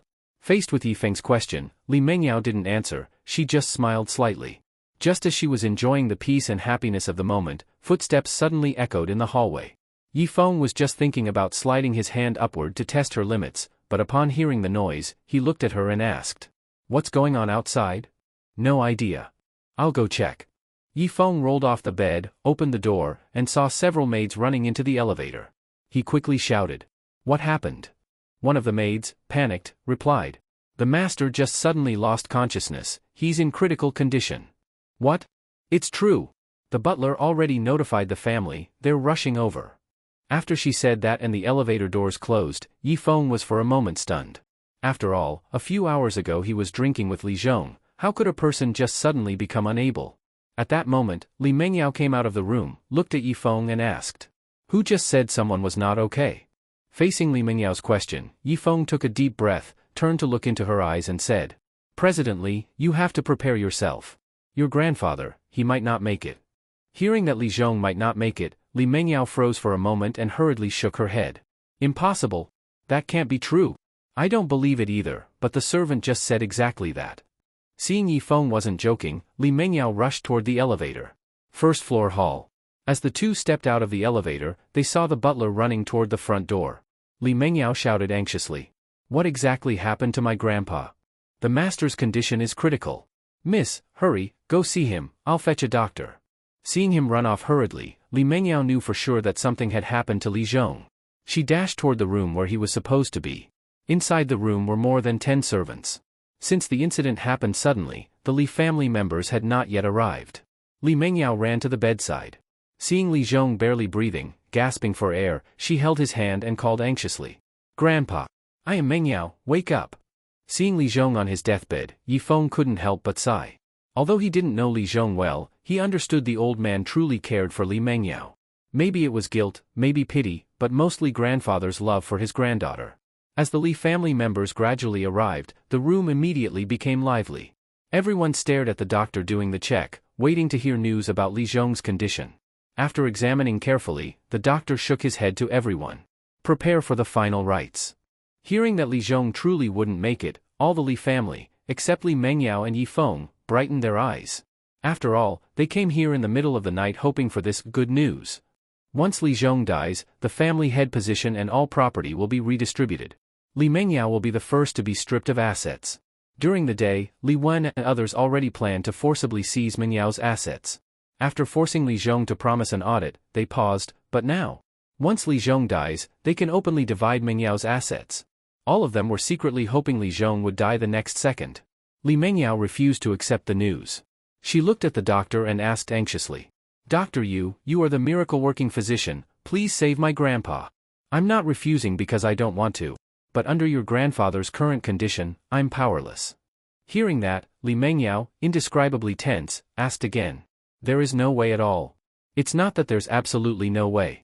If that person is willing, maybe there is a way to save him. Hearing there might be someone able to save Li Zhong, Li Wen and the others instantly turned nervous. They came here waiting for Li Zhong to die, how could they let someone save him? Li Mengyao's hope reignited. She hurriedly asked. Who is that person? I'll call them right now. You won't be able to call them. What? You didn't even call, how do you know I can't? Because no one has ever been able to bring that person down the mountain. She treats people randomly. On the rivers and roads there are only rumors and legends, no one has ever successfully brought her home to treat someone. Hearing Dr. Yu speak like that, Li Wen thought for a moment, then asked doubtfully. You mean the Divine Medicine Mountain's immortal doctor?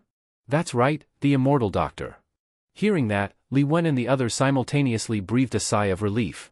The immortal doctor truly was peerless in medicinal arts, as long as there was still breath, she could save the patient.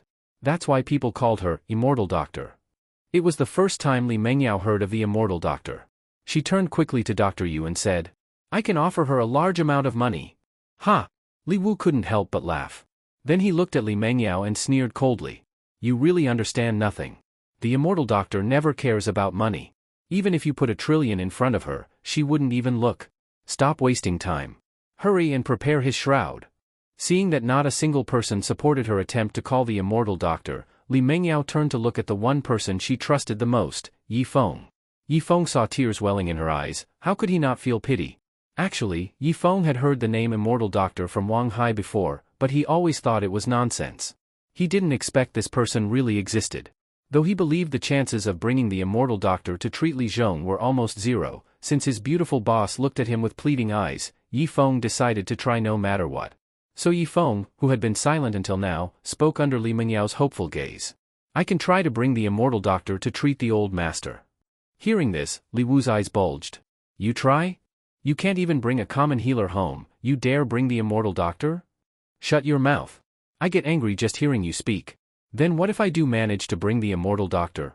If you really can, I'll take your surname, you'll be Yi Wu, and from now on I'll acknowledge you as a father. You heard me. All of you witnessed this. Aren't you ashamed, asking that loser as your fiancé instead of a proper person? Even I'm embarrassed for you. At this moment Li Wen coldly said. Li Mengyao, if you're really filial, the best thing now is to let your grandfather pass away quietly. Not let your fiancé stir up trouble here. Facing Li Wen's accusation, Li Mengyao looked at him and retorted. Yifeng isn't stirring up trouble, he's trying to save my grandfather. If he really brings the immortal doctor here, I'll even take the surname Yi, and acknowledge him as my father. Li Mengyao ignored him, hurried over to Yifeng, looked at him and said. I'm going with you to call the immortal doctor. You stay here. I'm afraid they'll harm Grandpa if you come along. I'll go alone, fast in and out. Yifeng's worry made sense, the Li family hoped Li Zhong would die. If Li Mengyao left, they might kill Li Zhong quickly. As for Li Jianjun, Yifeng even suspected he would join Li Wu in killing the old man. So it was best Li Mengyao stayed behind to watch over him. Li Mengyao knew this. She nodded and said, Then I'll trouble you. Remember to give me a hardship fee afterwards. All right, I'm going now to call the immortal doctor. As soon as she left the castle, Li Mengyao ran out. Yifeng. Wait a sec. Yifeng slowly turned around, swallowed hard. You must know, Li Mengyao was wearing only a bathrobe. If she ran like this, TSK. Li Mengyao jogged up to Yifeng, looked into his eyes tenderly and said. No matter if you manage to bring the immortal doctor or not, you must stay safe. I'll be waiting here for you.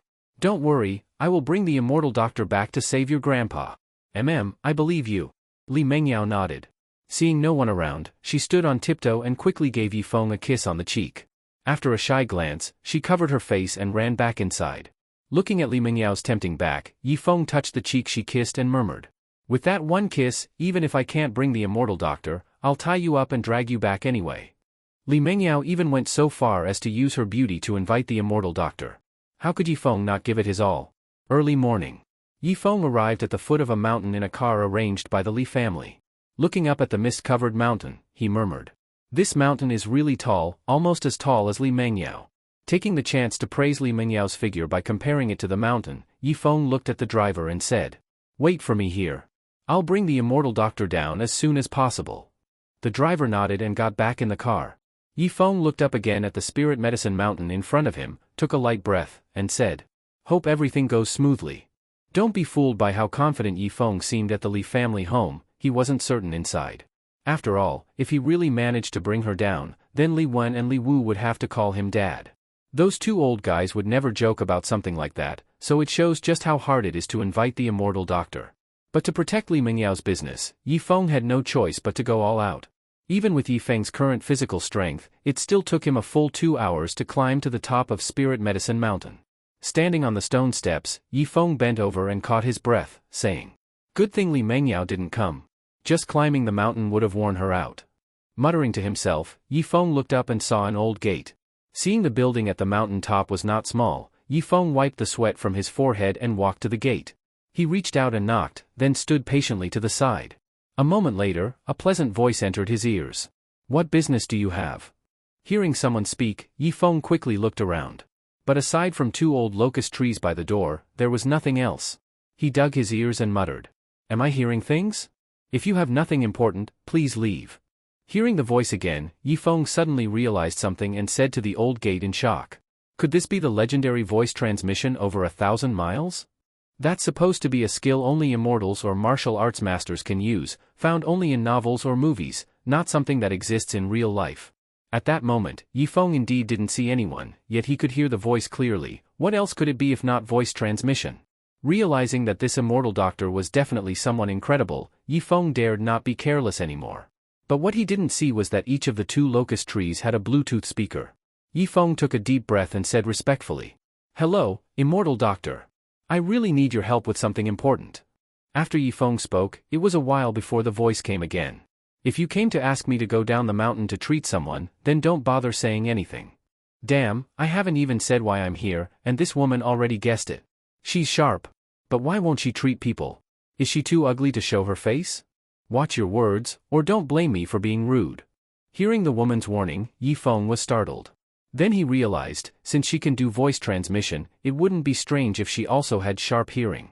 He quickly covered his mouth and said in a muffled voice, sorry, I was just talking nonsense. If there's nothing else, then please leave. I can't leave now. I must bring you down the mountain. But this time, no matter how long Yifeng waited, the immortal doctor didn't respond. Realizing that she really wasn't willing to come down, Yifeng started to worry. If he just went back like this, then all of Li Mingyao's hope would be gone. Imagining Li Mingyao's disappointed face, Yifeng's expression grew more serious.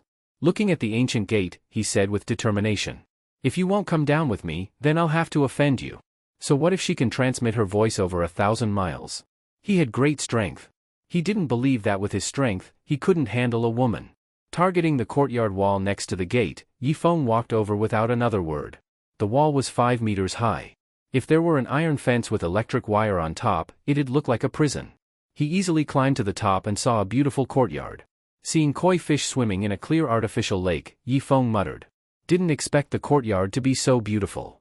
After jumping down and brushing dust off his hands, he walked toward the center of the courtyard. Crossing the arch bridge over the lake, a grand palace appeared before his eyes.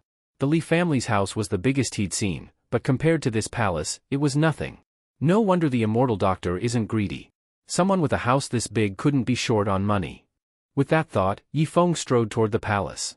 He walked through the open doors into the palace, stepped onto sandalwood floors, stood in the empty hall, took a deep breath, and respectfully said, Immortal Doctor, forgive me for entering without permission. I truly need your help. Yifeng stood nervously after speaking. Even though the matter was urgent, he had just barged into someone's home. A strange-tempered person like the immortal doctor wouldn't possibly be pleased. But Yifeng had no other choice, he couldn't let Li Mengyao down. After waiting anxiously for a while, with no voice or person appearing, Yifeng continued. I know you're angry, but I really have no other way. Please, I beg you, help me just this once. After saying that, Yifeng bowed deeply. 5 minutes passed, and still no one or any voice responded. Yifeng stood up and looked at the empty hall, muttering. Looks like she didn't hear me. But if she has sharp hearing, how could she not? Yifeng had no idea why she didn't respond.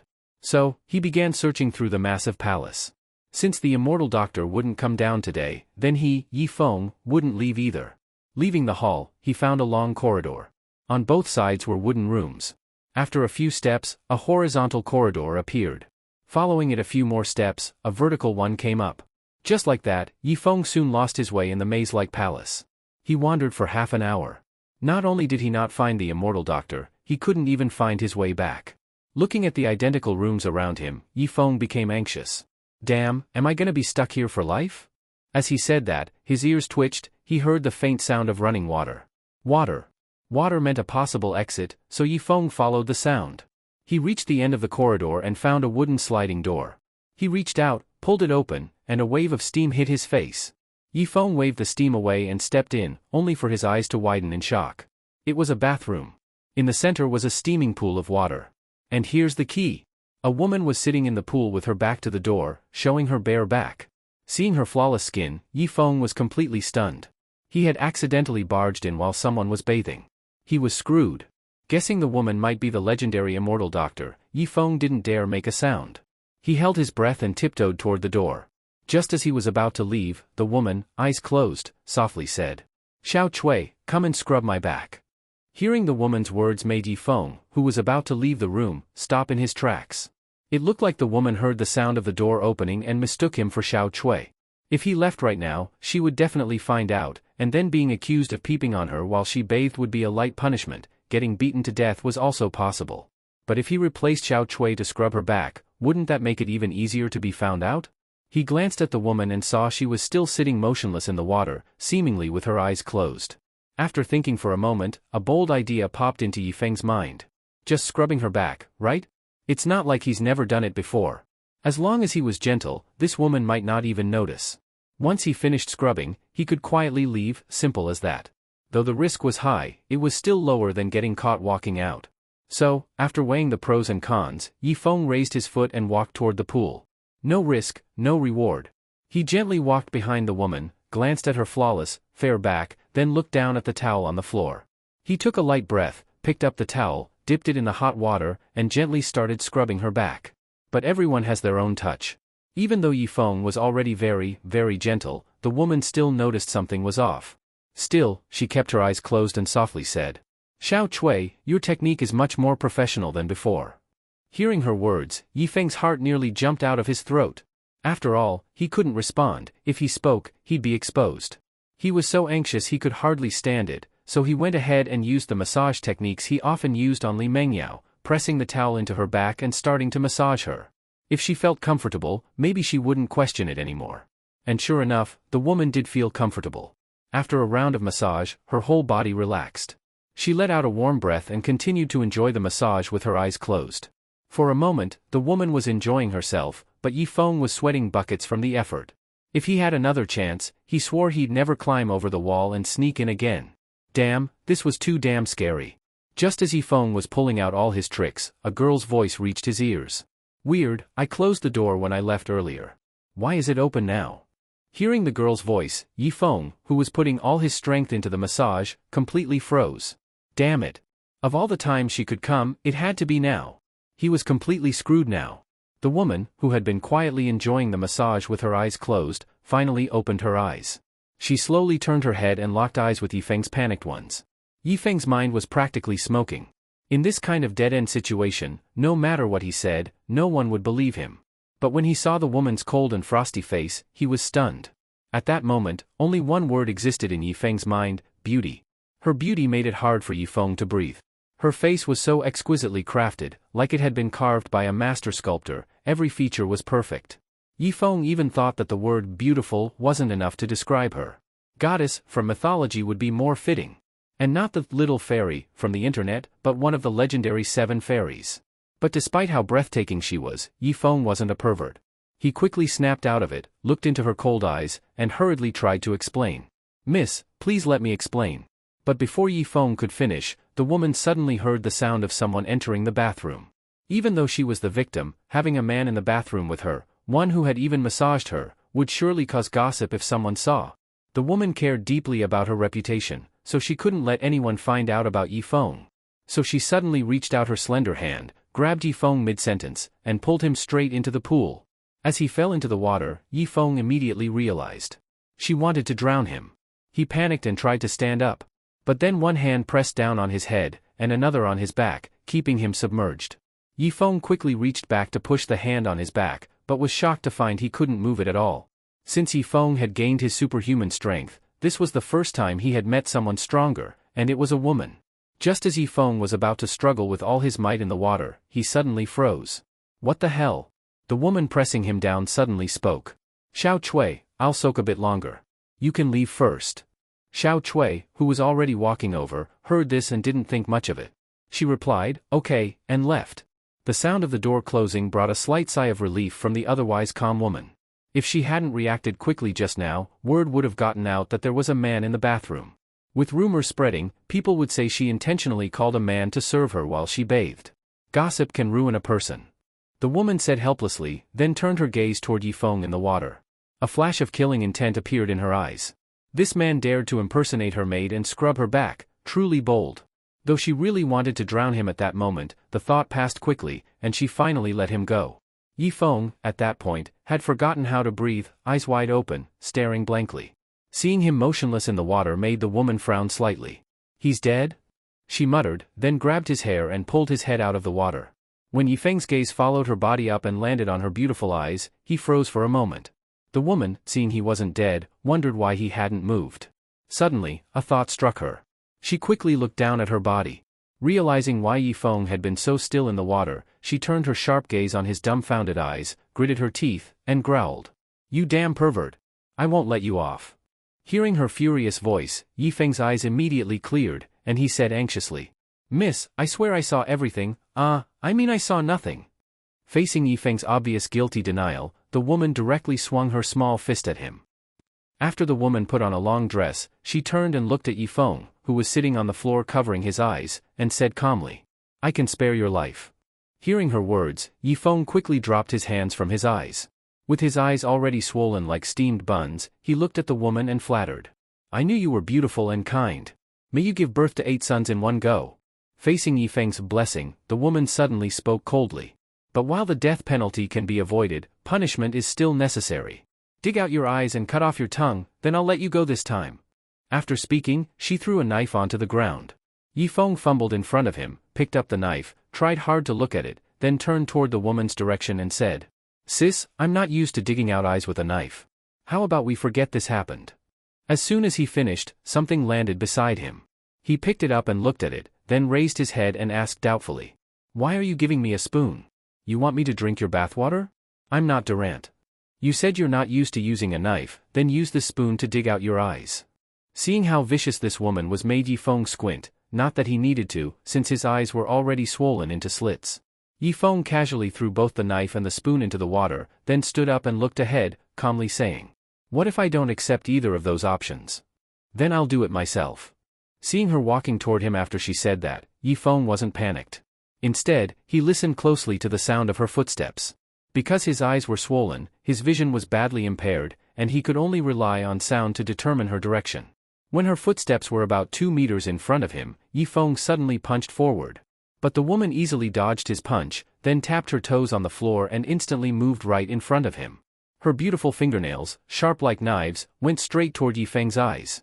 But Yifeng heard the sound of her nails cutting through the air and quickly moved his head. Seeing him dodge her strike surprised the woman slightly, but she immediately changed the direction of her fingers and aimed for his eyes again. But Yifeng had already expected her to follow up, so he quickly reached out and grabbed her slender fingers. Before the woman could attack again, Yifeng swung his fist straight at her. She was trying to dig out his eyes. If Yifeng still showed mercy now, he'd be a fool. But to his surprise, the woman also grabbed his heavy punch, then lifted her delicate foot and kicked him in the stomach. After being kicked, Yifeng's stomach began to churn violently. He forced himself not to vomit, quickly let go of her fingers, then used one arm to grab her leg, gritting his teeth and yelling, "Damn it! I'll fight you with everything I've got." Furious, Yifeng exploded with strength, charging forward while holding her leg. The woman didn't expect Yifeng to react so quickly despite his swollen eyes, and her underestimation got her dragged into the water with him. Splash! The two of them crashed heavily into the pool. Yifeng quickly tried to push her underwater, but she beat him to it and pressed him down first. Swallowing several mouthfuls of bathwater, Yifeng panicked and began struggling desperately. Seeing him still struggling, the woman raised her small fist and was about to strike his head.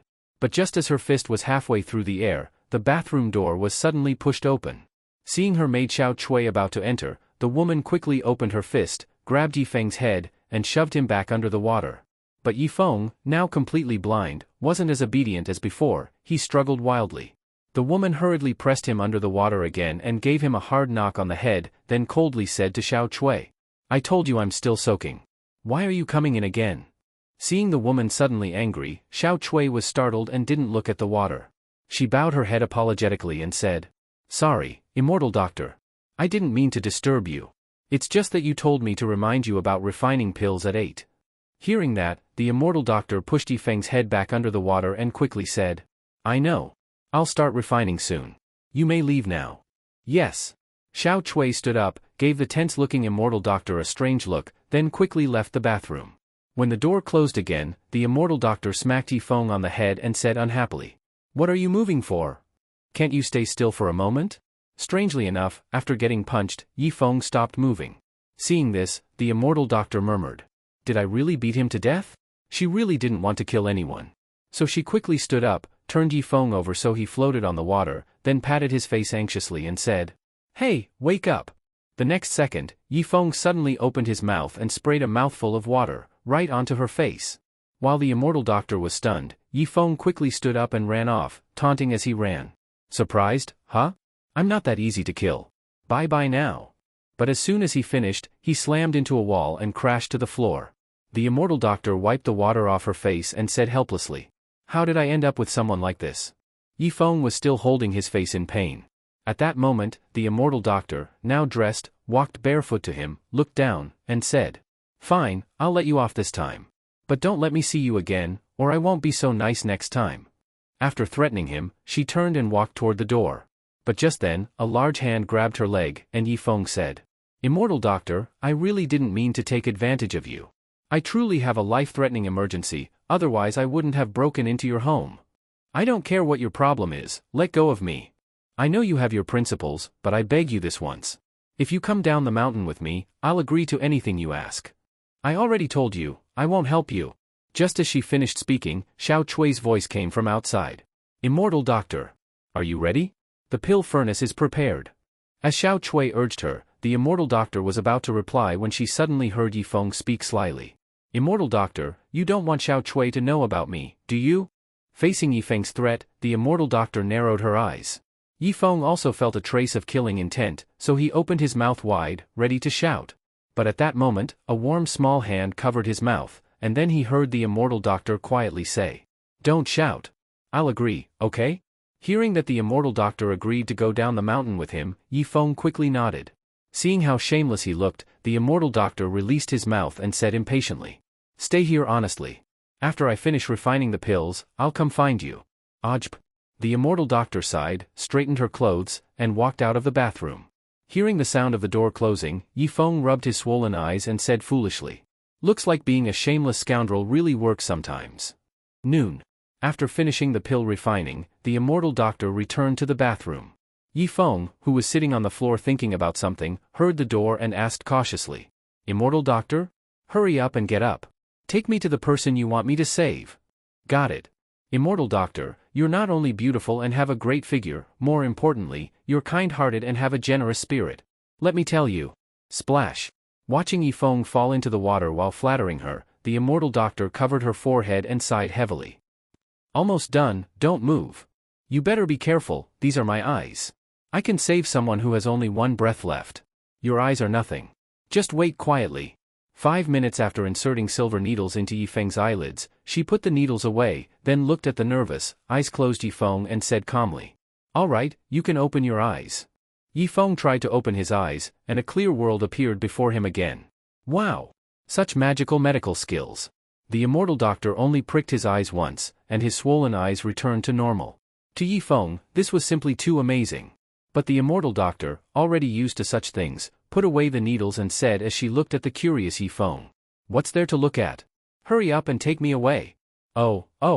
The Immortal Doctor definitely couldn't leave with Yifeng through the front door, so the two left through the back door. At the foot of the mountain, Yifeng opened the car door and smiled at the Immortal Doctor. "The trip might be a little long, please bear with it. Stop talking nonsense. Get in the car." "All right. Driver, let's hurry back to Kyoto." Evening, Li family. Yifeng had been gone for a whole day and night with no news, which made Li Mengyao anxious. Looking at Li Zhong, who was connected to various tubes, she said worriedly, "Grandpa, you must hold on until Yifeng returns." Li Wu, who was dozing on the sofa, yawned after hearing her voice and said impatiently, "I'm telling you, Li Mengyao, do you really think your fiancé can bring the Immortal Doctor back? You better give up that hope and pull the tubes already." Li Wen also said, "Pulling the tubes isn't unfilial. Keeping them plugged in is unfilial. Just look at how much he's suffering. Pulling the tubes now would free him." Facing the brother's pressure, Li Mengyao shook her head and said firmly, "Before Yifeng comes back, I absolutely won't allow the tubes to be removed." Pulling the tubes meant her grandfather would die.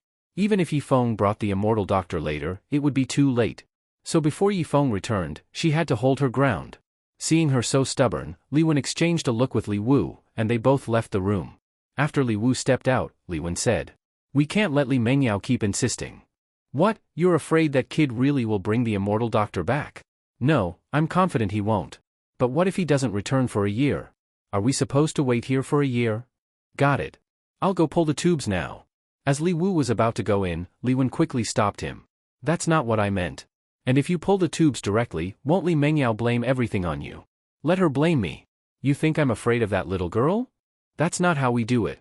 I have a way she can't blame us." "You mean? Cut the power. If the power is out, the machines won't work, and Big Brother will die on his own." Hearing Li Wen's rotten idea, Li Wu gave him a thumbs up and said, "You're really ruthless, third brother. All right, go cut the power downstairs. Then we'll start dividing Li Mengyao's property." "No problem. I'll go cut the power now." Watching him hurry off, Li Wen smirked at the door and said, "Big Brother, don't blame me. I'm just helping you get freed." Li Mengyao was sitting beside the bed watching Li Zhong when the light suddenly went out. She murmured, "What happened?" Li Wu dashed in and shouted anxiously, "Li Mengyao! How can the power go out at such an important time? What are you doing?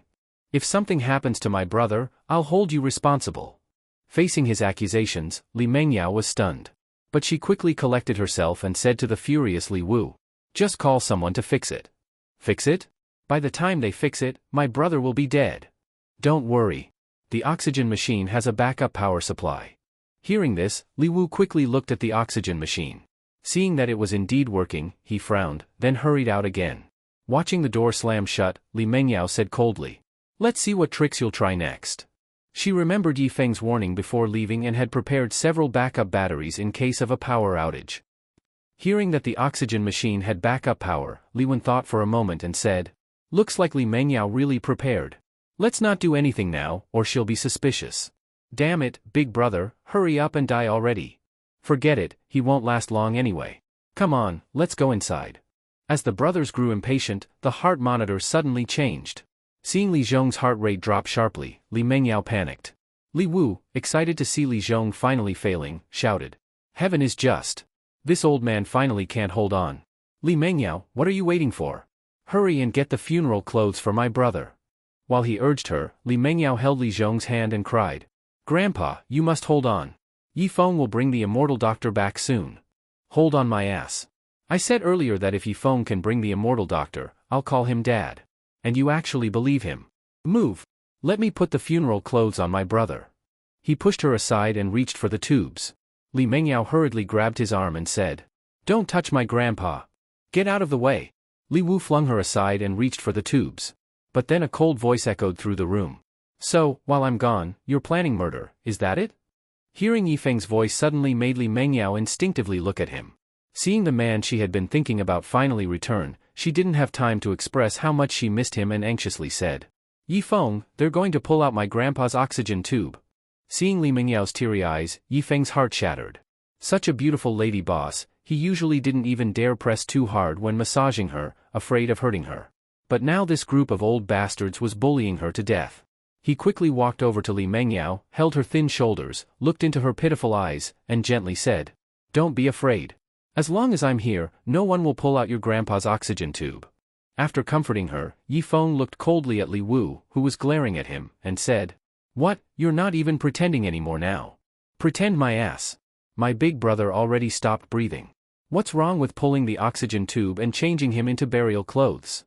Hearing that, Yi Feng walked over to the bed and took a look at Li Zhong, noticing that the old man still had faint breathing.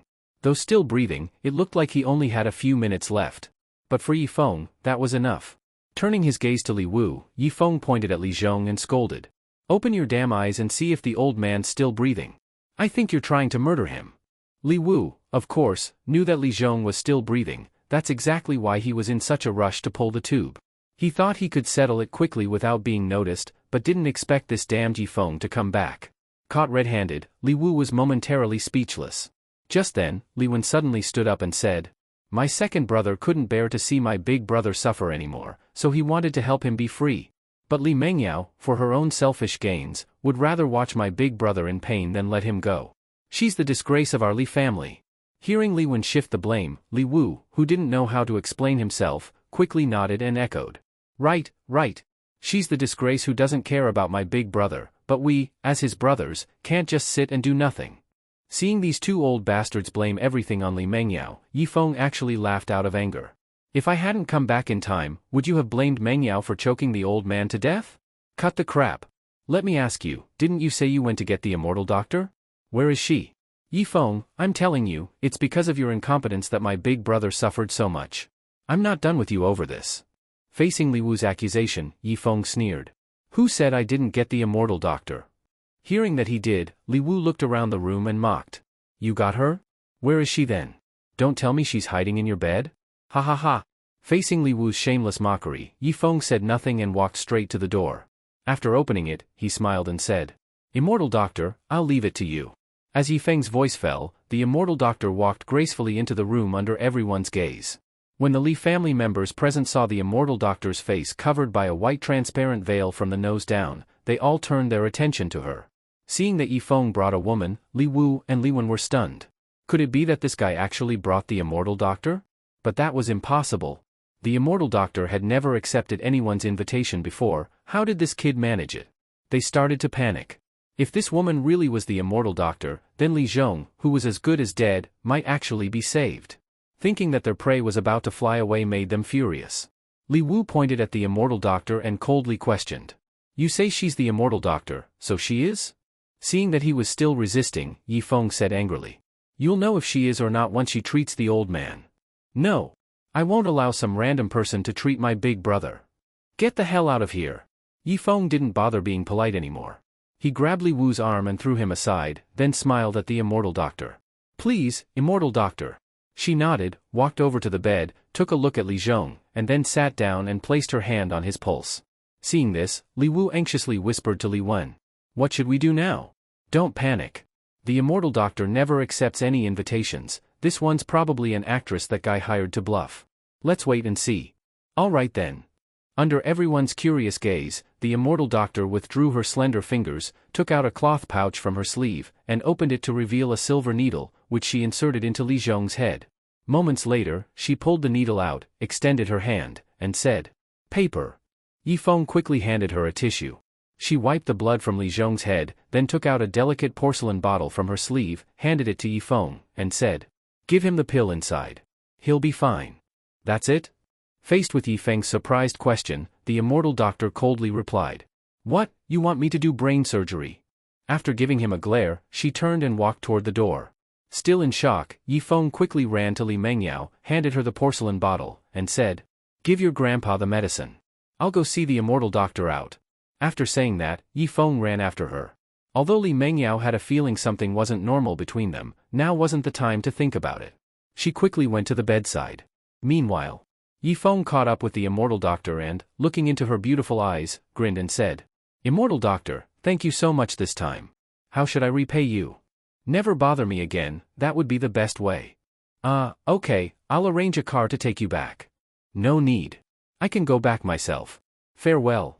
After she rejected him and walked away quickly, Yi Feng stopped and watched her slender figure fade into the distance, muttering. Wonder if I'll ever see her again.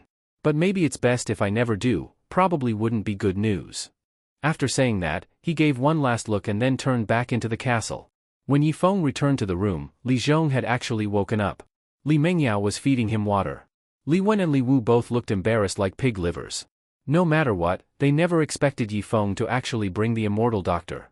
Yi Feng ignored them, walked quickly to the bedside, and smiled at the old man whose complexion was gradually returning to normal. Old man, how are you feeling? Grabbing Yi Feng's hand, Li Zhong gratefully said. You didn't just save me, you saved Mengyao too. Indeed, if Li Zhong had died, the rest of the Li family would have pounced like wolves and taken all of Li Mengyao's assets. Facing his thanks, Yi Feng smiled and said. Old man, this is what I should do. No wonder you're my good grandson-in-law. I've decided, you and Mengyao will get married now, and go to the bridal chamber in a bit. Yi Feng hadn't yet reacted to Li Zhong's words when the old man waved his hand and smiled. You're too polite, old man.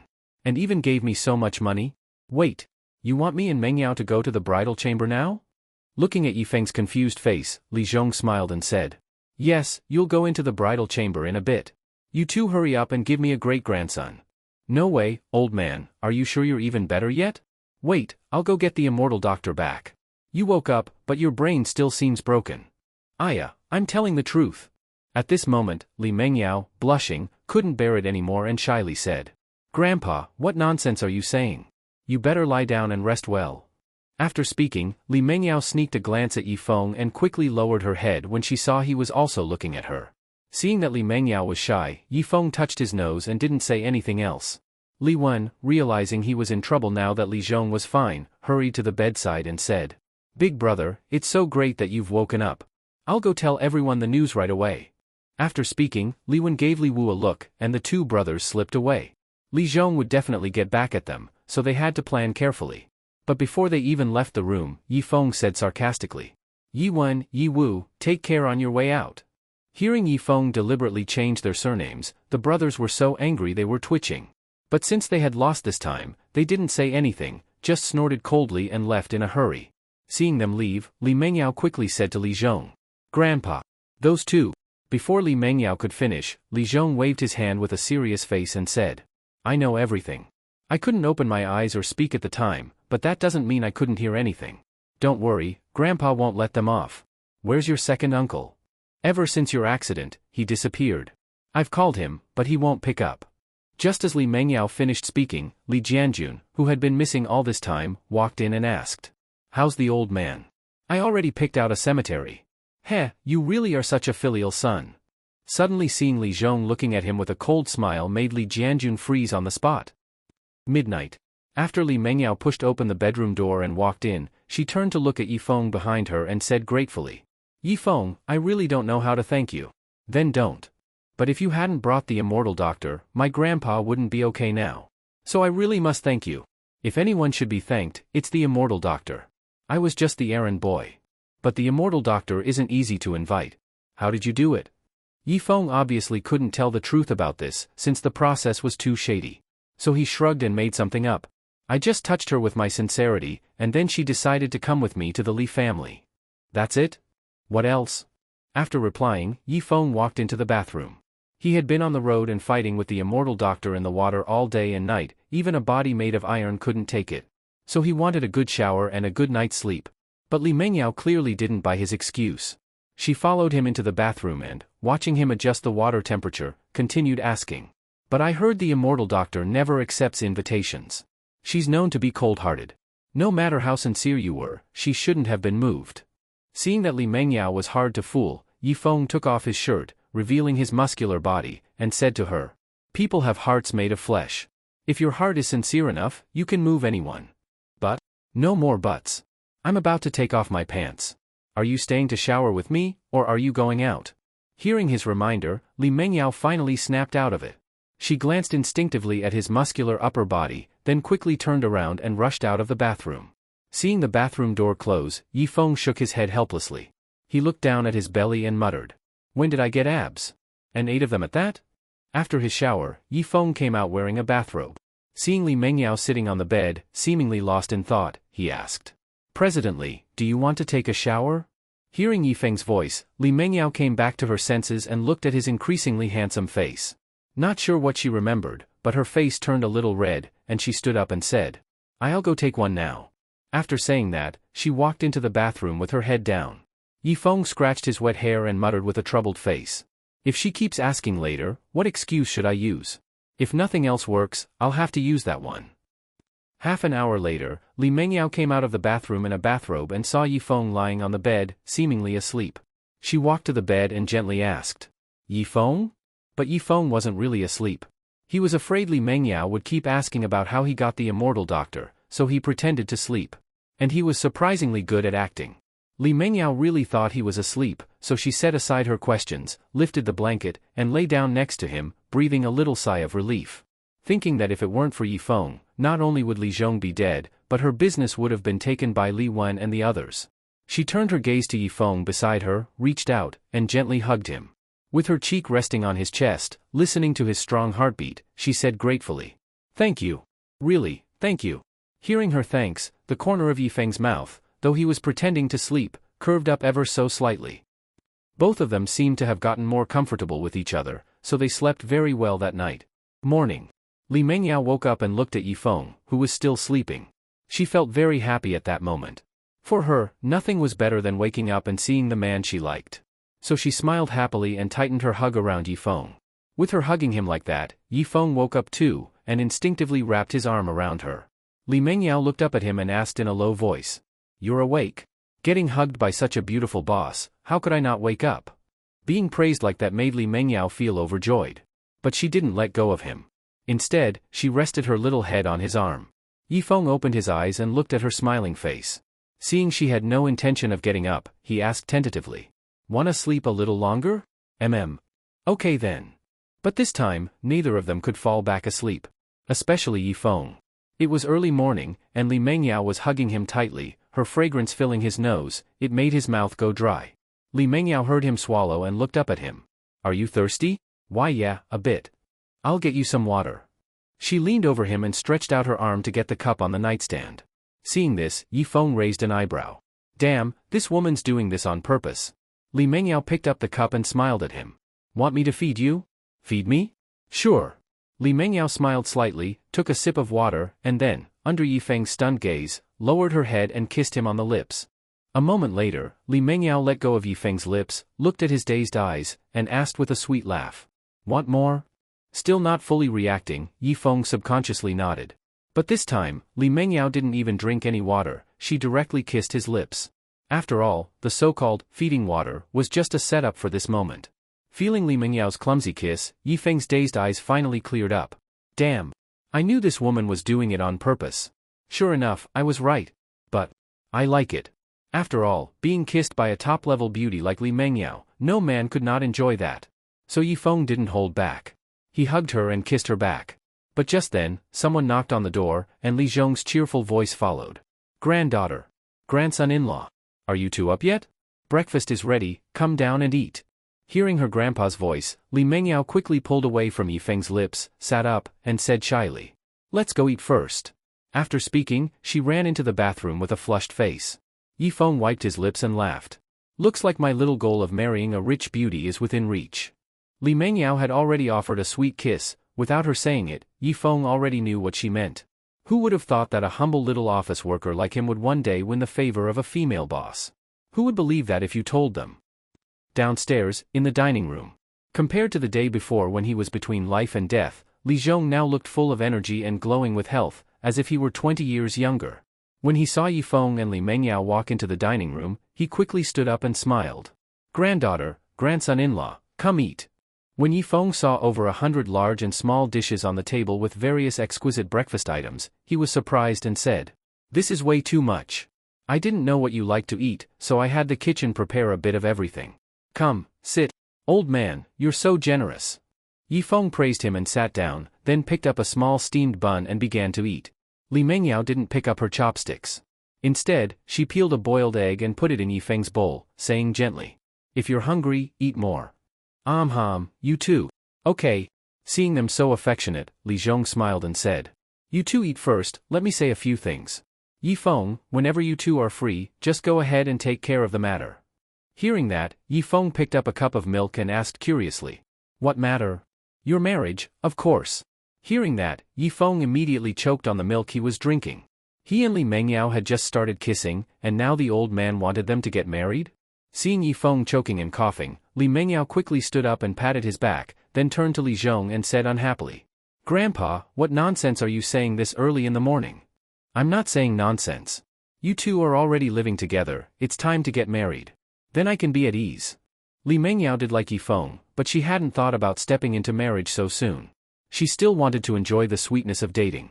So, facing Li Zhong's urging, she said, Grandpa, we'll think about our relationship ourselves. You don't need to worry.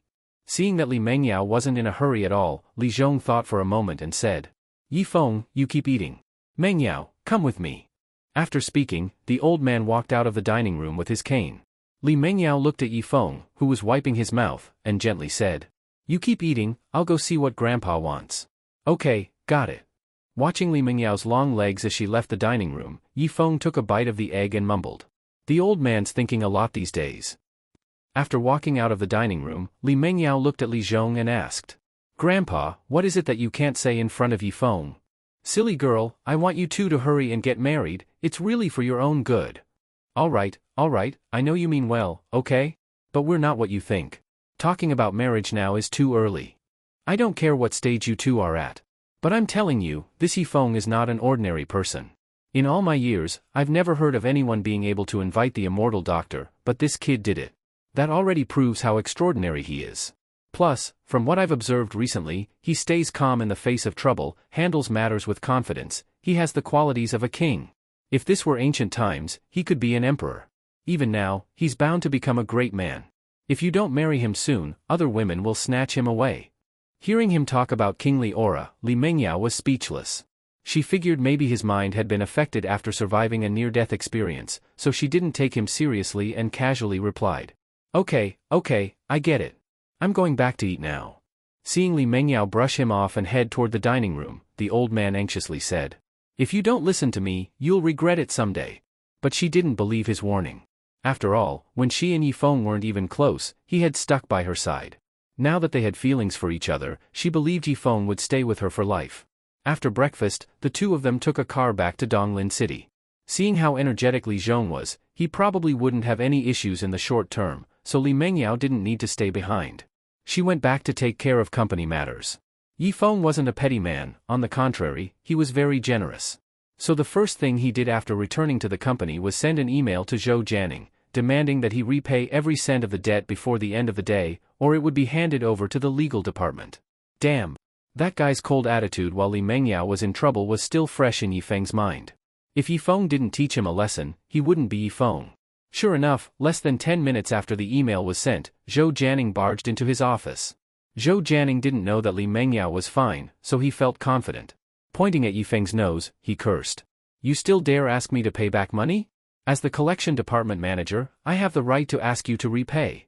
You're still playing collection manager? Li Mengyao is finished, and you're still pretending here? Be smart and pack up your things and get lost. Just as Zhou Jianing finished yelling, a cold voice came from behind him. When did I end up finished? Why don't I know about it? Hearing Li Mengyao's voice, Zhou Jianing instinctively turned his head.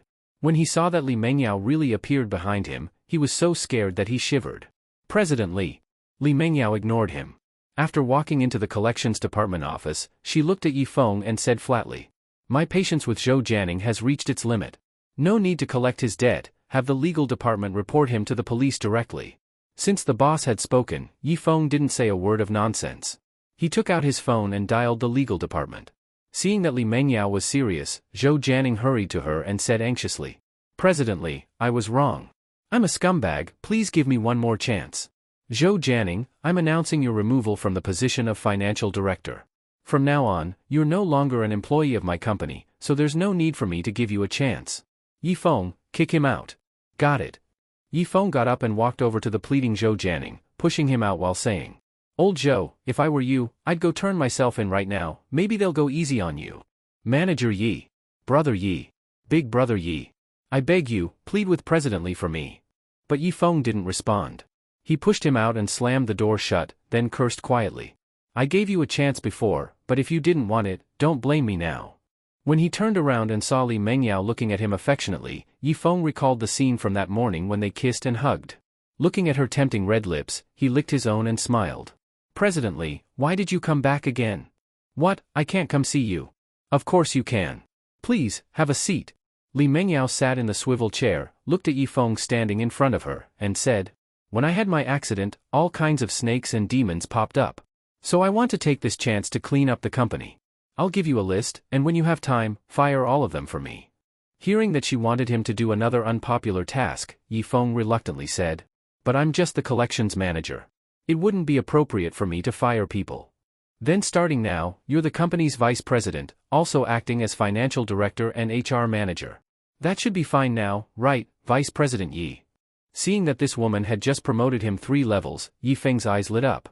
As a humble office worker, Yifeng never imagined becoming the company's vice president, but now it actually happened. He was overjoyed and quickly said with a smile, Absolutely. Thank you, President Li, for the promotion. I won't let you down. I believe in you. After saying that, Li Mengyao stood up, walked over to Yifeng, grabbed his tie, and said charmingly, Come to my place after work tonight. I'll make you something delicious. Mwah. After speaking, she stood on tiptoe and gave him a quick kiss, then walked out of the office in high heels. Yifeng touched the spot she kissed and said dumbly, Promotion, pay raise, and winning the beauty, what a double blessing today. Evening. Although it was already time to get off work, Yifeng was still busy in the office. Li Mengyao had given him a list of over 100 people, most of whom he didn't even know. So since she left that afternoon, he'd been working on it nonstop. Wang Hai stretched and looked at the busy Yifeng and said, Brother Feng, it's time to leave. You're still here. I feel like I'll have to work overtime all night. What are you working on? Can I help? Just as Yifeng was about to answer, a beautiful figure appeared at the office door, followed by Li Mengyao's voice. Yifeng, it's time to get off work. Ah, I know, but I'm not done yet. But I'm waiting for you. Just put your work aside and come home with me, okay? Hearing Li Mengyao's sweet voice, Wang Hai suddenly turned his head and looked at her like he'd seen a ghost. Was the boss possessed or something? Or was he hallucinating? Damn it, must be hallucinating. While Wang Hai was doubting himself, Yifeng sighed, put down the documents, got up, and walked to Li Mengyao.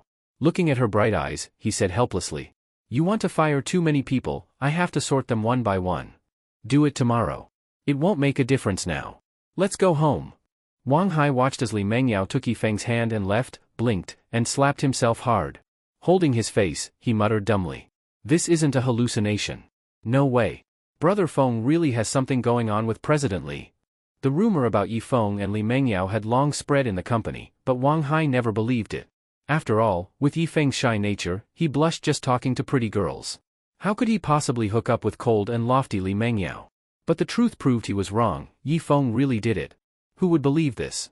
Li Mengyao didn't take Yi Feng home directly. She went to a luxury store first, and after a round of shopping, they spent $1 million. Looking at the shopping bags in his hands, Yi Feng said to Li Mengyao, who was looking at ties. President Li, no matter how rich you are, you shouldn't waste money like this, right? You might as well give it all to me. Li Mengyao thought Yi Feng was being frugal and thrifty, which made her smile and say, no amount of money is too much for you. Here, try this tie on for me. As she helped him with the tie, Yi Feng leaned close to her ear and whispered, Boss, I'm thirsty. He had been busy all afternoon without even drinking water. Looking at her pretty face again made his throat dry. Li Mengyao thought he was implying something. After all, she had fed him water with her mouth that morning. She glanced around. Seeing no one was watching, she stood on tiptoe and gave him a quick kiss on the lips. Her cheeks flushed, and she shyly asked, Still thirsty now? Yi Feng. What the hell is this woman thinking? I'm really freaking thirsty. Yi Feng grabbed Li Mengyao's fragrant shoulder and said with a naughty smile. Now I'm thirstier. Kiss me again. You're going too far. Not gonna kiss? Fine, then I'll kiss you. Seeing Yi Feng come in for a kiss, Li Mengyao dodged while laughing. I'm not letting a bad guy like you get your way. As the two of them flirted in public like a couple madly in love, a beautiful pregnant woman holding the arm of a handsome man in a white suit slowly walked by. The man casually glanced at Li Mengyao and Yi Feng playing around, and his eyes instantly lit up. After not seeing her for months, Li Mengyao had become even more beautiful, her figure better, and her femininity more intense. But when the man saw Yi Feng holding Li Mengyao, his rage ignited. He let go of the woman's hand and strode over to the couple, then shouted, Get your hands off her! Yi Feng, who was about to kiss Li Mengyao, turned instinctively at the voice and asked in confusion when he saw the angry man. Who are you? The man didn't answer him. Instead, he looked coldly at Li Mengyao, whose face suddenly turned icy, and said, Li Mengyao, do you have no shame left? Yes, I cheated, but so what? You wouldn't let me sleep with you, so I can't sleep with other women? Over such a trivial matter, you broke up with me and now you're using this ugly freak to get revenge?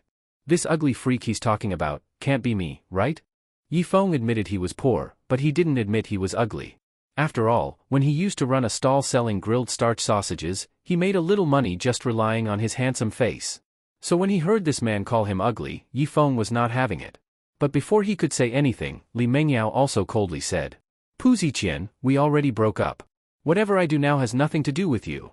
Heh, don't think I don't know what you're up to. You saw me here, so you deliberately found this ugly freak to get my attention, right? Fine, you've succeeded, you've got my attention. Satisfied now? Seeing there was actually a man more narcissistic than himself, Yi Feng couldn't help but cut in. Bro, are you always this confident? You're not qualified to speak to me. Pu Ziqian pointed coldly at Yi Feng, then turned to Li Mengyao and continued. Alright, since it's so hard for you to stay away from me, I'll talk it over with Ye. As long as she doesn't mind, you can be my lover from now on. As he said that, Pu Ziqian turned to the woman beside him and smiled as he asked. Ye, what do you think? Normally, no woman would accept her man taking on a lover, especially right in front of her. But Shen Zhuyue, for some reason, actually nodded in agreement at Pu Ziqian's humiliating question. She looked at him affectionately and said, As long as you like it, even if you want 100 lovers, I won't object. After Shen Zhuyue expressed her stance, she looked at Li Mengyao with some annoyance and said, My husband is just pitying you. Otherwise, you'd never get close to him in this lifetime.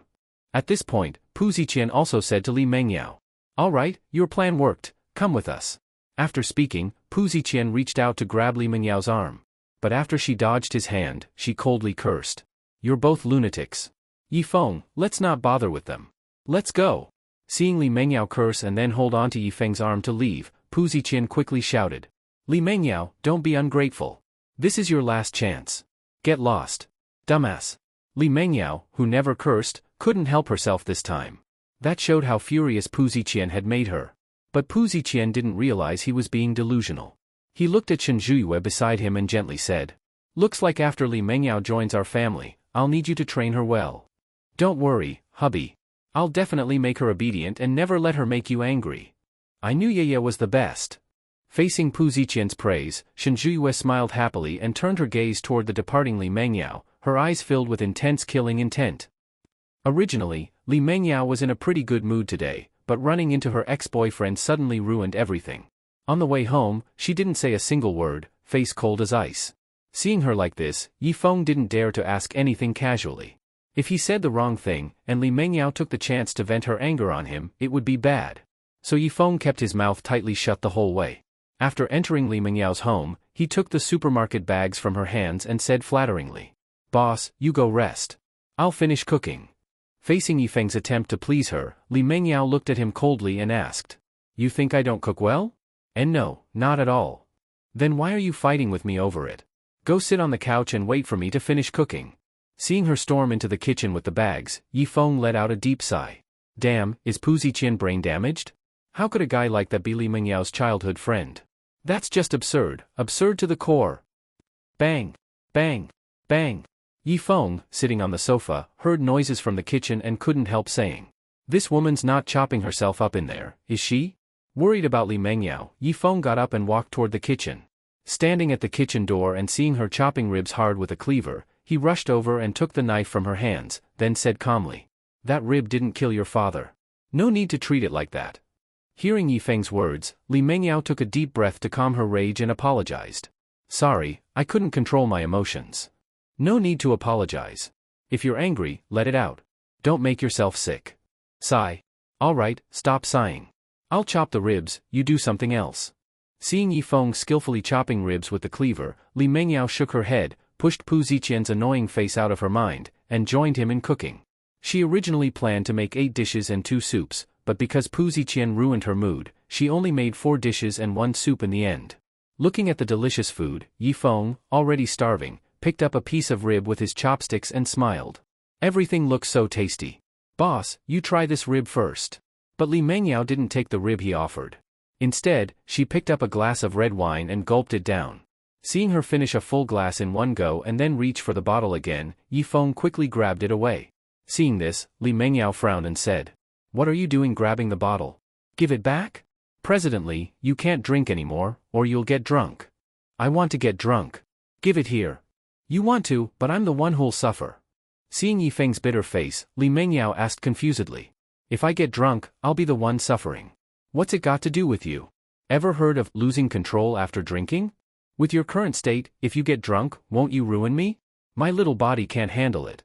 Facing Yi Feng's teasing, Li Mengyao snatched the wine bottle back and said irritably, "Even if I lose control, it wouldn't be with you. Feel better now? That makes me feel even worse. A beautiful boss like you, getting drunk and looking for another man instead of me, that'd be a huge loss. Shameless." Li Mengyao rolled her eyes at him flirtatiously, then poured him a glass of wine and said, "Drink with me." "All right, but let me say this, I'll drink with you, but if you get drunk, no messing around. In your dreams. Come on, cheers." In the end, Li Mengyao still got drunk, and Yi Feng got drunk along with her.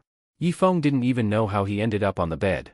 While his head was spinning, a warm body suddenly hugged him tightly, and then he heard Li Mengyao's sultry voice. "Yi Feng, I want to mess around." "Screw your damn messing around. I'm already so drunk I can't even tell east from west, and you still want to mess around?" Pushing Li Mengyao away, Yi Feng said with some discomfort, "Cut it out." But Li Mengyao hugged him again, and without saying a word, kissed his lips. Right now, Yi Feng just wanted to sleep, so he tried to push Li Mengyao away. But she grabbed his hands and forcefully pinned them to the bed. At this moment, Yi Feng was as weak as a little chick, while Li Mengyao was strong like an elephant. After struggling for a long time and failing, he gave up resisting. "If you can't fight it, just enjoy it." All night long, Li Mengyao's moans echoed in Yi Feng's ears, like heavenly music, pleasant and sweet. The next day, when the dazzling sunlight hit his face, Yi Feng slowly opened his eyes. Looking at the somewhat unfamiliar room, he murmured, "Where am I?" After resting for a moment, he suddenly felt like he was holding someone. As he slowly turned his gaze to see the sleeping Li Mengyao in his arms, he let out a sigh of relief. "So I'm in this woman's house." Muttering that, Yi Feng closed his eyes again, planning to go back to sleep. But 3 seconds later, Yi Feng suddenly remembered something and his eyes snapped open. Glancing at the still sleeping Li Mengyao, he lifted a corner of the blanket. The next second, Yi Feng dumbly said, "Damn! I lost my virginity again last night. Losing it to a top-level beauty like Li Mengyao wasn't the worst part, it was that he again lost it drunk. Twice now. Both times happened when he was drunk and not thinking straight. Can't it happen at least once when I'm sober? Just as Yifeng was wondering if fate was screwing with him, Li Mengyao also woke up. Looking at Yifeng lying beside her, she instinctively said sweetly, "Morning." After greeting him, she saw that Yifeng was just staring at her without speaking, so she asked in confusion, "What's wrong?" "Well, President Li, do you remember what you did to me last night?" "Last night? We just had some drinks, didn't we?" "And after drinking?" "After drinking." Li Mengyao muttered, then suddenly remembered something. She quickly lifted the blanket, her eyes widening.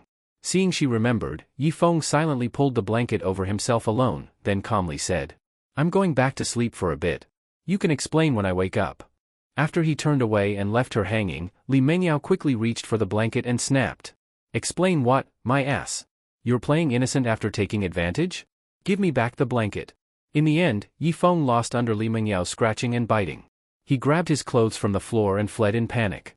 Seeing him run off, Li Mengyao lay on the bed and muttered while staring at the ceiling, "Looks like I really can't drink anymore, or something bad will happen." Although she said that, thinking of what happened last night made her face flush red. Half an hour later. After getting dressed, Li Mengyao went downstairs and saw Yifeng busy in the kitchen. She paused, then walked in shyly, playing with her clothes as she asked, "What's for breakfast?" Facing her question, Yifeng stirred the soup pot with a spoon and said, "Chicken soup for breakfast." "Chicken soup in the morning? You wore yourself out last night, so this is to help you recover." At Yifeng's teasing, Li Mengyao instantly remembered their night together. Her face turned red as she said shyly, "You're so bad. Hate you." Seeing her cover her face and run out, Yifeng said speechlessly, "I was the one who got taken advantage of, yet somehow you're acting like you were the victim." At the dining table, Li Mengyao sipped her chicken soup slowly, sneaking glances at Yifeng across the table. Yifeng put down his chopsticks, wiped his mouth with a napkin, and said casually, "Stop staring at me and focus on your soup." Caught, Li Mengyao looked down and muttered, "Don't flatter yourself. I wasn't staring." "All right then. Now, can we talk about that Pu Ziqian guy?" At the mention of Pu Ziqian, the shyness on Li Mengyao's face vanished and was replaced with disgust. She set down her spoon, looked at Yifeng, and said, "He used to be a bit narcissistic, but I didn't expect he'd end up this far gone. Just thinking about it now makes me sick. Or maybe you're feeling sick because you're pregnant." "Pregnant?" Li Mengyao quickly did the math. It had been over a month since their first night at the hotel, it was possible she could be pregnant with his child. Touching her flat belly, she looked at Yifeng and asked cautiously, "What if I really am pregnant?" Seeing her hopeful eyes, Yifeng clenched his teeth and said decisively, "Then have the baby. The child can take my last name." Seeing him act like a responsible stepdad, Li Mengyao threw a napkin at him and laughed. "Cut it out. If I am pregnant, it's definitely yours. I've only ever done it with you." "Exactly. So the baby takes my last name, which means it's the same as my last name." Realizing Yifeng was joking, Li Mengyao pouted and rolled her eyes. Seeing her act cute, Yifeng grabbed her warm little hand and looked into her eyes, saying gently, "Don't be angry over that trash. He's not worth it." Hearing Yifeng's heartfelt words, Li Mengyao sighed and nodded. "Got it. I won't let him make me mad anymore." "That's good. Now go change clothes. I'll clean up."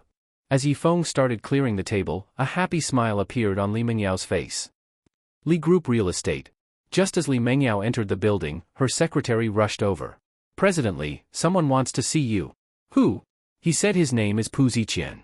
Hearing those 3 words, the anger Li Mengyao had finally calmed down flared up instantly. "That bastard again? Where is he?" Before the secretary could answer, Yifeng spoke up from behind. "President Li, let me deal with him." "You want to deal with him?" "Yeah. The more you react, the more he'll push his luck. Feng Gaofei was just like that. People like this, just leave them to me." Seeing Yifeng full of confidence, Li Mengyao thought for a moment and said, "All right. After you're done, come find me in my office." "Got it." As Li Mengyao walked into the elevator in high heels, Yifeng turned his eyes to the secretary still staring at him. Locking eyes with her pretty gaze, Yifeng teased, "If you really want to stare at me, I'll find time later to let you stare all you want.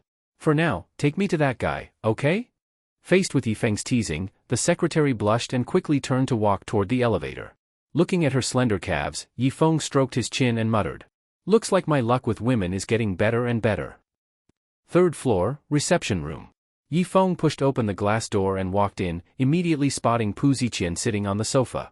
When Pu Ziqian saw Yifeng, his brows furrowed instantly. Why is it you? Where's Li Mengyao? Facing his questioning, Yifeng sat on the sofa opposite him, crossed his legs, and said casually. Mr. Pu, Mengyao doesn't want to see you. You think you can call her Mengyao? Seeing he still didn't get the situation, Yifeng unbuttoned his suit jacket and said. I'm Li Mengyao's fiancé. What do you think, can I call her that? You? You're not worthy. Maybe I'm not, but you're even less so. Cut the crap. You're not qualified to speak to me. Tell Li Mengyao to come out. I told you, Mengyao doesn't want to see you. And from now on, don't come looking for her again. After saying that, Yifeng stood up and prepared to leave, but Pu Ziqian, feeling humiliated, grabbed the water cup from the table and threw it at the back of his head while cursing. You think you're worthy to talk to me, you piece of shit? Just as the cup was about to hit Yifeng, he made a sharp turn and reached out to catch it. Pu Ziqian didn't expect Yifeng to react so fast and was stunned. Yifeng clenched his hand and crushed the cup into pieces. As he walked toward Pu Ziqian, he sneered. Since you don't understand human language, I'll have to make you understand another way.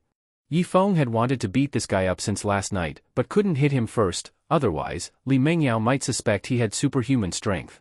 But now it was different. If he struck now, it would be self-defense.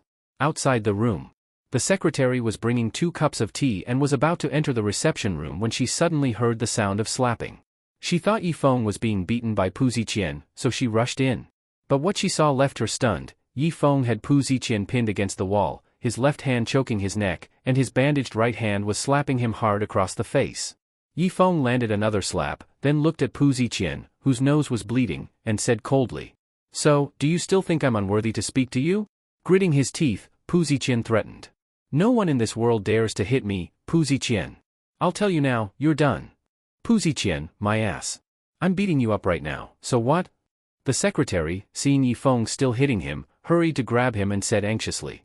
President Yi, please calm down. Pu Ziqian took the opportunity to push Yifeng's hand off his neck, staggered back 2 steps, and shouted viciously. You'll pay a terrible price for your ignorance. After he threatened Yifeng and turned to leave, Yifeng flung the secretary aside and rushed over to kick Pu Ziqian right in the butt. Pu Ziqian flew forward, crashed to the ground, and slid several feet until his face finally stopped him. Yifeng stepped out of the reception room, adjusted his suit, and looked coldly at Pu Ziqian lying on the floor. President Li said she didn't want to see you. You just had to challenge me, huh? Fell over now, didn't you? Watch yourself next time. After blaming everything on Pu Ziqian, Yifeng walked off under the stares of nearby employees. Pu Ziqian stood up, holding his swollen face, and stared at Yifeng's back with clenched teeth. You'll pay dearly for what you did. CEO's office. Yifeng buttoned up his suit and knocked on the door. Come in. Yifeng walked into the office and looked at Li Mengyao sitting in the boss chair. President Li, I've taken care of Pu Ziqian. Don't worry. In response, Li Mengyao coldly asked. You took care of him with your fists, didn't you? Huh? No, I moved him with reason, with emotion, and awakened his conscience with my sincerity. Li Mengyao couldn't stand his nonsense and pointed to the computer screen. Come look for yourself. Fine. When Yifeng walked over, he was surprised to see the surveillance footage playing on her screen. Watching himself slap Pu Ziqian repeatedly against the wall, Yifeng narcissistically said. Damn, I look cool when I'm beating someone up. Bang. Li Mengyao slammed the desk and scolded. You think you're in the right for hitting him? What, you feel bad for him? Feel bad for him, my ass. I feel bad for you. She grabbed his bandaged right hand, looked at it with concern, and said. Your hand hasn't healed yet, and you used it to hit someone. What if you got hurt again? Seeing her sudden tenderness, Yifeng scratched his nose and said. But my right hand was the only one I could use. Then use your left. I was choking him with my left. Idiot. You could have pressed his neck with your right arm and slapped him with the left. Before finishing, Li Mengyao realized she was teaching him how to fight, so she let go of his hand and coldly said. Anyway, you hit someone. As punishment, you're coming to my house after work. I'll make rib soup for you to recover. Oh? Is that a punishment or a reward? Quit being smug. Get back to work. Fine, but don't forget to boil a few eggs too. I need to replenish the protein I lost last night.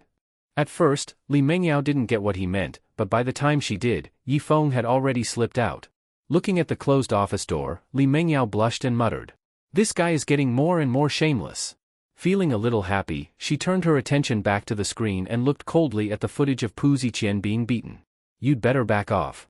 I, Li Mengyao, am not someone to mess with. Noon. Yifeng was just about to find Li Mengyao to mooch a meal. After all, following the boss meant you could eat 9 meals a day. But just as he left the office, Wang Hai came over. Bro Feng, someone downstairs is looking for you. For me? Who? Don't know him, but he doesn't look friendly. Did you piss someone off? Hell yeah, I pissed off a lot. When I did debt collection, I nearly pissed off everyone in the company. Now President Li wants me to fire over 100 people. You tell me who hasn't been pissed off. I'll go down with you then. Wang Hai picked up a fire extinguisher, which made Yifeng confused. You trying to put out a fire? Nope. If you can't win the fight, I'll charge in with the extinguisher. Seeing how loyal Wang Hai was, Yifeng patted his shoulder and said emotionally. Respect. You really are my bro. Of course. When you're on your knees begging for mercy, I'll bash your head with the extinguisher. Then you play dead. Once they think they've killed you, they'll definitely stop beating you. Screw off. He shoved Wang Hai aside and walked toward the elevator. Let's go. I want to see which idiots have come to mess with me this time. Downstairs. After Yifeng left the company building, he indeed saw more than a dozen thugs by the door. Looking at this group of idle street punks, Yifeng put his hands in his pockets and asked.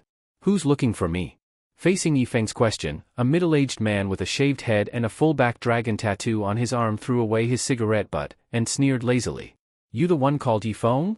Obviously, if I'm not Yifeng, is your father Yifeng? Good. Then let's go. All of you, get him. As soon as the middle-aged man finished speaking, the gang holding steel pipes and machetes rushed at Yifeng. Seeing that, Wang Hai turned and ran back toward the company. After all, he was just a low-paid worker, no reason to risk his life for some big moral cause. But after a few steps he stopped, clenched his fist and said, No way. Brother Feng has been so good to me. If he gets in trouble, I'll not abandon him. Damn it, if I die, so be it. In the end, Wang Hai still chose loyalty, grabbed a fire extinguisher and ran back toward the group, shouting, Sheet, I'm going down fighting with you guys. However, just as Wang Hai raised the extinguisher to smash it, he was shocked to see all the thugs lying on the ground already. Seeing this, Wang Hai froze for a second, then hurriedly turned his eyes to Yifeng's tall figure. What the hell is this? At that moment Yifeng slowly turned around, looked at stunned Wang Hai and asked, What were you doing just now? I realized that fire extinguisher was expired, and I was afraid if I hit someone it might explode, so I changed it for one that's still valid. Tell security to check all the fire extinguishers. After that command, Yifeng walked up to the stunned bald guy, reached out and patted his greasy face, then asked with a smile. Still want to hit me?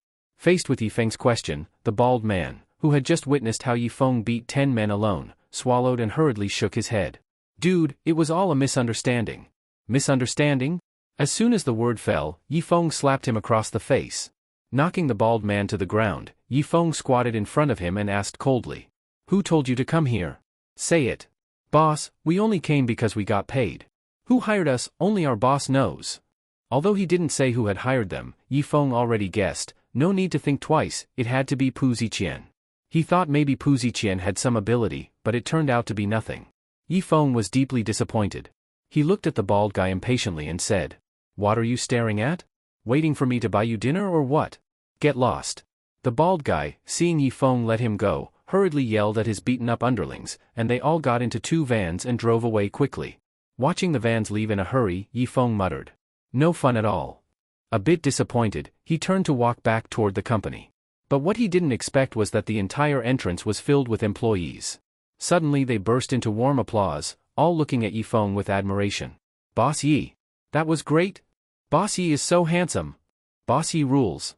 Faced with the employees' cheers, Shy Yifeng scratched his head and awkwardly walked through them, saying, Sorry, excuse me, sorry, hey auntie, don't you dare touch my butt. Because of that little incident, Yifeng lost his appetite and went back to the office to keep working. At that moment the door opened and Li Mengyao came in carrying a lunchbox. Big hero, did you enjoy that fight outside? She asked. Hearing Li Mengyao's voice, Yifeng lifted his head, puzzled. You heard about that? Now? Who in the whole company doesn't know you beat 10 guys and made them run with their tails between their legs? Damn. So this shit really spread. Li Mengyao put the lunchbox in front of him, then carefully asked. Were those thugs called by Pu Ziqian? Who else but him? Wow, you even bought me braised pork. Seeing Yifeng open the lunchbox with a happy smile, Li Mengyao sat on his lap, wrapped her arms around his neck and said apologetically. Sorry. I caused you trouble because of me. Just a bunch of gangsters, that's nothing. The thing is I'm thirsty, Yifeng said. He meant he was thirsty for water, but this woman misunderstood him. With a seductive smile, she leaned down and kissed his lips again. Feeling Li Mengyao's sweet red lips, Yifeng sighed deeply inside. Damn it, there's no way I'm getting that water now. As they hugged and kissed, Wang Hai suddenly ran into the office and shouted. Brother Feng. Look what I bought for you, holy shit. Yesterday seeing Li Mengyao act cute already shocked him, today he bumped into them kissing. What the hell, next time will they do a full live show or what? Li Mengyao hastily pushed Yifeng away, jumped off his lap, her face red as she said. Then you eat first, we'll talk about the rest tonight. Seeing her walk out in heels, Yifeng sighed. Sigh, looks like another battle is coming tonight. I need to stock up protein. Hey Wang Hai, did you bring something good to eat? Eggs? Evening. Because Li Mengyao wanted to make a loving dinner for Yifeng, she left work early. As for Yifeng, the poor worker, he was still working hard. Downstairs. A Mercedes car stopped near the company building. The door opened, and Zhao Xiao stepped out. A middle-aged man and the bald guy, whose face got slapped by Yifeng at noon, hurried over to him and respectfully said, Brother Zhao, you're here. Looking at the groveling man, Zhao Xiao asked impatiently. Who's so badass that I have to come personally? I don't know what he does, but he fights fiercely. What's your grudge against him? Well, someone paid me to break this guy's limbs. I thought he was just a nobody, so I sent my guys. I didn't expect him to be too strong, we lost. Then I was afraid myself, so I asked you to come. Here the middle-aged man spoke quietly. After this is over, I'll give you 80,000. To Zhao Xiao that's just small money, but even mosquitoes have meat. With so many men to support, it's still a decent sum. Zhao Xiao waved his hand and told his men. Then finish it quickly. Yes, boss. At that moment the bald guy suddenly pointed towards the company gate. That guy's coming out. Hearing that, Zhao Xiao got into the car and said. Go. Break his limbs, but don't kill him. Yes. At this moment Yifeng walked out of the company and grumbled. This Li Mengyao, willing to spend $1 million on me for clothes and watches, but never thought to buy me a Maybach instead? No sooner had he finished speaking, someone shouted, and a group of men charged at him. Seeing this group of thugs was clearly more professional than the Noon Gang, Yifeng felt interested. Finally, something worthy. Zhao Xiao started the car to leave. Seeing Yifeng down one punch a big guy, his eyes widened with shock. Holy shit. It's him? Damn, this time we messed up big. At that moment, Yifeng punched a thug with a knife and sent him flying 10 meters away. Looking at him lying on the ground foaming at the mouth, he muttered. Still so weak. Just as he was about to go after the others, he suddenly heard someone shout loudly. Everyone, fucking stop. Zhao Zhao's shout made everyone stop. He then rushed over to Yifeng. Without even catching his breath, he looked at the unharmed Yifeng and said anxiously. Brother Yi, this is all a misunderstanding. You've got to believe me. When Yifeng saw Zhao Xiao appear, he immediately knew what was going on, but still pretended to ask. Isn't this Brother Zhao? What kind of misunderstanding? Take your time and explain. Zhao Xiao swallowed hard and hurriedly explained. I didn't know they came to cause you trouble. Otherwise, I would have chopped them up first. Brother Yi, even if you gave me 100 guts, I wouldn't dare mess with you. Zhao Xiao was genuinely panicked. After all, Yifeng was Li Mengyao's boyfriend. Bringing people to attack him today was like directly attacking Li Mengyao herself. No matter how capable Zhao Xiao was, he wouldn't dare go against the Li family. Seeing Zhao Xiao drenched in sweat, Yifeng patted his shoulder and smiled. For your sake, Brother Zhao, I'll let this go. With that sentence, Yifeng not only showed his stance but also gave Zhao Xiao face. After all, when they caught Feng Gaofei before, Zhao Xiao had helped a lot. Just for that, Yifeng wouldn't pursue it further. Zhao Xiao, grateful for Yifeng giving him such a huge favor, said. Thank you for your understanding, Brother Yi. What the hell are you all standing around for? Hurry up and apologize to Brother Yi.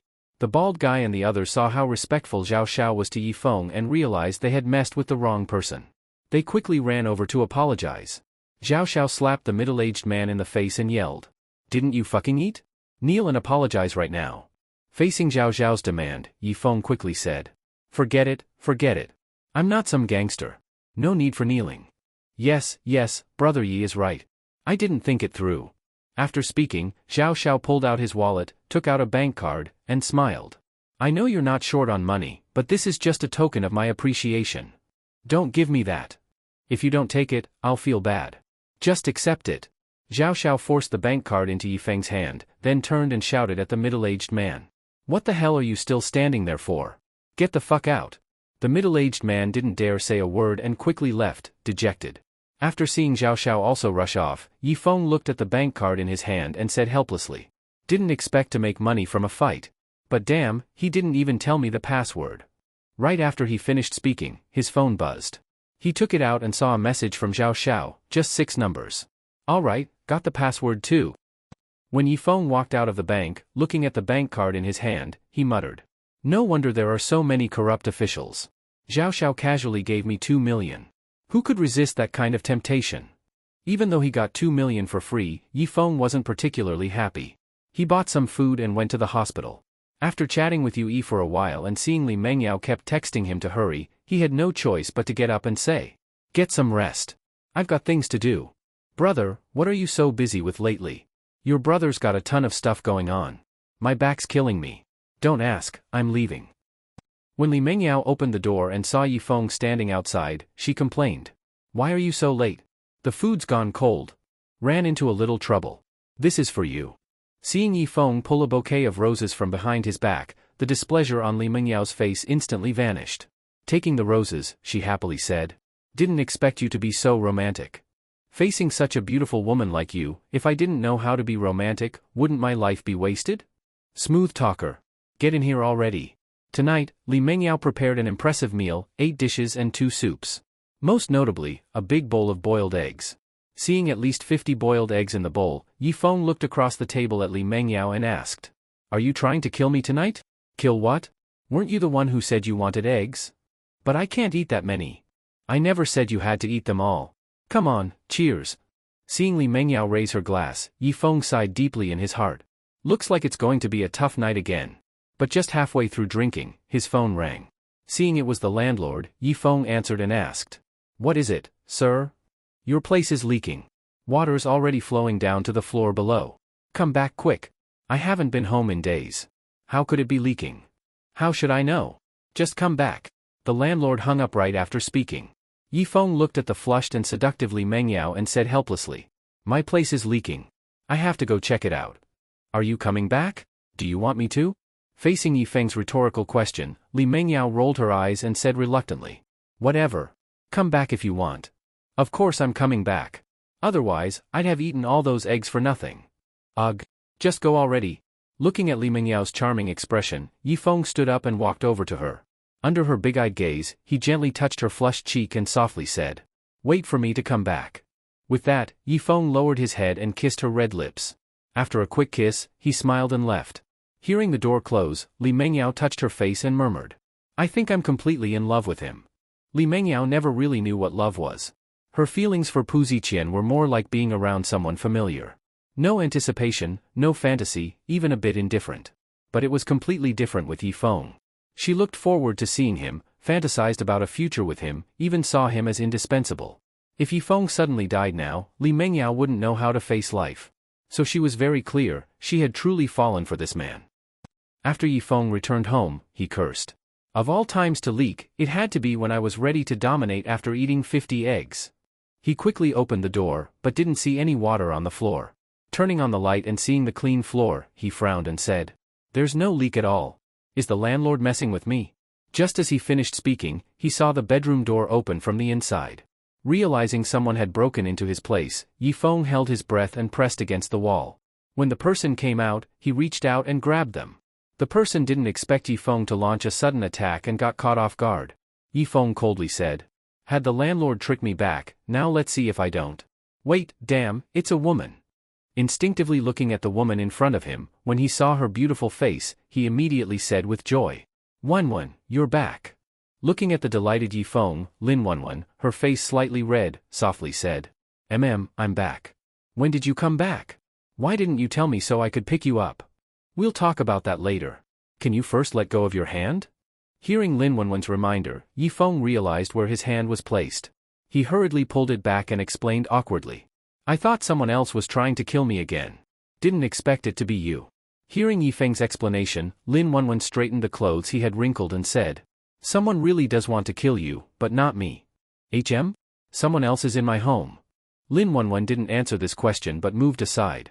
When Yifeng saw the landlord trembling as he sat on the sofa in the bedroom, he quickly walked in. "Sir, what on earth is going on?"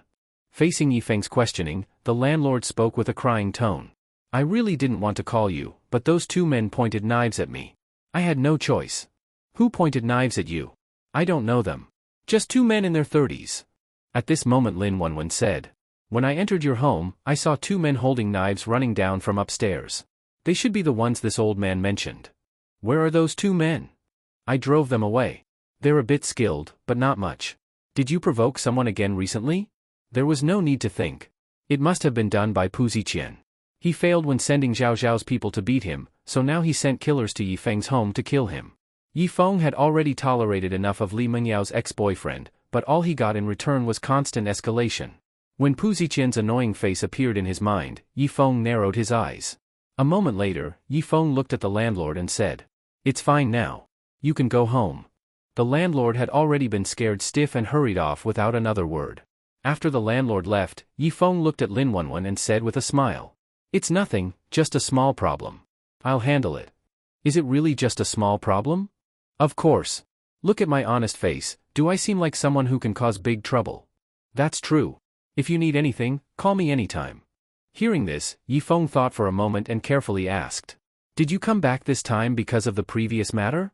"No, that's already finished. I came back this time to settle down here. I won't leave again." Hearing that Lin Wenwen planned to settle in Donglin City, Yifeng happily grabbed her hand and asked excitedly, "Are you serious? You really won't leave anymore?" Really. No matter how nice it is outside, it's not as good as home." "That's right. You haven't eaten yet, have you? I'll make you something." Seeing Yifeng rush toward the kitchen, Lin Wenwen glanced at her watch and said, "No need. It's late. I'm going home to rest." "Rest where?" "Just stay here." Facing Yifeng's attempt to make her stay, Lin Wenwen playfully said, "I'm afraid if I stay, you'll eat me up. I'm leaving." Seeing Lin Wenwen leave his home, Yifeng scratched his head and muttered, "Did she come just to say those few sentences? Or did she know someone wanted to kill me and came on purpose to help?" When Yifeng rushed back to Li Mengyao's house, he found that this woman had drunk too much again while he was gone. Seeing her sleeping on the sofa, Yifeng sighed slightly. How did she turn into a drunkard? He reached out and picked her up by the waist, and in her sleep Li Mengyao murmured, "Yifeng, kiss me." Good grief, she's drunk like this but still thinking about such things. "Fine, I'll grant your small request." Aiming at Li Mengyao's pink lips, he kissed her. After kissing her, Yifeng looked at her flushed face and said, "Is that enough now?" Half asleep, Li Mengyao nodded in satisfaction, then pressed her little face against his chest and fell into deep sleep. Holding Li Mengyao, he walked to the bedroom, gently placed her on the comfortable big bed, and covered her with the blanket. Touching her smooth little face, Yifeng stood up and left. Taking advantage of a drunk woman was not something Yifeng, a gentleman, would do, so he let her go this time. The next day. After waking up, Li Mengyao instinctively reached beside her, but not feeling the familiar man, she slowly opened her eyes. Seeing that Yifeng wasn't there, she sat up and softly said, "Where's Yifeng?" Lifting the blanket and seeing she was still wearing her clothes, and the sheets were clean, and with no memories of intimacy with him, Li Mengyao thought for a moment and left the room. Wearing an ultra-short nightdress, she walked downstairs and saw Yifeng cooking breakfast in the kitchen. Her slightly disappointed expression instantly turned into a happy smile. Even if last night Yifeng had done something to her while she was drunk, she wouldn't have been angry. She had already fully accepted him. Whatever he did to her, she could accept. But Yifeng didn't do anything, which meant he really was a rare good man. Yifeng heard footsteps and looked back. Seeing Li Mengyao walk in, he said, "You're awake. Go wait in the dining room.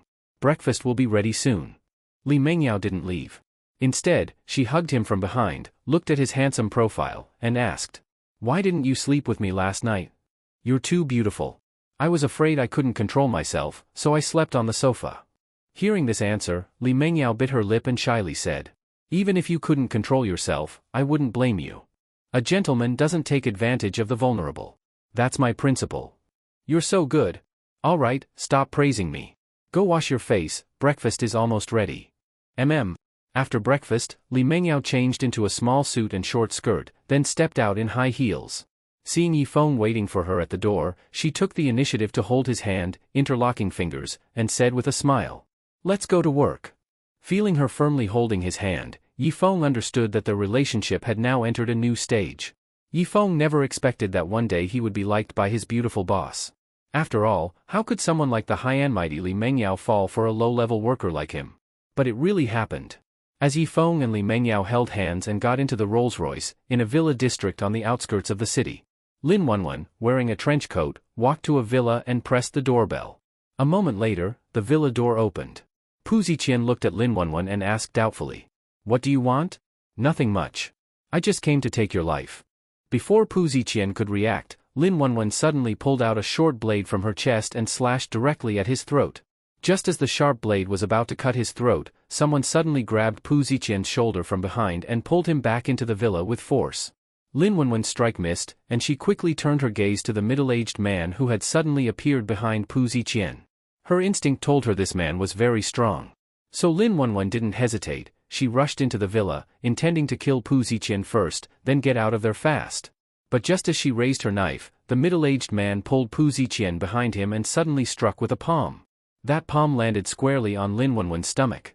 Her body staggered back 5 steps uncontrollably and only stopped when she grabbed onto the doorframe. Clenching her teeth and swallowing the blood rising in her throat, she stared coldly at the expressionless man and said, "I came today just to take his life. It has nothing to do with you." Hearing that, the now reacting Pu Ziqian said disdainfully, "You think just because you know a bit of martial arts, that's enough? In front of a real martial artist, you're nothing." "Martial artist," Lin Wenwen murmured, then turned her gaze toward the middle-aged man. Anyone who knows martial arts can be called a martial artist, but martial artists are divided into many levels: martial disciple, martial warrior, martial artist, martial master, martial sect, etc. Although Lin Wenwen knew some martial arts, she was just a beginner, only a martial disciple. That was more than enough to deal with ordinary people without skills. But against a real martial artist, it wasn't enough. And the man before her seemed to be a real martial artist. Knowing she couldn't beat him, Lin Wenwen didn't fight recklessly. She slowly began backing away, trying to escape.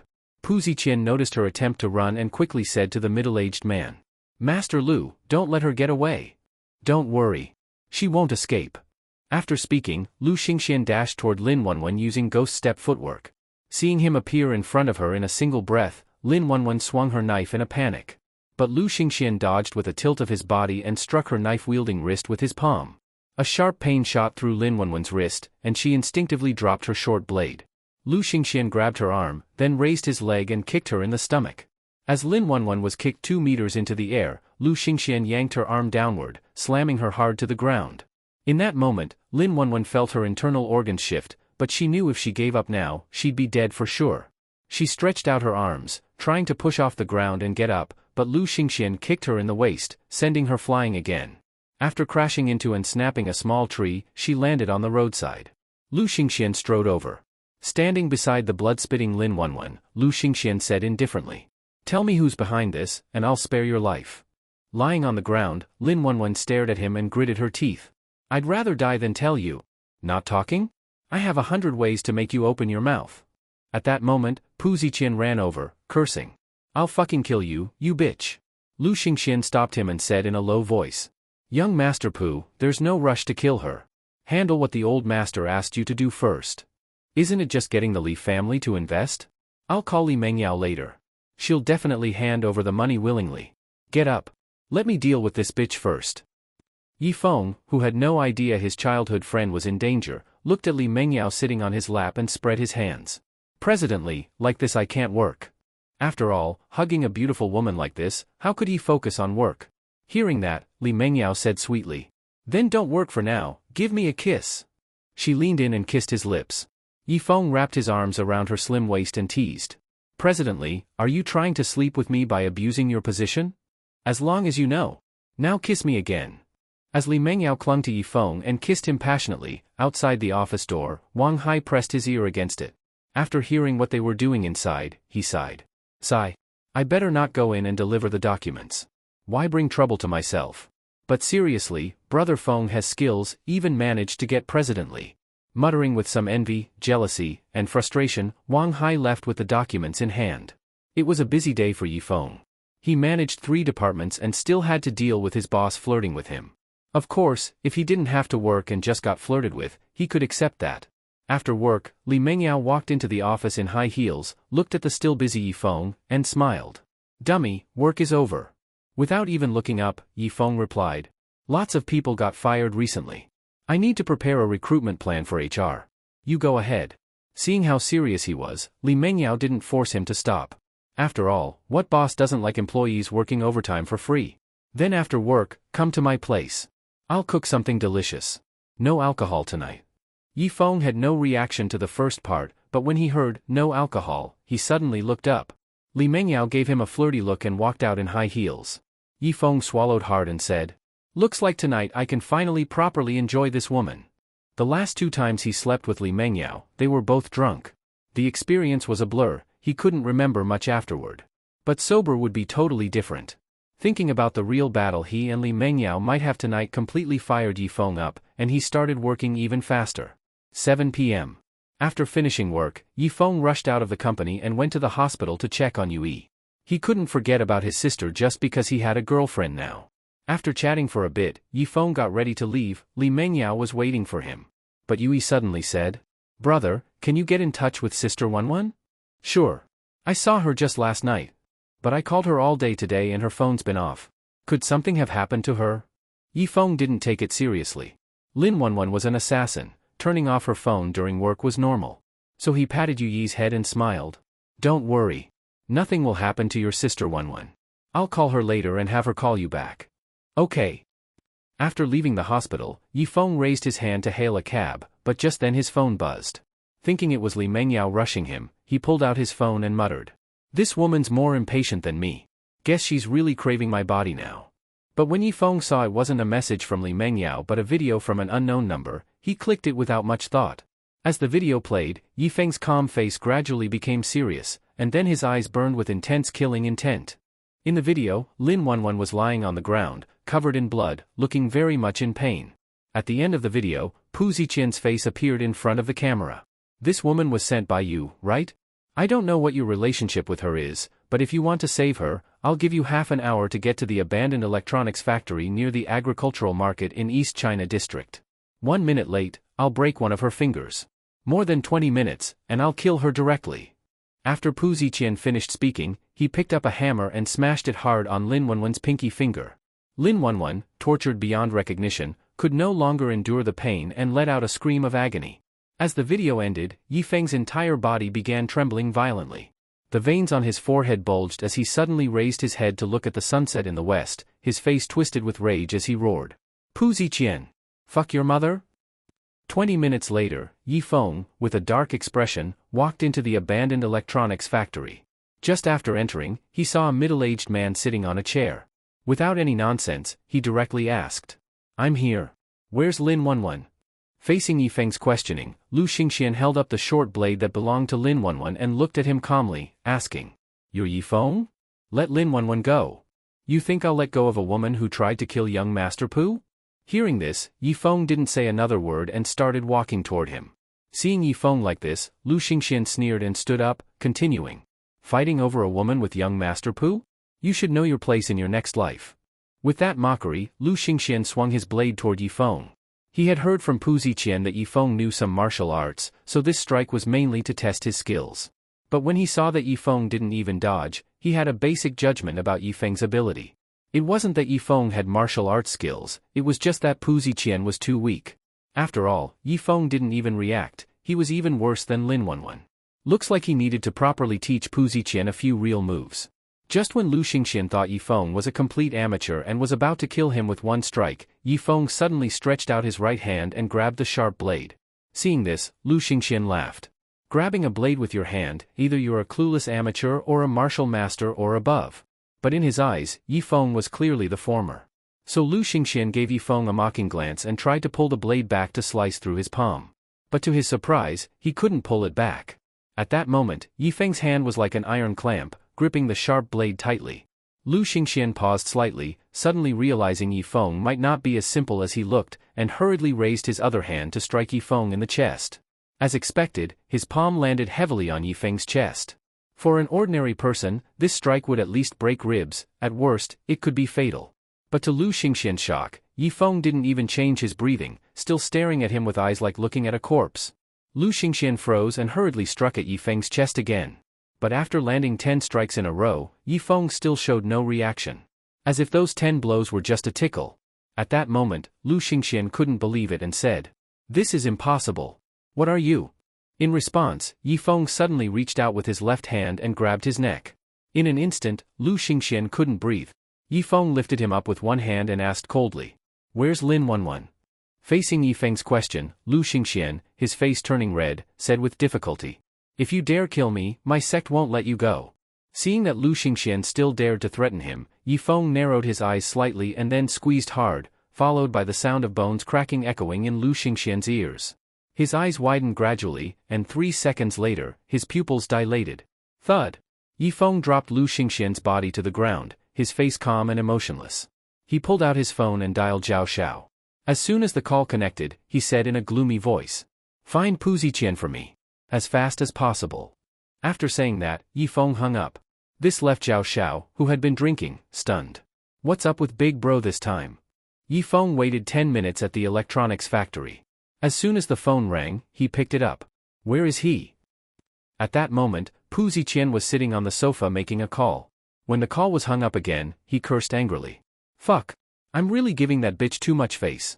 Actually, Pu Ziqian had returned to Donglin City to find Li Mengyao.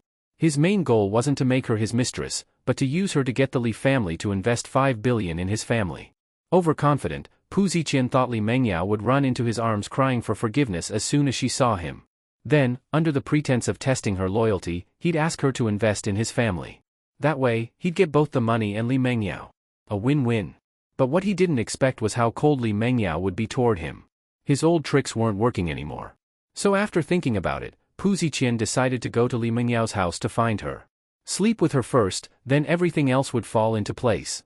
He put on a suit, sprayed on some cologne, checked himself in the mirror, and confidently opened the door. But the next second, he froze. Because there was a man standing at the door. Looking at the man's dark expression, Pu Ziqian paused and then pointed at him in shock. Didn't you go to find Lu Xingxian? How the hell are you still alive? Facing his shock, Yi Feng looked at him and asked in a deep voice. Where is Lin Wanwan? From that, Pu Ziqian realized something must have happened on Lu Xingxian's end. But Lu Xingxian was a real martial artist. How could someone like Yi Feng possibly cause trouble for him? At that moment, Pu Ziqian didn't know what happened to Lu Xingxian, so he quickly slammed the security door shut, then pulled out his phone and cursed anxiously. What the hell is old Lu doing? But the next second, the security door was violently kicked open from the outside. Then Yi Feng walked in like a messenger from hell. Seeing Yi Feng radiating intense killing intent, Pu Ziqian panicked. He backed away while threatening. You touch one hair on me, and my dad will kill your whole family. Without responding to his threat, Yi Feng reached out and grabbed his neck. He pulled him close, then looked coldly at his red face from suffocation and asked. I'll ask you one more time, where is Lin Wanwan? Speak. At this moment, Pu Ziqian finally started to feel afraid. He could clearly sense that if he didn't reveal the woman's whereabouts, Yi Feng really would kill him. So Pu Ziqian quickly pointed to the basement door and said in a hoarse voice. Be basement. Yi Feng didn't say a word. Still gripping Pu Ziqian's neck, he walked straight into the basement.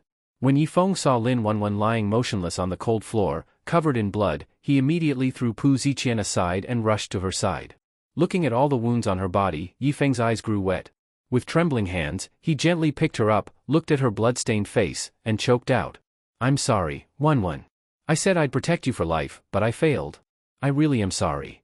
Facing Yi Feng's heartbreaking apology, the unconscious Lin Wanwan slowly opened her eyes. When she saw Yi Feng's tearful face, she slowly reached out and gently touched his cheek, a sad smile appearing on her face. To be able to see you again, it's so nice. Don't talk. I'll take you away from here right now. Holding Lin Wanwan in his arms, he turned around and saw Pu Ziqian gasping for air while clutching his neck. Yi Feng walked up to him in large strides. Pu Ziqian instinctively looked up at Yi Feng and, swallowing nervously, said, I gave her back to you, we're even now. He said this, but it was just a temporary tactic. After all, narrow-minded Pu Ziqian would never really let Yi Feng go. As soon as Yi Feng left, he planned to call his father to send even stronger martial artists to kill Yi Feng's whole family. Facing Pu Ziqian's words, Yi Feng glanced at him and suddenly raised his foot, kicking him hard in the temple. After taking the unexpected kick, Pu Ziqian's brain buzzed and he fell heavily to the ground. But Yi Feng wasn't done with him. He lifted his foot and kicked his head again. Once. Twice. 3 times. Until Pu Ziqian stopped breathing completely, Yifeng didn't even spare him a glance, he just carried Lin Wenwen away. After leaving the villa, looking at Lin Wenwen's closed eyes, he comforted her.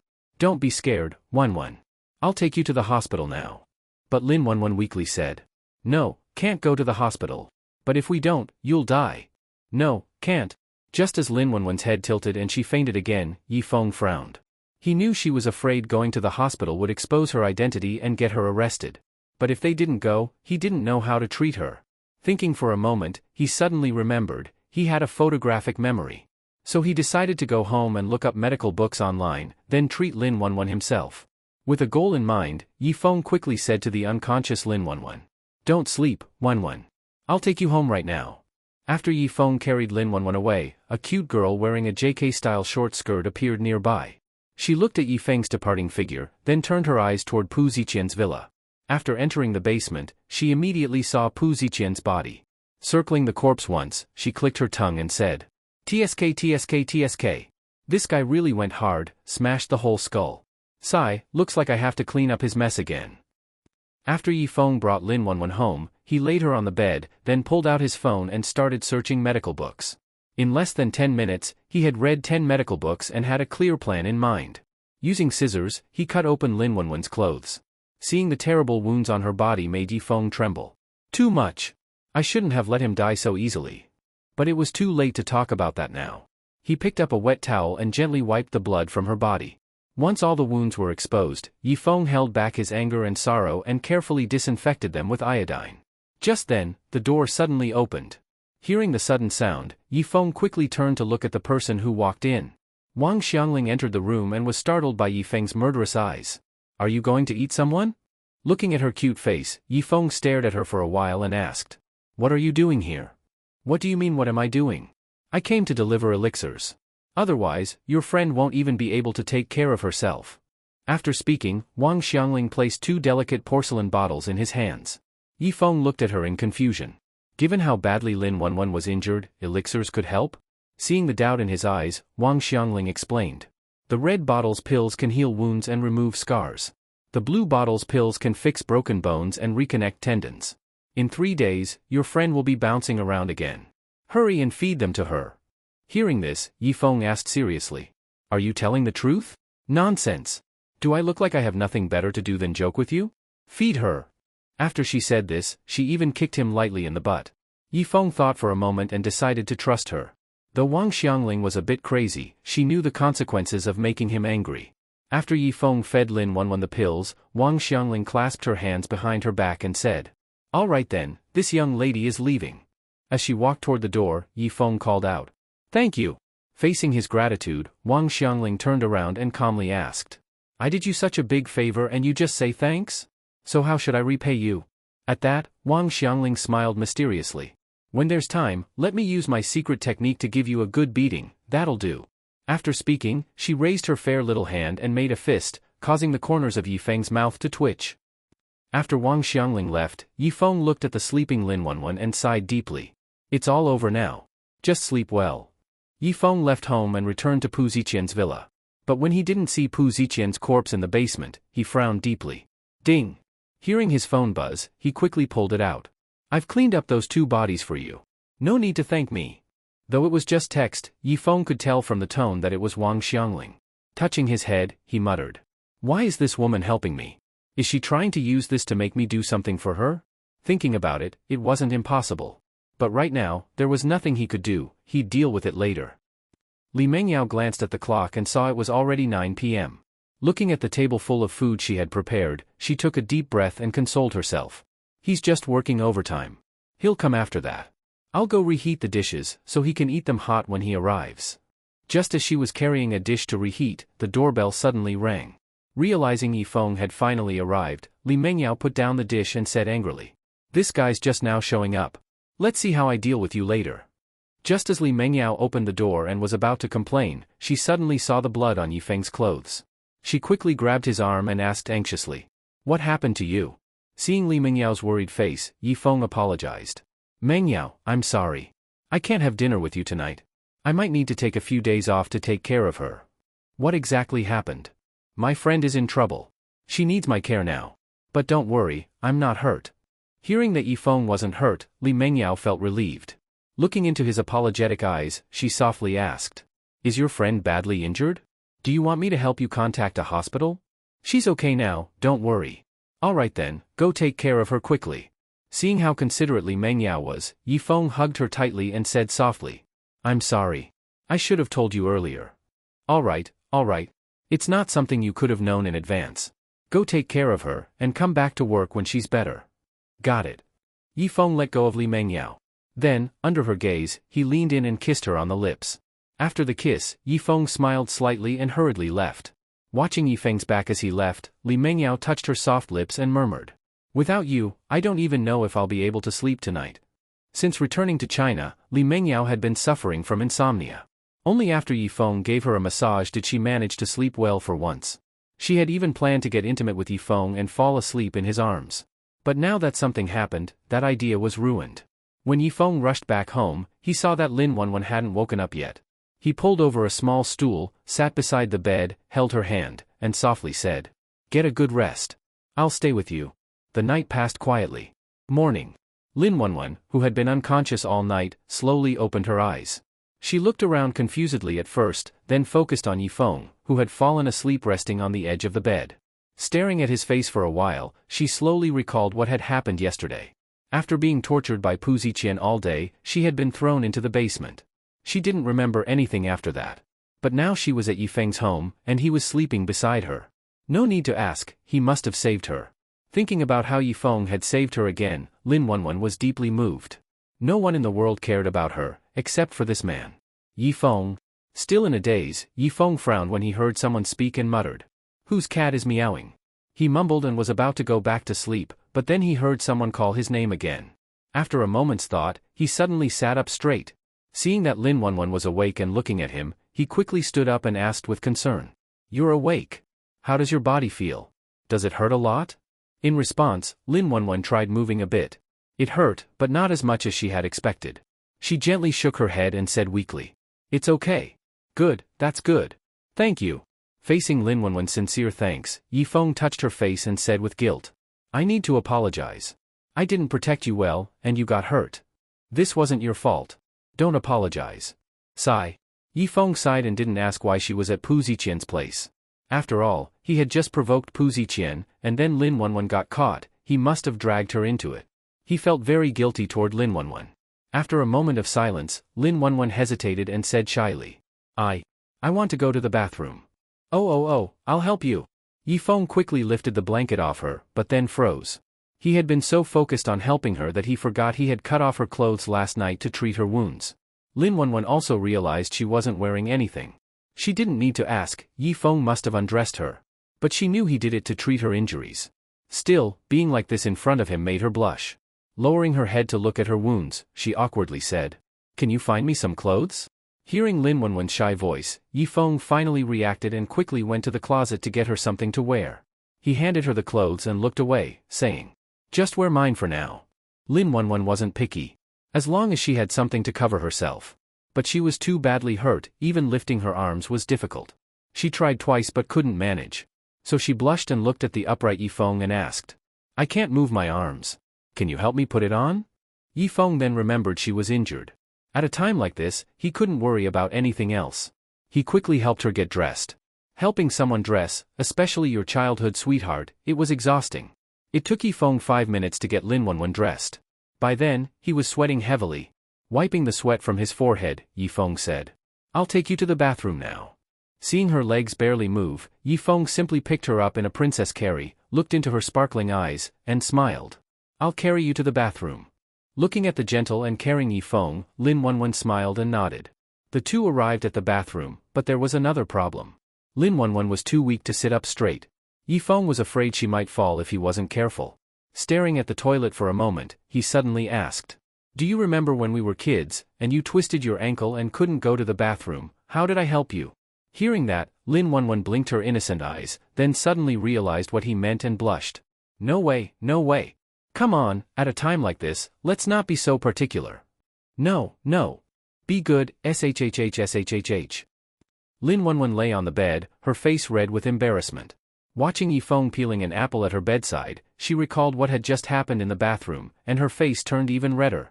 Compared to her, Yifeng was much more relaxed. He held out the peeled apple to her mouth and smiled. "Have a bite first. I'll go make breakfast." After he popped a piece of apple into her mouth and left the bedroom, Lin Wenwen's face softened into a warm smile as she mumbled, "Thank goodness I still have you." After feeding her a bowl of millet porridge, Yifeng wiped her mouth with a tissue and gently said, "Stay here until you recover. That way I can take care of you." Of course Lin Wenwen wanted to stay. In her current state, she couldn't even sit up, let alone take care of herself. But staying would trouble Yifeng, so she cautiously asked, "Will it affect your work? I already took leave. I'll go back to work once you're better." Hearing that, Lin Wenwen's heart warmed, and she asked with deeper meaning, "What if I never recover? Then I'll take care of you for life." "Really?" Facing her question, Yifeng held her hand and said sincerely, "I swear." Yifeng. Just as the two were getting emotional and deeply affectionate, someone suddenly knocked on the door. The knocking on the door disturbed Lin Wenwen, who was gazing affectionately. Seeing that Yifeng was still holding her hand, she quickly pulled it back and said shyly, "Go check who's knocking." Yifeng also realized that the atmosphere just now had been a bit off. He quickly stood up and said, "Stay here. No matter what sound you hear, don't go out." After killing Lu Xingxian and Pu Ziqian last night, it was possible that their families had come seeking revenge. Lin Wenwen also knew that she was a burden now. The only thing she could do was not to cause more trouble for Yifeng, so she nodded obediently.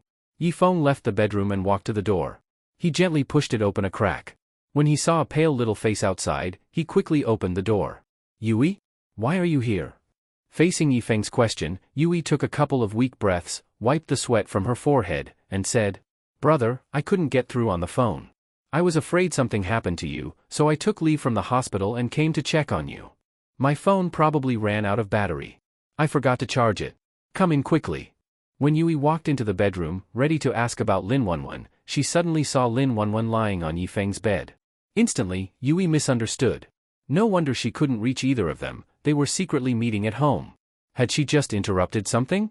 Being very considerate, Yui chose not to be a third wheel. As she turned to leave, she looked at Lin Wenwen and smiled. "So Sister Wenwen is at my brother's place. I'll leave you two alone." Seeing her turn to leave after saying that, Yifeng grabbed her small hand and said helplessly, "It's not what you think. I understand everything. You understand nothing. Your sister Wenwen is injured. She's staying here to recover." Hearing that Lin Wenwen was hurt, Yui finally noticed the injuries on her face. She quickly walked to the bedside and asked with concern, "Sister Wenwen, what happened to you?" Facing Yui's concern, Lin Wenwen didn't know how to explain. She couldn't say she had been captured and tortured while trying to solve Yifeng's problems, right? Yifeng also noticed her awkwardness, so he chimed in. "Your sister Wenwen was in a car accident. But it's not serious. She'll be fine after a few days of rest." "That's good." Seeing that Yui accepted the explanation, Lin Wenwen gratefully looked at Yifeng. Yifeng smiled slightly and said, "You two chat for a while. I'll go buy some groceries. Oh, and Yui, if anyone knocks on the door, don't open it. Call me immediately." Although she didn't know what was going on, Yui nodded obediently at his instructions. Yifeng didn't go buy groceries right away. Instead, he hurried to Li Mengyao house. It was still early. She probably hadn't left for work yet. When Li Mengyao opened the door and saw Yifeng standing there, she immediately reached out and hugged him tightly. Yifeng touched her smooth back and said with a smile, "Just one night apart and you already missed me this much?" Facing his teasing, Li Mengyao quickly pushed him away and said, pretending to be indifferent, "Don't flatter yourself. I didn't miss you. But I missed you." Hearing Yifeng's heartfelt words, Li Mengyao slowly met his eyes full of longing. Yifeng gently touched her soft cheek and said softly, "All right, I need to go back and take care of my friend. I'll come see you whenever I have time." I know. I'm off then." As Yifeng turned to leave, Li Mengyao murmured, "I really don't want to see you go." Yifeng had unknowingly become part of her life, and she had grown used to having him around. Now that her routine was suddenly disrupted, she found it hard to adjust. But she knew this was only temporary. Once his friend recovered, he would return to her side and stay with her all the time. Thinking about being with Yifeng in the future made Li Mengyao smile happily. At noon, Yifeng cooked a full table of dishes. After making sure Yui ate her fill, he sent her back to the hospital. After all, the girl hadn't even been properly diagnosed yet. Better she stayed there obediently. Lin Wenwen was lying in bed, lost in thought. When Yifeng returned, she cautiously asked, "What happened with that Pu Ziqian?" Facing her question, Yifeng didn't hide anything and admitted directly. "After what he did to you, there's no way I would let him live." Hearing that he killed Pu Ziqian, Lin Wenwen wasn't surprised. She already knew how strong Yifeng was. Killing someone wasn't a big deal for him. And the aftermath? "My friend handled it." "Is your friend reliable?" "Should be." Seeing Yifeng wasn't entirely sure, Lin Wenwen said seriously. "Pu Ziqian had a high status. His family is a big name in the medical industry. If the aftermath isn't handled well, there could be serious trouble." When Yifeng saw Lin Wenwen covered in wounds, he only thought about getting revenge. He hadn't considered the consequences. But Wang Xiangling probably wasn't as simple as she looked. Since she helped handle the body, she'd likely done this before, so it should be fine. So Yifeng smiled and said, "Don't worry. My friend is very professional. She won't leave a single trace." Seeing his confident look, Lin Wenwen decided to believe him. After all, her childhood sweetheart probably had some big secrets of his own. Under Yifeng's careful care, Lin Wenwen recovered almost completely in just 3 days. She tried punching a few times and found her strength and speed nearly back to peak. Looking at her fair little fists, she murmured, "Healed so fast, and not even a scar." Just then, Yifeng walked in. Lin Wenwen looked at him and asked curiously, "Did you give me some medicine when I was hurt?" "Medicine, oh right. My friend gave me 2 pills. She said they could heal your injuries. At the time, your wounds were too serious, so I gave them to you."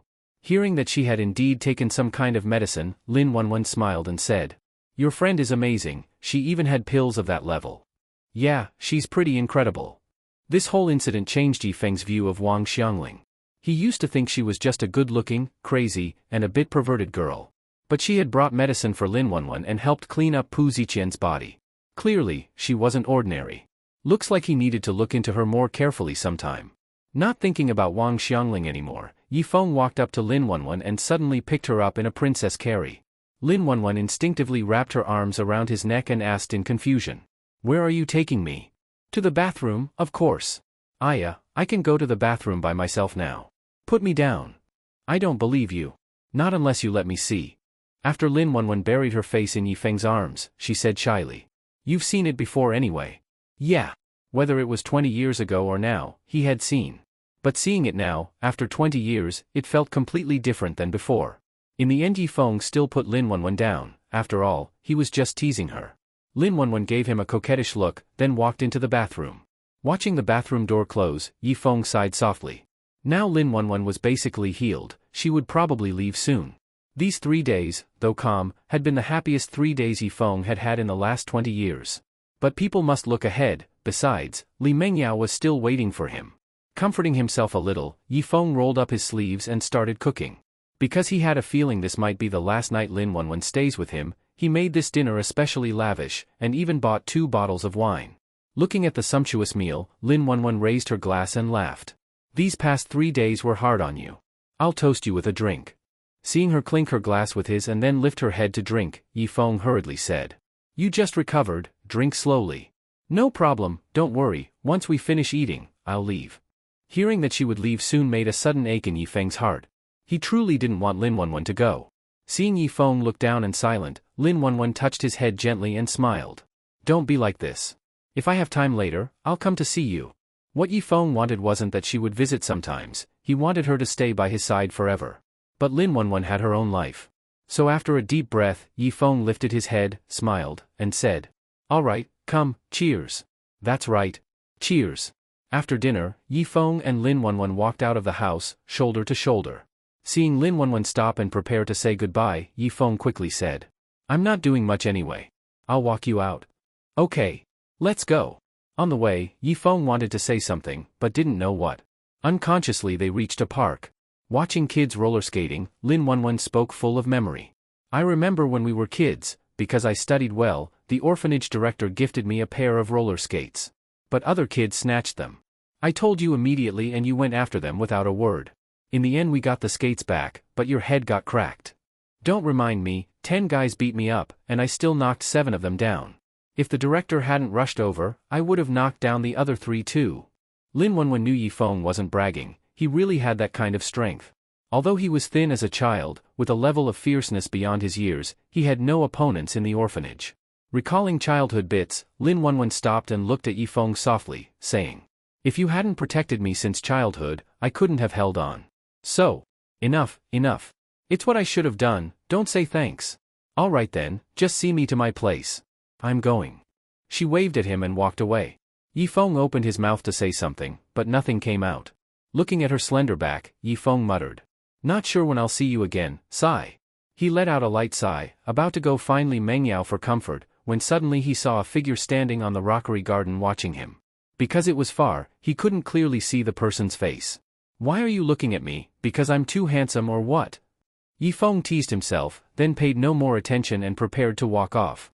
But out of the corner of his eye he saw a flash of light shoot from the rockery toward Lin Wenwen. Suddenly realizing that the person on the rockery was trying to kill Lin Wenwen, Yifeng couldn't think, he ran toward Lin Wenwen immediately. Lin Wenwen heard him running toward her, and turned around sharply. When she saw Yifeng rushing over with urgency, a faint smile rose at the corner of her lips. He still could not bear to let her go. What woman wouldn't like such a devoted man? Just as Lin Wenwen prepared to speak, Yifeng was staring at the flying object, a dart, coming their way.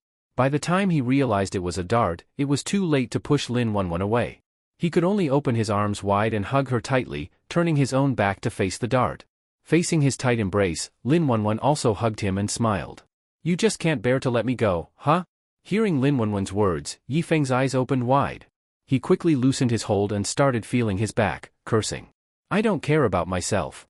Someone dared attack you." Hearing this, Lin Wenwen froze. She instinctively looked toward the rockery. When she saw a man standing there watching them, her expression darkened immediately. "So you think I'm easy to bully, huh?" Seeing Lin Wenwen run toward the rockery, Yifeng hurriedly said, "Don't go. Pull the dart out of my back, I can't reach it." "All right?" Lin Wenwen pulled the dart out of Yifeng's back. Seeing an unknown liquid on the dart, she hurriedly said, "This dart is poisonous." Hearing the word poison, Yifeng froze, touching his back. He looked at the dart in her hand and anxiously asked, "What poison? Is it deadly? Have you ever heard of a poisonous dart that isn't deadly?" Hearing Lin Wenwen say this, Yifeng turned his gaze to the man on the rockery. Gritting his teeth, he shouted, "You bastard! You dare commit murder in public, I'll carve you alive." After cursing, Yifeng ran toward the rockery. Lin Wenwen followed quickly behind him. They climbed to the top of the rockery and indeed saw a man standing there. Seeing this guy still there after launching the poison dart, Yifeng rolled up his sleeves and cursed. "You're the one who threw the poison dart, right? Hand over the antidote now, or I swear, I'll beat you to death." Facing Yifeng's threat, the man didn't answer. He placed his hands behind his back and calmly asked, "Where is my junior brother?" "Junior brother?" Yifeng thought fast. Lu Xingxian's face appeared in his mind. Guessing that the man standing before him came for Lu Xingxian, Yifeng shook his head and cursed. "Who the hell knows your junior brother? Give me the antidote now." Seeing Yifeng acting crazy, the man sneered and said, "Your mouth is sharp. Looks like I'll have to force your mouth open. Lightning 5 strike." As the man finished speaking, a pitch-black whip suddenly appeared in his hand, and he lashed it directly at Yifeng. Yifeng had never encountered such a situation before. He was caught off guard and was struck by the whip. Looking down, he saw that his clothes had been shredded into strips. This made him raise his head and curse at the man swinging the whip. "These clothes cost my boss several thousand yuan. If you don't pay me back for the clothes today, I swear I won't let this go." Yifeng shouted angrily and then prepared to rush forward and give the man a good beating. However, just as Yifeng lifted his leg, the next second, it went limp like a noodle. Thud! Yifeng collapsed to the ground. Looking at his weakened legs, he said in a daze, "Why can't I feel my legs?" "That's because the toxin attacks your nervous system first, then your immune system, and finally you'll die from multiple organ failure." Hearing the man's explanation, Yifeng stared coldly at his mocking face and said, "I already told you, I don't know your junior disciple. You've got the wrong person. Heh, looks like you really won't give up until you hit rock bottom. Then let me give you another taste of my lightning 5-strike whip." Seeing him raise the whip again to strike, Yifeng narrowed his eyes. At this moment, although he really wanted to charge forward and beat this guy up, the poison had made his whole body weak and limp. Let alone fighting, he couldn't even stand up. So faced with the man's whip, Yifeng could only grit his teeth and endure it. But Lin Wenwen, who was standing to the side, wouldn't just watch Yifeng get beaten. She quickly ran toward the man, and when she was about 5 meters away, she leaped high into the air and swung her fist straight at his temple. Lin Wenwen was an assassin. When she struck, it was always to kill, without any fancy moves. But since the man was Lu Xingxian's senior brother, his strength was naturally no less. Facing Lin Wenwen's surprise attack, he calmly adjusted the direction of the whip in his hand, and the whip that should have landed on Yifeng was instead fiercely lashed across Lin Wenwen's arm. In an instant, her arm was slashed open, the skin and flesh torn. However, Lin Wenwen only frowned slightly and, ignoring her injury, continued attacking the man. She knew very well she wasn't as strong as him, so the only way to defeat him was with surprise. But the man wouldn't give her a chance to get close. He quickly took 2 steps back and once again swung his long whip. Crack! Each time the whip lashed out, a terrifying wound would appear on Lin Wenwen's thin body. Even though multiple parts of her body had been ripped open by the whip, Lin Wenwen still gritted her teeth and charged at the man. Yifeng saw that Lin Wenwen was fighting as if her life depended on it and shouted anxiously. "Wenwen, you're no match for him. Don't worry about me, just run." But Lin Wenwen didn't run, nor could she. Back when she was in danger, Yifeng had risked his life to save her. How could she now abandon him when he was in danger? Even if it cost her life, she would protect him. But sheer will alone couldn't make up for the gap in strength. As a heavy lash struck her frail shoulder, Lin Wenwen couldn't hold on any longer and collapsed to the ground. She panted heavily and then turned her face toward Yifeng with effort and said apologetically, "Sorry, Yifeng, this time, I can't help you." Seeing Lin Wenwen still trying to protect him under such circumstances made Yifeng's eyes well up with tears, and he choked out. "This isn't your fault, it's mine for not protecting you, it's all my fault." After speaking, Yifeng reached out and began crawling toward her, grabbing at the ground. Right now, he just wanted to hold this woman tightly in his arms. Seeing how close they were, the man gently flicked his whip and wrapped it around Lin Wenwen's neck, then questioned Yifeng, who was desperately crawling over. "I'll ask you one more time, where is my junior disciple?" "I already told you I don't know your junior disciple. Why the hell are you still asking me? Still won't talk? Then I'll just let your beloved woman die in front of you." After speaking, the man tightened the whip in his hand, and Lin Wenwen instantly couldn't breathe. Even knowing she was about to die, Lin Wenwen didn't beg for mercy. She only looked at Yifeng with deep affection. She didn't expect things to end this way between her and Yifeng. But even with regret in the ending, Lin Wenwen had no complaints. To die for the man who had protected her since childhood, everything was worth it. If possible, let them be together again in the next life. As Lin Wenwen gradually lost consciousness, her eyes slowly closed.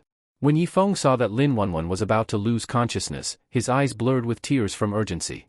In that moment, he seemed to see that little girl who used to be bullied and never fought back.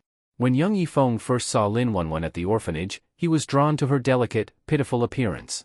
It was as if Lin Wenwen had a magical power that made Yifeng always pay attention to her.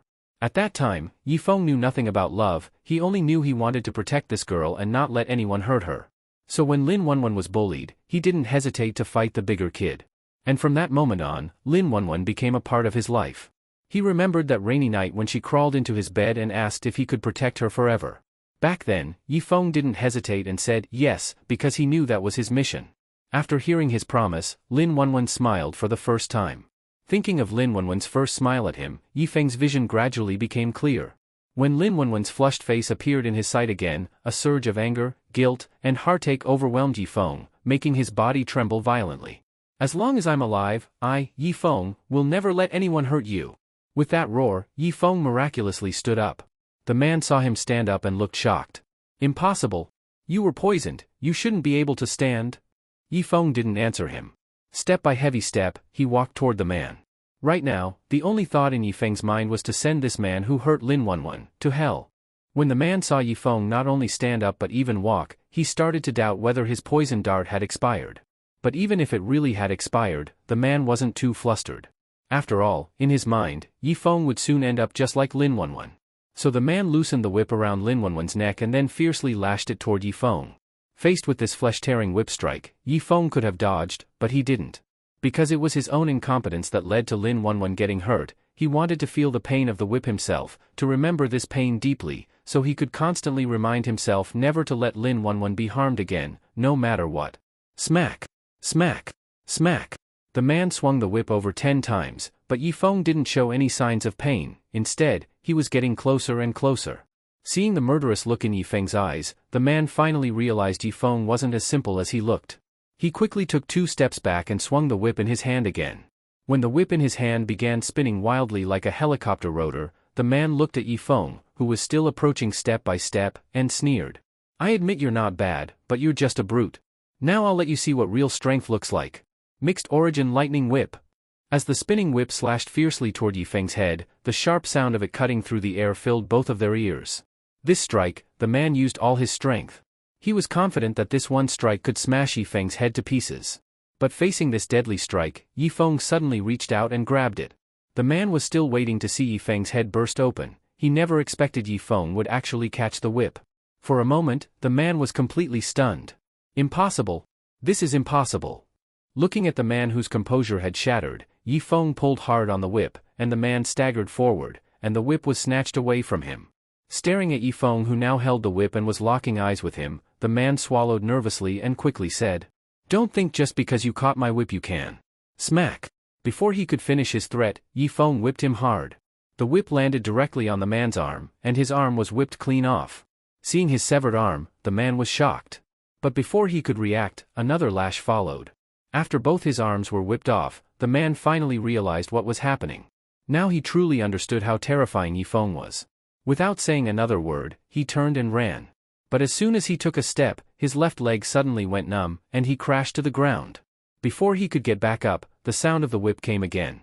The man instinctively looked at his broken leg. This time, he was genuinely scared. He thought Yifeng was just some kid he could toy with, who knew he was actually a hidden powerhouse. Panicked, the man looked at Yifeng, who was holding the whip, and begged desperately. "Brother, I was wrong. Please, spare my life." Yifeng said nothing. He slowly raised the whip, and fiercely lashed it at the man's face. As the whip got closer, the man screamed in terror. "No! Don't!" When the man's voice was abruptly cut off, silence returned to the scene. Yifeng didn't look at the man's shattered head. He threw away the whip and walked over to Lin Wenwen. He reached out and held Lin Wenwen in his arms. Seeing her body covered in wounds, a tear rolled down from the corner of his eye. It was a tear of heartbreak and of guilt. He always said he'd protect her, yet she kept getting hurt again and again. Even if it wasn't directly his fault, he still failed to keep his promise. Wiping away the tears from the corner of his eye, he looked at Lin Wenwen's tightly shut eyes and choked out. "Wenwen, hang in there. I'll take you to a doctor right now." Lin Wenwen's injuries were so severe that bones were visible. This wasn't something that could be treated at home. But because of her identity, she couldn't just go to a hospital. Even if they saved her life, she might spend the rest of it in a wheelchair, something Yifeng couldn't accept. What should I do? Wait, Wang Xiangling. Last time, Lin Wenwen had healed in just 3 days thanks to a pill Wang Xiangling gave her. Yifeng knew that pill must have been extremely valuable, but as long as it could heal Lin Wenwen, he was willing to pay any price. He quickly pulled out his phone and called Wang Xiangling, then waited anxiously.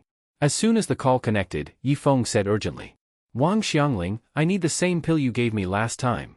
"I don't have any more, I already gave you the last 2. "Then where did you get them?"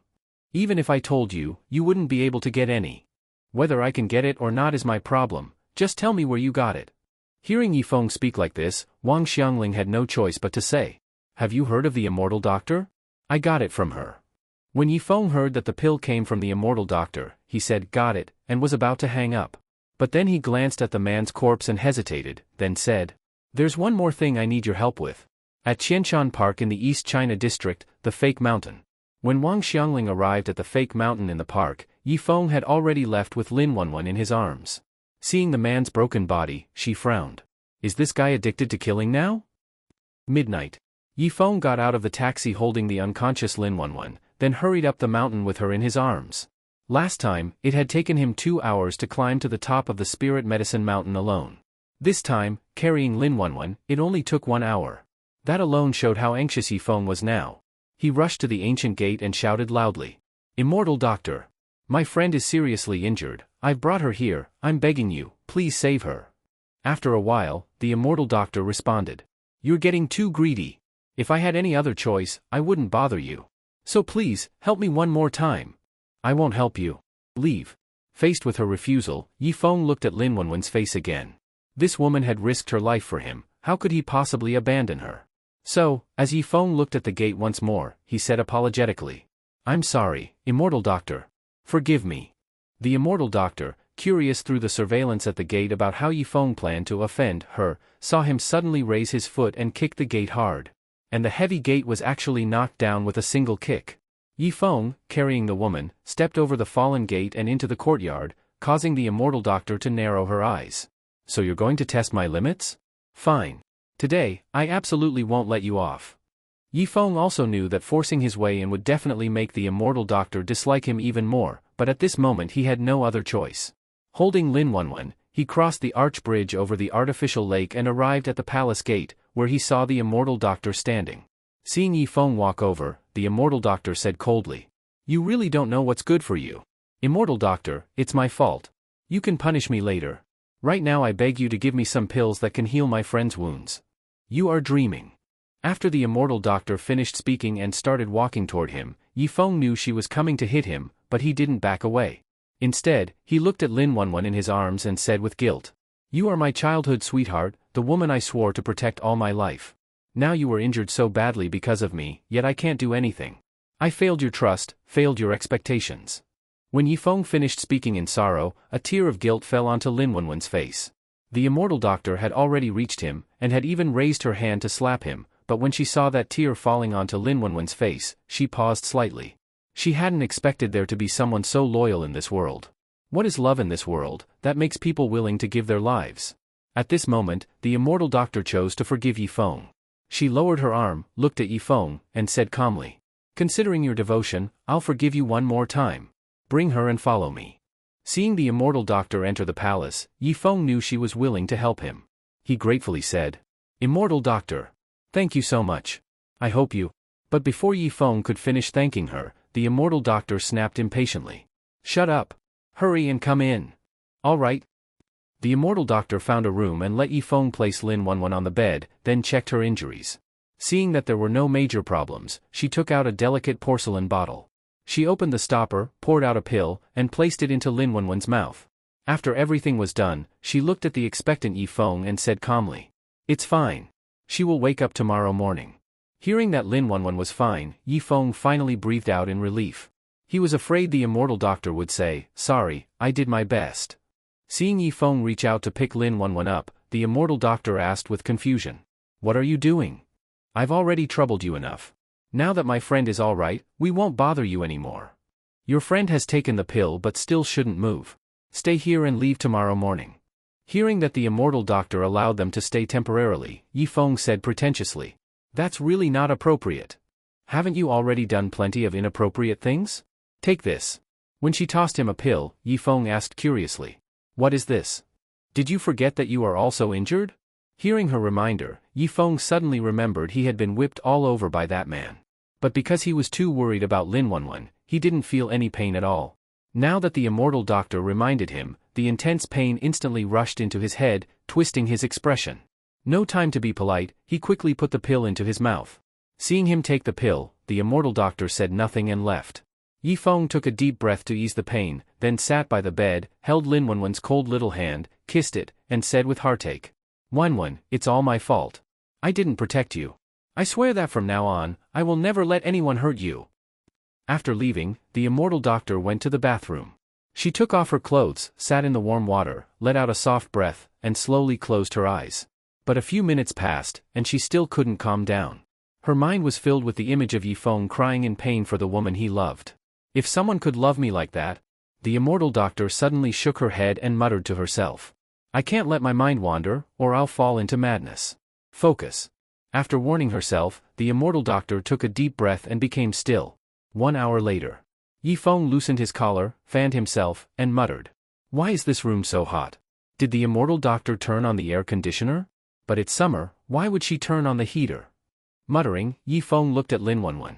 Seeing her beautiful face, a surge of desire suddenly rose in him.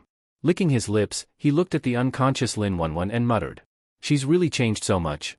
Wenwen is getting prettier and prettier." When he finished speaking, Yifeng stood up as if driven by instinct and leaned toward Lin Wenwen's red lips. Just as he was about to kiss her, Yifeng suddenly snapped out of it. He hurriedly stepped back, touched his burning face, and said in shock, "What was I just doing? Why would I think about such things at a time like this?" Although Yifeng indeed wanted to kiss Lin Wenwen, he still knew right from wrong. How could he think such indecent things in this situation? He quickly shook his head to clear it, then opened the door and walked out.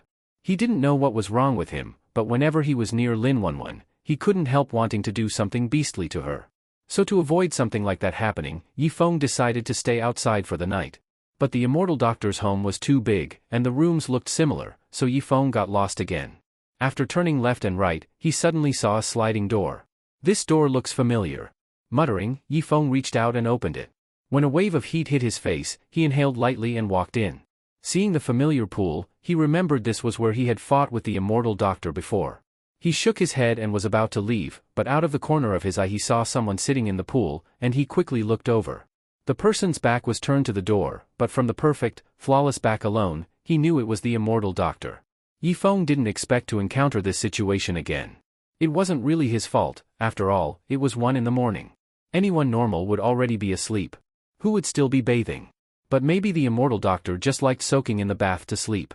So Yifeng quickly lowered his head and said apologetically, "I'm sorry, immortal doctor. I didn't mean it. I was only trying to find the way out. I'll leave right now." He apologized and turned to leave, but after only a few steps he suddenly heard a pained sound. He slowly turned back, looked at the immortal doctor, and asked doubtfully, "Immortal doctor, is something wrong?" The immortal doctor didn't answer. But her body was trembling. Seeing that something was wrong, Yifeng walked to the edge of the pool and asked again, "Do you need my help?" "Save me." "Save you? What's wrong with you? How am I supposed to save you?" The immortal doctor didn't say what he should do, she only repeated that he should save her. This made Yifeng troubled. Because he had no idea what was wrong with the immortal doctor. After thinking for a moment, Yifeng looked at her beautiful back. Even though the situation was urgent, some improper thoughts suddenly appeared in Yifeng's mind. Just as his hand uncontrollably reached toward the immortal doctor, he suddenly snapped out of it and quickly pulled his hand back. Damn it! What's wrong with me? Why is my self-control so bad? Yifeng used to have excellent self-control. Even when he faced the great beauty Li Mengyao, he could stay completely calm. But now he had dirty thoughts about the unconscious Lin Wenwen, and now he was having the same thoughts toward the immortal doctor who needed his help. Realizing he was absolutely not normal right now, Yifeng didn't dare stay any longer. Otherwise, not only would he be unable to save the immortal doctor, he might even do something worse than an animal. So Yifeng took 2 steps back and quickly said to the trembling immortal doctor, "Don't panic, I'll go find someone to help you." He didn't know anything about medicine, so he thought of calling Xiaotsue over. But as soon as Yifeng reached the door, he suddenly heard a splash, so he quickly turned back. He saw the immortal doctor lying in the pool, her head already submerged. He rushed over immediately. But when he reached the edge of the pool, he stopped. No, if I go there now something terrible might happen. I should go call someone. But after taking only 2 steps, he stopped again and muttered. But by the time I bring someone back, the immortal doctor will already have drowned. Even though he wasn't close to her, she had helped him twice. Could he really just watch her die? But his animal desire came out of nowhere. What if he couldn't control it and then ended up? Thinking of some dangerous images, Yifeng struggled in hesitation. A moment later, Yifeng clenched his fists and gritted his teeth. Damn it! I am a decent man. No way I can't control myself. In the end Yifeng decided he couldn't abandon the immortal doctor, so he didn't hesitate anymore and jumped straight into the water. He lifted the drowning immortal doctor up, tried not to look at her body, and said quickly as he looked at her closed eyes. Hold on, I'm going to carry you out now and then call someone. Without waiting for her response, Yifeng reached out and lifted her in a princess carry. Even though he tried not to look at her body, Yifeng still couldn't help glancing. That glance made him forget to breathe. He originally thought Li Mengyao was perfect enough, but the immortal doctor wasn't any worse at all. He swallowed and murmured blankly. Are women nowadays all built this well? After spacing out, desire gradually took over his mind. Just as it was about to fully overwhelm him, a trace of reason broke through. The next second, Yifeng woke up, quickly moved his gaze away from the immortal doctor, and gritted his teeth. If you're using this to test me, then you're completely wrong. I won't fall for it. Giving himself a little dignity, he quickly carried her out of the pool. As soon as he placed the immortal doctor on the floor, she slowly opened her eyes and said weakly, "Save me. I want to save you too. But you have to tell me how to save you. Save me. Damn it. Is that the only thing you can say? Medicine, medicine. You want me to use medicine? Where is it? Clothes." Hearing the medicine was inside her clothes, Yifeng looked at the neatly folded clothes on the table. Realizing the immortal doctor's medicine was inside, Yifeng rushed to the table. He picked up her clothes, searched them, and found a small medicine bottle. He ran back, showed the bottle to her, and asked, "Is it this medicine?" "Yes. I'll feed it to you right now." Yifeng poured out the dozen or so small pills from the bottle and stuffed them all into the immortal doctor's mouth. Seeing she couldn't swallow, Yifeng stood up and said, "I'll get you some water." But besides the water in the pool, there was no other water in the bathroom. Looking at the steaming pool water, Yifeng struggled for a long time before sighing. "Sigh, this will have to do." He scooped some water with his hands, but before he could bring it to her mouth, it trickled through his fingers. He tried again and again but still failed. Finally, Yifeng clenched his teeth and said, "Damn it. I'll be Durant this time." He bent over the pool, drank some water, and rushed back to the immortal doctor. Looking at her alluring red lips, he took a deep breath and pressed his lips to hers. A moment later, Yifeng let go of her lips, quickly stood up, and said, "I only did that to save you. Once you recover, you'd better not take revenge on me." The half-conscious immortal doctor murmured, "Water, water. Still want more? Forget it. I already kissed you, one more time won't matter." Finding himself another excuse, Yifeng ran back to the pool. After doing this 10 times, the immortal doctor finally didn't ask for more water. Seeing her lying there with her eyes closed, Yifeng let out a sigh of relief, sweating all over. 1 or 2 times of mouth-to-mouth feeding was fine, but after 10 times Yifeng almost couldn't control himself anymore. If it were any other man, he probably would have already jumped on the immortal doctor and devoured her. But Yifeng, even with his desire bursting out, still held himself back, showing his willpower was truly extraordinary. He glanced at the unconscious immortal doctor again. Afraid he wouldn't be able to control himself, he quickly covered her with her clothes. Covering her flawless body, Yifeng sat beside her, wiped the sweat off his forehead, and complained, "I almost killed myself saving you." After complaining, Yifeng closed his eyes while breathing heavily. And soon fell asleep. 5 o'clock in the morning. The immortal doctor woke after being unconscious for half the night. Seeing herself lying on the bathroom floor, she slowly sat up. But as her clothes slipped off, she looked at her body in silence. What happened? Suddenly hearing the sound of breathing nearby, she quickly turned her head and saw Yifeng still sleeping.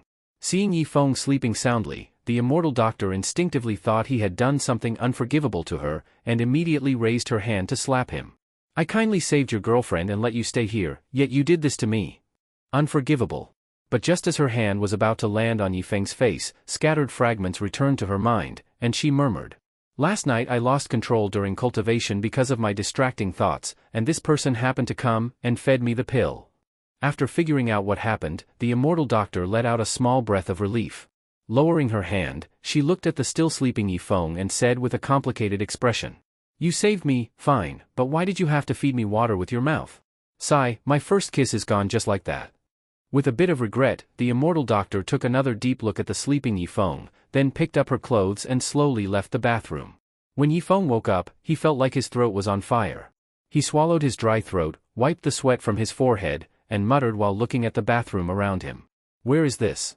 After a moment, he recalled what happened last night, and quickly looked over to where the immortal doctor had been lying. But at this moment, the woman and her clothes were gone. Blinking in confusion, Yifeng supported himself on his knees to stand up, then muttered as he looked at the open sliding door. Did she already wake up?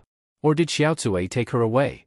Thinking about it, the first possibility seemed more likely. So with a dizzy head, Yifeng leaned on the wall and walked out. He wandered in the huge palace for half an hour before finding Lin Wenwen's room. When he entered and saw her already awake, sitting on the bed deep in thought, he quickly walked up and asked with concern, "Wenwen, how are you feeling?" Hearing Yifeng's voice, Lin Wenwen snapped out of her thoughts and softly asked, "I'm fine. Where are we?" "At a doctor's house." "Doctor? Don't worry, not an ordinary doctor. We're at the house of someone known as the Immortal Doctor." Upon hearing Immortal Doctor, the confusion in Lin Wenwen's eyes cleared up instantly. Grabbing Yifeng's hand excitedly, she asked, "We're really at the Immortal Doctor's home?" "Yeah, do you know her?" "No, but I've heard of her name long ago. I never thought I'd one day come to her home. So she's the one who saved me?" To that question, Yifeng smiled slightly and said, "You were seriously injured last night. A regular doctor couldn't treat you, so I had to bring you here to find the Immortal Doctor." "You know her?" "Not really. She helped me once before." Yifeng casually explained, then turned his gaze to her body. Last night, her clothes had been torn to shreds, so after bringing her here, he had taken them off. Now that Lin Wenwen had sat up, the blanket over her slipped down. Looking at her flawless, unscarred body, Yifeng felt his blood pressure rise. Lin Wenwen noticed him breathing heavily, staring straight at her body. She instinctively looked down. Realizing she wasn't wearing anything, she quickly grabbed the blanket and covered herself, then lowered her head and shyly said, Yifeng, can you help me find some clothes? Faced with her request, Yifeng swallowed hard and couldn't help but reach toward the blanket on her. Right now, the only thought in his mind was to throw that damned blanket away.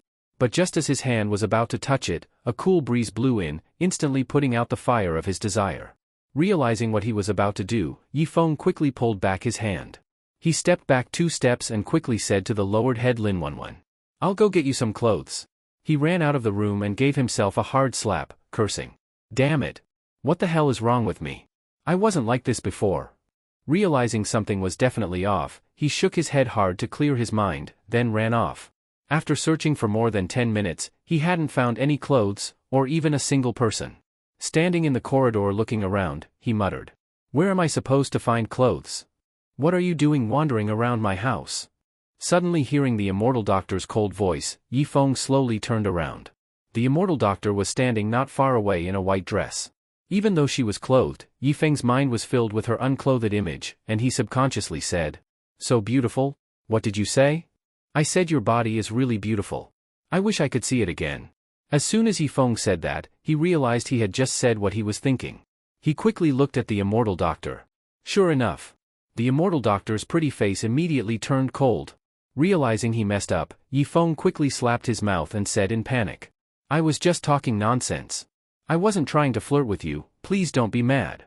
Seeing his panicked expression, the immortal doctor squinted slightly, then turned around. While walking away, she coldly said, "Follow me and get the clothes. Then get the hell out." Seeing she wasn't holding a grudge for what he just said, Yifeng let out a sigh of relief and quickly said, "Thank you, immortal doctor, for being generous." After following her into a room, judging by its elegant decor, he guessed it was probably where she usually lived. The immortal doctor tossed a long dress to Yifeng and said calmly, "I usually only wear dresses, so just give this one to your friend." Yifeng quickly took it. Just as he was about to say thanks, a fragrant scent entered his nose. Under her gaze, Yifeng buried his face into the dress, took a deep whiff, and said with intoxicated delight, "As expected, a beautiful woman's dress really smells nice." Seeing him do this right in front of her, the immortal doctor couldn't take it anymore. She coldly said, "When I first saw you, I thought you were a decent man. I didn't expect you to be such a shameless creep." Hearing her cold tone, Yifeng, still immersed in the scent, slowly looked at her stunning face. Realizing what he had just done, Yifeng quickly threw the dress away and anxiously explained, "I didn't mean to do that. I don't know what's wrong with me. I just can't control my urges lately." "Humph. Because that's the kind of person you are." No, I'm really not like this. Something must be wrong with me. What's happening to me?"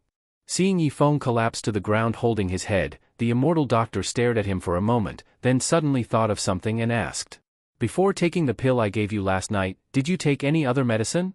Yifeng raised his head and murmured, "I didn't take anything. Wait, I was hit by a poison dart before. They said the poison would first damage my nervous system, then the immune system, and finally cause multi-organ failure." Hearing this, the immortal doctor let out a small breath of relief and said calmly, "No wonder you're like this. The poison you were hit with reacted with my pill, causing your hormone levels to spike, which is why you couldn't control yourself." She then took out a porcelain bottle from her sleeve and tossed it to Yifeng, saying, "Take this pill and you'll be fine." Catching the bottle, Yifeng looked at her and cautiously asked, "Just take this and that's it? What, did you want me to sleep with you instead?" "Well, I wouldn't say no." Seeing that Yifeng still dared to talk back, the already furious immortal doctor clenched her small fist, ready to beat him up. But thinking that he only became this lewd because of the medicine's effect, she flicked her sleeve and impatiently said, "Stop dreaming. Hurry up and take the pill." Yifeng didn't dare joke anymore, or he might really get beaten, so he quickly poured the pill from the porcelain bottle into his mouth. As the pill slid down his throat and entered his stomach, a cool sensation made him feel very comfortable, and the evil fire in his body was completely extinguished. Seeing that the heat in his eyes gradually faded, the immortal doctor picked up the dress he had thrown to the ground, handed it to him, and said, "All right, hurry and take this dress for your friend to wear." Yifeng took the dress she handed him and gratefully said, "Thank you, immortal doctor. Enough talking. Leave now." After Lin Wanwan, now dressed in the dress, left with Yifeng, she turned around and looked at the collapsed gate, asking curiously, "What happened to the door?" Faced with her question, Yifeng rubbed his nose and made something up. "Maybe it's old and broke down. Let's head down the mountain quickly." Yifeng was truly afraid the immortal doctor would come out and ask him to pay for the door. After all, it was practically an antique, how could he afford it? Better to leave first, and when he made big money in the future, he'd come back to talk about compensation. After the two returned to Donglin City, Yifeng looked at Lin Wenwen and asked with concern. Do you feel any discomfort? I feel great now. The immortal doctor really lives up to her reputation. My wounds are completely healed, not even a scar is left. Yeah, otherwise how could she be called the immortal doctor? Looking at Yifeng's innocent smile, Lin Wenwen grabbed his hand and said gently. Thank you again this time. If not for you, I'd already be dead. Silly girl, you got hurt so badly because of me. Even if I had to risk my life, I had to heal you. Hearing Yifeng's heartfelt words, Lin Wenwen felt incredibly happy. She stood on tiptoe and kissed his lips. Seeing Lin Wenwen kissing him with her eyes closed, Yifeng kept his smile, but his mind went blank. 3 seconds later. Lin Wenwen let go of his lips, her face blushing, and shyly said. Then I'll go first. I'll come see you again when I'm free. After she let go of his hand and walked away, Yifeng looked at her slender back and murmured. Wenwen actually kissed me. When Yifeng, still in a daze, arrived at Li Real Estate Group, he was replaying the kiss from Lin Wenwen in his mind. That kiss contained gratitude, but even more, it showed affection. Which meant that Lin Wenwen liked him too. To Yifeng, that was huge. But, he already had Li Mengyao. And Li Mengyao treated him so well, how could he let her down? But not letting down Li Mengyao meant rejecting Lin Wenwen, and Yifeng didn't want to do that either. He was caught in a painful dilemma between the beautiful boss and his childhood sweetheart. Just then, the office door opened, and Li Mengyao, whom he hadn't seen in days, walked in. She had just heard from the secretary that Yifeng came to work and had rushed over. Seeing he was really here, she quickly walked up in heels, looked at the thoughtful Yifeng, and asked. How's your friend's injury? Hearing her voice, Yifeng finally noticed her. Looking at her beautiful face, he thought for a moment and said. She's mostly recovered. Do you still need to take care of her tonight? No, she left after she got better. Good. Then come to my place tonight. After saying that, Li Mengyao gave him a, you know what I mean, look and walked away with her long legs. After she left, Yifeng let out a long sigh and muttered. How do I choose between these two women? Or, maybe only kids choose. I want them both. After all, he didn't want to give up either of them. Evening. Li Mengyao opened the door and, seeing Yifeng arrive, quickly grabbed his hand and said with a smile. You're here, come in. Seeing she had even put slippers at his feet, Yifeng put them on and smiled. Boss, what delicious food did you make for me? All your favorites. Come eat. Li Mengyao had cooked 8 dishes, and they really were all Yifeng's favorites. Just by looking at the food, you could tell how much effort she put into this. Yifeng understood her intentions. Sitting down and looking at the delicious meal, he joked. These are all my favorites, but it's a pity there are no boiled eggs. As soon as she heard boiled eggs, Li Mengyao instantly understood the hidden meaning. She playfully hit him and said sweetly. There's so much good food, who needs boiled eggs? Just getting in some extra protein ahead of time. What nonsense. You're so annoying. Seeing her act cute and put food into his bowl, Yifeng glanced at the table and asked. Boss, aren't you drinking tonight? I'm not a drunk, why would I drink every day? Seeing that she wasn't drinking tonight, Yifeng's eyes lit up. After all, the last 2 times they slept together were both when she was drunk. Yifeng always regretted that and longed for a sober, full-on experience. Now it seemed the opportunity had arrived. Realizing that tonight might involve strenuous activity, Yifeng started stuffing himself to build up energy. Li Mengyao had no idea what he was thinking, she just thought the food must really be good, which made her smile even more. After dinner, Yifeng didn't leave. He still had important business tonight. Li Mengyao also seemed to sense what was about to happen, and sat on the couch nervously clutching her shirt, not knowing what to say. Yifeng sat next to her, wrapped his arm around her fragrant shoulders, and smiled. I haven't seen you in days, and you've gotten even prettier. Hearing his compliment, Li Mengyao bit her lip and softly said. No, I haven't. I haven't slept well these past few days. Why not? I just couldn't sleep. Is it because I wasn't by your side, so you couldn't get used to it? Facing his obviously intentional question, Li Mengyao pushed him away and flirtatiously said. Don't be so full of yourself. Isn't that the reason? Of course not, humph. It's getting late, I'm going to take a shower. With that, she blushed, stood up, and walked toward the stairs with her long legs. Yifeng rubbed his hands in excitement and said. Looks like tonight's the night. Ding dong. Just as Yifeng looked excited, the doorbell suddenly rang. He looked at the door and muttered. Who's coming at this hour? What are you standing around for? Go open the door. Urged by Li Mengyao, Yifeng stood up and said. All right. He opened the door, and before he could speak, a woman shouted. Where's that bitch Li Mengyao? Tell her to get her ass out here. Looking at Shen Zhiyue's furious face, Yi Feng frowned and said. If you have something to say, then say it properly. Why are you cursing people? I will curse. Li Mengyao, you've got the guts to steal my man, then get out here if you're so brave. Wait, when did I become your man? And even if I were blind, I wouldn't get involved with a pregnant woman like you. Get out of my way. Shen Zhiyue shoved Yi Feng aside and walked into the villa, shouting at Li Mengyao, who was standing on the stairs. Li Mengyao, I took pity on you and let you be my husband's mistress, and what do? Not only are you ungrateful, you went and stole him from me. Facing Shen Zhiyue's accusations, Li Mengyao responded coldly. You should take responsibility for your words. When did I steal Pu Ziqian? With the way he is, I wouldn't want him even if he were free. Then why hasn't Ziqian come home for days? He doesn't answer my calls either. How would I know? Listen, Shen Zhiyue, get out of my house right now, or I won't be polite anymore. If you want me to leave, fine, give me back Ziqian, or I'm not going anywhere. After saying that, Shen Zhiyue sat down on the sofa with her arms crossed. This made Li Mengyao furious. She walked over, grabbed her arm, and yelled while trying to drag her out. If you want to act crazy, do it outside. Don't do it in my house. As Li Mengyao was dragging her, a trace of murderous intent flashed in Shen Zhiyue's eyes. She suddenly pulled out a knife from her bag and shouted viciously. You bitch! You stole my man, I'm going to kill you.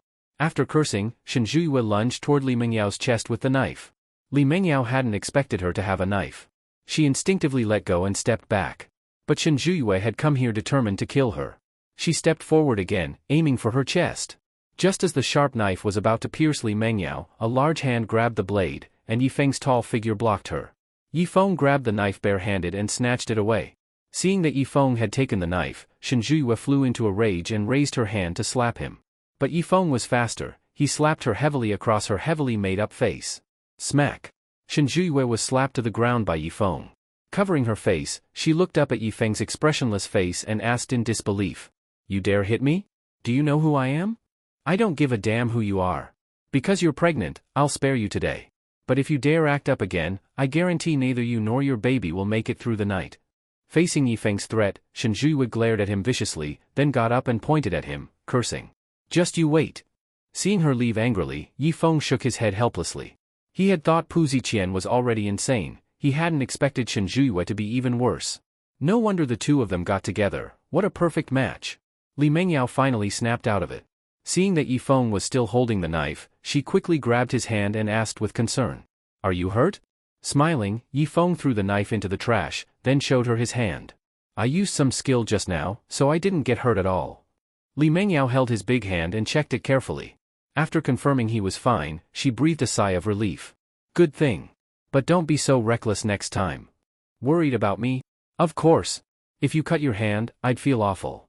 Seeing Li Mengyao finally open up to him, Yi Feng gently stroked her smooth face and smiled. I love it when you tell the truth. Dummy. After saying that, Li Mengyao pinched his nose, then took out her phone and added. Shen Zhiyue is notoriously petty. She won't let this go easily. I have to call some people over. Come on, boss, you've got me to protect you. What are you worried about? I don't want you having to get up and fight someone while we're in bed. Just let me handle it. Hearing her say that, Yi Feng stroked his chin and muttered. While we're in bed, I like the sound of that. Li Mengyao took it seriously. She called a few dozen bodyguards to guard around the villa. She stood in front of the floor-to-ceiling window, looked at the black business vans outside, then took out her phone and dialed a number. Grandpa, it's Mengyao. I have something to tell you. When Yi Feng saw that she even told Li Zhong about this, he was puzzled. He walked over and hugged her from behind. Li Mengyao touched his big hand resting on her lower belly, nodded while looking outside, and said. In short, she caused a scene and pulled out a knife to kill me. Yi Feng hit her to protect me. Got it. You should rest early. After hanging up, Li Mengyao let out a soft sigh. Yi Feng leaned in close to her ear and asked with warm breath. Boss, isn't this a little too serious?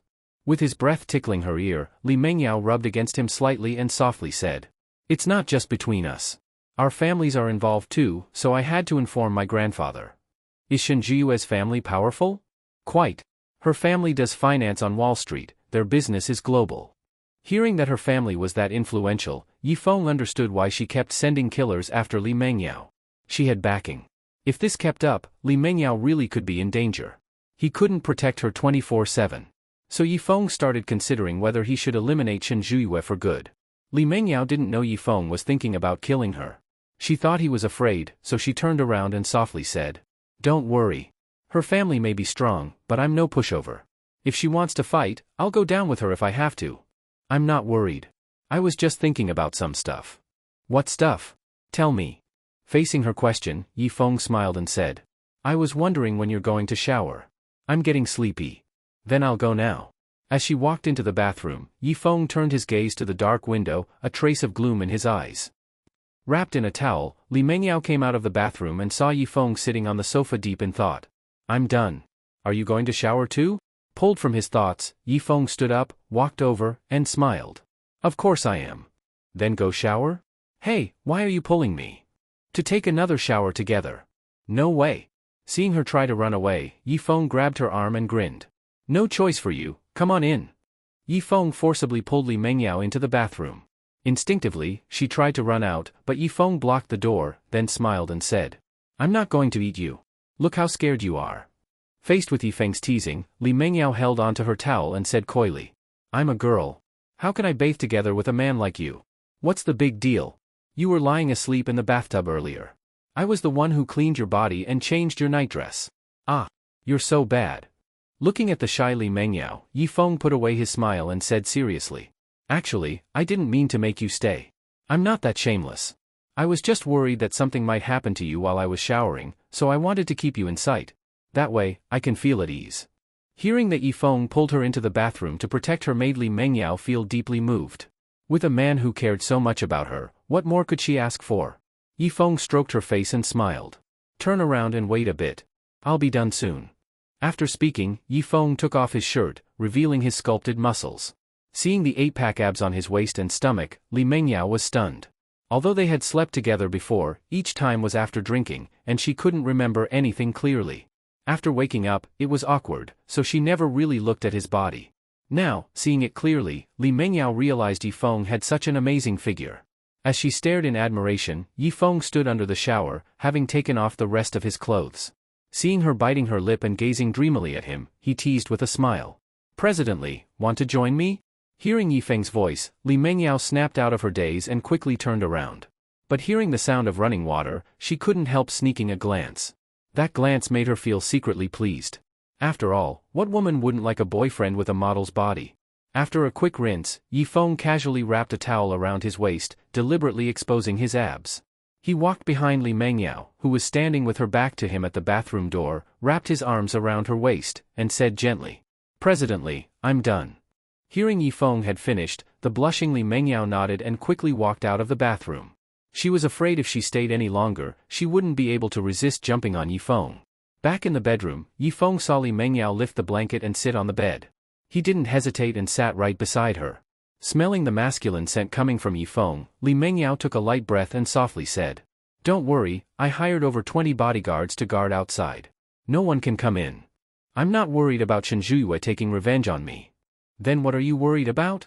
Facing Li Mengyao's question, Yifeng looked into her beautiful eyes and smiled. "I'm afraid you'll eat me." Realizing he was teasing her, Li Mengyao shyly clutched her towel and said, "You're annoying. I don't eat people. I gave you a chance, and you didn't take it. Don't blame me then." After speaking, Yifeng lay down. Li Mengyao pouted and lay down too. After a moment of silence, Li Mengyao couldn't hold back. After all, a gorgeous woman like her was lying right beside him, and he was playing monk? She touched Yifeng's leg with her foot, then asked softly, "Yifeng, are you asleep?" "No. What's up?" "Nothing, just asking. I thought you wanted me to go to the bathroom with you. If not, I'm going to sleep." "Hope you sleep forever." Seeing Yifeng so oblivious, Li Mengyao angrily turned her back to him. She hadn't drunk tonight, all for this moment. But Yifeng wasn't making a move. Did he expect her, a girl, to take the initiative? No wonder he's still single. Serves him right. Just as she was silently complaining, Yifeng hugged her from behind. Seeing this blockhead finally get it, Li Mengyao grabbed his hand and angrily asked, "Why are you hugging me? I can only fall asleep if I hold you." "Really?" "Absolutely." Hearing this, Li Mengyao felt sweet inside. Yifeng took a slight breath, then said meaningfully, "Where do you think Pu Ziqian went? Why isn't he contacting Shen Zhuiyue?" Li Mengyao had no idea Yifeng had already killed Pu Ziqian. She snuggled in his arms and said, "No idea. Probably out messing around again." Could he already be dead? Dead? Probably not. His Pooh family is connected to the Xuanwu sect. Normally, no one would dare kill him. This was the first time Yifeng heard of the Xuanwu sect, so he pulled Li Mengyao over, looked into her bright eyes, and asked, "What's this Xuanwu sect about?" "I'm not sure either. I heard Pu Ziqian say before that the Xuanwu sect has many masters, real martial artists. You're so strong, you must be one too, right?" Faced with her question, Yifeng shrugged. "I'm not a martial artist, I just happen to be strong." "I don't believe it. I've seen you fight. You're definitely a martial artist, and a really powerful one too. You better be saying I'm good at fighting." When Yifeng suddenly said this, Li Mengyao thought for a moment and realized what he meant. She gently hit him and shyly said, "You're so annoying." Ouch. That slap gave me internal injuries. "So you're the real martial artist?" "Yup. Next time you make me mad, I'll beat you till you cry." "Is that so?" Yifeng, would like to see that." After Yifeng said this, he started tickling her armpit, making Li Mengyao laugh and beg for mercy. "I was wrong. I was wrong. Stop tickling. Now you know? Too late. Take this, wild boar charges cabbage." After playing around for a bit, Yifeng hugged Li Mengyao and lay back down, then said, "Enough messing around. Boss, got any water? I'm thirsty." Yifeng was genuinely thirsty, but Li Mengyao said, "I didn't bring any water, but what?" Facing Yifeng's question, Li Mengyao leaned close and kissed him on the lips, then seductively said, "Still thirsty? Now I'm even more parched." Seeing Yifeng gulp, Li Mengyao kissed him again, but this time, she didn't let go. Faced with Li Mengyao's initiative, Yifeng, who liked to be passive, didn't hold back anymore. He pulled off her bath towel in one swift motion and threw it to the ground. And Li Mengyao didn't stop him. After all, everything she had done was for this moment. As another bath towel hit the floor, the room's temperature suddenly rose. The room was heated with passion, but outside it was a bit cool. In a Mercedes car, a bodyguard yawned and said to his companion, "Do you think something happened to President Li again? Why else would she call us here in the middle of the night to stand guard?" "How should I know? I just booked a girl, hadn't even taken off my pants yet when the captain called. Damn it. I heard it has something to do with that Shen Zhuiyue." "Shen Zhuiyue? Isn't she the daughter of the Shen family?" "Yeah. I heard she came to see President Li tonight and ended up getting beaten by President Li's fiancé. President Li probably called us over because she's afraid of Shen Zhuiyue taking revenge. If what you say is true, we might all be in danger too. Better check our guns, just in case." "Is it that serious? You don't know that Shen Zhuiyue, arrogant and domineering, never puts anyone in her eyes. She might actually send people over tonight. Trust me on this." Compared to the nervous bodyguards outside, the two people inside the room were enjoying their moment of bliss. Morning. Li Mengyao's eyelashes fluttered, then she slowly opened her eyes. The first thing she saw was Yifeng's handsome face. She reached out to touch his face and said with love in her eyes, "Meeting you is truly my good fortune." At that moment, Yifeng, with his eyes still closed, pulled her tightly into his arms and softly said, "Meeting you is my happiness. You're awake?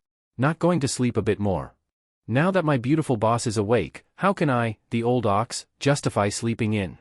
At Yifeng's teasing, Li Mengyao rested her face against his firm chest, listening to his strong heartbeat, and said with a look of happiness, "It's fine, I'll give you a day off today, have a good rest." "You giving me a day off, is it so you can spend the whole day sleeping with me? Ugh, you're so annoying." Seeing Li Mengyao's shyness, Yifeng couldn't help but kiss her lips. As Yifeng kissed her, Li Mengyao wrapped her arms around his neck and responded. 8 a.m. Li Mengyao was brushing her teeth in the bathroom. Watching Yifeng folding the quilt, she said, "Yifeng, let's go visit your sister today. I've known you for so long, but I haven't seen her yet." Hearing Li Mengyao's suggestion, Yifeng walked to the bathroom door and smiled. "Sure, my sister's been urging me to find a girlfriend. Now that I have one, it's time she met you." Seeing Yifeng acknowledge their relationship made Li Mengyao smile with joy. She had always worried that Yifeng was just playing around with her. That once he got bored, he'd kick her aside. But from Yifeng's attitude, Li Mengyao knew she hadn't misjudged him. After breakfast, the two of them went to the hospital. Looking at the bags in his hands, Yifeng helplessly said, "Anyone who sees this would think we're here to propose, not visit my sister." Hearing Yifeng complain, Li Mengyao turned around and said, "It's my first time meeting your sister. I have to come prepared. Some fruit and flowers would have been enough. Why did you buy even the 3 gold items? What girl doesn't like gold?" All right, In the director's office, Yui was sitting on the hospital bed reading a book. Hospital stays are boring, especially for patients like Yui with unknown illnesses. That only makes the hospital experience more stressful, fearing it might be late-stage cancer. At first, Yui was anxious too, but as time passed, she gradually adapted. Hearing the ward door open, she instinctively looked at who came in. Seeing it was Yifeng, her face immediately lit up with a bright smile. "Brother, you're here. Mengyao, this is my sister, Yui." Hearing Yifeng's introduction, Li Mengyao walked over to the bed and smiled at Yui. "Hello Yui, I'm Li Mengyao. You're my brother's boss? He mentioned me to you? All the time. He always said how well you treat him. I didn't expect you to be so beautiful." Faced with Yui's compliment, Li Mengyao gave a small smile. Li Mengyao had been praised since childhood, so she was already immune to compliments. At that moment, Yifeng placed the gifts on the bed and said, "Yui, she's your sister-in-law now. You don't need to worry about my personal issues anymore." Hearing that Li Mengyao was Yifeng's girlfriend, Yui was caught off guard. Li Mengyao pushed Yifeng lightly and shyly said, "Don't talk nonsense. Yui, just call me sister." Seeing Li Mengyao looking at Yifeng with affection, how could Yui not understand? But Yui reacted quickly and sweetly said, "Hello, sister-in-law.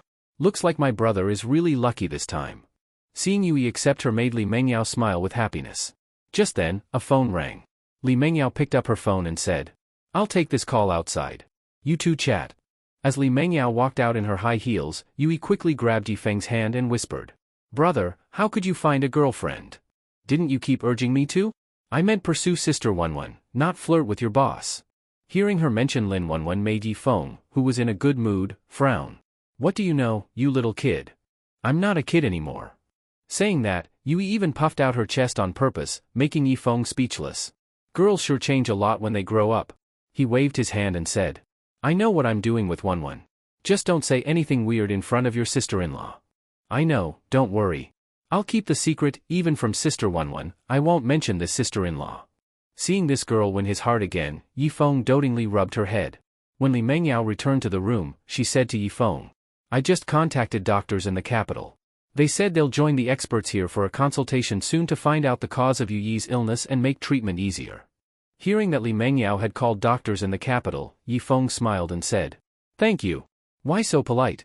Yui, focus on getting better. Once you recover, I'll take you out to play." Yui nodded sweetly and said, "Thank you, sister-in-law." Hearing Yui call her sister-in-law repeatedly, Li Mengyao felt warm inside and confirmed her fondness for this future sister-in-law. After leaving the hospital, Li Mengyao naturally held Yifeng's arm. "Yifeng, if they still can't find the cause, should we take Yui to see the miracle doctor?" Yifeng had long thought of finding the miracle doctor, but that woman was stubborn. If not for Lin Wenwen being seriously injured, he wouldn't have gone to her. Besides, both times he visited her, strange ambiguous things happened. If he goes again, who knows what might happen? Thinking of the miracle doctor's snow-white body, Yifeng quickly shook his head. He was with Li Mengyao now and couldn't think of other women. "Let's first see what the illness is. If it's something incurable, we'll go find the miracle doctor then." Hearing Yifeng say that, Li Mengyao nodded and said nothing more. Just as they were about to get into the Rolls-Royce, a car suddenly stopped behind them. A man got out, pulled out a gun, and aimed at Yifeng and Li Mengyao, pulling the trigger. Bang! Bang! Bang! When Yifeng heard the gunshots, it was already too late to dodge. He could only instinctively hold Li Mengyao tightly, leaving his own back to the gunman. After the 3 shots, Yifeng crashed heavily onto the ground while holding Li Mengyao. The gunman saw this and wanted to go closer to fire again, but the bodyguards Li Mengyao brought hurriedly pushed open the car doors, got out, and started shooting at the gunman. In an instant, bullets were flying everywhere. The gunman was suppressed by their firepower and didn't try to finish the job.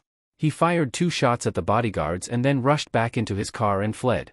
As several bodyguards drove to chase the gunman, the others quickly surrounded Yifeng and Li Mengyao. Only now did Li Mengyao recover from the shock. Seeing Yifeng lying motionless on top of her, she asked anxiously, "Yifeng, what's wrong?" Hearing her voice, Yifeng's forehead was covered in cold sweat as he gritted his teeth and said, "And no, it's nothing." "It's nothing? Good, good." Li Mengyao let out a breath of relief and patted Yifeng's back, but when she felt something sticky, she instinctively looked at her hand. When she saw her hand was stained red with blood, her pupils shrank. Yifeng was brought to the hospital in an ambulance. After 10 hours of surgery, the doors of the operating room finally opened. When Yifeng was pushed out by the nurses, the anxious Li Mengyao rushed over, took one look at the unconscious Yifeng, and then asked the tired doctor. "Doctor, how is he?" "President Li, don't worry. The surgery was very successful. All 3 bullets were removed. The patient is no longer in danger." Hearing that Yifeng's life was no longer in danger, Li Mengyao finally felt the weight lift from her heart. She patted her chest and said to the head nurse, "Arrange the best ward for him and use the best medicine." When Yifeng woke up, it was already midnight.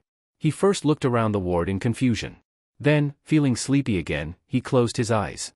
But he hadn't slept long when he suddenly heard someone crying. "Ooh, ooh, ooh." The miserable crying woke Yifeng up from his sleep. He opened his eyes again, looked around the ward, frowned, and cursed. Who the hell is crying like a ghost at a funeral? Just as Yifeng was about to clench his fist and punch the crying ghost, he suddenly noticed a woman lying beside the bed. When he looked carefully, it turned out to be Li Mengyao. And the crying he heard came from her. He looked at her in confusion and saw that she was crying with her eyes closed. It looked like she was having a terrifying nightmare. He reached out and gently pushed her, speaking in a hoarse voice. "Boss, you're crying too early. I'm not dead yet." Feeling his touch, Li Mengyao slowly opened her tearful eyes.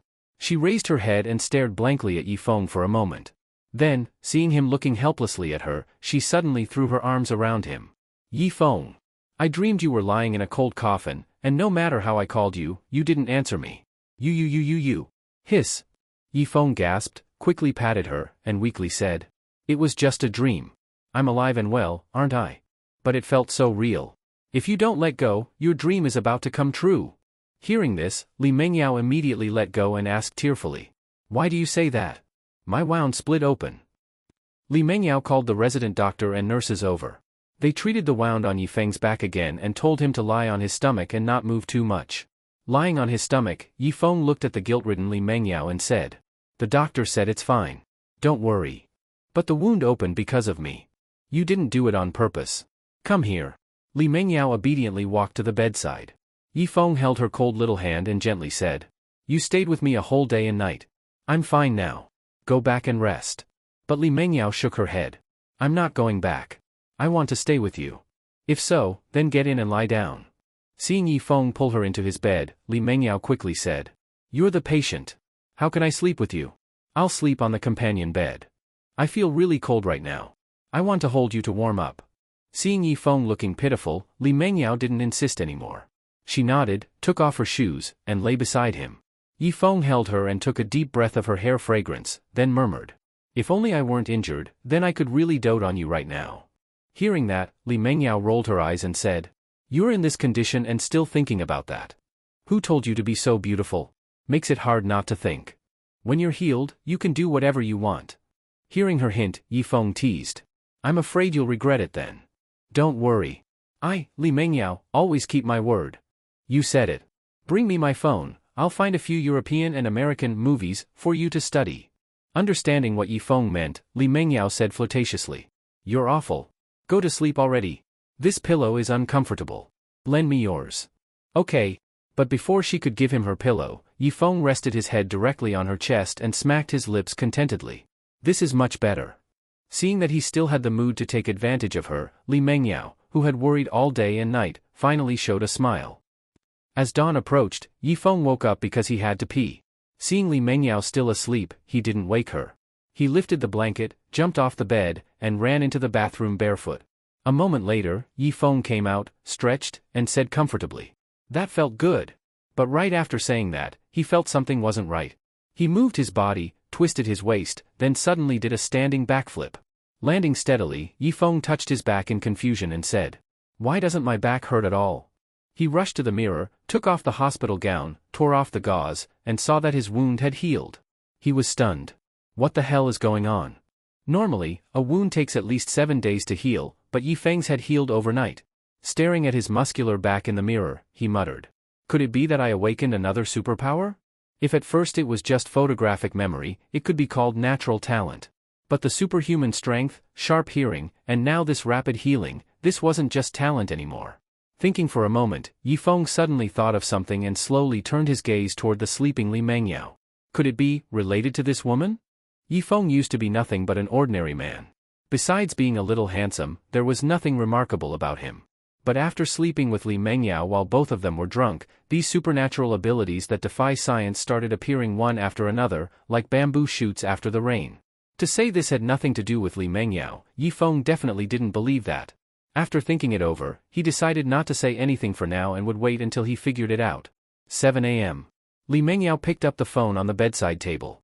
Looking at Yifeng lying on the bed staring at her, she said gently, "Sleep a bit more. I'm going to get you breakfast." "Mengyao, thank you for the trouble. This is what I should do as your girlfriend." Watching Li Mengyao smile slightly and walk out of the ward, Yifeng flipped up from the bed like a carp. He stretched his body a bit and muttered, "That Chen Zhuyue, knowing the assassination failed, definitely won't let it go. Looks like I need to prepare in advance." At that moment, someone knocked on the door, and a nurse pushed it open and walked in. When the nurse saw Yifeng doing warm-up exercises, she was stunned. The next second, she rushed over and scolded, "You were shot in the back. How can you get up and move around? You can move?" Seeing the nurse stare in disbelief, Yifeng quickly thought for a second, then clutched his back and said painfully, "It hurts like hell.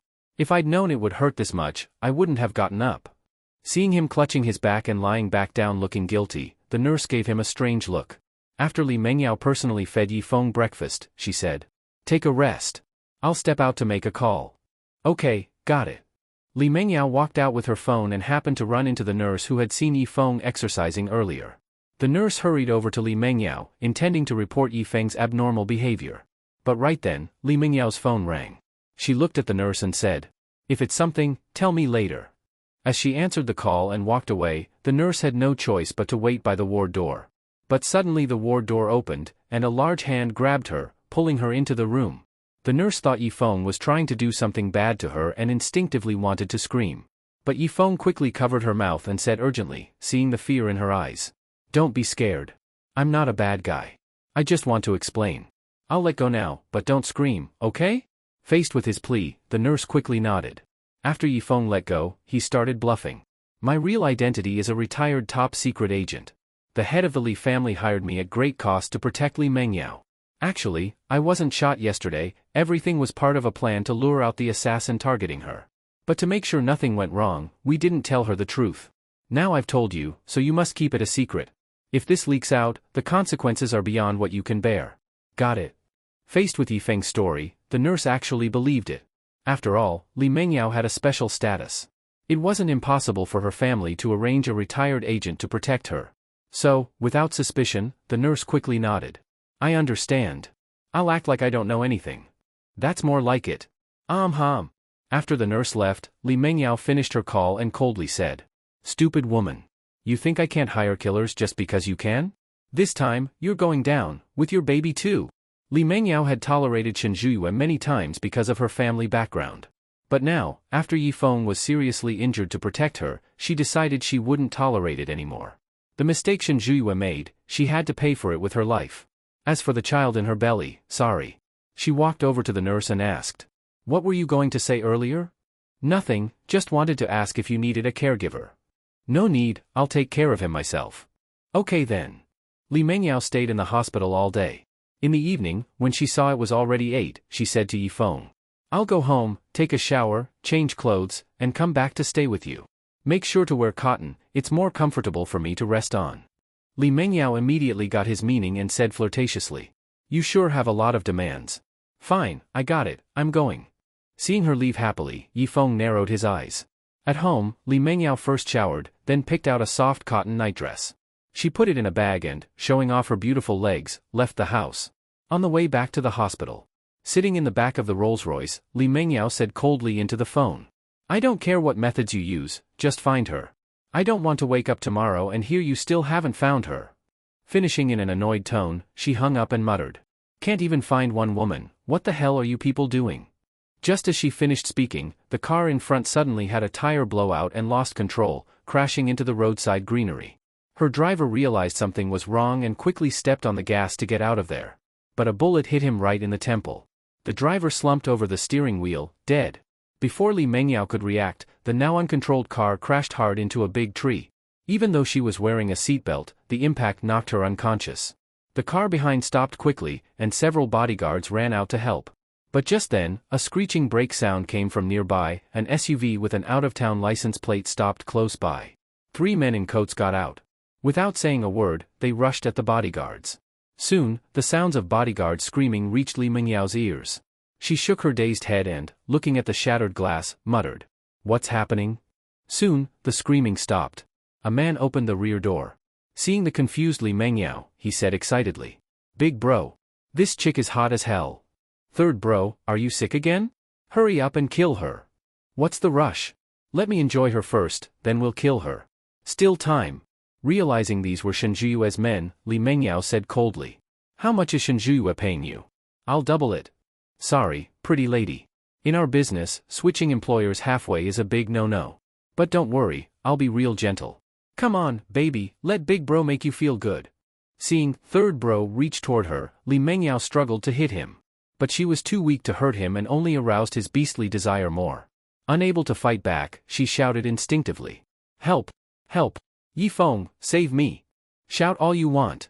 The louder you scream, the more excited I get. Just as third bro grabbed Li Mengyao and was about to tear off her clothes, he suddenly heard his eldest brother's cold voice. "Who are you? What the hell? You?" Then, the voices of both big bro and second bro were cut off. Third bro froze, turned his head, and shouted, "Big bro, second bro, what the hell is going on?" When no one answered, third bro quickly let go of Li Mengyao and got out of the car. Just as he was about to check what was happening, a sudden, heavy punch struck his face without warning. That punch left third bro completely dazed, his body collapsing uncontrollably to the ground. Before he could even react to how he got hit, his neck was grabbed tightly, and then a voice like one from hell whispered in his ear, "In your next life, be a good person." As the voice fell, third bro clearly heard the sound of his neck snapping. But that was the last sound he would ever hear in his life. The man who had suddenly appeared effortlessly killed third bro, glanced at the corpses of the other two, and then turned his eyes to the open door of the Rolls-Royce. Just as he was about to step inside to check on Li Mengyao's condition, the sound of police sirens suddenly came from the distance. After thinking for a moment, the man chose not to go inside. Instead, he quickly disappeared into the night. Inside the car, the still shaken Li Mengyao saw a figure walk past the open door. Suddenly realizing this man had saved her, she quickly got out of the car. She looked around and saw a man's figure disappearing into the distance. She muttered, "Yifeng, was that you?" By the time Li Mengyao finished giving her statement, it was already the middle of the night. She hurried back to the ward and saw Yifeng lying on his stomach asleep. She quietly walked to his side and gently pushed him. Yifeng slowly opened his eyes and smiled at her. "Mengyao, you're back." Li Mengyao stared into his eyes for a moment and then asked, "Was the person who saved me tonight, you?" Hearing that, Yifeng quickly tried to sit up, but he suddenly grimaced in pain. He lay back down and anxiously asked her, "Did something happen to you?" Seeing that Yifeng didn't seem to be pretending, Li Mengyao took a deep breath and shook her head. "It's nothing. Just a car accident." "A car accident? Are you hurt?" "No, I'm fine. Don't worry." Li Mengyao didn't want to talk more about it and walked into the bathroom with the bag. Looking at the closed door, Yifeng whispered apologetically, "Sorry. To not ruin my plan, I can't tell you the truth right now." Li Mengyao changed into her nightdress and lay down beside the bed. Before Yifeng could speak, she hugged his head and softly said, "Don't ask. Just sleep." Seeing that she didn't want to talk, Yifeng didn't push it. He rubbed his head against her gently and whispered, "No matter what happens, I'll always stay by your side." Hearing that, Li Mengyao let out a faint breath and closed her eyes. The next day, as assassination attempts on Li Mengyao became more frequent, Li Zhong could no longer sit still and personally came to Donglin City. Looking at Yifeng lying on the bed, the old man smiled and said, "Grandson-in-law, you just focus on healing. Leave everything else to me. Sir, you're already at such an age, it's really troubling to bother you with all this. Mengyao is my granddaughter. How could I just stand by while something like this happens to her? You rest well. Mengyao, come outside with me." After leaving the room with her grandfather, Li Mengyao firmly said, "Grandpa, if you came to tell me to stop, then you don't have to say anything. I won't let Yifeng take 3 bullets for nothing." Seeing her strong stance, Li Zhong shook his head and said, "Mengyao, you're mistaken. I didn't come to stop you, I came to tell you to go all out. No matter what happens, your grandpa's got your back. You support what I'm doing? Why not? They've already shit on our heads, are we not even allowed to fight back? The Shin family may be big on Wall Street, but our Li family isn't some pushover. Trying to assassinate my granddaughter repeatedly, if I were 20 years younger, I'd go to Wall Street myself and wipe them out." Seeing her grandfather so bold and fiery, Li Mengyao smiled with pride. Li Zhong stayed only a few hours before returning to the capital. Once Shen Zhuiyue was dealt with, the Shen family wouldn't let it go easily, and he needed to prepare early. Evening. Yi Feng took a bite of the orange Li Mengyao fed him, and his handsome face instantly twisted. Seeing this, Li Mengyao quickly asked, "Did you pull your wound again?" "No, this damn orange is just sour as hell." "Let me try." Li Mengyao took a bite and looked at him. "It's not bad." "Really, boss? It's so sour, and you say it's fine?" "Wait a second. Don't tell me you're pregnant?" After saying that, Yi Feng stared at her belly. Li Mengyao blushed and slapped him. "It's not that easy to get pregnant." Just then, her phone rang. She looked at the screen, answered, and said, "I got it." After hanging up, she looked at Yi Feng and said, "Rest for a bit. I'm going out." "It's so late, where are you going? Meeting a secret lover?" "Rubbish. I'm going to handle company matters. If you get sleepy, go ahead and sleep. No need to wait for me." After finishing, she left the ward, leaving Yi Feng shaking his head helplessly. This woman's definitely playing hard to get again. One day, she'll trap herself. He pulled out his phone from under the pillow and dialed Lin Wenwen's number. Once it connected, he asked softly, "Wenwen, did you find the person I asked you about?" "I did. My Wenwen's amazing. Where is she?" "I'm heading over now." Li Mengyao was circling around the city suburbs in her car. Yi Feng was right, she was using herself as bait to draw out the assassin, hoping to capture them and learn Shen Zhiyue's whereabouts. But what she didn't know was that Shen Zhiyue was planning to flee by boat that night. Even though the Shen family was powerful, most of their influence was abroad. Domestically, they were no match for the Li family. So, as the cycle of assassinations escalated, her father called and told her to leave the country quickly. Though Shen Zhiyue was reluctant, for the sake of her life, she had no choice but to leave first. Shen Zhiyue arrived at the dock with several people and asked a man beside her, "Where's the boat?" "Miss, it's this one." Looking at the fishing boat docked there, Shen Zhiyue covered her nose and frowned. "This boat is so dirty. How am I supposed to ride this?" "Miss, just endure it a little. Once we reach international waters, a yacht will come to pick us up." "You've got to be kidding me." She grumbled, then walked reluctantly toward the fishing boat. Just then, a man walked over from a distance, smiling as he said, "Miss Shen, after causing such a mess, you think you can just leave like nothing happened?" Hearing the man's voice, Shen Zhiyue, who was about to board the boat, turned her gaze toward him. When she saw his face with that faint smile, she immediately frowned and said, "Didn't you get shot and end up in the hospital? How come you look like nothing happened?" Faced with Shen Zhiyue's confusion, Yi Feng replied sarcastically, "Well, I should really thank that dumbass killer you hired. He shot 3 times and still didn't hit me. Heh, if I were you, I'd have hidden somewhere under a fake name long ago, instead of showing up here to die. But this is good too, when Li Mengyao sees your corpse, her expression will be priceless." Shen Zhiyue sneered, then turned to the man beside her and said, "Old Zhao, kill him, and record a video of his miserable death to send to Li Mengyao. Make sure it's shot in 4K HD. "Yes, Mississippi." Old Zhao looked at the men he brought and said calmly, "You all heard, miss, go." The men nodded and walked toward Yi Feng with murderous intent. Seeing Shen Zhiyue covering her nose as she boarded the boat, Yi Feng shouted, "Miss Shen, don't be in such a hurry. Let's talk for 10 more bucks worth." "Idiot." After Shen Zhiyue cursed him and stepped onto the fishing boat, Yi Feng turned his gaze to the group of men and said casually, "Judging by your steps, you all must be martial artists, right? Couldn't you just do your jobs as martial artists? Why do you insist on being lapdogs for someone like Shen Zhiyue?" Faced with Yi Feng's mockery, the man in front coldly said, "You'll pay with your life for your arrogance. Attack." After old Zhao got on the boat and saw his men engage with Yi Feng, he said to the captain, who was smoking, "Start the boat." The captain nodded and steered the ship away from the dock. Meanwhile, Yi Feng was still entangled with the martial artists. Since they weren't ordinary people, Yi Feng chose to be cautious. But after a few exchanges, he figured out their patterns. He grabbed a sweeping leg, spun forcefully, and flung the man out. Yi Feng pushed off with his toes, leapt into the air, and aimed a size 45 shoe right at another opponent. The man crossed his arms in front of him, trying to block the kick. But when Yi Feng's foot landed on his arms, he was kicked flying. Just as Yi Feng landed, another man tried to grab him from behind and used the move "willow removed by the roots," trying to bring him down. But Yi Feng broke free in midair, twisted his body, and struck his opponent's throat with his palm. Landing steadily, he heard a roar behind him. A man rushed at him with lowered shoulders.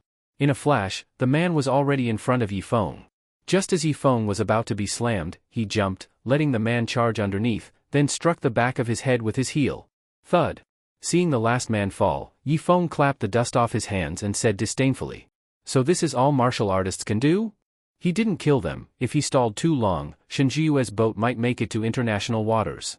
Seeing the boat moving farther away, Yi Feng muttered, "Haven't swum in years. Hope I still remember how." He took a deep breath, ran to the dock, and leapt into the sea. When Yi Feng's head surfaced, he started paddling like a dog in the water. 10 minutes later, on the fishing boat, old Zhao walked into the cabin with a boxed meal and said to Shinjiyue, who was covering her nose on a chair, "Miss, please eat something." Looking at the box in his hand, Shinjiyue said in disgust, "You expect me to eat this? Not even dogs would eat it. We left in a hurry and couldn't prepare much. This was bought from the captain. Once we reach international waters, a cruise ship will pick us up. Take it away. Just looking at it makes me sick." Seeing how spoiled she was, old Zhao said nothing and turned to leave. As the door shut, Shinjiyue scowled and muttered, "Useless old man. When I get home, I'll have my dad break your dog legs." "Oh? So this is how Miss Shin treats her own people, harsh and petty." Suddenly hearing Yi Feng's sarcastic voice, Shinjiyue turned to the window. Seeing Yi Feng jump into the cabin through it, she was stunned. "The boat's been sailing for a while, how did you get on?" In response, Yi Feng took off his wet t-shirt, revealing his 8-pack abs. As he wrung the shirt out, he said, "This crappy boat's slower than riding a scooter. If I want to catch up, it's easy." Shinjiyue glanced at his abs and suddenly found Yi Feng surprisingly good-looking. After all, he was handsome, had a great body, and as for his skills, that would need to be experienced. So, facing Yi Feng's sudden appearance, instead of panicking, Shinjiyue arrogantly said, "You're kind of handsome. Why don't you become my lover? It'll be way better than following Li Mengyao around." "What the hell? Are you stupid? I came to kill you, and you want me to be your lover? Kill me? Don't make me laugh." Seeing her clutch her belly and laugh, Yi Feng shrugged and said, "Was that supposed to be a good joke?" Seeing Yi Feng's confusion, Shinjiyue wiped the tears from her eyes and said with a smile, "My father is a Wall Street tycoon. If you dare kill me, your entire family and everyone you know will be skinned alive and die in the most painful way. So, do you still dare to kill me?" In response, Yi Feng suddenly reached out and grabbed her by the throat, stared into her eyes, and asked, "What if I still dare?" Shinjiyue couldn't breathe. She frantically slapped his hand and rasped, let me go, let me go. Don't think everyone fears your dad. Others may see him as high and mighty, but to me, he's just crap." Seeing Yi Feng truly intended to kill her, the arrogant Shinjiyue finally panicked. Tears streaming down, she cried and begged, "I was wrong. Please, spare me and my unborn baby." Hearing her plea, Yi Feng instinctively glanced at her pregnant belly. After a long struggle, he finally let go. Watching her clutch her throat and gasp for air, Yi Feng said coldly, "For the sake of your unborn child, I'll spare you. But you must turn yourself in and confess everything. If you dare lie, even if you escape to Wall Street, I, Yi Feng, will still kill you. And then, not even your child will save you. Understand?" Shinjiyue was completely terrified and didn't dare to refuse. She nodded desperately. Seeing her agree, Yi Feng let out a slight sigh of relief. Even though he was being a bit soft-hearted this time, no matter what, the child in her belly was innocent. Now that Yi Feng had grown stronger, he would definitely take revenge for grudges, but he would never kill the innocent. That was his bottom line. If Shinjiyue didn't keep her promise, then Yi Feng would show no mercy. Walking out of the cabin and seeing old Zhao eating boxed rice, Yi Feng said, "Stop eating. Tell the captain to turn the boat back to the dock." Hearing Yi Feng's voice, old Zhao, with a piece of green vegetable in his mouth, instinctively looked over at him. After a moment of staring blankly, he asked in shock, "How did you get on board?" "I fucking climbed up." "What, you think I flew? Hurry and tell the captain to turn around." Facing Yi Feng's demand, old Zhao stared at him for a moment, then suddenly threw the boxed rice at him. Yi Feng dodged the flying meal by leaning to the side, and was just about to roll up his sleeves to beat this old guy when old Zhao suddenly jumped off the boat. Seeing this, it was Yi Feng's turn to be stunned. "I just told you to tell the captain to turn back. I didn't say I was going to kill you, why are you jumping off the boat?" Muttering in confusion, Yi Feng didn't bother with him anymore. He walked into the wheelhouse and simply said, "Go back," and the captain turned the boat around without saying a word. No matter how Yi Feng got on the boat, it wasn't something he dared to question. When the boat returned to the dock, Yi Feng pushed Shinjiyue off the boat. He brought her to the nearby police station and, standing at the entrance, warned her, "Remember what you promised. If you dare lie or don't confess everything, even if you run back to Wall Street, I'll still come for you. And by then, it won't just be you and your child, it'll be your entire family. Faced with Yifeng's warning, Shen Zhuyue finally snapped out of her fear. Even if she confessed, she was pregnant, she wouldn't have to serve jail time and could be released under medical supervision. But this outcome was still a huge disgrace for someone as proud as her. After all, she failed to kill Li Mengyao, and now her fiancé had gotten her thrown in jail. That was something she couldn't accept. So after thinking for a bit, Shen Zhuyue looked at the cold-faced Yifeng and flirtatiously said, "Handsome, don't be so mean to me. I actually kind of like you. Why don't you become the father of my baby? I'll even let the child take your surname, how about that? Fuck off. Get your ass in there and turn yourself in, or I'll stop being nice." Seeing Yifeng act like he was about to hit her, Shen Zhuyue got scared and ran into the police station, muttering under her breath, "You'll regret rejecting me one day, just wait." Watching her walk in, Yifeng lowered his arm and sighed. Sigh, no wonder Mengyao doesn't want to deal with her. That woman's completely insane. Shaking his head, Yifeng didn't bother checking whether Shen Zhuyue confessed truthfully. After all, he couldn't go in with her. But he didn't care too much either. He had already warned her, if she didn't listen, he wouldn't mind paying Wall Street a visit. Li Mengyao had been circling the suburbs in her car for a while, but didn't find any suspicious vehicles. After thinking for a moment, she picked up the walkie-talkie and said, "That's enough for today. Take me back to the hospital." Compared to her own safety, Li Mengyao was more worried about Yifeng. Although Yifeng was strong in both fighting and bed skills, he was currently unable to move well. If something happened, he might not be able to protect himself. So when her baiting strategy failed, she hurried back to the hospital. At that moment, Yifeng had just changed into a hospital gown when he heard the door open. He quickly dove into bed and lay flat. When Li Mengyao entered the ward and saw Yifeng safe and sound, she let out a small sigh of relief. She quietly walked to the bed, looked at the sleeping Yifeng, and gently said, "I'm back. You can relax now." After speaking, she kissed him on the cheek and then lay down, hugging him. A small smile appeared on Yifeng's lips. The next day, Yifeng was sitting in bed eating an apple. He had to admit, being a patient felt pretty good. Li Mengyao personally fed him 3 meals a day, kept him company with conversation, and even stayed overnight. Where else could you find such a great deal? Suddenly, he heard the sound of high heels outside, so he quickly tossed the apple and lay back down. Li Mengyao entered, ready to speak, but suddenly saw half an apple on the floor. She bent down to pick it up, and Yifeng said apologetically, "Sorry, I dropped it." "Silly, what's there to apologize for?" She smiled, tossed the apple into the trash, and sat by the bed. "Guess what news I just got?" Yifeng thought for a second and then looked at her belly. Pretending to be surprised, he said, "You're pregnant? Is it a boy? Girl? Twins? You? Always thinking nonsense."